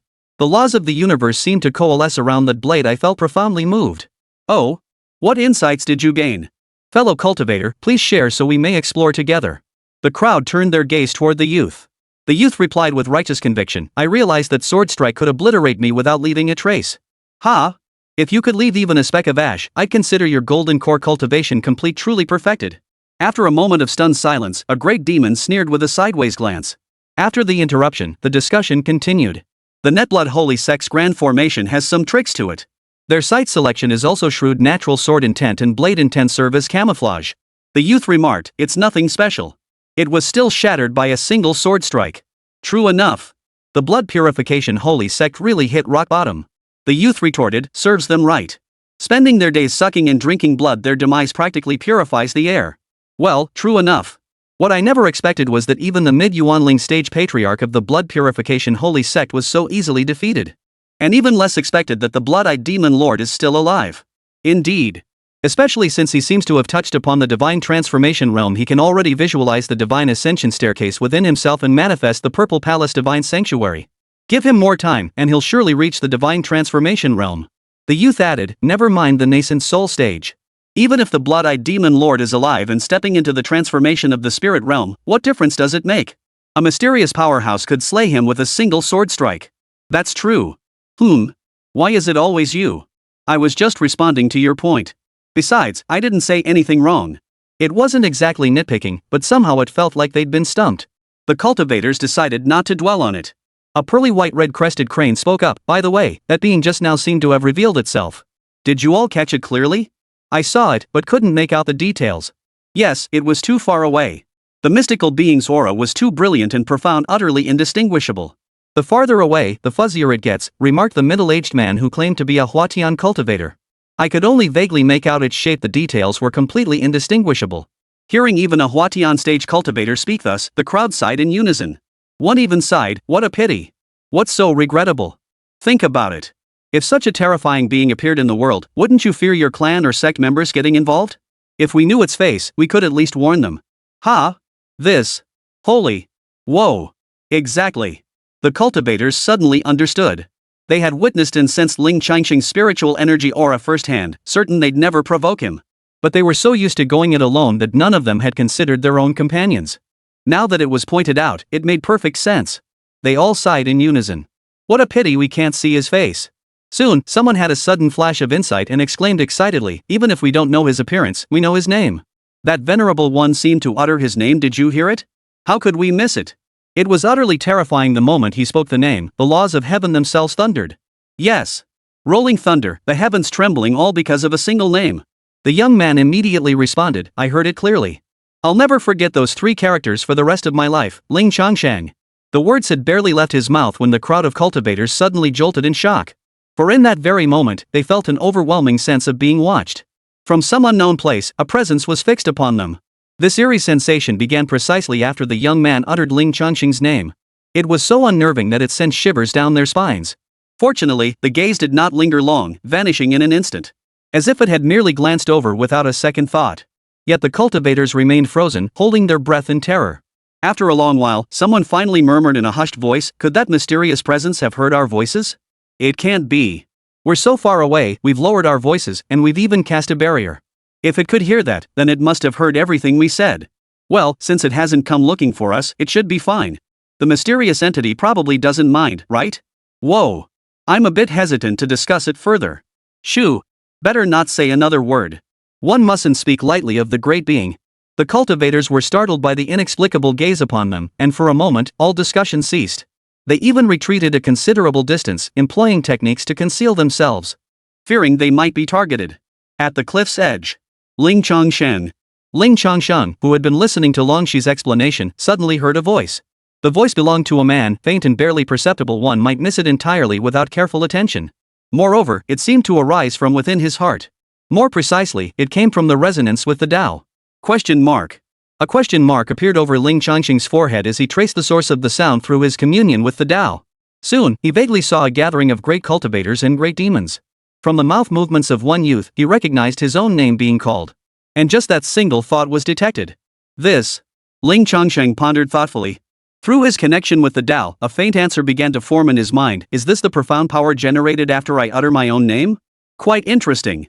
This newfound ability was profound and powerful. When someone uttered his name, Ling Changsheng could hear it through the resonance with the Tao. However, judging by the volume and clarity of the sound, if the distance was too great, he likely wouldn't be able to hear it. It likely depended on the strength of one's spiritual awareness and divine soul. Ling Changsheng withdrew his gaze and paid them no further attention. Though this new ability was powerful, it currently had no practical use. The matter at hand was far more pressing. Both possessed formidable spiritual senses, excelling in both discernment and the speed of information reception. Time passed slowly, and the preparations were nearly complete. Using the remnants of the blood-eyed demon lord as the main axis, Langshi began organizing the materials. Before long, Langshi suddenly gasped in surprise. Then, holding a jade flask, he presented it to Ling Changsheng as if offering a treasure. "Honorable one, this contains something truly exceptional and precious." Coldstream's cheeks flushed slightly with excitement as she spoke rapidly. "Inside this jade flask, there's actually a strand of primordial gunmetal chi." Without waiting for Ling Changsheng to ask, she began explaining. This gunmetal primordial chi is the source essence of the gunmetal chi within the 5 elements. For a cultivator specializing in the metal element, absorbing and refining this essence would pave their cultivation path with unparalleled ease. Absorbed during the chi refining stage, it could even forge a metal elemental heavenly Tao foundation.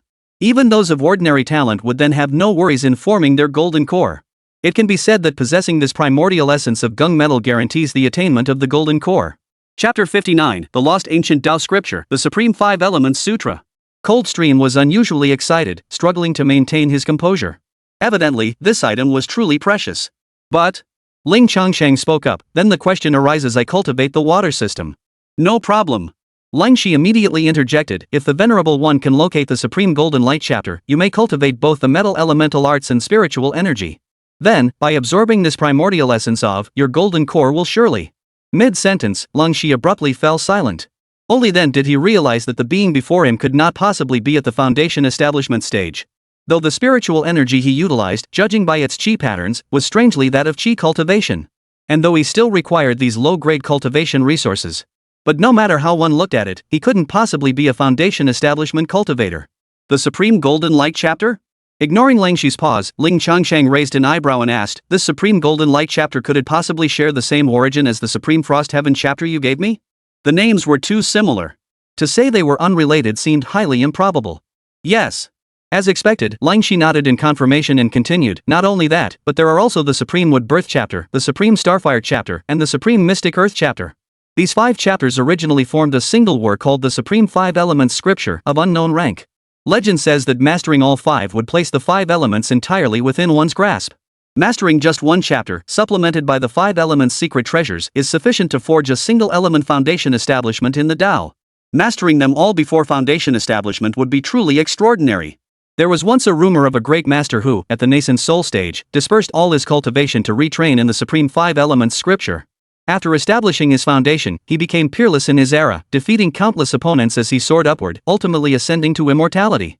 At this point, Ling Shi shook his head and sighed. Alas, it is said that long, long ago, the complete Supreme Five Elements scripture was torn apart, its fragments scattered and lost, never to be recovered.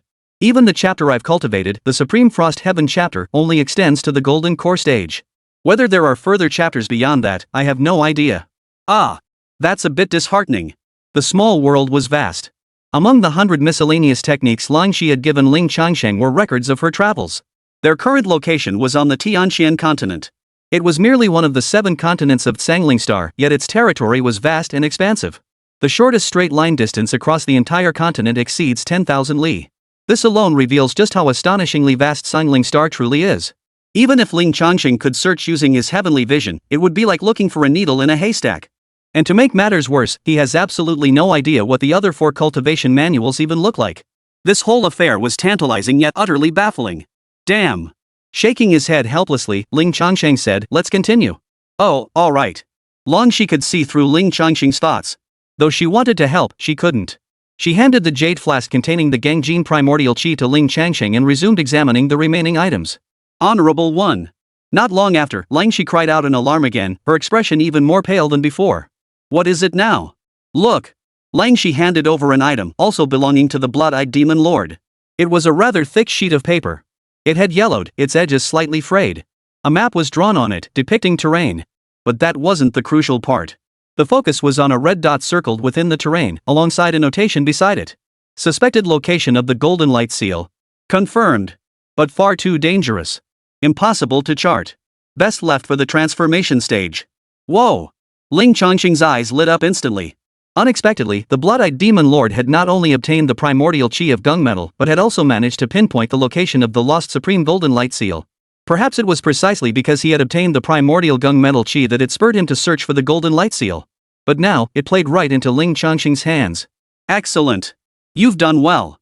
Ling Changsheng tucked away the map, intending to search for it when he had the time. No rush, the path to Foundation establishment is still a long, long way off. The amount of spiritual energy he needed was vast compared to the small world, so it couldn't be rushed. Having given the map to Ling Changsheng, Ling Shi felt no regret. She possessed no gunmetal primordial qi. Even with the Supreme Golden Light chapter, discarding her cultivation to start anew would yield little benefit. Besides, it was them who killed the blood-eyed ancestor in the first place. I never had that kind of ability. Continue. Since it was already the final item, it didn't take long to finish organizing everything. To summarize, Ling Changsheng recorded thousands of treasures from the microcosms, along with numerous bits of common knowledge. Of course, the primary focus remained cultivation resources. After all, the Blood Purification Holy Sect was a demonic sect, and its cultivation resources mostly involved various unorthodox methods. Of every 10 items, a full 4 were discarded, awaiting disposal and destruction. Of the remaining 60%, 3 parts were deemed unsuitable by Ling Changsheng and given to Ling Shi. Thus, only 3/10 remained in Ling Changsheng's possession. Of these 3 parts, only the precious pills and potent elixirs were retained. Spirit weapons held no interest for Ling Changsheng. Even if he ever needed them, it would require the emergence of a being within the microcosm capable of withstanding a few of his punches. As for cultivation techniques, he looked down on the low-tier ones, but the heaven tier and above? Those were all treasures from the blood-eyed demon lord. Thus, they were all utterly perverse cultivation techniques. He decided to burn them all outright. Only cultivation resources remained: elixirs, spiritual herbs, essence crystals, and such. Anything below spirit essence grade went to Ling Shi. Consequently, these 3/10 are all spirit essence grade or higher. The spoils from annihilating a major sect were truly substantial. Measured in spirit essence, it amounted to over 300,000 units. This should be more than enough to cover his increased spiritual energy requirements during qi cultivation stage advancement, even if he needs to absorb more than the average cultivator. If he couldn't win through quality, he'd achieve a quantitative breakthrough through sheer quantity. The blood-eyed demon lord's storage pouch was the largest, perfectly capable of holding everything. Ling Changsheng then tossed it skyward, placing it atop a distant cloud in the vast heavens. Unfortunately, the storage pouch from the miniature world couldn't be brought into the real world for use. Unless he could find materials in the real world to craft a storage artifact, Ling Changsheng had no choice but to leave it as is. After securing it, Ling Changsheng declared, "Alright, step back. I need to thoroughly cleanse this area." Understood. Ling Shi nodded and shot upward, soaring away from the cliff's base. Ling Changsheng also took flight, soaring high into the sky. Thunder, come. Boom. Amidst the thunderous roar, dark clouds rolled across the once clear sky. Before long, a massive thundercloud formed, crackling with lightning and the hissing of thunderbolts. Strike. Boom. Boom. Boom. Thunderbolts crashed down relentlessly, like a torrential downpour. The entire territory of the Blood Purification Holy Sect was engulfed in thunder, save for the small secret realm from which the blood-eyed demon lord had emerged. Under such terrifying thunder, all impurities were swiftly purged. The vast blood lake evaporated, its rising mist torn apart by the next thunderclap before it could dissipate. Every structure exploded and collapsed with a thunderous roar. In the distance, the great cultivators who dared only to watch from afar were seized by another wave of terror, their cries of shock and awe echoing. It was clear to see the gathering thunderclouds contained the very essence of heavenly tribulation lightning. Even more terrifying. A single utterance had summoned the heavenly tribulation lightning. What are you all staring at? Do you want the relics of the Blood Purification Holy Sect? Amidst the shock, a cold, commanding voice suddenly boomed. Chapter 60, The Secret Realm Within the Cliff, a wisp of ghostly mist. Ling Changsheng watched them huddle at the edge for ages, still staring. They were still whispering and murmuring among themselves. Finding it somewhat irritating, he spoke up to shoo them away. Hearing his words, every great cultivator present instantly stiffened. Admittedly, the temptation was real. After all, it was the relic of a half-step divine transformation cultivator. But, recalling how the fiend had treated the pure blood holy sect, to reach out now would be like an old man hanging himself. As if they were begging for death. At that moment. Honorable elder, misunderstanding. I'll leave immediately. Impossible. Absolutely impossible. The holy blood sect stuff is disgusting. I've seen you, revered one. This junior takes his leave. Misunderstanding. I was so moved by your noble presence that I forgot myself. I'll leave now, I'll leave. No. How dare I? Whoosh. Whoosh. Whoosh, whoosh, whoosh. After mustering the courage to greet him, they all slipped away one by one. They didn't linger to further contemplate the essence of swordsmanship or the spirit of blades. With such a fierce individual present, who would dare linger? If they were mistaken for enemies, they'd have nowhere to cry if they got cut down. Besides, they needed to spread word of this dangerous individual to their loved ones. Otherwise, if they got involved with him, wouldn't that be inviting disaster? Before long, they had all fled. Given the situation, Ling Changsheng saw no need to intervene. These petty demons merely lurked at the periphery, keeping quiet and causing no trouble. Boom! Boom! Boom! Amidst the deafening roar, the entire Blood Purification Holy Sect was utterly annihilated. Their traces here were utterly obliterated. However, there was one issue. The Blood Purification Holy Sect had disciples stationed outside. Not all were confined to their main stronghold. This fact had been known beforehand. When tracking the blood trail back to the stronghold, faint threads had spread out in other directions. But the main target was undoubtedly the stronghold, so that was addressed first. These scattered threads could wait. Should any dare to surface, they would be met with thunderous divine wrath. Of course, Ling Changsheng was not one to tolerate weeds growing unchecked. Once he found the time afterward, he would deal with them one by one. Or perhaps he could simply hand them over to Ling Shi to handle, saving himself the trouble. With a proper reward in her own fiercely righteous nature, she wouldn't refuse. That can be discussed later. For now, it was time to probe the secret realm where the blood-eyed demon lord resided. He lifted his foot. Whoosh! In a flash, he appeared before the cliff face. Impressive speed. His portrait was formed by the condensed spiritual energy of a miniature world. As for cultivation level, judging by the aura of spiritual energy, it was at the chi cultivation stage. But as for combat power, as long as Ling Changsheng's physical body channels spiritual energy into it, then, whatever the physical body can accomplish, the portrait avatar can accomplish. Thus, this teleportation-like speed is perfectly normal. Ling Changsheng gazed at the cave formed by the recessed cliff face. Inside, there was nothing but a jade bed. It's quite large and remarkably intact, standing nearly 2 meters tall and spanning about 10 feet in width. This must be the treasure the blood-eyed demon lord used to resist the passage of time. Overall, the cavern wasn't large, spanning only about 100 square meters. However, the presence of that earlier mysterious array capable of diverting Ling Changsheng's attention already indicated that this place was no ordinary location. The cavern itself was merely the outer layer, covered only by the periphery of the grand formation. Think of it as the foyer of a house, and it becomes easier to understand. Stepping inside, he first approached the jade bed. Combining the blood-eyed demon lord's behavior with his observations after entering the heavenly path vision state, Ling Changsheng tentatively deduced the jade bed's function. This was a type of jade that extended life and purified the body. It can repair and suppress the corrupted blood within the blood-eyed demon lord, thereby extending his lifespan. This thing, well, it's actually quite good. But having been used by that disgusting blood-eyed demon lord, it just felt off. Kind of gross. Ha! Ling Changsheng let out a soft exclamation. Originally, he found it repulsive and didn't want to take it. But upon closer inspection, he realized that the true source of the jade bed's miraculous powers wasn't the bed itself. Rather, it was a wisp of ghostly mist. This faint, ethereal mist emerged abruptly from the rear of the jade bed, seeping into its surface. This jade did possess a peculiar quality: it could retain the mist within itself, releasing it slowly. So the secret realm lies beyond this jade bed. Ling Changsheng understood in his heart. He came to a stop beside the jade bed and casually tapped its surface. SSSSSSS. The massive jade bed shattered apart, scraping across the ground with a hissing sound. It slid aside by over 3 feet, revealing the cliff wall concealed behind it. Judging by the traces here, the blood-eyed demon lord had also moved the jade bed. After all, he had resided here for over a century. He must have explored and investigated. But clearly, he found nothing.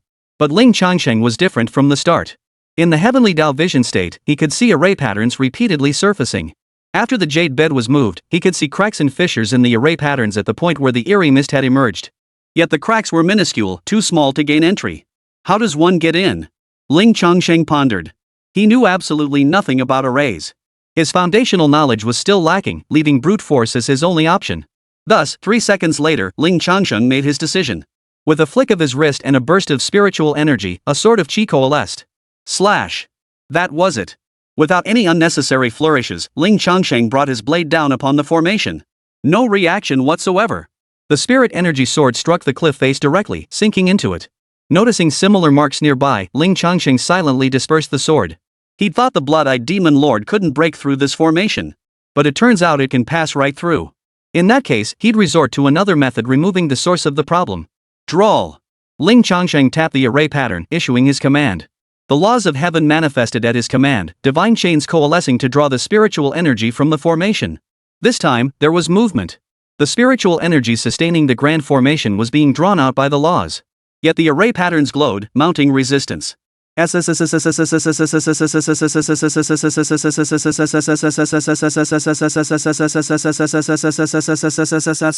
tug of war between the two forces produced a hissing sound. Yet, perhaps due to the passage of time, or perhaps because the array patterns were flawed, they could not withstand Ling Changsheng's pull. Before long, vast amounts of spiritual energy were drained away, and the array patterns grew increasingly dim. When it reached a certain limit, the rest remained relatively intact, but a ring of array patterns shattered. On the cliff face, a shadowy opening as tall as a person formed. From within, wisps of eerie mist began to seep out slowly. Seal. Ling Changsheng did not yet fully understand this peculiar mist, knowing only some of its effects. But he couldn't let it simply dissipate. He used his spiritual energy as a cage, trapping the faint glow within to prevent its dissipation. He would decide what to do next once he had fully understood the purpose of this ghostly light. Then, with cautious vigilance, Ling Changsheng stepped into the shadowy gateway. Swish! In an instant, it was as if he had been transported, arriving in a desolate, silent scene.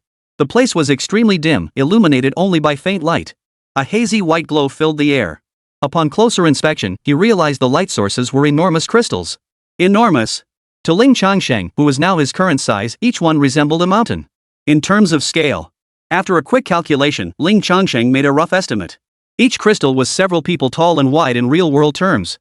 But this was a microcosm.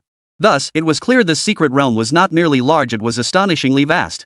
So vast it seemed utterly out of place in a minor realm. Chapter 61, Giants?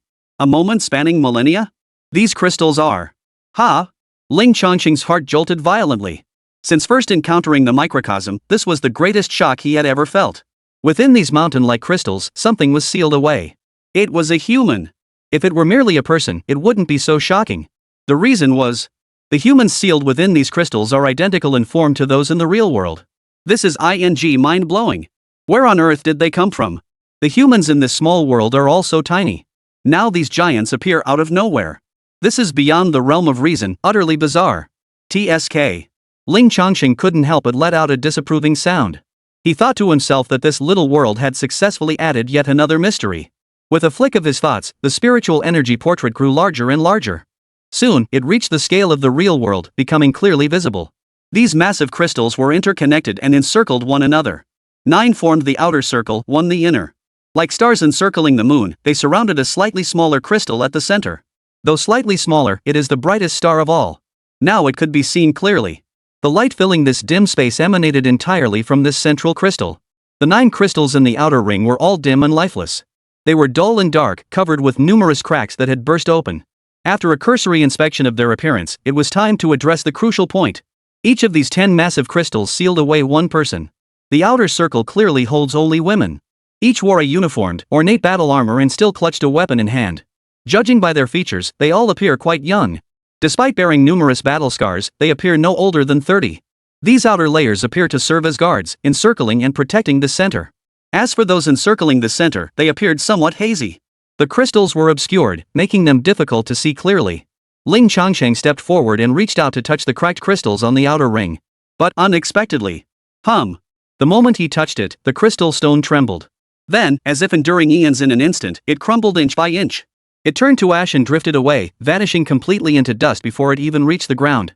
Even the person sealed within was no exception, they too crumbled away, reduced to a handful of dust. Ling Changsheng. Ling Changsheng double-checked, certain he hadn't disturbed anything.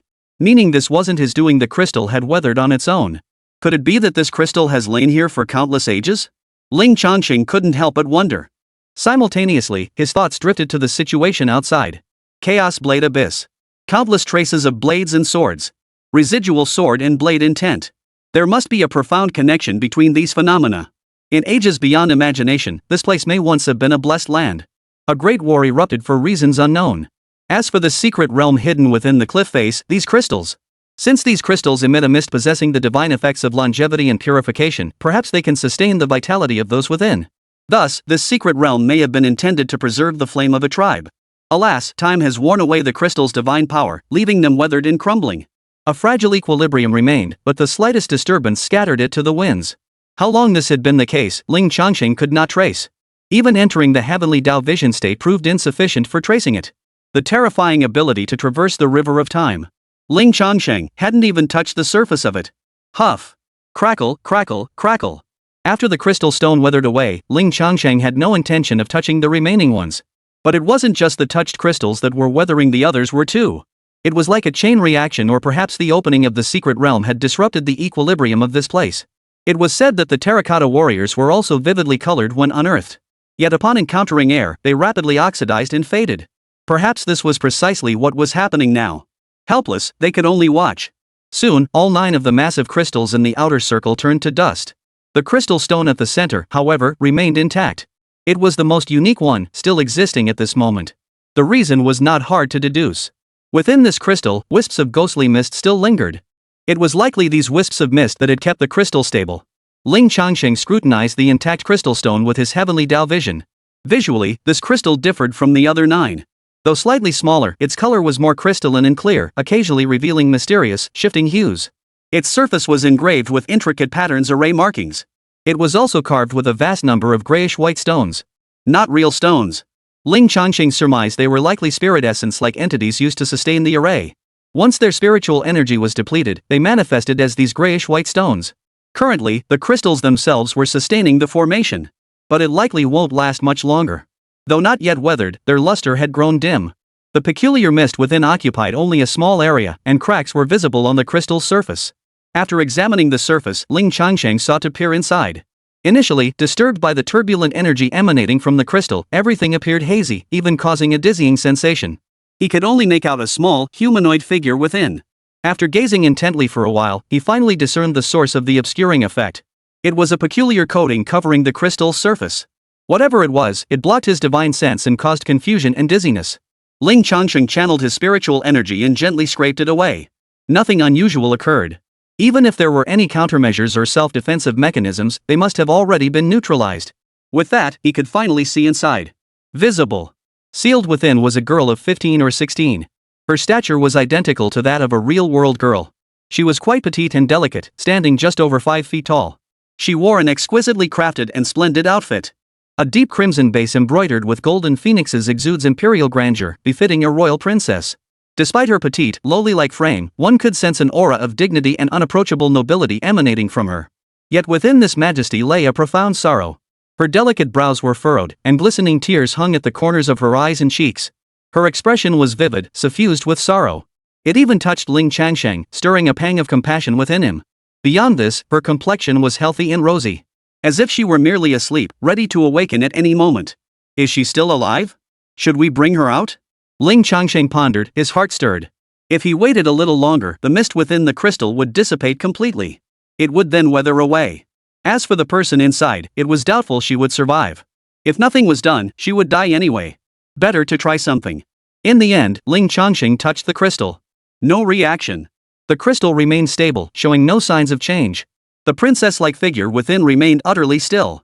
Ling Changsheng extended his spiritual sense into the crystal, attempting to awaken her.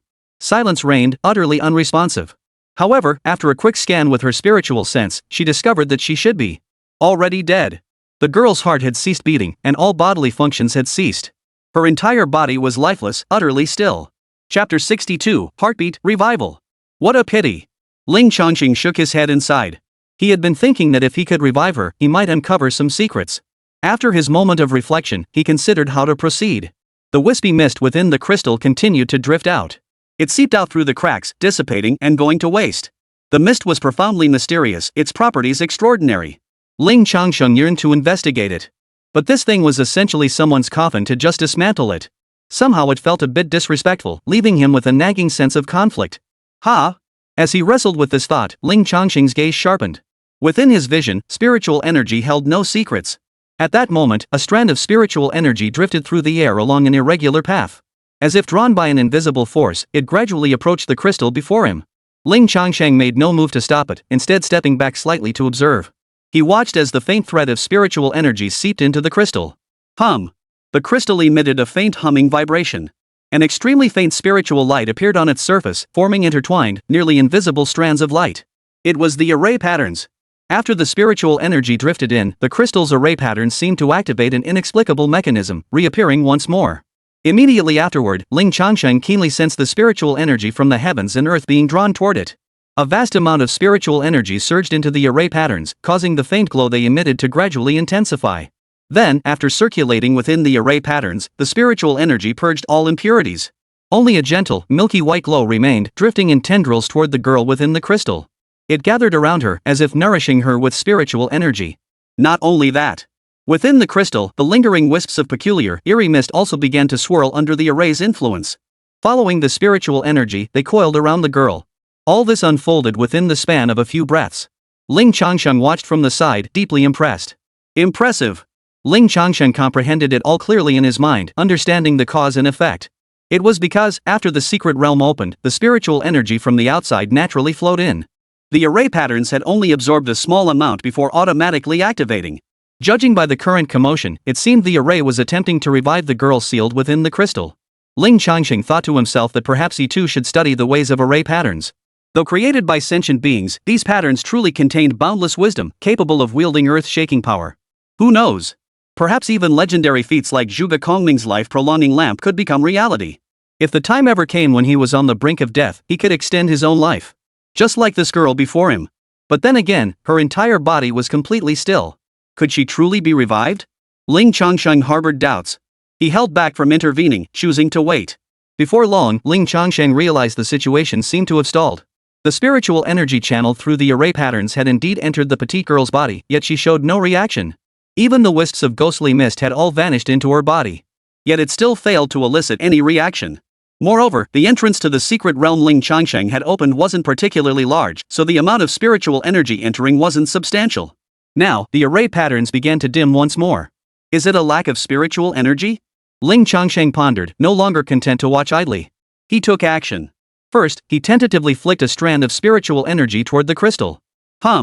Instantly, the crystal stone's glow intensified, becoming significantly brighter.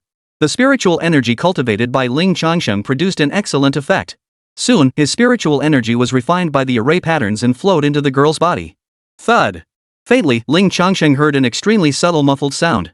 He raised an eyebrow, a hunch forming in his mind, though he wasn't entirely certain. Whoosh! Another strand of spiritual energy shot out, waiting quietly for the array patterns to refine it. Not long after. Thud! Another faint sound echoed. Not bad, it's a heartbeat. Now, Ling Changsheng was certain. The sound was the heartbeat of the girl inside the crystal. Damn, this is why they call it a mystical civilization. Even with the body frozen, the heart could still beat. Ling Changsheng inwardly scoffed, but he didn't linger. He no longer released spiritual energy in thin strands. Instead, he opened the floodgates, sending a torrent of spiritual energy surging out. If it proved insufficient, he would draw directly from his core. Just in case, he also took out several spirit essences to absorb in his hands. Soon, Ling Changsheng realized he hadn't made a mistake in taking the spirit essence. It was absolutely essential. The girl's body was like a bottomless pit, voraciously absorbing spiritual energy. The shattered array patterns on the crystal were impressive even in their broken state, they converted energy at an astonishingly rapid pace. Ling Changsheng's spiritual energy was of an exceptionally high energy level for the inhabitants of the small world. But this girl clearly wasn't a typical inhabitant of the microcosm either. Thus, she swiftly drained all of Ling Changsheng's spiritual energy. Fortunately, Ling Changsheng possessed spirit essence, enabling him to continue supplying it. This infusion of spiritual energy lasted quite a while, a full half incense stick's time. Only after consuming hundreds of spirit essences did it finally cease. Crack! Crack! Crack! The crystal spontaneously shattered, cracking open before the reclining girl. The upper layer, like a coffin lid, slowly swung open, revealing the girl within. Now, her chest rose and fell normally. Her heartbeat, once slow and intermittent, had become steady and continuous. Ugh! Ugh! But trouble struck again almost immediately. Her small face flushed crimson as she emitted gasping sounds from her mouth. Her eyes remained closed, her brow furrowed tightly, her expression pained. Her chest rose and fell rapidly, the motion making Ling Changsheng feel a bit dizzy. The little heart cultivator might be small, but her ambitions were certainly not. There was no time for such idle thoughts now. The girl's condition resembled oxygen deprivation. Despite Ling Changsheng's entry filling this secret realm with abundant air, yet she still found herself in this predicament. Whoosh! Ling Changsheng stirred up wind and waves, summoning strong gusts that naturally carried in ample air. Yet it still did nothing to ease her distress. The girl's complexion was poor, like a fish gasping for air. Ling Changsheng frowned, his mind racing. Soon, a possibility occurred to him. Research suggested that if ancient dinosaurs were transported to the present, they would suffocate from insufficient oxygen. The girl's situation seemed somewhat similar. Her size was too large for the small world, and so was her oxygen requirement. Then, move her to the real world? The thought naturally surfaced in Ling Changsheng's mind.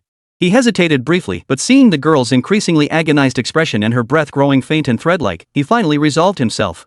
He entered the heavenly path vision state and began transporting the girl out.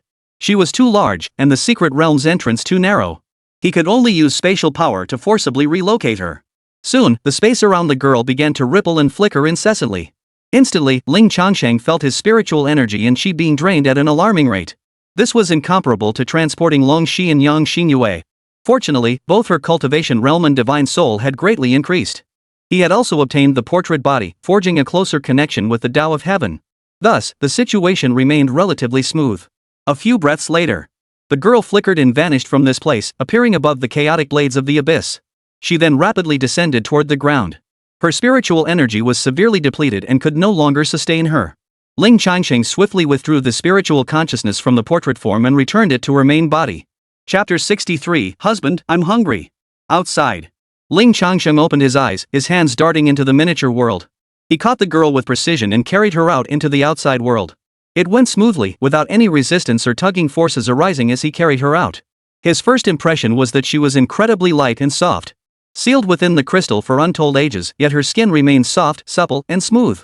His second impression was, after carrying the girl out of the miniature world, Ling Changsheng noticed a change in her magnificent red-based, gold-threaded phoenix-embroidered gown. The vivid red began to fade rapidly, losing its original luster. Moreover, the dress initially felt supple and resilient to the touch. After losing its luster, it began to harden and become brittle. The slightest pressure produced a faint tearing sound. Ling Changsheng held the girl by her knees and upper body. Hearing the tearing sound, he looked down and immediately noticed that the fabric had ripped at the girl's chest and the crook of her legs. The inner lining was similarly torn. This revealed a lustrous, jade-like glow, starkly contrasting with the now dull fabric. Ling Changsheng felt a surge of agitation, which he quickly suppressed. He gently laid her on the bed. He channeled his spiritual energy to draw in fresh air, hoping it might improve her condition. Huff, huff. At that moment, the girl began to breathe in the fresh air rapidly. Her complexion, however, was indeed beginning to improve.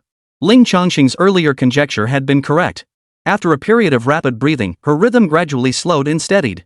Before long, it had completely settled. Her breath was now steady and deep, her condition normal, as if she were in a deep sleep. What should we do with her? Ling Changsheng relaxed, sitting beside her and propping his chin up as he watched her. Returning her to the small world was out of the question. Her every move could unleash catastrophic destruction upon the microcosm. Not to mention she couldn't possibly survive in the microcosm at all. Barring any unforeseen circumstances, the only option was to keep her close. Ling Changsheng had just discerned that the girl possessed very little spiritual energy within her. The scant amount present had been infused by the crystal array patterns. In other words, regardless of who she was before or how powerful she might have been, she was now nothing more than an ordinary mortal. But even as a mortal, she couldn't be left unattended. If she were to cause trouble, it would be a major headache. As for keeping her close, her identity? It could be considered an issue, but it wasn't really a problem. But to say it isn't a problem? Well, it really isn't much of one either. Once he advanced further and reached the 4th layer of chi cultivation, mid-stage chi cultivation, he could figure out a way to create an identity for her. With a plan in mind, he would wait until she awoke to discuss it further.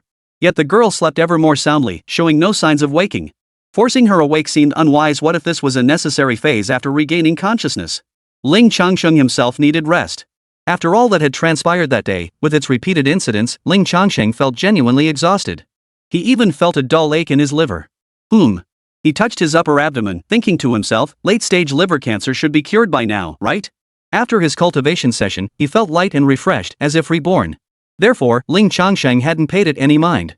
He hadn't gone to the hospital either, too busy. Logically speaking, it should be cured. After all, even without dedicated physical cultivation, spiritual energy would gradually strengthen and purify his body. After waiting a while, the dull ache vanished. It must have been phantom pain. Though he wanted to rest, he couldn't afford to lose his sense of vigilance. Who knows what this girl is? Therefore, Ling Changsheng merely sat cross-legged nearby, taking out some spiritual essence. He cultivated while remaining vigilant, waiting for the girl to awaken.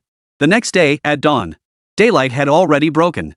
He had cultivated all night, unknowingly sinking into a deep state of concentration. His awareness of the outside world had grown faint. Suddenly, he felt a tickling sensation on his nose, as if a feather were brushing against it. I blew gently, and the feather vanished. But it returned immediately, the tickling sensation lingering, accompanied by a faint, delicate fragrance reminiscent of orchids. I could also feel a faint breeze brushing against my face. What's that sound? Oh right. Ling Changsheng suddenly remembered he wasn't alone in this room. He snapped his eyes open, and the first thing that met his gaze was a pair of dazzling, crystal-clear eyes. They were very close right before his eyes. Those were eyes as clear and transparent as red crystal. At that moment, the girl propped herself up, clutching a strand of jet-black hair in her hand. The feather that had been on Ling Changsheng's nose earlier was actually her hair. Seeing Ling Changsheng awake, the girl's smile grew even brighter, her eyes crinkling with delight. Her smile carried a hint of mischievous teasing, utterly infectious. But Ling Changsheng's gaze, well, it couldn't help but drift downward. Due to the torn fabric, the girl's clothing naturally slid downward as she propped herself up. Her pearly white, rounded shoulders were fully exposed, only halted by the girl's ambitious aspirations, hanging precariously above. With each of her movements, they swayed in a breathtaking manner, as if they might slip off entirely at any moment. The girl continued to play and laugh, her expression mischievous and adorable. She appeared oblivious to this, or perhaps simply unconcerned. This blend of natural innocence and alluring charm stirred the heart even more deeply. Ahem. Ling Changsheng cleared his throat, forcing his gaze away. You're awake? The girl tilted her head, a look of confusion on her face. Judging by her expression, she seemed unable to comprehend. But she soon shrugged it off, her eyes brimming once more with a sweet, innocent smile. A faint blush spread across her fair cheeks as she murmured softly, her voice tinged with coyness, #@%. Ling Changsheng. What a coincidence. He couldn't understand what the girl had said either. He could only discern from her tone that it seemed to be something very intimate. Yet, despite not understanding, there was a strange sense of familiarity. As if he'd heard similar words somewhere before. Thanks to the spiritual energy he had cultivated, his mind was exceptionally clear. Soon, Ling Changsheng recalled where he had heard it. It was from a short video he'd once come across, where poetry was recited in ancient Chinese. The words spoken by this young girl sounded somewhat similar. Could it be ancient Chinese? Ling Changsheng thought to himself, finding it utterly bizarre. How could she possibly speak ancient Chinese? Yet it sounded remarkably similar. She picked up her phone and found a website that could convert modern Mandarin to ancient speech and even recognize speech. Alright, say something. Ling Changsheng held the phone's earpiece to her lips, gesturing for her to speak. But the girl clearly didn't understand his meaning, her expression bewildered. 2 seconds later, her eyes lit up, and she lunged to bite Ling Changsheng's phone. Hey! Startled, Ling Changsheng quickly pulled his hand back. The girl missed her bite, and her face instantly twisted into a pout. Her pouty little mouth turned down in protest, her eyes brimming with tears as she looked at Ling Changsheng. Finally, she spoke, #@%. Still couldn't make out the words. But the phone captured the sound. After a moment of processing, it translated it. A synthetically generated female voice came through the speaker. Husband, I'm hungry. Chapter 64, a sadness that arises from nowhere. Ha! The girl was startled by the sudden sound. Curiously, she watched the phone in Ling Changsheng's hand, tilting her little head up and down as she examined it closely. Ha! Ling Changsheng gasped in surprise too. Husband? Hungry? Wait, is this definitely not a translation error? Let's just try it. Ling Changsheng rose to fetch some food. The young woman whimpered softly and rose to follow him. At that moment, the clothes on her body slipped completely off. For a moment, Ling Changsheng even felt the room grow brighter. Her entire body glowed with a radiant, jade-like luster. Ah! Only when a chill swept over her body did the girl realize something was amiss. She let out a small gasp, then her expression grew slightly strange. Gazing at the splendid red dress scattered and torn to shreds on the bed, the adorable expression on her face gradually darkened. She said nothing, her expression slowly clouding over with sorrow. Her brilliant crimson eyes rippled with emotion. Finally, they coalesced into crystalline tears that slid down her cheeks. At last, the young girl lifted her gaze to meet Ling Changsheng's. Her expression seemed vaguely confused as she murmured, "Husband, it's so strange." Her words were translated, and Ling Changsheng understood. Combined with her bewildered expression, Ling Changsheng found himself feeling rather perplexed as well. She seemed unaware of why she felt distressed or why she was sad. But that could wait. First, he needed to get her dressed. Ling Changsheng hastily picked up one of his own short-sleeved shirts and handed it to the girl, urging her to put it on. The girl took the shirt. The novelty of this unfamiliar item seemed to distract her from whatever had triggered her sadness. She blinked her eyes, turning the t-shirt over and over with curiosity. Then, she tried to lift her foot to slip it on. Hey! Not like that. Ling Changsheng had no choice but to intervene. He took the short-sleeved shirt back, carefully guiding it around her back, careful not to touch where he shouldn't. Hee. Seeing Ling Changsheng approach, the girl giggled. Tears still clung to her cheeks. Crying and laughing at the same time, she radiated a comical kind of cuteness. Just as these thoughts flashed through Ling Changsheng's mind, the girl suddenly reached out with a playful smile and pulled him close. She wrapped her arms tightly around him. This embrace instantly stirred lingering thoughts within Ling Changsheng. Her face pressed against his chest, her soft, warm body nestled in his embrace. Her softness pressed against his lower abdomen, completely enveloping it. Whoa! Ling Changsheng felt his body growing warm. He was usually too busy to think about romance, as he had to support himself. He had no time for romance, having only had one girlfriend during his university years. But that relationship ended not long after it began. She found out he was an orphan, and Ling Changsheng often had to work part-time jobs. He couldn't spend time with her or give her what she wanted. So after just a month, she ended things and threw herself into the arms of a rich guy. He never even got to the home plate. So, that's the situation. He's still the kind of talent suited for training from childhood. Never seen anything like this before. Not to mention, this girl completely outshines my college girlfriend, they're not even in the same league. Ling Changsheng gritted his teeth, summoning every ounce of willpower to push the girl away. Then, with lightning speed, he swiftly pulled the short-sleeved shirt off her head. Ling Changsheng was quite tall, and the short-sleeved shirt hung down to the middle of the girl's thighs when she wore it. Ugh! The girl let out a displeased whimper as she smoothed out her long hair, which Ling Changsheng had messed up. Ling Changsheng breathed a sigh of relief. At least he'd managed to block it. But upon closer inspection, he realized the girl wearing his clothes had taken on a peculiar charm. Quite captivating. Heart as pure as ice, unshaken even if the heavens fall. Ling Changsheng murmured to himself. He decided to channel the frost-like spiritual energy within his dantian, circulating it throughout his body. He'd intended to cool himself down, but unexpectedly, the girl's eyes suddenly lit up. She reached out and pulled him close. Her speed was surprisingly swift. In a flash, she was perched atop Ling Changsheng. Then, something peculiar happened. Hugging Ling Changsheng, the girl drew a deep breath. Ling Changsheng immediately noticed a faint glow emanating from her nostrils and lips. It formed a faint, almost invisible arc of light in the sky's glow. It seemed like a sign that appeared during cultivation? Ling Changsheng sensed his own state and found his spiritual energy slightly diminished. Not a great deal, but still alarming. He hadn't channeled any energy into her, yet she could absorb it? That was downright terrifying. Ling Changsheng hurriedly pushed the girl away again. Pushed away, the girl resisted slightly, looking at Ling Changsheng pitifully, #@. That phrase sounded familiar. It was the same as before. Husband, I'm hungry. Even if she's starving, she can't just suck my spiritual energy. Maybe she could suck something else instead. This was a topic he couldn't broach. Though he didn't know why she thought of him as her husband. Ling Changsheng certainly didn't want her to drain every last bit of his spiritual energy someday. So he hurriedly grabbed some fruit from the fridge and found some snacks, handing them to her. Seeing her look confused and bewildered, he picked up an apple and demonstrated for her. Wash it. Bite. The girl followed his instructions properly, her plump little mouth taking a bite out of the apple. She chewed gently. Soon, her crystal red eyes suddenly brightened, growing even clearer and more radiant. Her Her mouth kept moving, mumbling something to Ling Changsheng. Too muffled to make out, but judging by her reaction, she must have found it delicious. In just a few bites, she finished it. As for what came next, Ling Changsheng didn't need to teach her anything further. She swiftly grabbed the next one and devoured it voraciously, her cheeks puffing out like a hamster's. Ling Changsheng finally relaxed a bit. Sitting beside her, he watched as thoughts swirled in his mind. Has she lost part of her memory? This suspicion arose from the sorrow and confusion she'd shown when witnessing the crimson gown shatter. Though she felt profound sorrow, she didn't understand why. Her behavior resembled amnesia. The language barrier, however, was a real problem. Wait, should we try teaching her modern language? Since the girl spoke ancient Chinese, it could be translated. Thus, it might be possible to teach her a modern language. Thinking of this, it was hard not to feel puzzled once more. How could someone from the little world speak ancient Chinese? Ling Changsheng pondered further, listing several possible explanations. 1. A pure, extreme coincidence.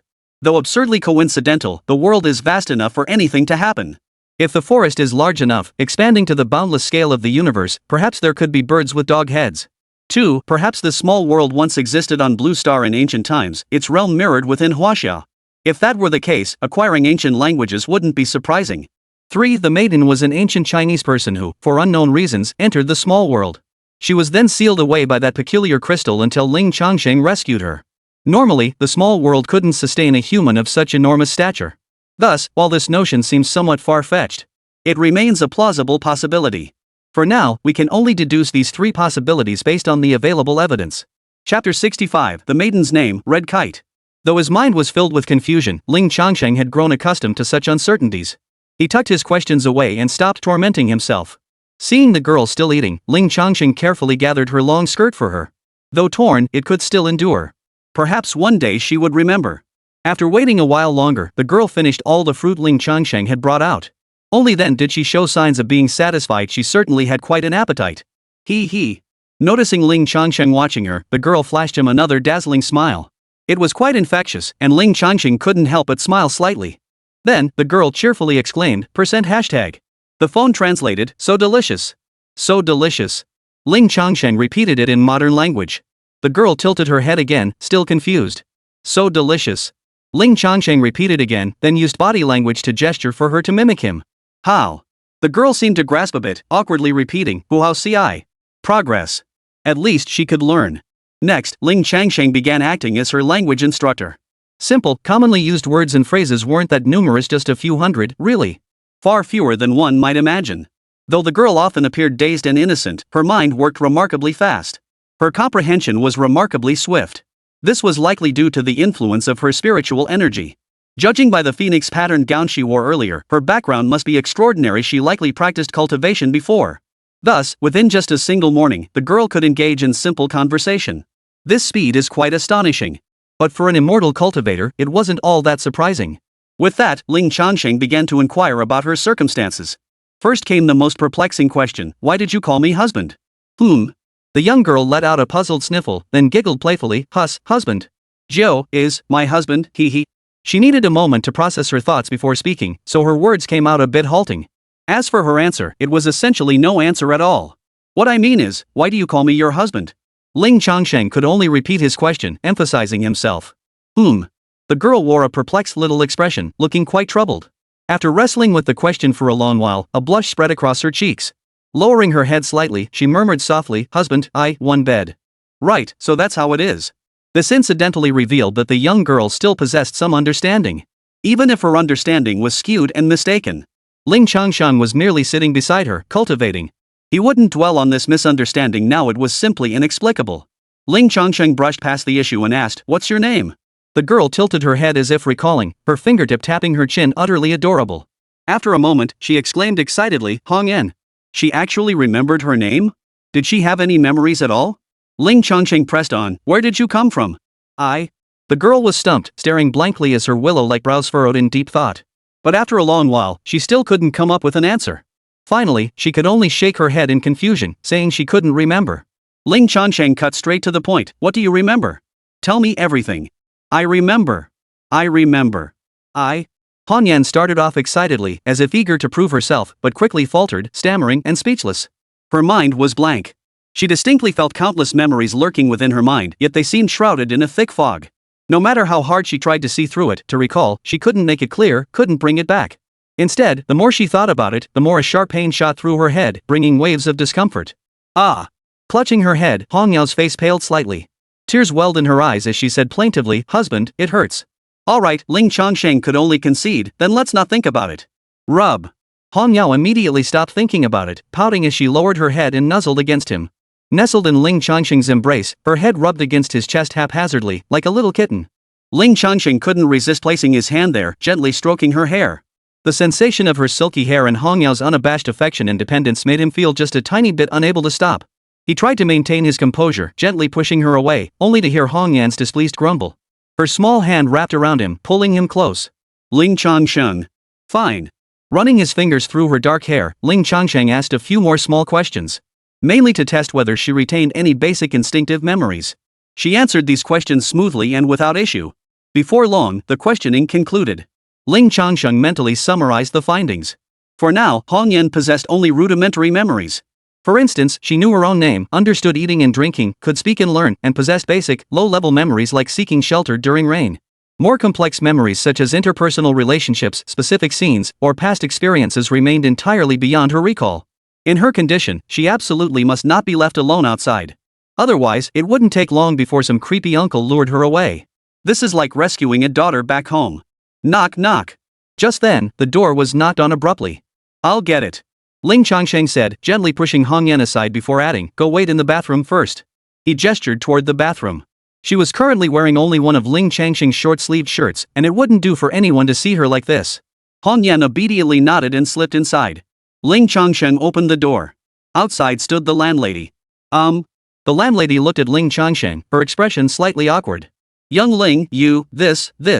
She seemed unable to bring herself to speak, visibly troubled, fumbling for words for a long moment. Ling Changsheng thought for a moment and asked softly, "Are you trying to terminate the lease?" Yesterday, the father of that cat-abusing brat had come looking for him. Not wanting further trouble, he flashed his inspection certificate to quickly send them away. The landlady had been present at the time.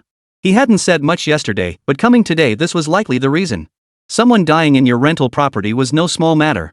Sure enough, when Ling Changsheng brought it up directly, the landlady didn't argue at all. "Ha ha."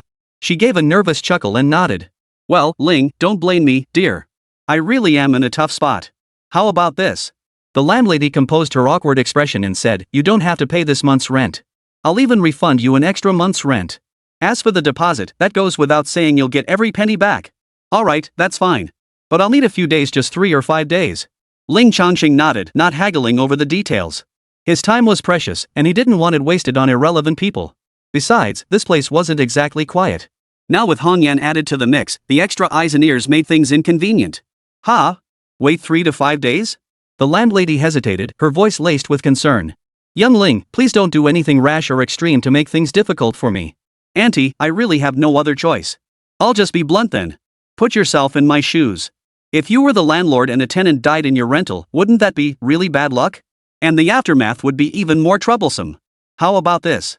I'll give you an extra month's rent." Chapter 66, How Dare You?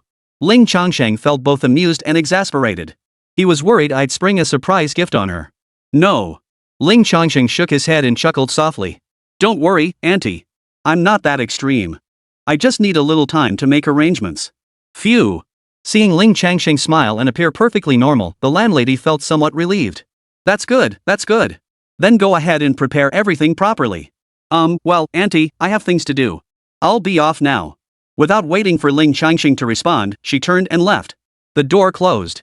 Back inside, Hongyan clung to the wall, peeking out cautiously to observe. "It's safe now.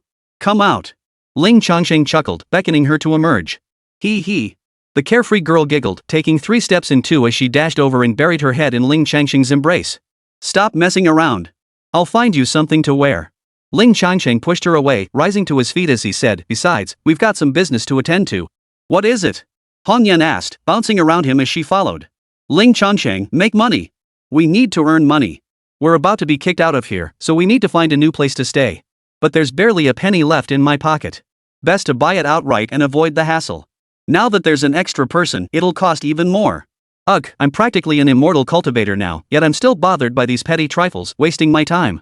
Just think how formidable we are in our little world, summoning winds and rains, commanding thunder and lightning. Too bad you can't connect with the way of heaven in reality. He wasn't even sure if such a mystical force truly existed. In reality, he was merely a third-tier chi cultivation practitioner. He still had a long way to go. Set a small goal, earn 100 million today. Back in the day, Chen Daozi turned $20 into 37 million. For me, Ling Changsheng, turning 20,000 into 100 million? Piece of cake. I found some clothes and dressed Hong Yao in them. But there were no undergarments, so I had to make do with a band-aid for now. Then I layered on some thicker clothes over it. Before long, Hong Yan emerged, bundled up tightly. She wore a white short-sleeved undershirt topped with a loose hooded sweatshirt. Her lower body was clad in black, loose-fitting athletic pants. Simple yet thorough, exactly as Hong Yan had requested. In front of Ling Changsheng, she felt completely at ease. But now that she knew they were going out, she practically wanted to cover everything except her face and hands. This won't do, that won't do, she protested. What if someone sees me?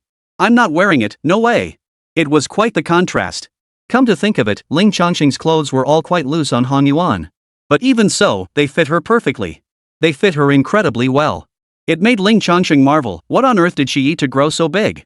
And it didn't disrupt the body's aesthetic balance. Her waist was incredibly slim, her hips rounded and pert, the curves truly astonishing. Noticing Ling Changsheng's admiring gaze, Hong Yan spun around playfully and asked with a smile, "Hee, do you like what you see?" Beautiful. Ling Changsheng didn't hold back his praise, it was the truth, after all.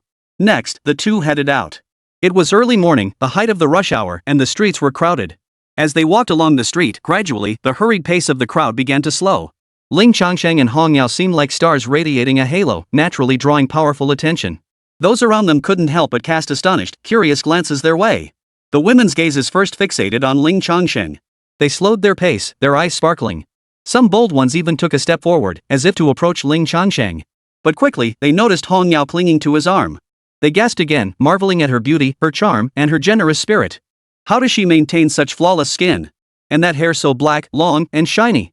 Absolutely stunning. She and this handsome guy are such a perfect match. For a moment, even the most confident and bold girls would hesitate. They continued toward their destinations, yet with lingering reluctance, they pretended nonchalance, glancing back, tilting their heads to steal a few more looks.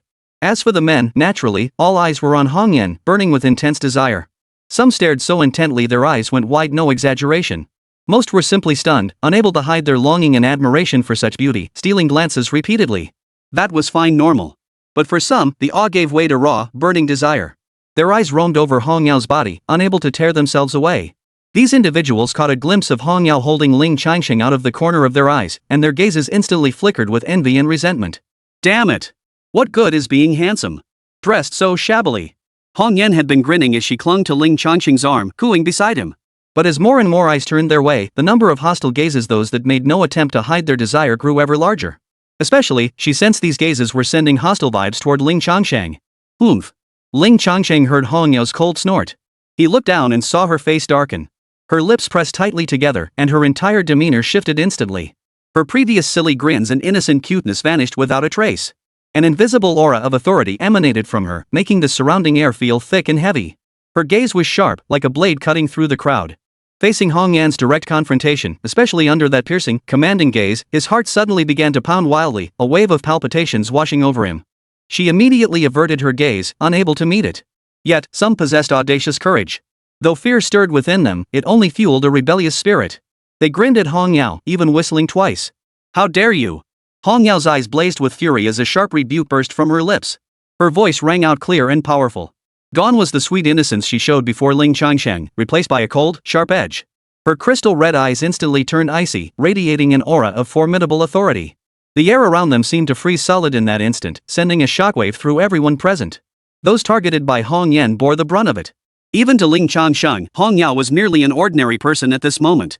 Yet at this moment, she revealed an extraordinary side. That overwhelming aura of authority was palpable, exerting immense pressure. These people were utterly powerless to resist. Stunned by the power radiating from Hong Yao, their hearts raced and their mouths went dry. A sense of awe welled up within them, as if another glance might invite unwarranted calamity. They all lowered their heads, no longer daring to meet Hong Yao's piercing gaze. Even those who had already walked far away couldn't help but feel their hearts tremble. Anxious and uneasy, as if thorns were pricking their backs. Oomph! Hong Yao gave a cold snort, and only then did her expression soften slightly. Her arms wrapped around Ling Changsheng once more, her face regaining that innocent, adorable smile. The radiant majesty that had enveloped her vanished, leaving no trace of her earlier demeanor. She didn't even sense anything amiss. Chapter 67, Spiritual Energy in the Real World. What on earth is this girl's background? Where did she cultivate such formidable presence? Ling Changsheng watched as the red kite's imposing aura gradually dissipated, pondering silently. Meanwhile, as Hong Yao's imposing presence faded away with her playful laughter, those who had been scolded and intimidated by her reverted to their old ways. After a moment of bewilderment, their faces began to flush crimson. They realized they'd actually been intimidated by a mere child. How utterly humiliating. Instantly, some grew furious and flustered. A rowdy teenager with an eye tattooed between his eyebrows taunted, "Hey, sweetheart, how dare you talk to us like that? Oh my, impertinent indeed. Little girl, you don't think you're some kind of fairy, do you?" sneered a greasy middle-aged man. TSK, how terrifying, how terrifying. Little beauty, how come your boyfriend only bought you this cheap market stall outfit? They couldn't perceive cultivators ignorant and fearless. They lived in a world of relative peace, where the law actually shielded many fools. Ha! Hong Yan's eyebrows shot up, and that peculiar aura of authority slowly began to emanate from her again. I'll handle this. Ling Changsheng squeezed her small hand. He. Hong Yan instantly broke into a silly grin, her laughter as radiant as a blossoming flower. Instantly switching from wolf queen to playful husky, she giggled, "Husband, Hong Yan is so angry. How dare they speak to you like that?" Though she spoke thus, Ling Chang's act of defending her made her smile so brightly it could light up the room. We'll deal with them. Ling Changsheng chuckled too, reaching out to gently flick Hong Yan's pert little nose. Oh? Deal with us? What do you want to do? Hit someone? Beat people? Let me ask you, do you have enough savings to cover my damages if I just flop down on the ground? Seeing Ling Changsheng and Hong Yao's intimate interaction, the others felt an even sharper pang of envy. So bitter it made them seethe. When they heard Ling Changsheng say he'd deal with them, they immediately started chattering away in a cacophony of voices. Slap him across the face. Stop once you draw blood. Ling Changsheng said indifferently, a brilliant flash of light darting through his eyes. Minor art edict command. This technique possesses considerable power to enforce commands, compelling the target to obey the caster's directives. It is classified as a minor spell precisely because it demands immense spiritual energy from the caster. Should the target possess even slightly greater strength, they could easily break free. Of course, these individuals had no chance of breaking free. Come on, take me down. Hit me. Smack. Seeing Ling Changsheng unmoved, the greasy middle-aged man taunted him. But mid-sentence, he raised his own hand and delivered a vicious slap to his own face. The force was immense. An instant red mark appeared on his face, accompanied by slight swelling. Even so, he didn't stop, raising his hand again and again to slap himself hard. The others did the same. They raised their hands and lashed their own faces, as if they had a personal grudge against themselves. How about it? Does that feel better? Ling Changsheng asked. Hee, my dear husband, you're so kind. Hong Yan giggled coquettishly, wrapping her arms affectionately around his hand, burying it in his broad, expansive chest. Ling Changsheng couldn't even pull his arm free. The moment he showed any intention of pulling away, Hong Yan would emit a pouty whimper, as pitiful and amusing as a puppy begging its owner for a pat. He could only indulge her. Besides, that husband business of hers was truly impossible to correct. All is well now. Watching them slap themselves was pointless. Ling Changsheng and Hong Yuan departed. These people weren't worth his time anymore. They departed. But the place grew lively instead. The sight of these men furiously slapping themselves drew a great deal of attention. What's going on here? Funny, kinda interesting. What kind of abstract livestream is this? Didn't they just go tease that little girl? Why are they suddenly hurting themselves? I think I heard something earlier like the guy next to that girl said, slap your own face until it bleeds. Then they started slapping themselves. Bull. If I told you to slap yourself, would you do it? Stop it when it bleeds my ass. Believe it or not, I definitely heard it. Someone spoke the truth, but hardly anyone believed it. Still, they paused briefly. Under such force, those few soon began slapping until blood appeared. At that moment, they finally stopped. Ow.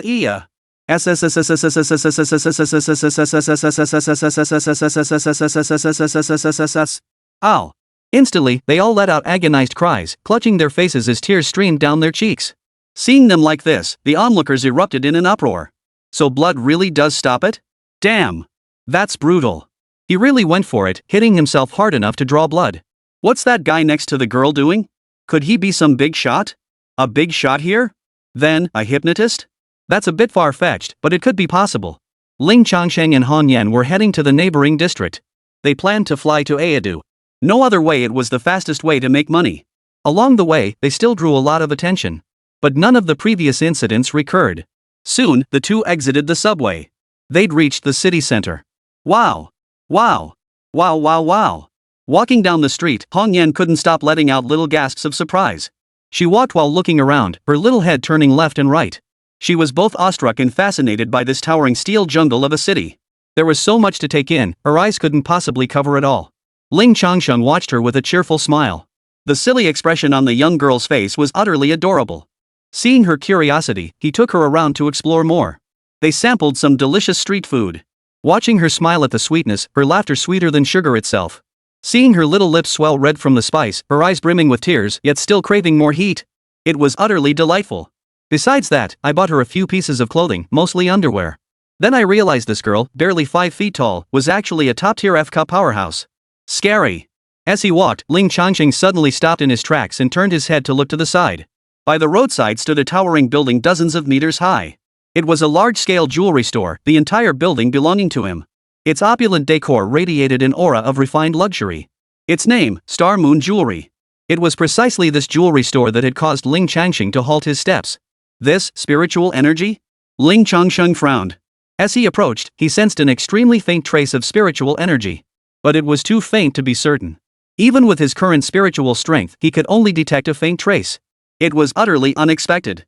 He hadn't detected any presence before. How could spiritual energy suddenly appear now? Ha! At that moment, Hong Yan seemed to sense something amiss too, letting out a soft gasp. Pointing toward the jewelry store, she said uncertainly, "Husband, there seems to be something good over there." Something good? Ling Changsheng muttered under his breath as he stepped inside. Star Moon Jewelry was quite famous in China, with large stores nationwide. Rumor had it they even held a significant market share abroad. Chapter 68, Red Kite. Could she die? Stepping inside, the opulence was even more striking. Everything sparkled brightly, emphasizing a visibly opulent and extravagant atmosphere. Truth be told, in the past, Ling Changsheng would have merely glanced at such a place. Entering it was unthinkable. He lacked the confidence, feeling intimidated and ashamed of his own inadequacy. "Welcome to Star Moon Jewelry," the attendant approached, greeting him with a smile. Her smile appeared genuinely sincere. After all, this was a major establishment. Basic service etiquette was undoubtedly well trained. Whether customers made a purchase or not, as long as they weren't causing trouble, the service had to be top-notch. "Just browsing," Ling Changsheng replied calmly. He had nothing to be nervous about now. Hong Yan certainly didn't feel intimidated either, carrying herself with grace and ease. Certainly. Please take your time," the saleswoman replied with a smile. "Never mind her." Hong Yao, brimming with excitement, pulled Ling Changsheng toward a certain spot. They finally stopped before a wall. Outside this wall lay a layer of thick, resilient bulletproof glass. Inside the glass, a jade bracelet was displayed. Green in color, it shone beautifully under the spotlight. Crystal clear, it radiated a warm green hue, its color uniform throughout without any impurities. That's the one. Hong Yan exclaimed the moment she saw the bracelet. Ling Changsheng nodded, examining the jade bracelet with curiosity.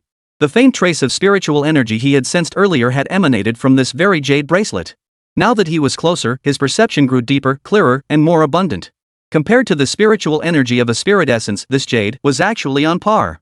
However, when it came to price, the two were incomparable. Ling Changsheng possessed tens of thousands of spirit crystals. But this jade bracelet.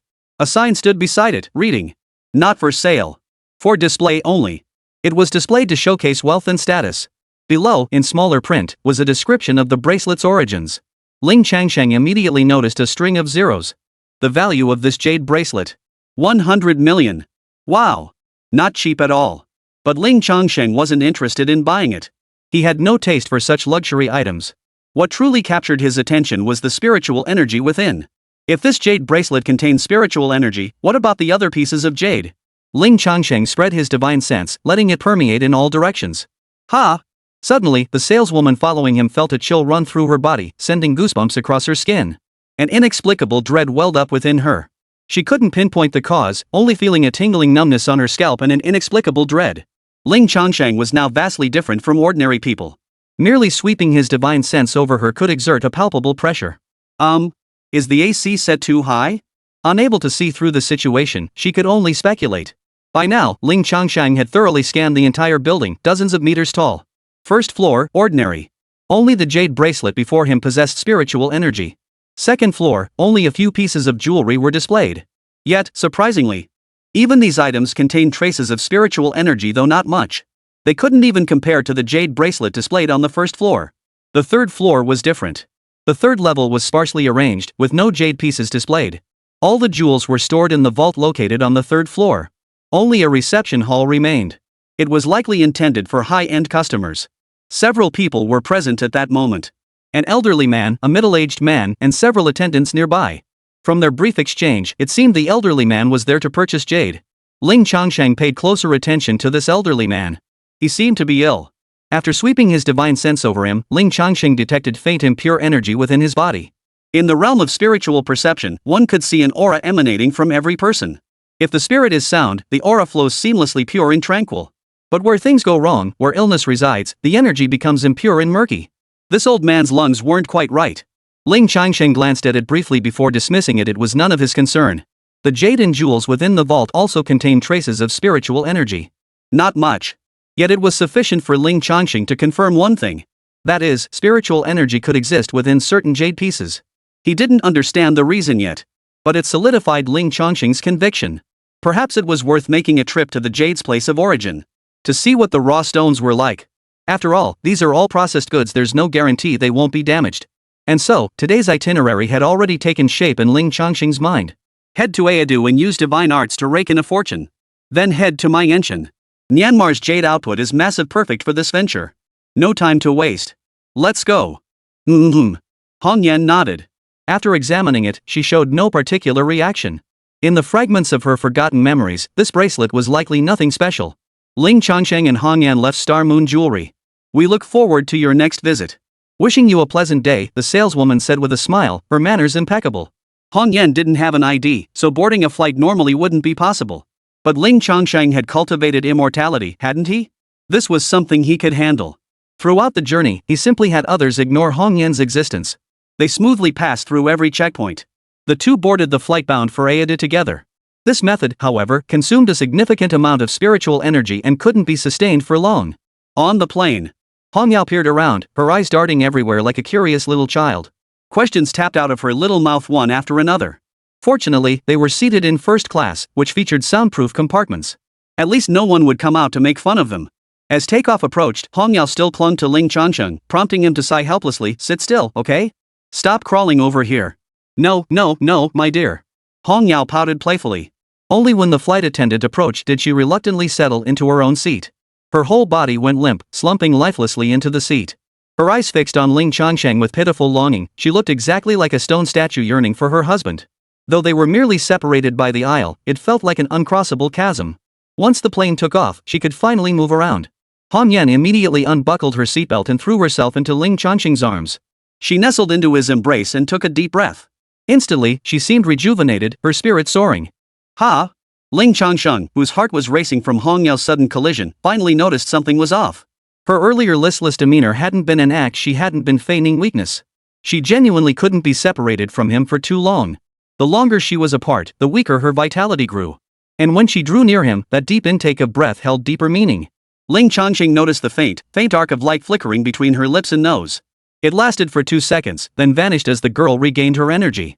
She likely didn't do this intentionally. Putting these observations together, one could easily reach this conclusion. Hong Yan might require spiritual energy to sustain herself. That was why she unconsciously drew spiritual energy from Ling Changsheng.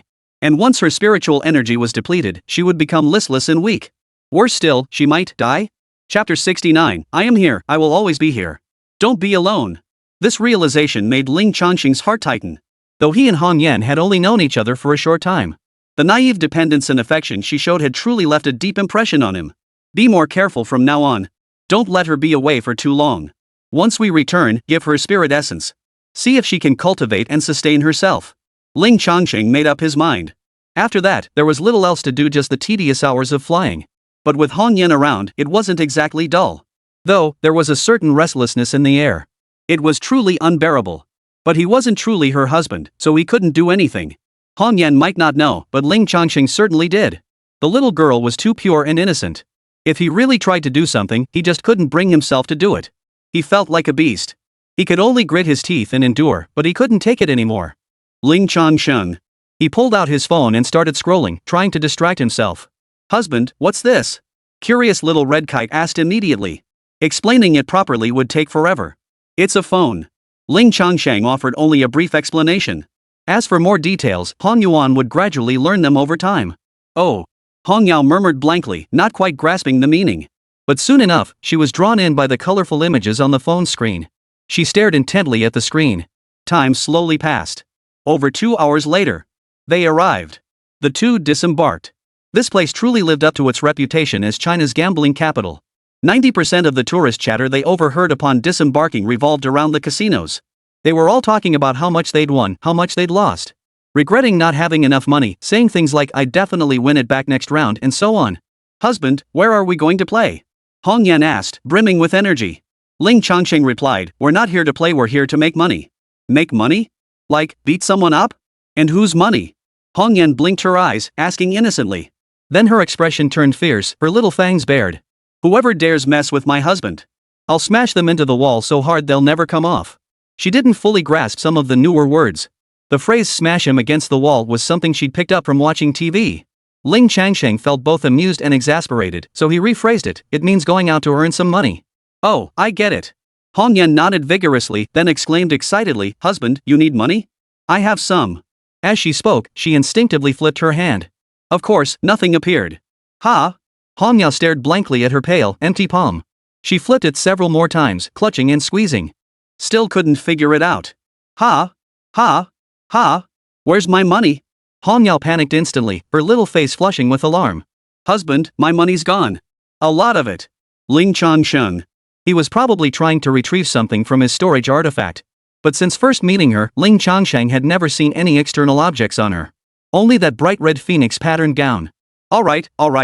Seeing her anxious and disappointed, Ling Changsheng ruffled her hair and comforted her. "I don't need your money. I have a way." "Oh." Hong Yan let out a low, muffled "oh," her head drooping. She still looked utterly dejected. As if she felt utterly defeated by her inability to help Ling Changsheng. Helplessly, Ling Changsheng pondered for a moment before saying, "As your husband and the head of this household, I should certainly earn my own money. I wouldn't want anyone to say I'm living off someone else." "Ha!" At those words, Hong Yao perked up instantly. "Husband, you finally admit it? Why play games with Yin Yan like you don't know me? It's no fun at all." Ling Changsheng. "I was just teasing you." "Ah, I'm tired. I give up. Let the girl think whatever she wants. It's not like I forced her to see things this way. Even if her memories come back someday, don't come crying to me then." "Husband, you're so mean." Yen Yen is very angry. Hong Yuan's cheeks puffed out in indignation. She looked like she'd eaten 2 steamed buns. Hilarious and adorable. "Ha!" Ling Changsheng chuckled, saying, don't be angry. I'll buy you something delicious, okay?" Exclamation point. Hong Yuan's eyes lit up instantly. Her crimson crystal-like eyes sparkled brightly as she chirped, Yuan wants spicy strips." "Yum. Yen Yen wants to try candied hawthorn too." "Yes. I'll eat that too." Yen Yen wants. "Wait, husband has no money left. Yen Yen can't eat too much." "It's fine. We're already here. You won't bankrupt me." "Yay!" Hong Yuan cheered, her smile brighter than fireworks. A wave of light-hearted joy washed over Ling Changsheng. The two of them first went to feast heartily. Ling Changsheng could eat a lot now after all, with spiritual energy boosting his digestion, his stomach emptied quickly. Hong Yao, however, was a true glutton. Her mouth barely stopped moving, yet her little belly never bulged smooth and rounded. It made one wonder if she'd slipped into another dimension. Then, Hong Yan clamored to go play. Since it was still early and Ling Changsheng had no pressing matters, he joined in the fun. He figured it would be a good way to relax. The two of them had a great time exploring. They experienced the local culture, cuisine, and more. They even made their way to an amusement park. Now, the two of them were at a large amusement park, riding the Ferris wheel. It was kind of sad, really. Over the past decade or two, it seemed there hadn't been much time to be as happy as they were today. He never had time for travel, nor much time for fun, and certainly no inclination. His simplest form of entertainment was playing games on his phone. Anything more than that would blow his budget. He considered himself a homebody. Even after creating his little world and no longer needing to work, he never considered traveling. If not for Hong Yan, even after arriving in Australia, he wouldn't have considered sightseeing, only rushing to get things done. "Wow! Husband, come see this." Just as he was thinking this, Hong Yan's call suddenly reached him. Now, the little one was leaning against the glass, gazing into the distance. From high ground, one could see far. Perched high above the city, the amusement park offered sweeping views over vast swaths of the metropolis, especially from the Ferris wheel. A breathtaking view. Hong Yuan had spotted a particularly beautiful spot and turned to call out, wanting to share it with Ling Changsheng. But before her words were finished, she suddenly stopped. Her brows furrowed, a look of concern flitting across her small face. "Ha? What's wrong?" Ling Changsheng was baffled. Hong Yao walked over, came to a stop before him, and looked down at Ling Changsheng with a serious expression. She reached out and cupped his face in her hands. Her eyes locked onto his, examining him intently. Woo! As if sensing something, or perhaps realizing something. Hong Yao let out a soft sob, and a glistening film of moisture appeared in her crystal-clear eyes. Within seconds, tears streamed down her cheeks. Ha? What's wrong? Ling Changsheng was bewildered, utterly confused. Husband. Hong Yao sobbed tearfully, her voice choked with sorrow. I'm here. I will always be by your side, my husband. Don't be sad. You're not alone. You're not alone. As she spoke, Hong Yao suddenly bent down and lowered her head. Ha? Ling Changsheng instinctively dodged. But unexpectedly, a delicate, jade-like hand wrapped around his neck. The embrace was gentle, yet he found himself unable to resist. The next instant, Ling Changsheng felt warmth on his lips, followed by a wave of sweet fragrance. Chapter 70, Can you not call me husband? Hong Yan, no. Staring wide-eyed at Hong Yan mere inches from his face, Ling Changsheng froze. So close. He could see her eyelashes quivering lightly. Her fair, warm-looking face was also covered in a lovely blush. He felt the warm, soft touch on his own lips even more directly. Her lips trembled slightly, yet pressed against his with deliberate force. Covering and pressing without any technique, no other movements. Ling Changsheng was a bit dazed. How could this be so sudden? Recalling what Hong Yan had just said, had she sensed his emotions? Strangely enough, Ling Changsheng suddenly felt a flutter of warmth in his heart. Chaotic thoughts swirled within him. At that moment, Hong Yao emitted a soft, coquettish nasal sound. Her body went limp as if her bones had been pulled out, collapsing softly. Ling Changsheng instinctively reached out, wrapping his arms around her slender waist. Hong Yao shuddered violently, her body growing even more limp. Even through her clothes, he could feel the heat radiating from her skin. Her face was flushed crimson, her embarrassment beyond words. Lowering her gaze and submitting, her breath hot and ragged, she murmured softly, Husband, don't be lonely. I'm here. I will always be by your side. Don't be alone. Hong Yuan is so afraid of loneliness, so afraid, so dark, so quiet. As she spoke, Hong Yan seemed to touch upon something, her eyes filling with panic. Her gaze grew vacant and empty as she muttered absent-mindedly. Her small hands instinctively clutched Ling Changsheng's clothes tightly, like a frightened little deer. It seemed she too had endured a long, lonely journey. Was it because of the crystal stone ceiling? He couldn't be sure. Ling Changsheng felt as though his heart had been gently struck. It was difficult to articulate exactly what the feeling was. It was like the feeling he'd had as a child, playing alone, when a friend would come calling to join in the fun. At the same time, seeing the fear and desolation in Hong Yan's eyes, he couldn't help but feel a pang of pity. A whirlwind of emotions churned and brewed within him, until they erupted into an overwhelming urge to release them. He suddenly lowered his head and pressed his lips to hers, interrupting Hong Yan's dazed, fragmented mutterings. He might not have eaten pork, but he'd certainly seen pigs run. Never had the real thing, but I've got plenty of theoretical knowledge. He pried open her innocent lips and, guided by his principles, began the practical application. Hong Yan's eyes widened. The inexplicable fear that had welled up was swept away, replaced by utter bewilderment. She didn't understand what was happening, only feeling something was off. Yet soon, a deep intoxication began to well in her eyes. Her body felt as if drunk, dizzy, and breathless. For a long while, Ling Changsheng found himself utterly unable to pull away, completely unwilling to retreat, and instead yearned to press his advantage. The last shred of his sanity reminded him they were on a Ferris wheel. Reluctantly, he pulled away. He stared intently. Hong Yan's eyes were tightly shut, her breath faint as a thread. She'd been choked. Hey, wake up, wake up!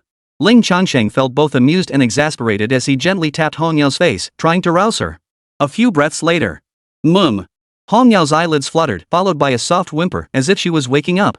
She cautiously lifted her eyelids just a tiny bit.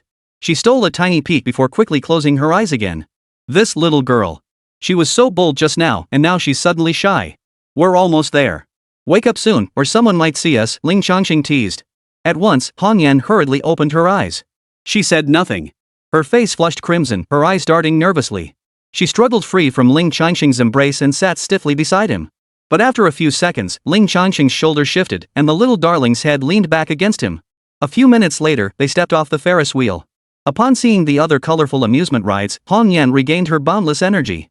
She tugged at Ling Changsheng, urging him to try this ride and that. Her boundless energy not only infected Ling Changsheng, but also spread to the many couples and families of all ages enjoying the amusement park, drawing smiles from them. What a lovely couple. That little girl's smile is so adorable, it feels like it could warm anyone's heart. So innocent and carefree, how lovely, how lovely. He's handsome, she's beautiful, they're a perfect match. Still staring? Still staring? Look at yourself, do you even think you're worthy of her? Honey, I'm sorry. Stop hitting me, stop it. After a wild day of fun, it was already afternoon. It was about time to get down to business. Come on, let's get down to business, Ling Changsheng said. Alright. Hong Yan immediately exclaimed excitedly.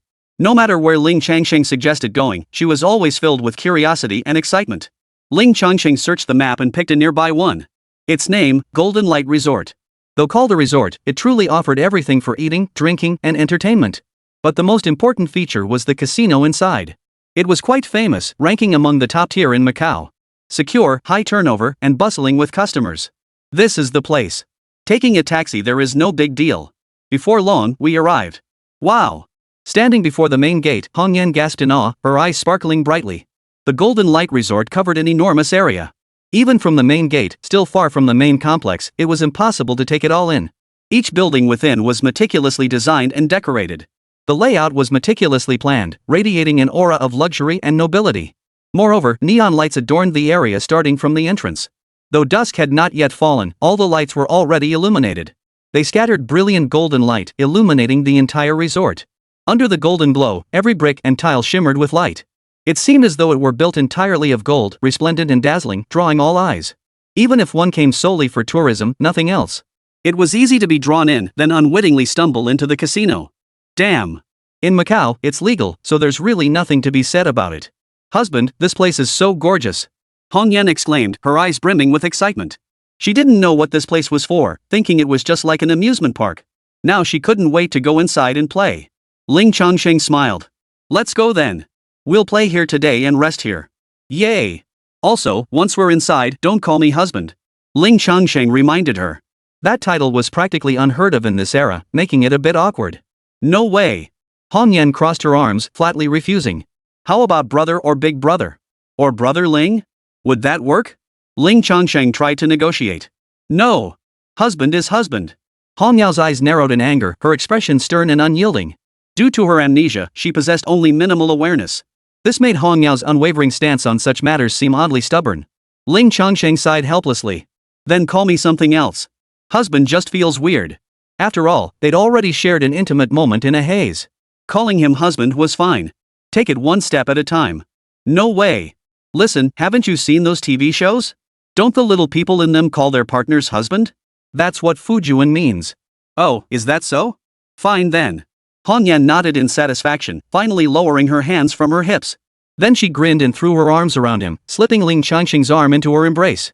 Chapter 71. Didn't your parents teach you manners? The two chatted as they walked deeper into the resort. The distance from the main gate to the main building was quite far, but a shuttle bus circled the entire resort, stopping whenever someone waved. They boarded the minibus, which had only one other passenger. A young man in his mid-20s sat up front. His complexion looked a bit pale and gaunt, and he seemed rather listless.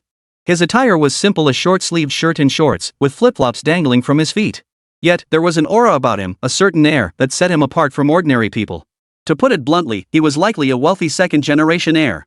She glanced at him and paid him no further mind.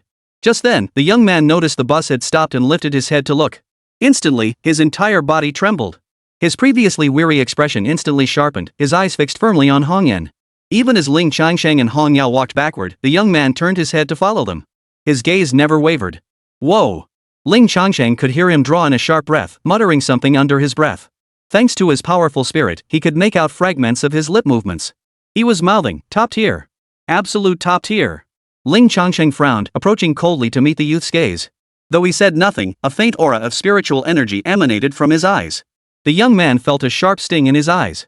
Despite the sweltering heat, a chill crept over his body, and he found himself unable to meet the gaze any longer. Who is this guy? At that moment, the young man finally shifted his attention slightly toward Ling Changsheng. He eyed Ling Changsheng suspiciously, muttering to himself, he's dressed in rags worse than my dog's coat, but those eyes are pretty intimidating. But I'm not easily intimidated. He forced down the uneasy feeling in his stomach. The young man slumped back against the seat, smirking with a carefree mockery. What's the big deal, old man? I just took a couple extra glances. No need to glare at me like that, right? I didn't do anything to your girlfriend. Before Ling Changsheng could respond, Hong Yan cut in with deadpan seriousness, I'm his wife, not his girlfriend. The young man. His mouth twitched, his eyes darkening slightly. Damn it! Damn it, they're actually married. Damn it, all the good stuff gets ruined by idiots. A surge of anger flared within him, such a prime specimen, and someone else had beaten him to it. He felt like his own possessions had been snatched away. Ling Changsheng spoke up, his tone cool. Didn't your parents teach you that staring at someone like that is incredibly rude and offensive? Heh. The young man gave a forced chuckle, his smile not reaching his eyes. Bro, watch your words. Don't be so confrontational. After all, you've got such a gorgeous girlfriend by your side. Better keep a close eye on her and stick close. Otherwise, who knows? Someone might snatch her away and put an eco-friendly hat on her head. And you should treat her better, too. Look at what your girlfriend's wearing, it's all faded. Don't let her go from fair and rosy to all black and blue. Ha ha ha. Laughing heartily, he turned his head away. Ling Changsheng stood up, walked over to him, and patted his shoulder. What the? The young man turned to see a massive fist smashing down toward him. What was absurd was that he could hear the whistling sound of the wind. The force behind that punch must be terrifying. Ah! With a startled yell, the young man flipped backward. Because the bus was open top and roofless.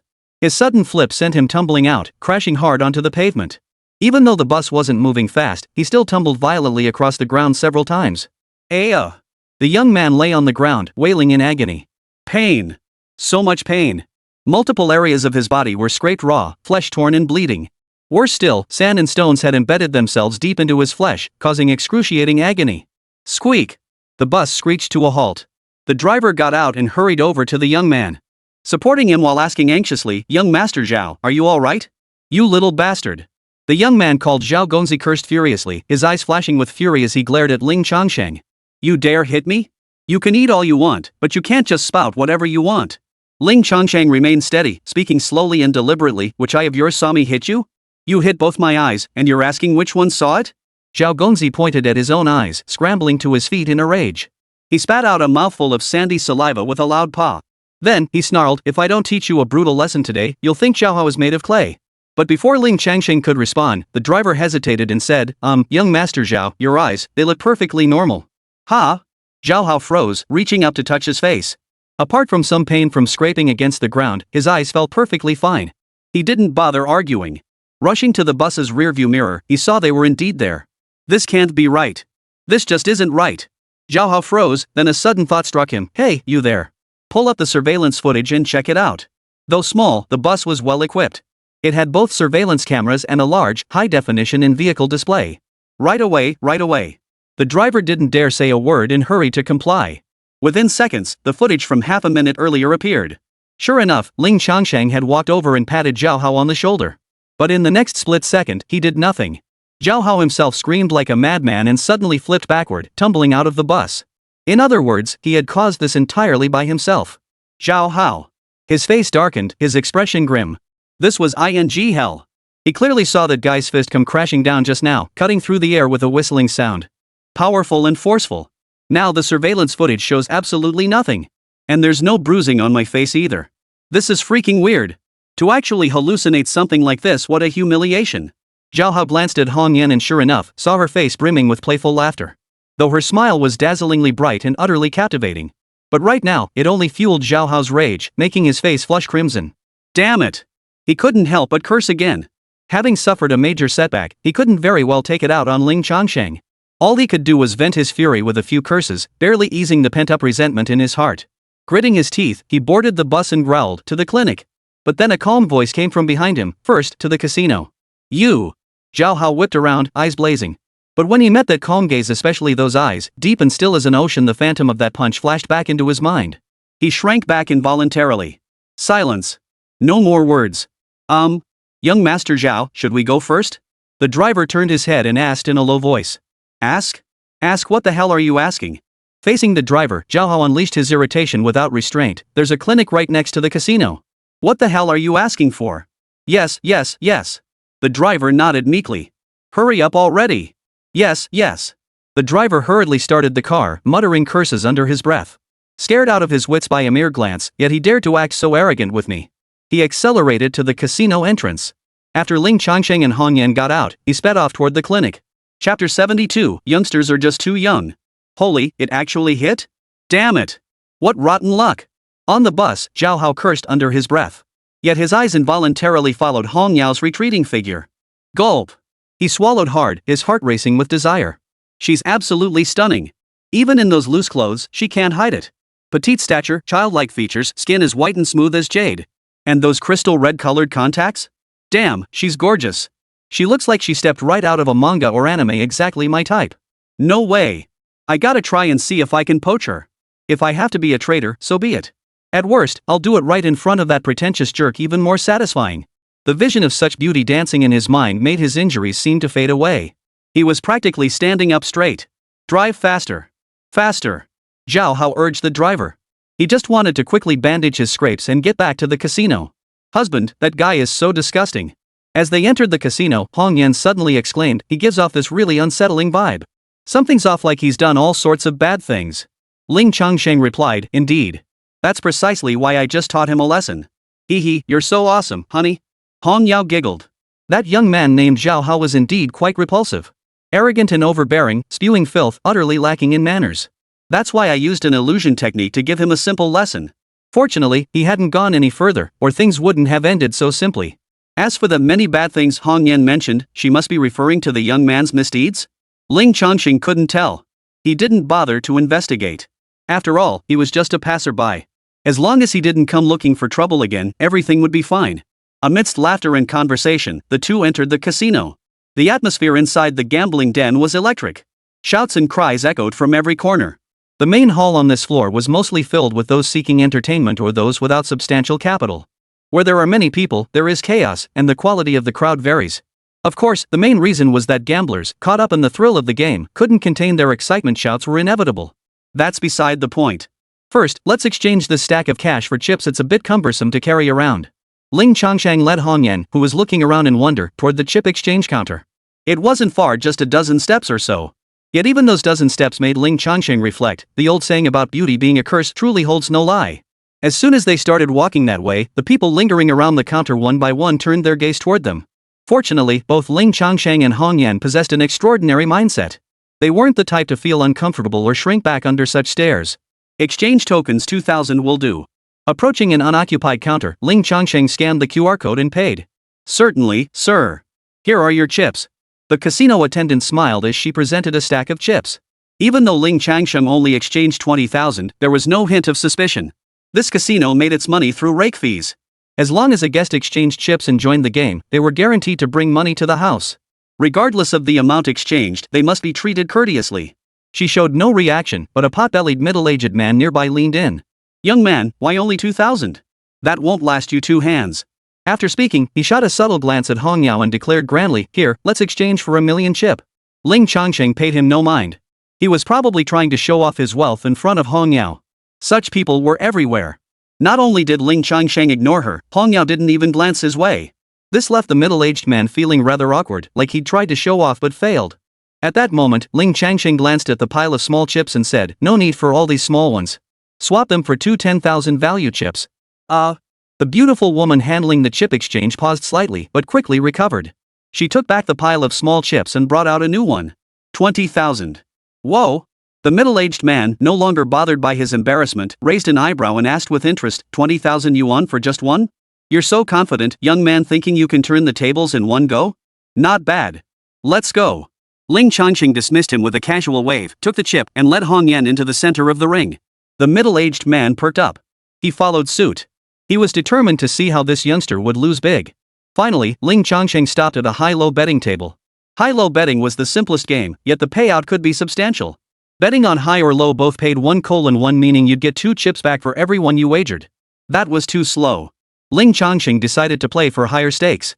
The previous round had just concluded, and the dealer had already shaken the dice. It was the betting phase. A flicker of insight flashed in Ling Changsheng's eyes. Soon, the solid dice cup gradually became transparent to him. The 3 dice within faintly materialized, their points clearly visible to his mind. Ling Changsheng moved, pinching the chip between his fingers and flicking it out. Clack! The chip landed on the table, coming to a graceful stop in the 666 slot. Commonly known as a triple. The payout was enormous, 1:100. If it hit, the 10,000 in chips could multiply 100-fold in an instant. Normally, the probability of hitting a triple is extremely low. Even if it does come up, you might never get the chance to bet on it. If you bet solely on triples throughout the game, you'll lose everything. In short, when it comes to gambling, the house always wins. Ordinary people are destined to lose everything. Without serious skills, stay away from gambling. Holy crap! That's bold, kid. Swapping 20 grand for a single chip and going all in on a straight flush right off the bat. The middle-aged man who had followed him couldn't help but exclaim in astonishment. Looking at the unflappable Ling Changsheng, he couldn't decide whether to admire or mock him. Others nearby overheard, and with the Red Hawk drawing ample attention, many present found themselves drawn in by curiosity. They turned their eyes toward Ling Changsheng and the chips he had placed. How much is that? 20,000? Swapping 20,000 for just one? And then going straight for a straight flush? Definitely a newbie. What a reckless bet. What's the point? If you're just playing for fun with 20 grand, why not use smaller denominations? You could play more hands. He's brand new. Didn't even study the game before betting. Newbies are so reckless. Whoa. Got such a gorgeous girl with him? Probably just showing off his bankroll. Showing off with a measly 20k? What a clown. The crowd jeered. The middle-aged man who had followed them shook his head and sighed. Young people are just too young. So, what happened in the last few rounds, guys? The jackpot just hit not long ago. Based on my analysis, this round is definitely going to be small. It's definitely going to be a big one. Big. Big. Small. The middle-aged man placed his bet too, naturally not following Ling Changsheng's bet on triples. Amidst a wave of excited shouts, the dice cup opened. 3 sixes were revealed. The dealer announced triple sixes. A momentary silence fell over the room. Everyone stared in disbelief. They stared in astonishment at the triple sixes, then glanced at Ling Changsheng, who remained perfectly composed. Whoa! Holy leopard! It really happened. This is insane. Is this new guy really that hot? You know what? When I first started playing, I was on fire too. Too bad I didn't cash out. This kid just hit the jackpot. 100 times over. A wave of gasps erupted, punctuated by murmurs of astonishment. Chapter 73, You talk too much? Congratulations, sir. You hit a straight flush that's 100 times your bet. Here are your winnings. The dealer appeared highly animated, his voice passionate and enthusiastic, deliberately amplifying his volume. Deliberately boasting to draw in more gamblers who couldn't resist joining the action. He pushed over a pile of chips. They looked splendid golden yellow, with a crystal clear texture. Each chip was worth 100,000. Even so, there were 20 of them, creating a visually substantial pile. 2 million. 2,000 turned into 2 million in one go. Damn. I'm so jealous. What kind of insane luck is this? First, you casually place a bet and win and it's a 777. Damn it, I should have bet too. The gamblers gathered around the table stared longingly at the chips, consumed by envy. Damn it. Beside them, the middle-aged man's face turned green.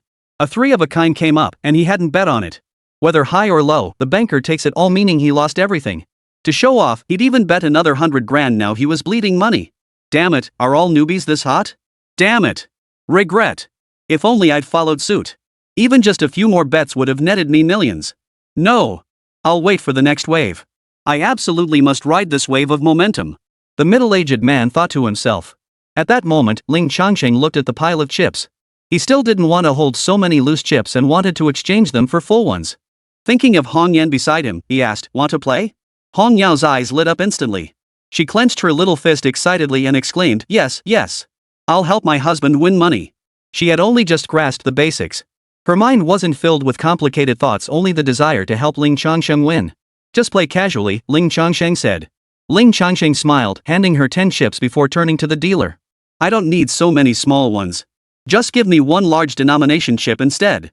"Is this a high-stakes poker game?" The dealer's interest piqued.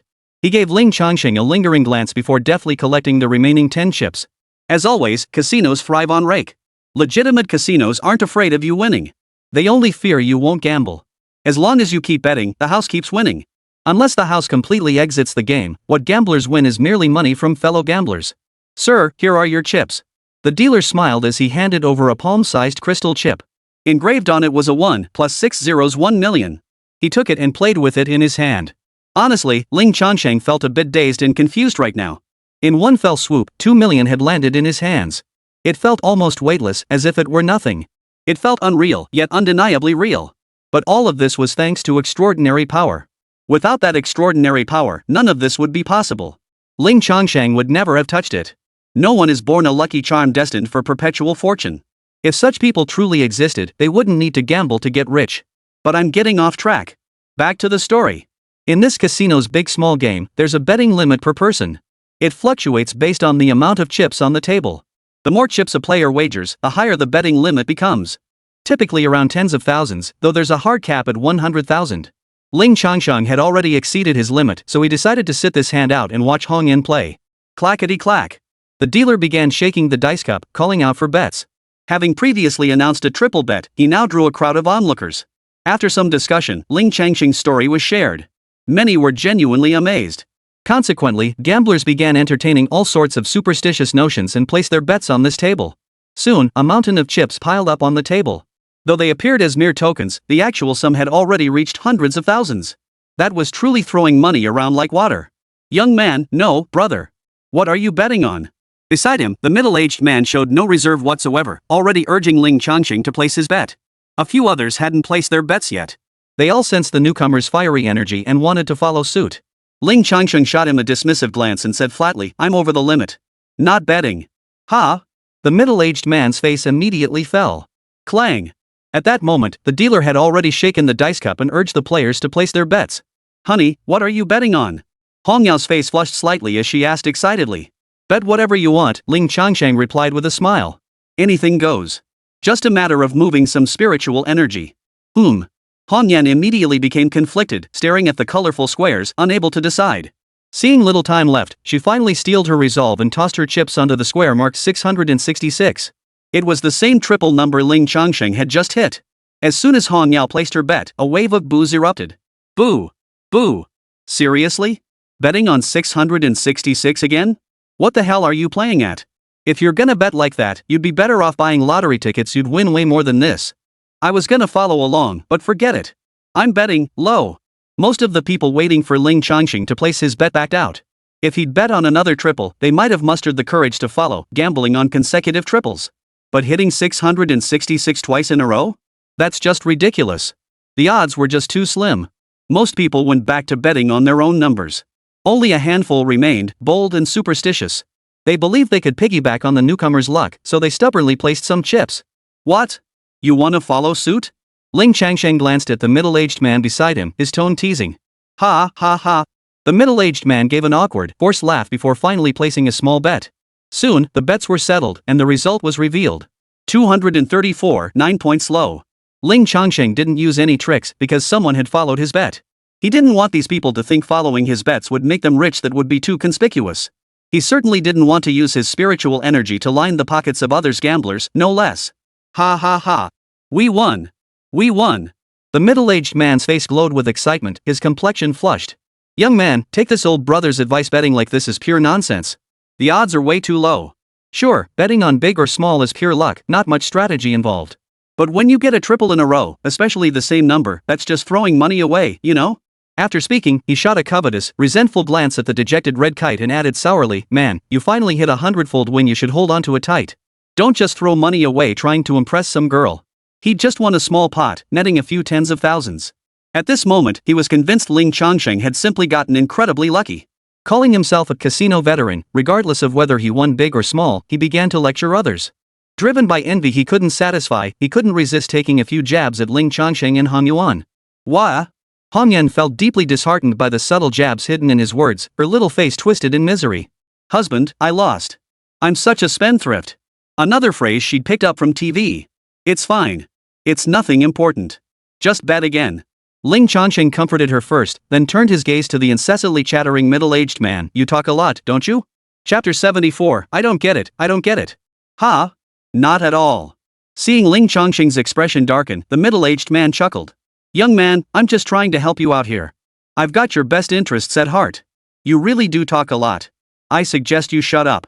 Ling Changsheng's gaze turned slightly cold, his eyes radiating a sharp chill. He'd been putting up with this guy for ages. He'd been chattering away incessantly all this time, like a chatterbox. Being a chatterbox isn't the issue, but we're not even acquainted. Why all the nonsense? I. The middle-aged man tried to retort. But when he met Ling Changsheng's gaze, he felt a chill run down his spine. Though he was a lecherous old man, his mind momentarily clouded by lust was suddenly chilled by Ling Changsheng's gaze, bringing him back to his senses. He wasn't young anymore, and over decades, he'd seen his fair share. Yet the gaze of this young man before him. It was undeniably unsettling. It was the kind of detachment and coldness seen only in the eyes of certain powerful figures, the kind that could control and dispose of others at will. Gulp. He swallowed quietly, gave an awkward chuckle, and fell silent. He muttered silently under his breath, trying to justify his actions to himself. The next round was about to begin. Hong Yan hesitated for a long while before finally placing her bet under Ling Changsheng's encouraging gaze. In her limited understanding of the game, betting on other options wouldn't yield much profit. And she wanted to make money for Ling Changsheng quickly, so she placed another bet on a triple. But this time, it wasn't 666, it was 333. Betting on triples consecutively was quite the spectacle. All the gamblers saw it. Betting on a triple again. Impressive. I get it now, she's just here to throw money around. Rich kid. I just don't get it. He's dressed like an average Joe, yet he treats money like it's worthless. Oh, betting on triples again? Hey guys, you still want to follow suit? Shut up. Like hell, we're betting. Others were complaining. After the last incident, no one dared to follow suit this time. The middle-aged man, still shaken by Ling Changsheng's presence, had calmed down considerably but dared not speak out of turn again. He merely shook his head from the sidelines, uttering disapproving sounds, as if deeming the situation beyond redemption. He certainly wouldn't follow suit. Ha. He chuckled and continued betting small. Thus, on the 333 triplet, only Hong Yan's chips remained. Influenced by those around her, Hong Yao felt a mix of irritation and worry. Angry that these people seemed to be mocking her and Ling Changsheng. Her worry stemmed from the fear that she might lose money for Ling Changsheng again. Husband? Hong Yao looked at Ling Changsheng anxiously, gripping his arm tightly. It's okay, don't be afraid. Ling Changsheng patted her head, offering a reassuring smile, his eyes holding a faint, dark gleam. Enjoy the laughter? We'll see if you're still laughing in a moment. Let's get down to business. A glance revealed the dice in the cup showed 1, 3, and 5. Another small roll. As expected, a triple is never that easy to roll. After releasing a wisp of spiritual energy, Ling Changsheng used his object manipulation technique to gently flip the dice. No more bets. Big. Small. The scene was lively, the atmosphere boisterous. Open. With the call, the dice cup was flipped open, revealing the dice inside. The explosive numbers 3, 3, 3 were revealed. Perched atop the 333 spot was a 100,000 chip bet. The room fell suddenly silent, the atmosphere growing heavy. Everyone abruptly turned their heads, fixing their gaze on Ling Changsheng and Hong Yao. Holy! A thunderous roar erupted, shattering the air. Holy! It hit again. This it actually rolled 3 threes. 10 million. 10 million, Damn it! I'm screwed, totally screwed. I lost everything. My money. Just kill me now. I saw 2 triples slip away right before my eyes. A chorus of wails and howls erupted. The gamblers' eyes were bloodshot, their emotions running high. Watching the big wins slip away twice, especially with such hefty bets, was unbearable. Who wouldn't be furious? Extreme imbalance, extreme envy and jealousy. Even the dealer was startled at this moment. Could there be foul play? The dealer wondered inwardly. Then he quickly began checking. In the casino, surveillance cameras were densely packed. Ling Changsheng and Hong Yao's movements were captured in crystal clear detail. It was clear they hadn't even touched the table, standing over 10 centimeters away. Their positions were also quite distant from his own. Unless someone possessed superhuman abilities, it was impossible for them to have used any tricks. With that, the dealer relaxed. Congratulations, sir. You've hit another 3 of a kind. That's 100 times your bet. The dealer exclaimed excitedly, pushing over a pile of chips. Each one was now worth $1 million. Hong Yan still held $900,000 chips, more than enough for her to play with, so she requested only $1 million chips. After collecting the chips, Ling Changsheng said, "Let's go. Time to try something new." "Sure thing." Hong Yao nodded excitedly, eagerly scanning the room. Her eyes lit up as she pointed at a roulette wheel, eager to play there. Ling Changsheng took her hand and led her toward the roulette table. Hey! Young man. Don't leave yet. Place one more bet. Yeah, one more bet. Bro, I've got just a little left. If I can win it back, I'll call you my real brother. Yet some gamblers were trying to keep Ling Changsheng there. Even the middle-aged man couldn't help but speak up. "Young man, no. Big brother, place one more bet." With a clamor, several gamblers swarmed around him, blocking his path. The envious gamblers had no manners, they only wanted to win. Only a handful remained calm, watching the spectacle unfold at the gambling table as if it were a show. Ling Changsheng glanced at them, offering a final plea. "It's just luck. No need to follow my bets." A gambler roared with laughter. Ha. "We're betting on your luck, big brother." Yeah. Heh, big bro, let your little brother catch some of that luck. The gathered gamblers chimed in unison. Shaking his head, he thought, kind words won't sway these damn souls. Useless. Ling Changsheng took a 100,000 chip from Hong Yan's hand, turned his back to the table, and tossed it without a glance. The chip traced a graceful arc through the air, landing with a soft thud on the table. Fair and square, it landed in a single square. This elegant move caught the onlookers' attention cool. But when the numbers in that square became clear, the gambler who had been clamoring to follow hesitated. Ha! This? Still bet on 666? Is that even possible? Forget it, I'm not betting. Bet.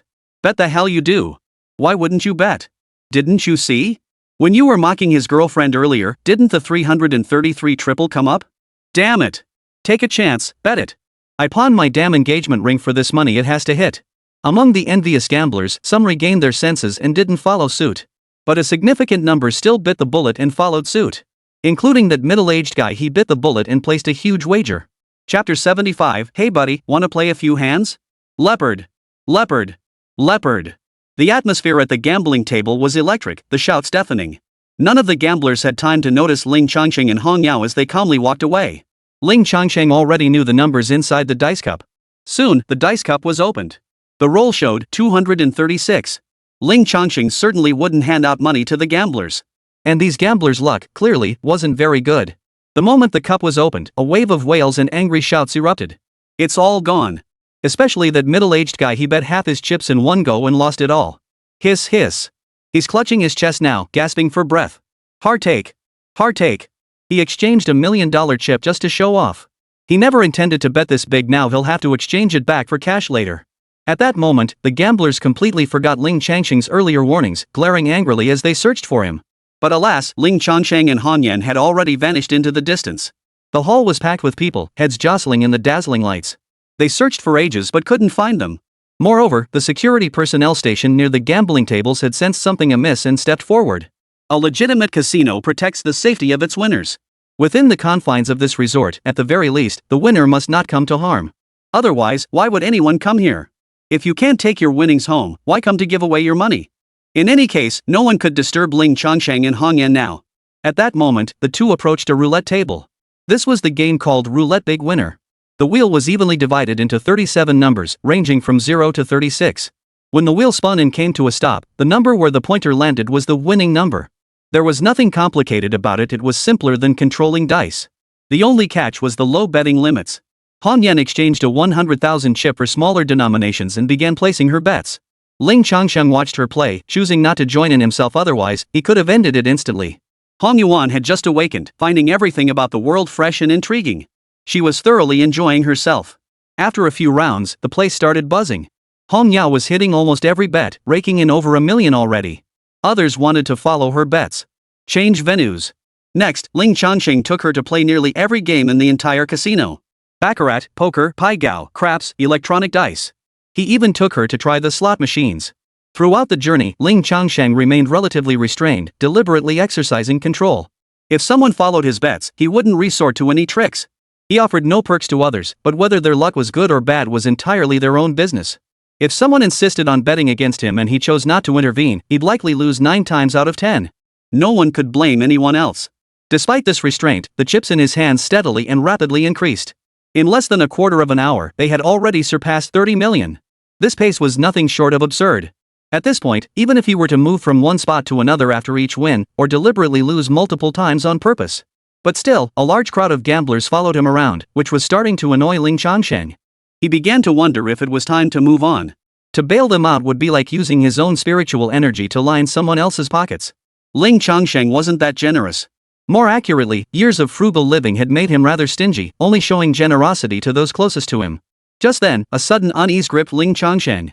It felt like targeted hostility. Ling Changsheng followed the vague sensation with his gaze. Immediately, he spotted a young man at the casino entrance dressed in a short-sleeved shirt and shorts, his body covered in numerous bandages. Under the staff's direction, he looked toward Ling Changsheng and Xinyue. The moment Ling Changsheng sensed the hostility, their gazes locked. The young man paused for a moment, then flashed a smile. He then began walking toward them, his target clearly Ling Changsheng. Question mark. Ling Changsheng frowned. He recognized this man, it was Zhao Hao, the one he'd disciplined earlier. He'd thought the matter was settled, but now this guy actually dared to show up? And his intentions were clearly hostile, radiating malice. Soon, Zhao Hao pushed through the crowd and stood before Ling Changsheng. Just as he was about to speak, his pupils suddenly contracted. He saw the chips in Ling Changsheng and Xinyue's hands. Over 30 million. That was no small sum. One? That lucky? Zhao Hao wondered inwardly. Far from displeased, he was delighted. Sudden wealth followed by abrupt loss is the most devastating blow to a person. Then, his goal would be perfectly achieved. The heat on his back. Tonight was settled. The simplest and most effective method was a wager. Set the trap, escalate things just right, and gamblers will wager anything. Losing money? I've seen people lose their dignity, even their lives. Human nature? When gamblers are on a roll, many put their very humanity on the line. Zhao Hao had witnessed gamblers' madness countless times and believed he could manipulate those consumed by it. If he could just trap Ling Changsheng, then perhaps he could play a thrilling game. Like, for instance, making him personally deliver the woman. Of course, if that failed, other methods would have to be employed. It was still early, so he'd use the gambling game to find some amusement. Zhao Hao flashed a smile and addressed Ling Changsheng. Brother, we meet again. Fancy a few rounds? Ling Changsheng. It was clear now. This Zhao Hao was clearly here to stir trouble. The gamblers lingering nearby could sense something was off. Zhao Hao's tone was unnatural, sharp, and openly hostile. Some gazed at Zhao Hao, their expressions turning thoughtful. He seemed familiar.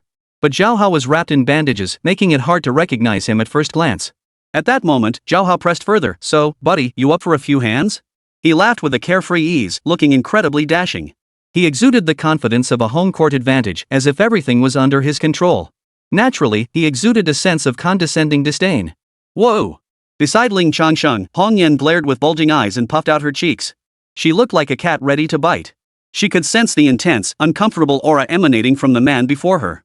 She could sense even more clearly that he was targeting her husband. Fine, I'll play alone. Squeezing her small hand, Ling Changsheng nodded and said slowly, how much are you planning to play with? They'd come knocking, demanding a fight. Then, it wouldn't be right not to give him a bitter memory. It wasn't Ling Changsheng's style either. How much? How much do you have? Zhao Hao drew out the last syllable, his eyes crinkling with a smile. I have 10 times what you have. Oh. Ha ha ha. This is getting intense. Whoa, this is intense. What's going on? What happened? The crowd nearby erupted in gasps and shrieks, some whistling and jeering. Zhao Hao's words were fiery, dripping with provocation. Moreover, everyone had seen that Ling Changsheng held 30 million chips in his hand. 10 times that would naturally be 300 million. Could this mean they were about to witness a billion-dollar level gamble? Instantly, the crowd grew excited, some even calling out to friends and acquaintances. Before long, the area was packed to the rafters. The scene was bustling and boisterous, with a crowd of entertainers stoking the fire and egging everyone on. Chapter 76, All In. 300 million, huh? Great. Looks like I've met a big shot today. What game do you want to play? Ling Changsheng raised an eyebrow, a playful smile playing on his lips. Zhao Hao watched the smile on Ling Changsheng's face, and a wave of unease washed over him. Smile? Just wait, see if you can keep smiling then. After silently gritting his teeth, Zhao Hao replied to Ling Changsheng, you decide, buddy. Ling Changsheng said, then let's bet on high or low. Simple, direct, and brutal. It perfectly suited Ling Changsheng's desire to avoid wasting time. Not exactly high stakes, but a few rounds as an appetizer won't hurt. Zhao Hao nodded, gestured toward the main hall, and chuckled playfully, buddy, look at how fired up the crowd is. Let's skip the VIP room and play right here. That was just his flamboyant nature. Not just now, but usually he played in the main hall too. He craved that unrestrained thrill. Besides, gambling in the main hall with spectators watching. The presence of these spectators only served to heighten and more easily ignite the gambler's instincts. Ha ha ha. Let's play right here in the main hall. Yeah. Let's see this billion-dollar gamble. That's right, buddy. Hearing Zhao Hao say this, the others immediately joined in the clamor. Many in the main hall stopped playing and turned their gaze toward them. Ling Changsheng, bring it on. All right. Zhao Hao nodded with satisfaction and whispered a few words to the staff. Soon, a table was cleared in the hall. Zhao Hao strode over. Ling Changsheng followed, leading the still ruffled red kite. Simultaneously, a large crowd gathered around them with a swish. Such high-stakes gambling games involving tens of millions or even hundreds of millions were rarely witnessed by the likes of them. Such high-stakes games were too high-profile for the main hall and were usually held in VIP rooms. What a fantastic spectacle, they certainly weren't going to miss out on the fun. Soon. The two men took their seats at the gambling table in the main hall, each occupying one side. Before Zhao Hao, chips piled high like a small mountain. A full 300 million in chips, their gleam making other gamblers green with envy. He even had several beauties attending to him, some pouring wine, others feeding him fruit. What a carefree and joyful scene. On Ling Changsheng's side, however, only Hong Yan kept him company, seated beside him. His stack before him amounted to a mere 30 million chips, no contest compared to 300 million. Seen this way, it seemed a bit bleak, lacking in prestige. Apart from the envious stares Hong Yao drew from numerous men, his position truly seemed far weaker. It was precisely at this moment that someone recognized Zhao Hao due to his flamboyant style. Hey! Isn't that Zhao Hao, the top VIP at Golden Light Resort? The one everyone calls Young Master Zhao? Holy crap. It really is him. All those bandages, I almost didn't recognize him. Looks like he got into some kind of trouble with that young guy. Man, who did he pick a fight with? Zhao Hao. That Zhao Young Master isn't just anyone. What's the story? Spill the beans. Word is he gets free chips at the casino up to a certain limit. You know how it is, those in the know get it, and if you don't, explaining it won't help. Rumor has it he's a bastard child. Ling Changsheng gathered quite a bit of useful information. Rumor has it Zhao Hao is the illegitimate son of the Golden Light Resort's owner. Since the legitimate wife was untouchable, he was kept here instead, given a supreme VIP card. No wonder he's so confident about causing trouble. Ling Changsheng understood perfectly. The venue was his, and the people were his. If anyone else had come, they'd have lost everything down to their underwear. Enough, enough. Quiet down. Zhao Hao, irritated by the clamor, slammed his fist on the table and bellowed. Instantly, the surrounding crowd hushed down.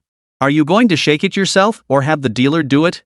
Regaining his composure, Zhao Hao pulled out a cigar, lit it leisurely, and asked. He had already summoned 2 dealers. One male, one female, both handsome and beautiful. This wasn't without purpose, they could distract the player's attention. Moreover, both were Zhao Hao's trusted confidants, already positioned strategically. Ling Changsheng didn't respond immediately to his question. His gaze swept across the table, landing on a deck of playing cards. He reached in, drew a card, and flicked it between his fingers. Whoosh! With a sharp whiz, a flash of white light streaked through the air like lightning. In the next instant, the lit end of Zhao Hao's freshly lit cigar was sliced off by the card. The burning tip fell onto his thigh. Though the fabric prevented any burn, the shock sent a jolt through Zhao Hao. There was no time for composure. He jolted upright, shaking the cigar tip off. Whoa! Whoa! Damn, that's so cool. That move clean, crisp, fast, and precise. It truly stunned the crowd. The crowd had barely quieted down when another wave of commotion erupted. Many girls looked at Ling Changsheng, their eyes sparkling. No smoking in public areas.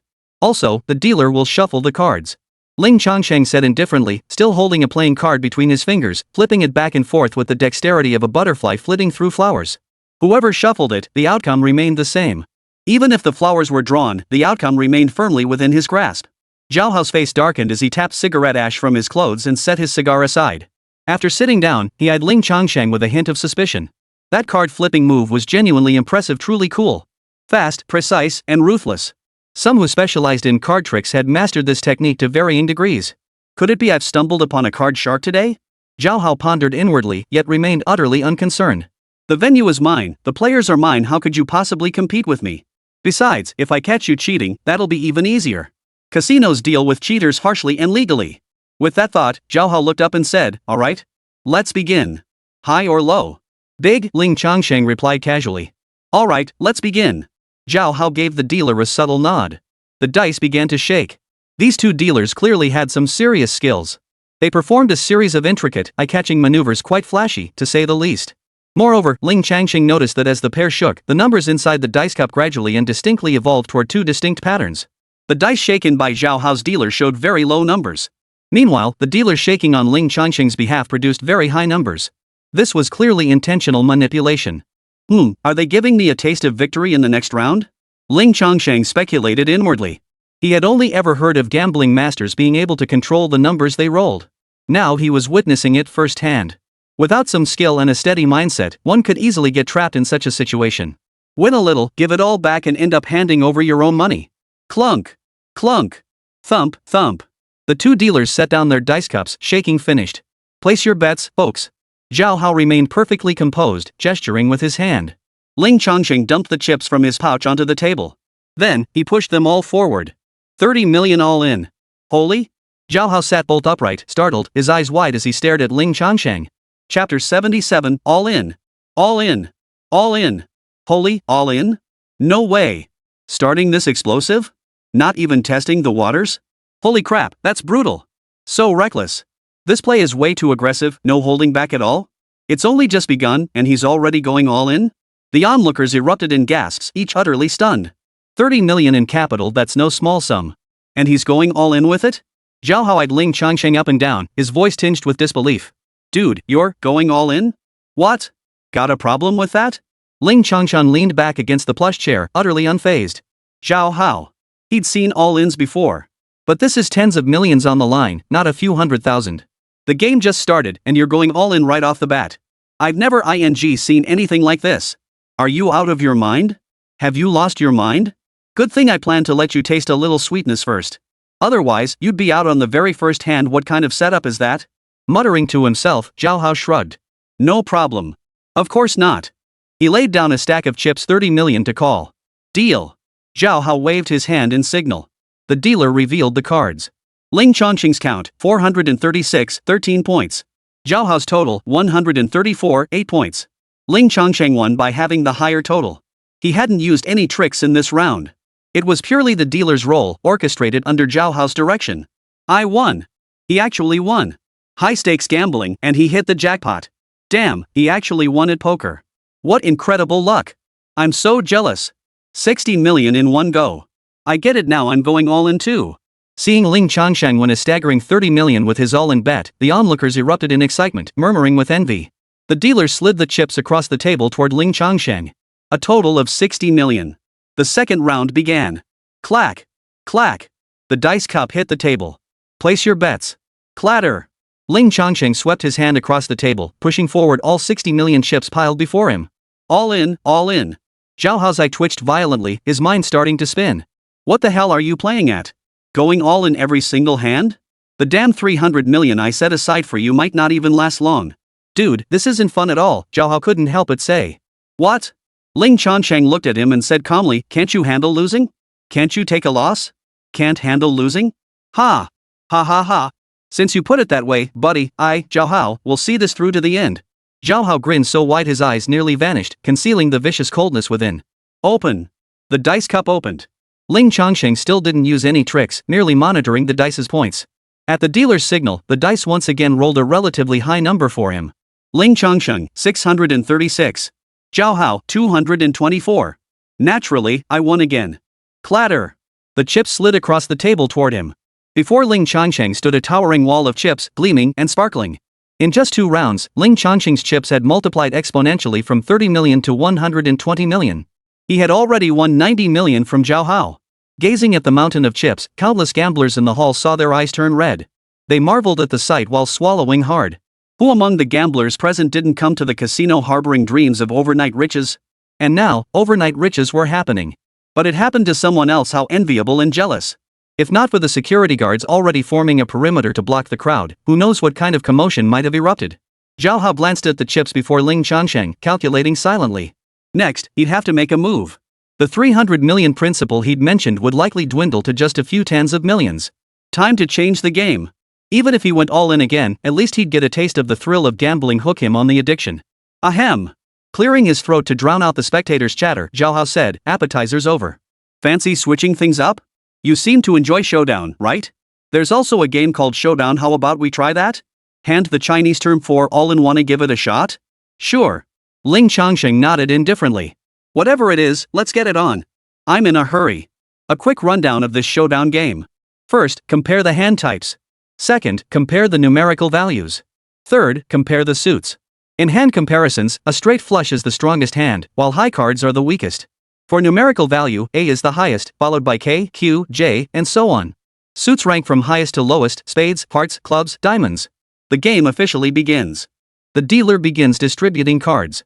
The first card is a face-down hole card, revealed only at the end. Since you're being so generous, I can't be outdone. For this blind bet, let's start with 10 million as the base. Zhao Hao pushed forward a stack of chips. Call. Ling Changsheng pushed his chips forward simultaneously. Deal. Zhao Hao said, making a small flick of his finger. A perfectly normal gesture. No one could detect anything amiss. But on the second card, he was dealt a high-value card. Ace of Hearts.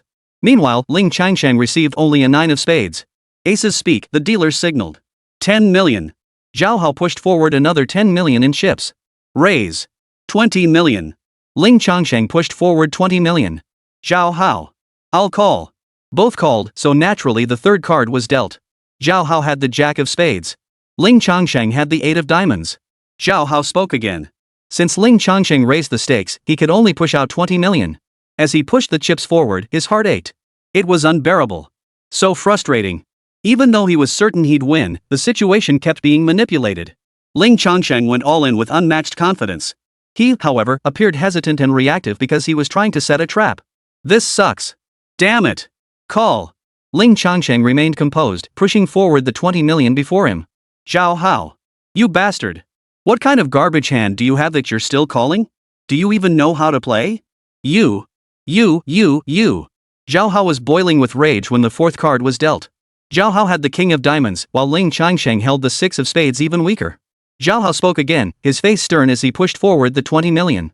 But he couldn't resist adding, buddy, your hand doesn't look good. Are you sure you want to call? Ling Changsheng didn't call instead, he uttered words that infuriated Zhao Hao even more, raise. 30 million. By this point, Ling Changsheng had already wagered 80 million. Only 40 million remained. At this rate, the next hand would likely see him bet the remaining 40 million too. Damn it! Is all you know how to do is go all in? Zhao Hao was utterly exasperated. He wanted to set a trap, but the guy wasn't playing by the rules. Just all in, all the time. It was practically useless for setting up any kind of scheme. Damn it! Could I have really misjudged him? Is this kid actually something special? Zhao Hao muttered to himself, his frustration mounting. Ever since the wager began, Ling Changsheng had remained far too composed. Chapter 78. You're that confident? His style was reckless, completely unlike that of a typical gambler. But he was absurdly calm. As if everything was under his control, and as if he couldn't care less about the hundreds of millions at stake. Thus, Zhao Hao couldn't help but feel a bit uneasy. No matter how he searched his memory for Ling Changsheng's face, he couldn't place the familiar features. A man with such presence couldn't possibly be unknown. Even some tycoons with fortunes estimated in the tens of billions might not remain so calm and composed in this situation. Moreover, there was absolutely no trace of wealth or privilege about him. His clothes were clearly just cheap market finds, and his phone was nothing special. Nothing about him seemed out of the ordinary. After pondering for ages, he still couldn't make sense of it. The more he thought about it, the more muddled his mind became. It felt like something was interfering with my brain. Finally, an impulsive thought surfaced. Forget it. Since you won't play ball, I'll just take your measly little money. I can't just hand over 200 million like that. Zhao Hao made his decision. After all, it was hundreds of millions. If he couldn't set a trap, he'd naturally take it back. Snapping out of his thoughts, Zhao Hao nodded to the dealer, signaling him to deal the cards and sending a subtle message. The dealer nodded and swiftly drew a card, flipping it over. The dealer's pupils contracted. Zhao Hao's face turned pale. The onlookers nearby gasped in unison, erupting into a roar of astonishment. At this moment, Zhao Hao's cards were face down, Ace of Hearts, Jack of Spades, King of Diamonds. At his instruction, and after he had confirmed it himself, the whole card was the Queen of Spades. That final card had to be a 10, completing the straight flush. Of course, it could have been even better like a straight flush of the same suit. But Zhao Hao had specifically instructed them to be discreet, avoiding any obvious signs. But the final card dealt by the dealer wasn't a 10 at all. It was a completely unrelated 2 of diamonds. A perfect straight flush vanished, reduced to a random hand. This was absolutely explosive, utterly dramatic. In an instant, onlookers pointed and whispered, some expressing disbelief, others gloating. Holy! The dealer stared at that final card, his heart screaming in shock, his body trembling slightly. What just happened? A mistake? A mistake at this moment would mean young Master Zhao stands to lose over 100 million. What do I do? The dealer's mind went blank. Under these circumstances, she could only mechanically pass the 2 of diamonds to Zhao Hao. Zhao Hao. His face was dark with fury. He really wanted to curse. Even such a minor thing could go wrong. And this guy's supposed to be a gold medal dealer? Regardless of his thoughts, Ling Changsheng's card was dealt. It was the 7 of spades. What had been 4 unrelated cards suddenly formed a sequence, 6, 7, 8, 9. All that was missing was a 10 to complete a straight. Not a huge hand, but compared to Zhao Hao's scattered cards, it was a significant advantage. Final hand, 40 million. Ling Changsheng calmly pushed forward his final 40 million chips. And so, it came down to all in once more. 120 million chips were all on the table. Zhao Hao. He was genuinely hesitating. With this hand, unless he was betting that Ling Changsheng's whole card wasn't a 10 but something else, forming a made hand. Otherwise, there's no chance of winning. Zhao Hao glanced at the dealer dealing Ling Changsheng's cards. The dealer gave him a subtle nod. He could be certain now the whole card dealt to Ling Changsheng was definitely not a 10. Zhao Hao relaxed, pushing forward his chips, I call. Both players revealed their whole cards. Zhao Hao's whole card was the Jack of Spades. But without the 9 of spades, he simply couldn't make a hand. And Ling Changsheng's whole card was precisely the 10 Zhao Hao needed. 6, 7, 8, 9, 10 the straight was complete. Wait. Slow down. Zhao Hao was dumbfounded, then couldn't help but snap, how could your whole card be a 10? He wasn't wrong, the trump card really wasn't a 10. But then again, under the extraordinary power of the immortal way, was changing a card really that difficult? Ling Changsheng remained perfectly composed, calmly countering, why couldn't it be a 10? You. Zhao Hao couldn't come up with a coherent response. Could he possibly say, I didn't let the dealer give you a 10? He froze, his face alternating between pale and crimson, a most unpleasant sight. He wanted to lash out at the dealer, but so many people were watching. If he lost his temper, wouldn't that only prove something fishy was going on? Such a huge loss, he'd just have to swallow it. He scowled, saying nothing more. The dealer's voice trembled slightly as he announced, Ling Changsheng wins. Shall we continue? Ling Changsheng asked, fingering his chips. At this point, his total chips had reached 240 million. This far exceeded his original goal for Macau. He'd only intended to make a modest profit, but then a benefactor appeared, insisting on handing him money. Of course we continue. Zhao Hao roared. The surrounding laughter and amusement only fueled his competitive fire. He had set the trap for others, yet now it seemed poised to ensnare him. Even though he knew it, Zhao Hao still stepped in. In his mind, Ling Changsheng couldn't escape anyway, he had to turn this round around. Zhao Hao called for more chips. This time, he didn't dare claim it was 10 times Ling Changsheng's stake. He brought in only 200 million, roughly matching Ling Changsheng's stack. Change the dealers. Get me new dealers. Zhao Hao dismissed the 2 dealers and brought in replacements. He made the same arrangements. From now on, Ling Changsheng wouldn't get a single good card. The game began. After each receiving 1 whole card, they began betting. 60 million. Ling Changsheng pushed forward a stack of chips. His intent was clear. He intended to stick to his usual style, going all in with every last chip in a single hand. Ling Changsheng added, showdown. The 2 new dealers. The onlookers. Zhao Hao. You're that confident? Zhao Hao couldn't help but ask. Not even looking at the cards now? What kind of trick is this? Ling Changsheng didn't answer, only countered, play or fold? Zhao Hao. Honestly. I'm genuinely impressed. Never seen anyone play like this before. No strategic maneuvering whatsoever, just pure recklessness, sheer brute force, relying entirely on luck. If this were a different venue or different people, Zhao Hao wouldn't dare gamble like this. But these 2 newly hired dealers? They weren't just some gold medal winning amateurs. They were the kind who guarded the casino, the kind who held down the fort. Play? Of course we play. Zhao Hao sneered coldly, gesturing for the cards to be dealt again. Deal me in 2. If you want to play, let's play it out to the end. Begin dealing the cards. At this point, both players choose to play their cards face down, without looking at them at all. They simply placed their chips down until all 5 cards were dealt. 60 million. Call. 60. Call. Soon, the 5 cards were dealt in rapid succession. Even the 2 dealers, usually so composed, felt their hearts racing and tension mounting. This hand was thrilling and incredibly rare. Even with confidence in his shuffling technique, the uncertainty of not being able to see the cards left him feeling uneasy. Ling Changsheng went all in again, placing every last chip on the table. Zhao Hao, forced into a corner, followed suit. The wager on the table had soared to a staggering 480 million. Piled high like a small mountain, the glittering chips were dazzling enough to make one's heart tremble. Chapter 79, for small goals achieved, Zhao Hao's killing intent. All bets were placed, all cards dealt, it was time to reveal them. Show hands. Zhao Hao said coldly, then flipped open his own cards. His hand revealed, King of Spades, Queen of Spades, Jack of Spades, 10 of Spades, 9 of Spades. A straight flush, and a strong one at that. Phew. He breathed a sigh of relief inwardly, thinking these 2 were still the most reliable. Still, he shot the dealer a slightly dissatisfied glance. The hand was indeed strong, but why didn't they deal AKQJ10? Wouldn't that be even better? He didn't notice that the dealer's eyes were a bit blank, a bit dazed. Straight flush. That youngster's doomed. Not necessarily. What if? There's still a hand that could just edge him out. You're dreaming. How could it be that lucky? This game has me on edge.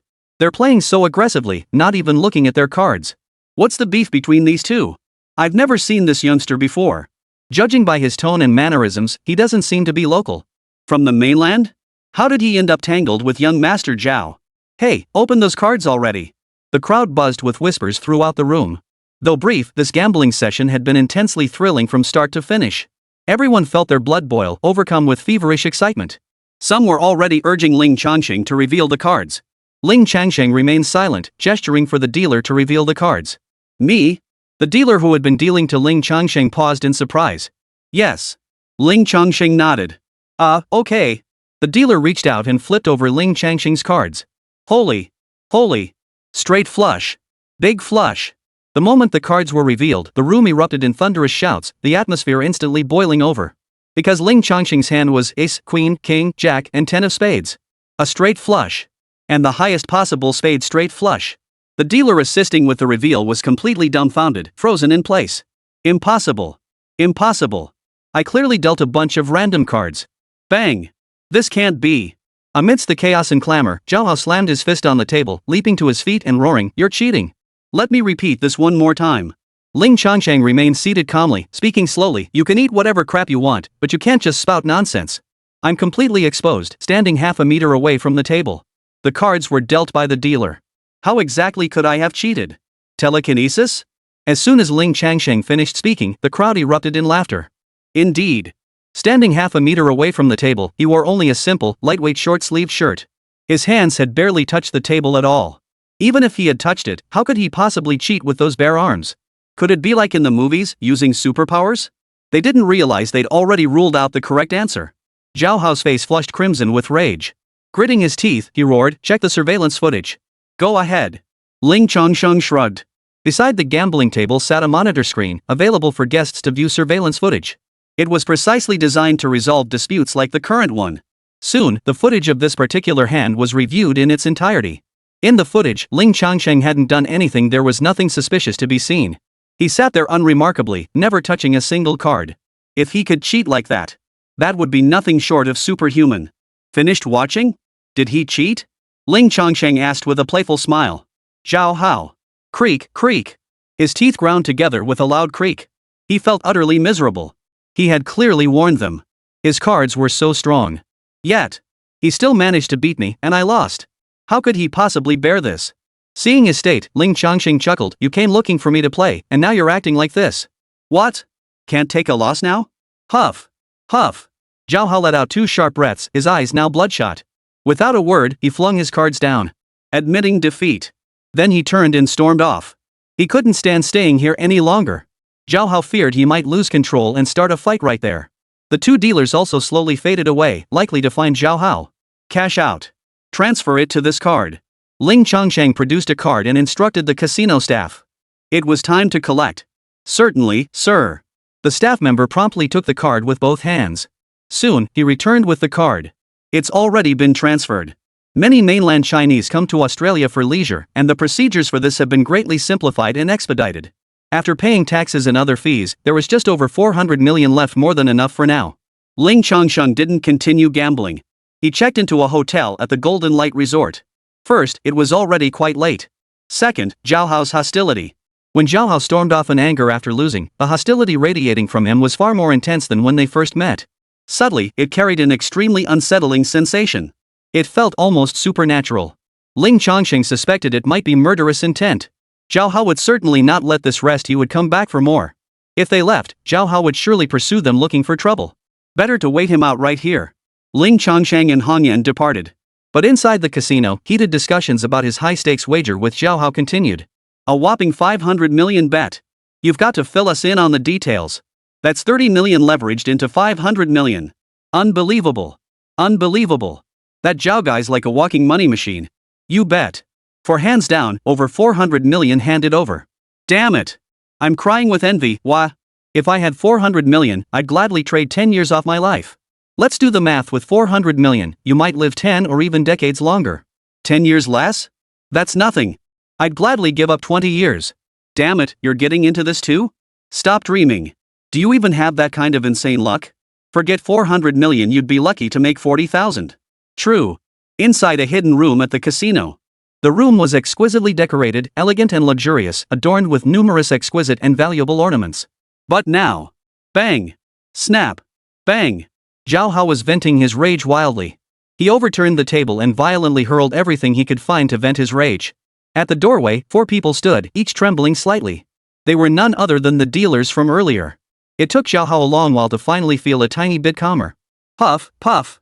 Panting heavily, he sat on the sofa, his bloodshot eyes blazing as he roared, "What the hell is going on here? If you don't explain yourselves clearly, none of you will get off easy." The 4 dealers all wore expressions of utter misery. Confused, utterly bewildered. From start to finish, they couldn't make heads or tails of what had happened. It was a technique they'd practiced 1,000 times over, yet something went wrong. And the other party hadn't interfered with the outcome at all, leaving no trace of cheating. So what the hell just happened? They genuinely had no clue. Damn it! Useless. Every last one of you is useless. Zhao Hao roared. Looking at their expressions, he knew he wouldn't get any answers out of them. Get the hell out of here. All of you. You'll pay for this. Zhao Hao kicked the four of them out, planning to settle the score later. The most urgent task now was to deal with that little bastard and his wife. Once the four dealers had left and he regained his composure, Zhao Hao began making arrangements. Chapter 80, Be a Good Person Next Life. The sky grew dark. Night fell, deepening steadily. Ling Changsheng and Hong Yan were in a luxury suite at a hotel within the resort. They sat on the sofa in the living room. The sofa was wide and long. Hong Yan lay down beside Ling Changsheng, letting out a soft sigh before drifting off to sleep. Ling Changsheng felt a sudden impulse something would happen tonight. So he sat on the sofa and waited. Bored, he idly fiddled with a deck of cards in his hand. As it turned out, he was right. When the clock struck 2 or 3 in the morning, Ling Changsheng lifted his head and gazed at the quiet door. The next moment. Click. The soft click of a mechanism turning, and the smart luxury door swung open. A tall, burly man emerged from behind the door. The lights were still on, and his first sight fell upon Ling Changsheng, sitting boldly on the sofa. Ha! His pupils contracted, and he was momentarily startled. His footsteps halted, and he froze in the doorway. Get in here. What are you standing around for? But immediately after, a voice urged him on, and the man was pushed inside. Then, 6 men filed in one after another. 5 burly men, none of whom Ling Changsheng recognized were likely enforcers. The figure at the center of the group, however, was unmistakably familiar. It was Zhao Hao. Ha! Upon entering, Zhao Hao was equally startled to see Ling Changsheng seated on the sofa. He'd deliberately waited until 2 or 3 in the morning to arrive, yet Ling Changsheng hadn't retired for the night. And sitting there so leisurely on the sofa. What's more? Upon seeing them enter, his expression didn't even flicker. Not a single word was spoken. Instead, he seemed utterly composed, as if he knew they were coming. Close the door. After ordering his men to secure the door, Zhao Hao raised an eyebrow at Ling Changsheng, surprised. Well, little punk, you're pretty calm, aren't you? Though Ling Changsheng's composure surprised him, Zhao Hao still believed he controlled the situation. His expression was relaxed, radiating an air of superiority. As he spoke, he strolled toward Ling Changsheng. 5 towering, muscle-bound men surrounded him. They advanced in unison, shielding Zhao Hao at the center. On the sofa, Ling Changsheng's fingers deftly flipped a playing card, spinning it with dazzling agility. Not just one card, but 5 cards were now spinning between his fingers. Watching Zhao Hao approach, Ling Changsheng remarked flatly, I've warned you more than once, words carry weight. Yet you still refuse to heed. Oh? Zhao Hao plopped down on the sofa opposite Ling Changsheng, crossing his legs. I'll keep talking trash then. What are you gonna do about it, you little punk? He then signaled to his henchman beside him, teach him a lesson first. Just looking at his smug face pisses me off. Once you've taught him a lesson, tie him up tight. Let him watch what happens next. With that, Zhao Hao's gaze shifted completely away from Ling Changsheng. His gaze fixed intently on Hong Yan. Ling Changsheng could sense the heat rising within Zhao Hao's body, while the burning desire in his eyes grew even more pronounced. You reap what you sow. Ling Changsheng's voice was icy cold. The playing cards swirling around his fingertips suddenly froze, each suspended mid-air. In the next instant, 5 cards shot out like white lightning, instantly leaping forward. A series of sharp whistling sounds filled the air. The 5 thugs had barely taken a step, their hands raised to strike Ling Changsheng, when they froze solid in place. A card was embedded deep within the center of each of their foreheads. Ordinary paper cards now felt as hard as iron, with only the tips protruding a few inches. Their lives were severed in an instant. Their bodies hadn't even had time to react, their faces still frozen in their previous expressions of ferocity and malice. Only after a breath's delay did they stagger and crash to the ground. Watching this scene, Zhao Hao's excited expression suddenly froze. Mechanically, he lowered his head to scan the condition of his henchmen. His mind went blank. For a moment, he couldn't even comprehend what had just happened. Zhao Hao saw it. But he couldn't comprehend it. A mere card had instantly eliminated the elite enforcers he'd brought? Impossible. Zhao Hao muttered, his mind blank. Terror and panic overwhelmed him, leaving him paralyzed, unsure of what to do. But soon, a fierce glint flared in his eyes as his hands shot toward his waist. One last desperate gamble. No matter how tough you are, can you be tougher than a gun? Unfortunately, Zhao Hao didn't know that Ling Changsheng's spiritual sense had already perceived everything long before they entered. Before Zhao Hao could draw the pistol from his waist, Ling Changsheng moved. Boom! A massive blast of air pressure erupted. Zhao Hao couldn't even see Ling Changsheng's movements before a searing pain erupted across his face. A powerful force slammed into him, overwhelming any resistance. In an instant, he was sent flying backward. He flew backward several meters, slammed into the wall, and then tumbled to the ground. Like a dead dog, he couldn't move. Zhao Hao could no longer feel anything below his head. Ling Changsheng's single slap had snapped his cervical vertebrae clean through. Staring at the white wall, Zhao Hao's mind went completely blank. What happened? What happened? Why am I on the ground? Why can't I move? Who am I? What was I supposed to do? Tap tap tap. As Zhao Hao stood bewildered, Ling Changsheng approached with deliberate steps. Zhao Hao remained frozen in place, feeling only an overwhelming dread rising within him with each approaching footstep. Suddenly, something clicked in his empty mind. He remembered. His name was Zhao Hao, and he'd come looking for trouble. That person seemed, aside from being handsome, nothing special. But, he used a few cards to pierce through the hard skull. He himself was knocked flying. He didn't even see how he'd been sent flying. Zhao Hao was horrified. Endless horror, terror, and regret surged through his mind. No! No! Wailing, tears and snot streaming down his face, Zhao Hao begged, "Please, spare me. Spare me. I was wrong. I was wrong. I'm an idiot. I deserve to die. I shouldn't have come looking for trouble with you. Please, just let me go. I'll give you money, lots and lots and lots of money." Faced with life and death, he clearly had little backbone left. Or perhaps, under such overwhelming pressure, his pride had been shattered in an instant. Such combat prowess was unimaginable, utterly inhuman. He never imagined encountering such a terrifying figure in the modern world. He, Zhao Hao, hadn't even had his fill of life yet. He was still young. He still had plenty of money to live it up. Thus, he wailed, cowered, and begged. "You're right about one thing." Ling Changsheng stopped a meter in front of him and spoke slowly. "You deserve to die, and you certainly shouldn't have come looking for trouble with me. Try being a good person next time around." With that, Li gave Zhao Hao no time to whine or beg. A card shot from his hand like a bolt of lightning, instantly piercing the center of Zhao Hao's forehead. Gah! Gah! Zhao Hao's eyes widened as a weak gasp escaped his throat. The next moment, all movement ceased. His eyes remained wide open, still filled with terror, pleading, and deep regret. He never imagined he would meet his end here. On his own turf, he died so swiftly, so utterly pathetic. Chapter 81, Pay to avoid trouble, just pay whatever it takes. It was over. Quickly, swiftly. From the moment they entered until now, it had taken no more than a minute or two. Anything slower would have been unthinkable. Killing someone for the first time in the real world left a slight unease in his heart. Huff. Taking a deep breath, Ling Changsheng mentally prepared himself, calming his nerves. Truthfully, there was nothing to dwell on. He shouldn't let it weigh on him. Right now, it was simply a case of me being strong and him being weak. That was why things had turned out this way. Had the roles been reversed, had Ling Changsheng lacked extraordinary power, then endless humiliation would have awaited him, and Han Yan would have been dragged into it too. Even his life would be in jeopardy. Thus, despite a momentary discomfort, Ling Changsheng quickly regained his composure. He prepared to handle the aftermath. Husband. At that moment, Han Yan was startled awake by various sounds. Blinking dazedly, she opened her eyes and called out to Ling Changsheng in a daze. "Here," Ling Changsheng replied. Soon, Han Yan also noticed the fallen thugs around them and asked in surprise, "Honey, who are they?" "Troublemakers. We've taken care of them," Ling Changsheng replied. "Oh, okay." Han Yan nodded. Her expression remained perfectly normal, showing no panic at the sight of blood or dead bodies. Ling Changsheng was a bit surprised, unsure if she was simply used to it or had no awareness of such matters. Either way, it saved him the trouble of having to comfort or explain things later. "Go back to sleep. I'll handle the rest." Ling Changsheng laid her gently on the sofa, stroking her hair softly.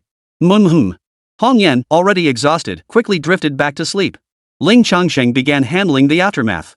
First, he reviewed the surveillance footage from when Zhao Hao and the others had arrived. Inside the surveillance room, Ling Changsheng knocked out the security personnel inside and began searching. Nothing. Zhao Hao likely knew such actions were disreputable and left no trace. The cameras along the route to Ling Changsheng's suite hadn't captured their movements. All the better. Ling Changsheng returned to his suite. He carefully avoided hotel surveillance cameras all the way, escorting Zhao Hao and the others to the hotel rooftop. This area was rarely visited. Even if discovered, it would be long after the fact. He then returned to the hallway and covered up the footprints of several people. It was simple, a sweep of spiritual energy, and it was as clean as could be. All was well. All traces had been erased. If anyone could trace this back to Ling Changsheng, it would require turning back time. Even if someone sought revenge, they wouldn't find him. At most, they might suspect him or implicate him indirectly. After all, word about Ling Changsheng's incident with Zhao Hao at the casino has likely already spread. It didn't matter. Tomorrow at dawn, I'll be leaving Macau anyway. The plane tickets are already booked. All settled. Ling Changsheng was resting and sleeping. A good night's sleep.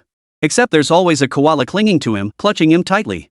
The next day, Ling Changsheng and Han Yan checked out of their hotel and hailed a taxi to the airport. The journey went smoothly, and they boarded the plane without incident. Several hours later, the two arrived at Tian. This was an arrangement finalized the previous day.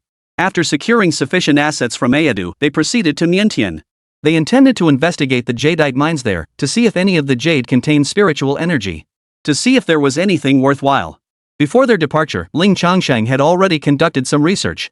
He learned that there were 3 major jadeite ore deposits in Miantian, along with 7 or 8 smaller ones. He would visit them one by one, starting with Dachenhezi. Today's time should be sufficient to inspect all the mines. First stop, Shisha Field, one of the 3 major sites. He hailed a taxi and headed for Shisha Field. The journey was uneventful. After about half an hour, I arrived at Shisha Field. From inside the car, the area looked desolate. The driver dropped me off and I didn't see anyone around. But when I got there and was about to pay and get out, something happened that felt incredibly familiar. "You're here to pick out stones, boss?" The driver asked with a smile. His other hand, however, pulled a short knife from the car and began to play with it. He spoke Mandarin. Quite fluent, though with a slight oddness in the tones, but communication was no problem. "Yeah." Ling Changsheng didn't want to chat much with him, giving a brief reply before asking, "How much?" 1,000. "Accept Swasha currency." The driver kept his eyes half closed, smiling cheerfully. But the price he quoted was downright steep. From the airport to Shisha Field, it was only a few dozen kilometers. There was no way it should cost 1,000. Pure rip-off. I'd heard about the chaos in Myanmar from all sides, and now I was experiencing it firsthand. "Sir, 1,000 isn't much money for you." The driver, chewing betel nut, grinned and tried to persuade us. "How do you folks in China say it? Spend money to avoid trouble, right? Just pay up, whatever it takes." Ling Changsheng. So annoying. Ling Changsheng was incredibly annoyed right now. His hand shot out with lightning speed. Before the driver could react, he was grabbed by the hair. "Hey! You!" Thud. Before the startled exclamation could finish, an overwhelming force descended upon his head. His entire body seemed to lose all sense of control. He was slammed down hard, thudding against the hard dashboard. Damn it, thud thud thud. Before the curse could escape his lips, 3 consecutive thuds echoed. The dashboard shattered instantly, and the driver's forehead gushed blood from the gash. Dizziness and nausea washed over him. "Still want 1,000? Ling Changsheng pulled him closer, staring into his eyes. "Damn it!" The driver opened his mouth to curse, but when he met Ling Changsheng's gaze, his words suddenly caught in his throat. His heart skipped a beat, then began racing wildly. Fear. Staring into those cold, calm eyes, an overwhelming terror surged through him. The driver was no stranger to the road, having seen countless people and witnessed bloody incidents erupt. Those dangerous individuals always carried this kind of gaze. He instantly realized this young man was not someone to mess with. If he dared to speak out of turn, he might lose his life. Instantly, the driver dropped his menacing demeanor and offered a fawning smile. "No need, no need. Sir, I was just joking with you. Forget the fare, forget it. Consider it my apology, heh, heh. What do you think, boss?" The driver kept apologizing with a smile. He was desperately trying to lower his stance. He'd even dropped the short knife he'd been clutching, too scared to make a move. His mind was spinning. Whether he could even hit anyone was another matter. Even if he did, he figured today would be the end for him. "It's just for the right fare, come on, it's not worth it." "Oomph." Ling Changsheng sneered coldly and released the driver. Good for him for knowing his place. He opened the door and stepped out with Hong Yen. Ouch. Inside the car, the driver rubbed his forehead, hissing in pain. His heart ached as he stared at the dashboard shattered by his own forehead. Damn it. How could someone have such incredible strength? Damn. Looks so polite, but hits like a beast. That look in his eyes was terrifying, almost scared the pants off me. Muttering to himself, the driver quickly started the car and drove off. He was terrified Ling Changsheng might come after him for revenge. Chapter 82, a major discovery: the storage treasure, the little void stone. This was a minor incident. Neither Ling Changsheng nor Hong Yan suffered any lasting consequences. Using immortal techniques for swift, stealthy movement, the two headed for the mountain. They halted at a high vantage point, surveying the vast expanse of the jade ore deposit below. Their previous location had been on the outskirts of the mining area, hence the absence of people. From the high vantage point, a bustling yet orderly scene unfolded before them. The entire jadeite mine site seemed like a magnetic field, drawing people from all directions. Countless people were here. They resembled a swarm of ants, bustling and weaving across the mine. Digging every inch of soil, chipping away at rocks, searching for the possibility of jade. The jade mining area stretched for miles upon miles. From a high vantage point, hills, ravines, and plains anywhere jade might be found were thoroughly excavated. At the edge of the mining area, excavators were still at work. Whenever a large pile of soil was dug up and ready to be dumped, it immediately drew crowds of miners rushing over to sift through it. After a quick glance, Ling Changsheng extended his spiritual sense outward. Within the vision of his spiritual sense, the drab, gray stones transformed. He could discern emerald green glints within them, some crystal clear and translucent, others mottled and chaotic, some evenly balanced, others veiled in thread like mist. All jade. Of course, the quantity was relatively scarce. After all, this mineral deposit had been mined for a very long time, yielding little now. But that wasn't the point. The point is, the jadeite encased within those stones actually possessed spiritual energy. All of them. Every single one. As long as they haven't been cut out, they all possess spiritual energy. Even if cut out, as long as it hasn't been too long, the energy still lingers. It just keeps dissipating. Only jadeite of superior quality and translucency retains its spiritual energy at a slower rate. Consequently, this entire mountain range is permeated with spiritual energy. Though fragmented and sparse, it stands out strikingly compared to other regions. It's actually here. Witnessing this scene, Ling Changsheng felt a slight tremor of astonishment. Moreover, he discovered something crucial. This spiritual energy did not dissipate into the sky. Upon exposure to daylight, the spiritual energy began to seep out from within the jade. It gradually dispersed in the air, eventually settling like dust onto the ground and sinking into the earth. It felt somewhat peculiar, considering spiritual energy possessed no weight. Logically, it should float freely in space. But this does explain why Ling Changsheng couldn't sense it in the city. If it could drift through the air unabsorbed, then the city should also possess spiritual energy. Even if only a trace, it should exist. Now he understood why, because it never reached the underground. Husband. As Ling Changsheng pondered, Hong Yan suddenly called out to him. Blinking, she said with a look of confusion, I think I kinda want to go there. She pointed toward a spot in the mineral deposit. Oh? Why? Ling Changsheng asked curiously. I don't know. Hong Yan shook her head, looking dazed and unsure herself. It's just a feeling, like there's something there. Alright, let's go. Ling Changsheng paused briefly, then decided to investigate. He had already been considering it. Now that Hong Yan was faintly sensing something, it was even more imperative to go. Before heading out, he cast a spell. With so many people around, you never know who might come looking for trouble. Ling Changsheng truly wished to avoid any further complications. At the third level of Qi cultivation, he was already capable of casting concealment spells. Blocking out ordinary people was no challenge at all. Let's go. Ling Changsheng lightly stepped on the ground, and with a flutter, he and the red kite soared into the air.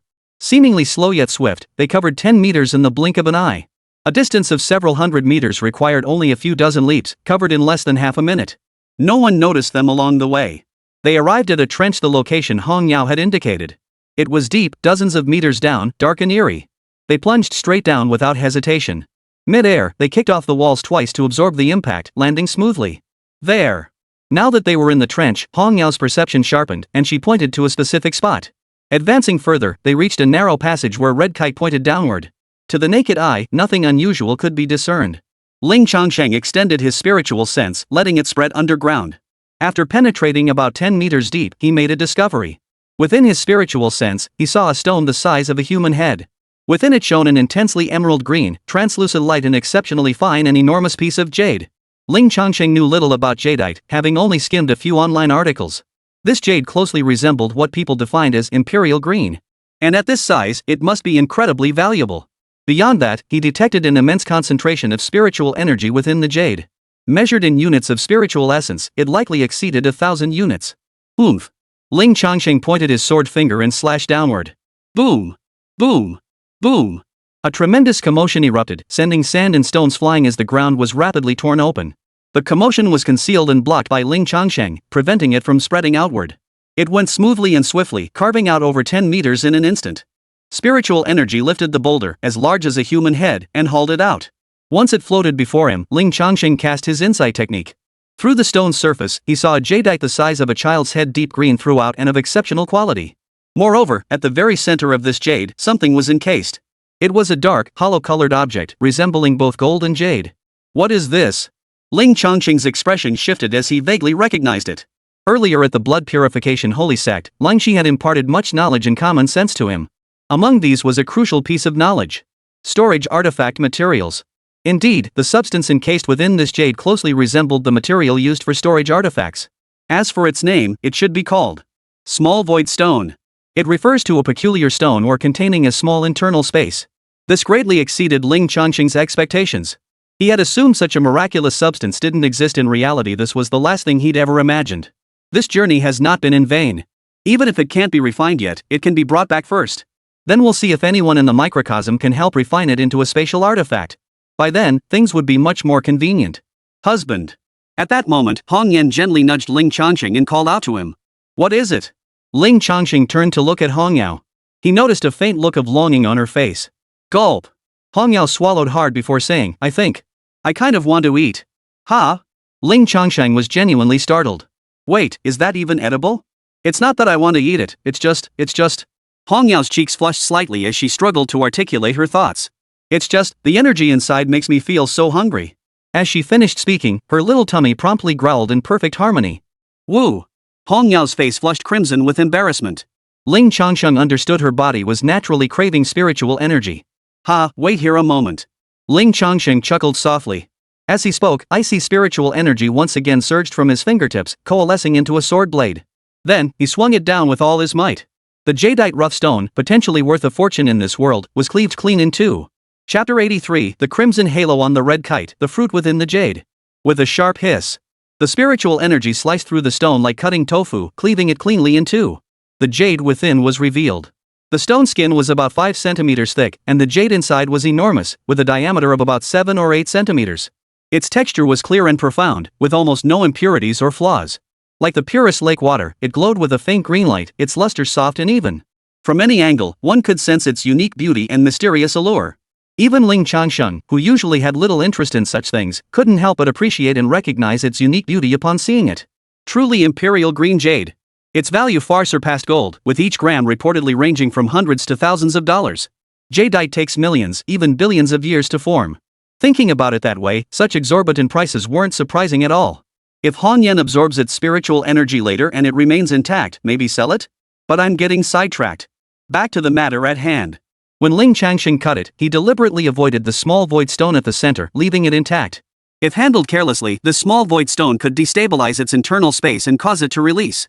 The power of space was terrifying. One misstep could unleash a disaster movie. Ling Changsheng proceeded with extreme caution, his fingertips radiating spiritual energy as he carved the jadeite. To guard against accidents, jade was preserved around the entire mysterious ore. Nothing happened, everything proceeded normally. He successfully excavated the mysterious ore. It revealed a square cube encased in jade, roughly the size of a fist. Phew! Relieved, Ling Changsheng stowed away the small void stone. Then, he handed the 2 halves of jade to Hong Yan, whose stomach had just growled. He watched Hong Yan curiously, wondering how she would absorb it. Hiss! Holding the jade, Hong Yan took a deep breath with a blissful expression. No visible movement occurred, nor did she display any cultivation energy. Accompanying only her inhalation, faint, luminous arcs of light appeared around her nose and mouth. The spiritual energy within the jade was drawn out, forming an invisible mist of energy. Like wispy smoke, it drifted toward Hong Yan's mouth and nose, where it was absorbed. The speed was incredibly fast. Her spiritual sense detected the spiritual energy within the jade rapidly diminishing. The entire absorption process would likely take only a minute or two. Ling Changsheng couldn't discern what technique she was practicing. She hadn't even entered a cultivation state, just one deep breath, and it was done. So, if that's the case, did she actually hold back when absorbing the spiritual energy from me earlier? As this thought crossed his mind, his attention was drawn away by Hong Yan's condition. After absorbing 2 or 3/10 of the jade's spiritual energy, Hong Yan's state changed significantly. As the spiritual energy flowed into her, her eyes like red crystals glowed even brighter, faint crimson rainbows flickering within them like dancing flames. Hong Yan had originally had black hair. But now, crimson flames flickered faintly at the tips of her hair. Her hair sheen had also turned crimson, as if it were transforming into red hair. Ling Changsheng could even sense a wave of scorching heat emanating from Hong Yan. Wave after wave of it pulsed outward, growing increasingly intense and turbulent. It seemed as though she might burst into flames at any moment. Yet even after 2 minutes, when the spiritual energy equivalent to 1,000 spirit essences was completely absorbed by Hong Yan, nothing happened. With the spiritual energy depleted, the strange phenomena on Hong Yan's body ceased. How does it feel? Ling Changsheng asked Hong Yan. I'm full. Hong Yan replied cheerfully, rubbing her little belly with a satisfied expression. Her spirit was high, and she looked in excellent condition. Judging by her demeanor, she seemed unaware of the unusual changes occurring within her. Ling Changsheng probed with his spiritual sense and could see that spiritual energy was already circulating spontaneously within Hong Yao's body. This was something new. Before, she had been as ordinary as any mortal. It was unclear what cultivation method Hong Yao had practiced before. Even without her memories, relying solely on instinct, she could absorb such vast amounts of spiritual energy and circulate it spontaneously. Since the specific cultivation method remained unidentifiable, her cultivation level was equally difficult to gauge. He surmised it was likely also qi cultivation. After a moment's thought, Ling Changsheng asked again, have you remembered anything? Hong Yan furrowed her little brow, deep in thought. After a long while, she shook her head with a sigh, ugh. I just can't remember. She tapped her head, looking rather silly and quite amusing. It's okay, don't worry about it. If you can't remember, it's fine. Ling Changsheng comforted her, though he'd expected as much. Come to think of it, if she remembered something so quickly, their relationship might get a bit awkward. Come to think of it, maybe it was better she hadn't remembered? Pushing aside these distracting thoughts, Ling Changsheng turned his attention to the jade. Though the jade's spiritual energy had been absorbed by the red kite, its texture remained unchanged. It remained crystal clear, a vivid emerald green. While it wasn't particularly rare, discarding it outright would still feel like a bit of a waste. It was worth a few small goals, after all. Myanmar had a mineral trading market. He'd head over later to see if he could sell it. After that, I'll be ready to leave. In theory, I could absorb some of the spiritual energy here. But the problem was, the impurities here were too numerous, making refinement extremely tedious and time-consuming. Ling Changsheng possessed over 100,000 spirit essences obtained from the small world, which could be absorbed much more efficiently. Comparing the two, it was better not to absorb the spiritual energy here. Before leaving, they conducted one final scan. After confirming nothing was overlooked, the two departed for other regions. Several hours later, they passed through 7 or 8 jade deposits. Regrettably, items like the small void stone were nowhere to be found. Their haul consisted solely of imperial green jadeite stones, some fist-sized, others mango-sized, worth tens of millions to hundreds of millions, packed into a single burlap sack. After all, Ling Changsheng wasn't interested in anything of lesser quality. Disappointment steadily mounted, and he had resigned himself to never finding another. But unexpectedly, at present, Ling Changsheng and Hong Yan were positioned at the Blue Mountain mining site. This was Myanmar's largest jadeite mining site. This premier jade field was teeming with people. Bustling and crowded, people thronged the mountainsides. It was almost as if people covered every inch of the mountains. Upon arriving here, Hong Yao's eyes lit up as she exclaimed excitedly, "Honey, I've got that feeling again. There must be something good here too. And even better." "Oh? Where?" Ling Changsheng, who had been feeling down, perked up at her words. Hong Yao pointed in the direction, and the two hurried off. With extraordinary power shielding them, they encountered no trouble along the way. They arrived at a sparsely populated, seemingly well-scoured expanse of flat land. It looked perfectly ordinary, nothing remarkable to the naked eye. It's underground too, seems really deep. Hong Yao pointed at the flat ground beneath their feet. Ling Changsheng extended his spiritual sense downward. It was indeed very deep. Only after extending dozens of meters did his spiritual sense vaguely detect something. Not large, only the size of an apple. But its emerald glow was intensely bright. Moreover, within that glow, something else existed. It resembled a spherical fruit-like object. Chapter 84, Mysterious Fruit, Realm Surge. Digging these few dozen meters proved quite laborious, requiring them to keep others at a distance. He had to control the noise to avoid being noticed. Thus, it took Ling Changsheng over half an hour to finally carve out a hole. Using spiritual energy to guide his movements, he extracted the object. It was a rough stone the size of an apple. He cast insight to peer through the stone surface and see what lay within. The outer jade layer was unremarkable, but what mattered was the core of fruit encased within the jade. It really was a fruit. It was small, about the size of a lychee. Plump and smooth, its emerald green skin bore intricate golden patterns that were quite eye-catching. Though no larger than a lychee, it contained an immense amount of spiritual energy, rich and dense, far surpassing that of a spirit essence. They weren't even on the same level. Ling Changsheng felt an unusual sensation welling up within him, a familiar, overwhelming urge to devour it immediately. It was as if he were encountering a transcendent object for the very first time, his body instinctively craving it. "Honey, hurry up and eat it." Even Hong Yan urged excitedly, "This is called something like heavenly fruit, right? It's got amazing benefits." She didn't know why this thought had come to her. It arose from her heart, an extraordinary certainty. Ling Changsheng couldn't help but ask curiously, "What great benefits?" Hong Yao hesitated for a long moment before stammering, "Maybe it should make my husband." Scratching her head, she seemed to hit a mental block, unable to articulate it. After a long pause, she finally managed to squeeze out a pitifully absurd suggestion, "It should make my husband eat until he's stuffed?" Ling Changsheng nearly burst out laughing. But she had a point. With the spiritual energy in this fruit, it might actually be possible to overeat. Ling Changsheng certainly wouldn't pass up the chance. Of course, it couldn't be used here, the area was too open and exposed. First, retreat to a safe, concealed location. Get moving. Since the fruit and the ore were fused together, it was impossible to peel the fruit off intact. He could only make a small opening, just enough to absorb the spiritual energy contained within the fruit. After opening it, Ling Changsheng sat cross-legged. The apple-sized jade was cradled in his palm, positioned at his dantian. Thus, Ling Changsheng entered his cultivation state. Hong Yan stood nearby, her small face solemn as she scanned the surroundings with watchful eyes. She stood guard for Ling Changsheng. Ling Changsheng began channeling the mystical energy from the fruit, drawing it through his mouth and nose into his lung palace. Almost instantly, he felt an overwhelming surge of pure, potent spiritual energy erupt within his chest cavity. The released spiritual energy was so intense, so vast. Like the purest water, it was utterly pristine, causing not the slightest harm to his body. On the contrary, every cell within his body seemed to rejoice, eagerly absorbing the spiritual energy. Ling Changsheng felt as though he were enveloped by an endless stream of clear water, his body and mind cleansed, leaving him feeling refreshed and exhilarated. This sensation persisted. Unceasingly, the pure and powerful spiritual energy within the fruit was absorbed. It entered through his mouth and nose, swiftly filling his lungs. Guided by his own spiritual energy, it traveled through his spiritual veins and returned to his dantian. This process required only a single step, with no need for further refinement. The spiritual energy within this fruit was too pure, utterly free of impurities. Thus, the spiritual energy within the dantian surged at a terrifying rate.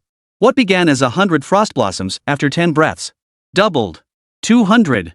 Before long, the count reached 1,000. At this moment, the frost blossoms within the dantian began to transform. The individual frost flowers coalesced, contracting in size as their energy became denser and more concentrated. 1,000 frost flowers had now coalesced into a single one. This marked the entry into the fourth layer of chi cultivation, officially stepping into the fourth layer. Even so, the spiritual energy within the fruit remained unspent. This process was far from over. Another frost flower coalesced. 2, 3, 4. Soon, 100 more, marking the entry into the fifth layer of chi cultivation. And still, it wasn't over. 6th layer. 7th layer. 8th layer. The 9th layer. Today, Ling Changsheng broke through directly to the early stage of the 9th layer of chi cultivation. Only then did he pause. At this moment, the frost flower spiritual energy within his dantian numbered in the tens of thousands. A truly vast quantity. Moreover, what was even more extraordinary was a wisp of golden energy drifted within his dantian, emanating an unfathomable aura. As it drifted, it occasionally stirred the spiritual energy within the dantian, conjuring strange and peculiar illusions. Yet these visions were fleeting, lasting but a mere instant. Even with Ling Changsheng's formidable spiritual perception, he could only catch a fleeting flash of light. It was profoundly mysterious. Ling Changsheng could not discern the nature of this golden light. Though puzzled, he could only set his questions aside for now. At least no harm had come of it. After it ended, he felt genuinely shaken. It was unimaginable that a single fruit could propel him from the third layer of chi cultivation straight to the 9th. In truth, Ling Changsheng sensed something. Had it not required 10 times more spiritual energy than ordinary cultivators, then this single fruit would have been more than sufficient to enter the foundation establishment stage. It was fortunate he hadn't yet reached foundation establishment. Within the microcosm, he had already obtained the Supreme Frost Heaven chapter, and clues to the Supreme Golden Light chapter were also emerging. Ling Changsheng planned to gather these to establish the 5 elements Tao foundation mentioned by Long Shi. Establishing his foundation realm now would not be beneficial. The gains from this journey far exceeded expectations. He had merely intended to verify his own theories, to see if spiritual energy truly existed in the real world. Yet unexpectedly, he leaped from the third layer of chi cultivation straight to the 9th layer. It was like ascending to heaven in one step. Excellent. Absolutely fantastic. Ling Changsheng opened his eyes, thoroughly satisfied, only to find the sky had already grown dim. Checking the time, he realized it had taken nearly half a day. He turned to look at Hong Yan. The girl still had her eyes wide open, her expression serious and focused as she scanned the surroundings meticulously. A warm feeling washed over Ling Changsheng. She must have been keeping watch for nearly half a day. Hey! Hubby, you're finally awake? How do you feel? As soon as he opened his eyes, Hong Yan noticed and turned to him with delight. I feel absolutely great, Ling Changsheng replied with a smile. Hee, that's great. Hong Yao beamed with delight, running over to sit beside Ling Changsheng and grabbing his arm. It had been ages since they'd cuddled, and she hadn't dared disturb him. Now that everything was fine, she immediately wanted to cuddle. He patted her head with one hand while lifting the raw stone with the other. The flesh of the fruit inside had vanished, leaving only a seed the size of a fingernail. If he still wished to absorb energy, this seed did indeed contain spiritual essence. But Ling Changsheng yearned to plant it within the miniature world instead. To see if it could be replanted and cultivated into fruit. Halt! Ling Changsheng uttered a soft command. His fingertips traced rapid, intricate patterns in the air. Surging spiritual energy coalesced around the seed, forming a mystic symbol upon its surface. This was an attempt to seal it with spiritual energy, preventing its mysterious properties from dissipating. The most potent sealing spell attainable at the 9th layer of chi cultivation. Its name was Simple Sealing Technique. He didn't know if it would work, if it could truly seal it. The outcome brought Ling Changsheng a sigh of relief. The seed was successfully sealed, its spiritual energy contained within. It made sense. If jade can be sealed, spiritual energy should pose no problem. Ling Changsheng carefully stored it away. With this discovery, Ling Changsheng grew even more interested in the remaining 4 or 5 sites. He immediately grabbed Hongyan and dashed toward the remaining sites. Chapter 85. Holy crap! Dude, do you run a wholesale operation? Though dusk was approaching, Ling Changsheng now moved with blinding speed. He could easily outpace his former self. No need for a taxi, running was faster. He couldn't fly yet, but his leaping speed through the mountains was nearly as swift as flight. With a single leap, harnessing spiritual energy allowed him to glide through the air, covering 100 feet in a single bound was no problem. Thus, within a very short time, he had thoroughly explored the remaining area. Unfortunately, I didn't encounter anything particularly extraordinary. The remaining areas were all quite ordinary. Such things, after all, are sought but never found. After all, jade requires an extremely long time to form. And for something to be sealed within jade? That's even rarer. If such treasures were abundant, Ling Changsheng wouldn't have been the one to discover them. It would have been discovered and exposed long ago. Ha! At this thought, Ling Changsheng paused, a startled gasp rising in his chest. Could it be possible that? In fact, such incidents have already occurred. Someone had unearthed such jade before, but it was never publicized? This notion wasn't entirely implausible. After all, so many people were digging. If it has never been unearthed, then the only explanation is that objects sealed with mysterious, supernatural properties are inherently elusive, able to evade the digging of ordinary people. But if it had been unearthed before, that would be intriguing. I wonder where it might be preserved. Nor whether anyone has ever consumed its contents. For ordinary people, consuming it without proper guidance would lead to disastrous consequences. The spiritual energy is far too immense. It would inevitably cause spiritual energy to surge violently within the body due to blocked spiritual veins or an undeveloped dantian. Ultimately, they would be literally bursting at the seams. Yet throughout my journey, whether in China or here at this jade source, Ling Changsheng didn't see a single cultivator. If extraordinary beings truly existed in this world, they should have been able to see the peculiar fruit buried underground. They shouldn't have been left until now. Never mind, never mind. No point dwelling on it. Having inspected all the sites, it was time to deal with the byproduct jade. So far, they'd visited about 10 sites. Though they'd only obtained 2 items related to cultivation, they'd also taken note of high-quality jadeite. After all, they'd come all this way, they couldn't return empty-handed. So now Ling Changsheng carried a bag filled entirely with jadeite rough stones. Even though he'd only picked up a few pieces here and there were still over a dozen stones. The largest was the size of a human head, while the smallest was still as big as an apple. The quality? Naturally, they were all top-grade imperial green jadeite. Anything less, he wouldn't bother picking up. He couldn't possibly carry all this back, too much hassle. He planned to find a trading market to sell them. After asking around among the locals, I learned of a place called the Monday Jade Market. This place sees a huge volume of rough jade flowing through it. Many people come here to gamble on stones, and big merchants show up too. This is the place. Hopefully someone will swallow these jades whole. Actually, this was a bit of a deviation from the original plan. The original plan was to secure some capital from the casino and then participate in jade gambling. Instead, Ling Changsheng went straight to the mining site. It was still that old way of thinking at work, just fixated on getting the money, then participating in jade stone gambling, and finally obtaining jade. Only upon arriving did he realize he could have gone straight to the source. It seemed like wasted effort, but that wasn't entirely the case. This market gathered numerous raw jade stones. Some were good, some were bad. The inferior ones were the majority, and some even passed off random stones as genuine jade. Ordinary people struggled to tell them apart, but with the insight technique at my disposal, it's no problem at all. Then, the money in my hands could be used to snag hidden gems. Though I currently hold over 400 million, I'm still only at the chi cultivation stage. Future expenses will undoubtedly be even greater. Being well prepared can never hurt. After some time, the two arrived at the Mandai Jade Market. The place was bustling with people and noise. Everywhere, voices haggled over prices or touted their wares. The sound of stones being cut filled the air, punctuated by shouts of either furious curses or wild excitement. Upon arrival, Xinyue immediately began looking around with keen interest. Ling Changsheng asked, "So, anything good?" He noticed that Xinyue possessed a certain treasure-hunting instinct. Without using spiritual perception to scan the area, she was genuinely quicker and more accurate than him. "Oh, let me take a look." Xinyue nodded, her eyes widening as she scanned the area. Looking closely, Ling Changsheng noticed tiny clusters of flame gently glowing in her eyes. They danced lightly, rising and falling. After a few breaths, Xinyue shook her head. "Honey, there's nothing good here. Did we come all this way for nothing? It's fine." There wasn't much to begin with, Ling Changsheng reassured her. He didn't feel disappointed. It wasn't as if they'd be so lucky as to stumble upon several good ones on their first visit. Since that was the case, he set about selling the jade in his possession. Finding an open spot, he gently set down the sack in his hands. He reached into the sack and pulled out all the jadeite rough stones. Except for the head-sized jadeite rough containing abundant spiritual energy and the rough encasing the mysterious fruit, which were cut open, the rest were only chipped to reveal a small window. The moment they were displayed, the emerald green, crystal clear hues instantly drew countless gazes. Those nearby caught a glimpse and found themselves unable to look away. Seconds later, a thunderous exclamation split the air. Holy! Imperial green! Instantly, countless eyes turned toward the commotion. Upon seeing the head-sized jadeite split cleanly in two, everyone sucked in a sharp breath. That big! One by one, they rushed over in a flurry of movement. Within seconds, a crowd had gathered before Ling Changsheng's stall. And more kept arriving. Immediately, a cacophony of voices erupted. Since nearly 90% of the jade was bought by Chinese people, most of the voices were in Chinese. Holy crap! Is this for real? Whoa!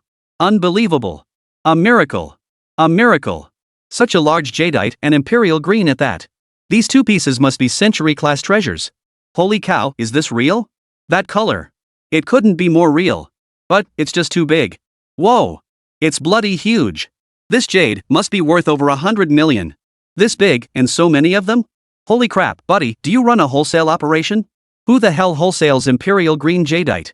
But, young man, you must have an imperial green jadeite mine at home, right? The onlookers were all visibly excited. They stared at Ling Changsheng, their expressions a mix of shock, disbelief, envy, and greed. A palm-sized piece of imperial green jadeite was worth tens of millions. And what about the ones in Ling Changsheng's hands? The smallest was apple-sized, a rarity in itself. The largest was as big as a human head, with pure, flawless color top-grade jade. Such size and quality were truly once-in-a-millennium finds. And the sheer quantity was staggering, over a dozen pieces in total. How could one not be filled with envy, admiration, and awe? Chapter 86, a once-in-a-millennium, earth-shattering treasure. The commotion drew more and more people. The entire market's attention gradually converged upon this spot. Even those unable to squeeze through would tiptoe and crane their necks, desperate for a glimpse. When they finally beheld what could only be described as a pile of glass like imperial green jadeite, they erupted in incredulous gasps. These cries confirmed the authenticity of the earlier commotion. Like a chain reaction, the entire market's attention was drawn to this spot. Only after scrutinizing the jadeite with almost licking eyes did they shift their focus to Ling Changsheng and the Red Hawk beside him. As always, they were met with a barrage of astonished gazes. Then, their gazes turned to sheer astonishment. Whispers circulated among the crowd, how could he be so young? Where did he get so many large pieces of glass like imperial green jade? How many billions must this be worth? Such murmurs, some questioning, some envious. The focus, however, remained firmly on the jadeite. Here, jade was the most dazzling, the most captivating thing. Amidst the lingering chaos near Ling Changsheng, someone finally asked for a price. A middle-aged man dressed in luxurious attire extended his hand, pointing at the jadeite split in two. Young man, I'll pay 100 million for this piece of jadeite. You want to buy both pieces for 100 million? Are you dreaming? Do you think he doesn't know any better? What a joke. If someone could produce this many imperial green jadeite pieces at once, how could they not know? Well, you know what? I really don't know. Watching them bicker among themselves, Ling Changsheng chuckled inwardly, standing calmly by. Hong Yan, however, was quite interested in observing the people around her. She approached everything in the world with fresh curiosity, people included. As they argued, a faint glow shone in Ling Changsheng's eyes. Using a newly mastered pupil-based spell, truth detection, he could discern the truth in their words by analyzing the speaker's tone, emotions, heartbeat, and even fluctuations in their soul essence. This allowed him to gauge the value of these jade pieces and avoid being cheated. At that moment, the middle-aged man declared emphatically, but it's been cut open. And one side has a square groove, the price definitely needs to be discounted. One glance reveals truth, fake. Bull. These two halves of jade are of exceptional quality in such a large size. Even with the groove, they're not worth 100 million. One glance confirmed, genuine. Exactly. If it can be had for 100 million, I'll eat a ton of poop. One glance tells the truth, both true and false. The false part is that he definitely wouldn't eat a ton of poop. More to come. If you can't afford it, don't bid. Why embarrass yourself with 100 million offer? With this size and color, any starting bid should be 400-500 million upwards. 100 million is laughable. Seriously, this glass like imperial green jadeite is enormous. Even after removing the outer layer, it's still over 10 centimeters, ridiculously big, and there are two of them. This is priceless, far too expensive. Who do you think you're looking down on? Someone will definitely swallow it. Didn't several big merchants show up today? Haven't seen anyone yet. How come they're not here? Missing out would be heartbreaking. Hey! Speak of the devil, here they come. Ling Changsheng kept his pupil technique active, gathering a wealth of information. He roughly estimated the value in his mind. It should be worth over 7 or 800 million. Simultaneously, upon hearing them mention Great Shang, he extended his spiritual sense outward. Following their line of sight, he locked onto several figures. An elderly man clad in traditional Chinese attire leaned on a walking stick, his back still relatively straight. Beside him stood a man in his 30s offering support, bearing a strong resemblance to the elder, likely father and son. A middle-aged wealthy woman adorned head to toe in jewels, her fingers, wrists, and neck encircled with lavish jewelry. A steady-faced man in his 40s. Each of them was accompanied by several tall, burly bodyguards. Each man had 7 or 8 bodyguards, and all these guards had bulging waistbands, clearly carrying lethal weapons. All eyes were fixed on these individuals. As they approached, the crowd parted to let them push their way to the front. The moment these men caught a glimpse of the jade's luster, their expressions all shifted. Their gazes all converged on the cut, exposed jade. Even Feng Qingyun's light, unhurried stride faltered momentarily. Ling Changsheng observed them, his gaze lingering on the elderly man. He felt a faint sense of familiarity. With his current spiritual strength, he could be said to possess a photographic memory. After a moment's reflection, the memory surfaced. What a coincidence! Truly, coincidence makes the world go round. Ling Changsheng had seen this old man before. Just yesterday, at the Star Moon jewelry store. He had paid him a bit of attention then, for the old man's aura was mottled and chaotic, hinting at a serious illness brewing. Little did he expect to encounter him again in Neon Tian. He had been seeking to purchase something then, and now it seemed he hadn't found anything to his liking. So he'd come all the way to Neon Tian to personally select the raw materials. That must be it. After sizing up the old man, he briefly observed the expressions and demeanor of the others. 3 people, well, counting the one supporting the old man, 4. Their expressions betrayed unmistakable shock, some even drawing in sharp breaths. What an enormous glass like imperial green jadeite. The old man sighed, his voice brimming with awe. A once-in-a-thousand-years find. Truly once-in-a-thousand years. Ling Changsheng heard the man supporting the old man whisper in his ear, "Dad, this one? Isn't it too precious for Shaoqing?" The old man shook his head, cutting him off. Clearly, his mind was made up. It is indeed exceedingly rare. The steady-mannered man nodded in agreement, speaking little, his expression solemn. He was calculating the funds in his mind, wondering if they would be enough to secure it in today's competition. The wealthy woman, adorned in jewels and finery, remained silent. Whenever she lifted her gaze, her eyes would linger on Ling Changsheng's face. Ling Changsheng found it somewhat irritating. Unexpectedly, Hong Yan, usually the center of attention, was being overlooked at this moment. Hong Yan stood right beside him, yet everyone's gaze only occasionally drifted her way. Most gazes were fixed either on Ling Changsheng himself or on the jade before him. Now it was Ling Changsheng who was attracting all the attention. As he silently lamented this turn of events, the old man spoke first. "Young man, I'm willing to offer 500 million to purchase these 2 jade pieces. Is that acceptable?" He pointed at the jade Ling Changsheng had split in 2. This opening bid sent shockwaves through the other 2. Starting the bidding so high? Is he determined to win? The onlookers erupted in a chorus of gasps. Holy! 500 million! Instant fortune! What a steep starting price! No kidding, just look at the quality and size. With a piece this size, 500 million might not even be enough. 500 million, huh? Ling Changsheng pondered inwardly. Though high, it fell short of his mental benchmark. Not only did he think this, but the other 2 shared the same sentiment. So they spoke up. Chapter 87, Money Moves Hearts.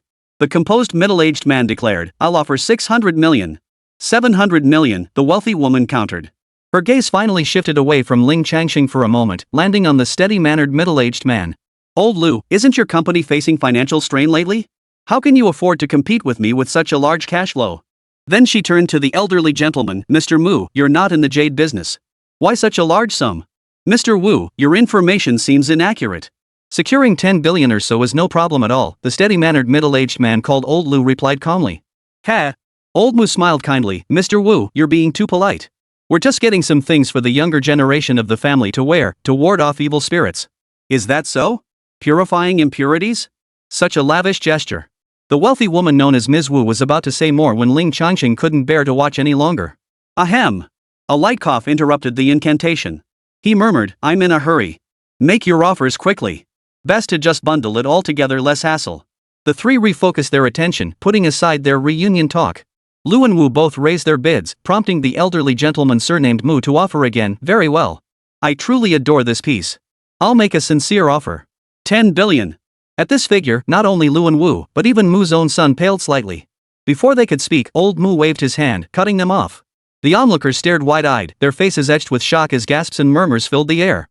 To say this item was valuable would be an understatement. It truly was worth every penny. But actually seeing and hearing such an astronomical figure spoken aloud? The sheer shock was undeniable and immense.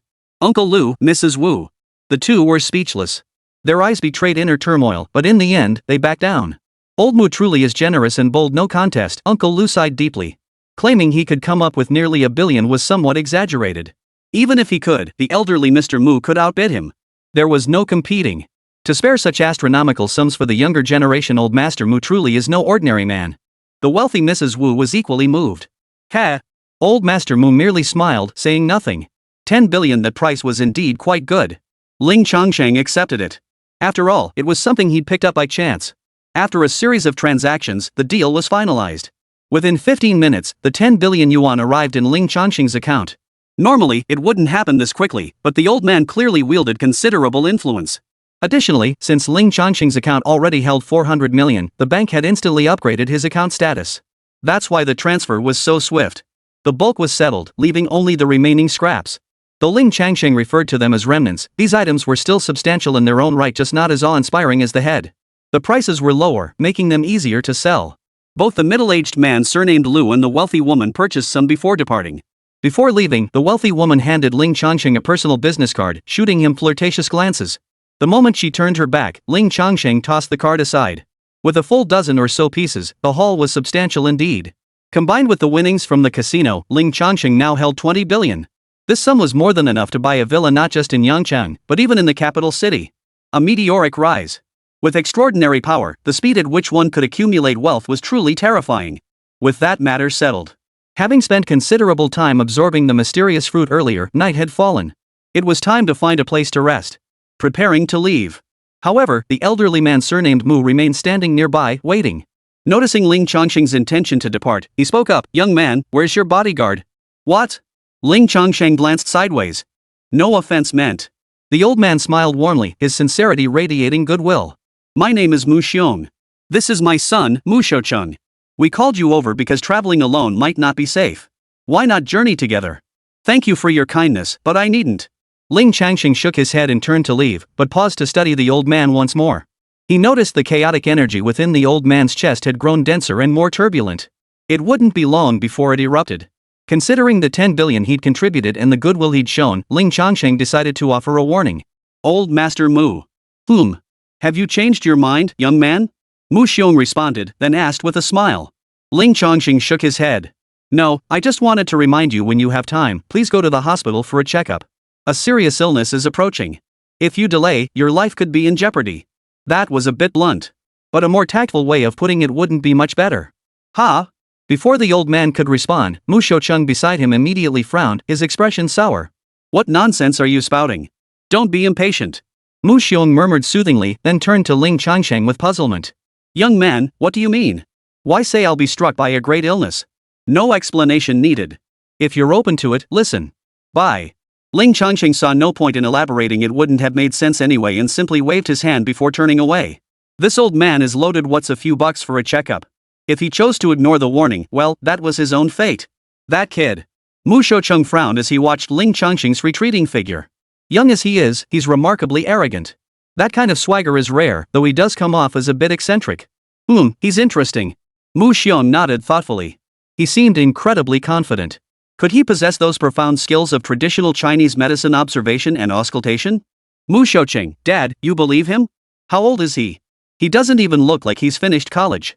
Besides, why would someone studying traditional Chinese medicine come all the way to Myanmar to deal in jade? True. But it wouldn't hurt to have him checked out. We just had it checked last month. Oh well, it's not like it costs much. Might as well get it checked again. As they spoke, the two prepared to leave the place. As they took their first steps away, the old man appeared deep in thought. After a moment, he instructed the bodyguards beside him, "3 of you follow them. If any trouble arises, step in to help." "Yes, sir." The 3 bodyguards broke away from the group and followed Ling Changsheng at a distance. With their bodyguards' protection, the two departed smoothly. As for Ling Changsheng, trouble inevitably found him. Without bodyguards by his side and carrying a fortune, he caught the attention of criminals. He hadn't gone far when he sensed a bone-chilling hostility. His spiritual sense spread out in all directions, instantly detecting a tail, someone lurking behind him, following discreetly. There were a great many of them. Judging by their mutual wariness, there were at least a dozen separate factions. Combined, their numbers reached several dozen.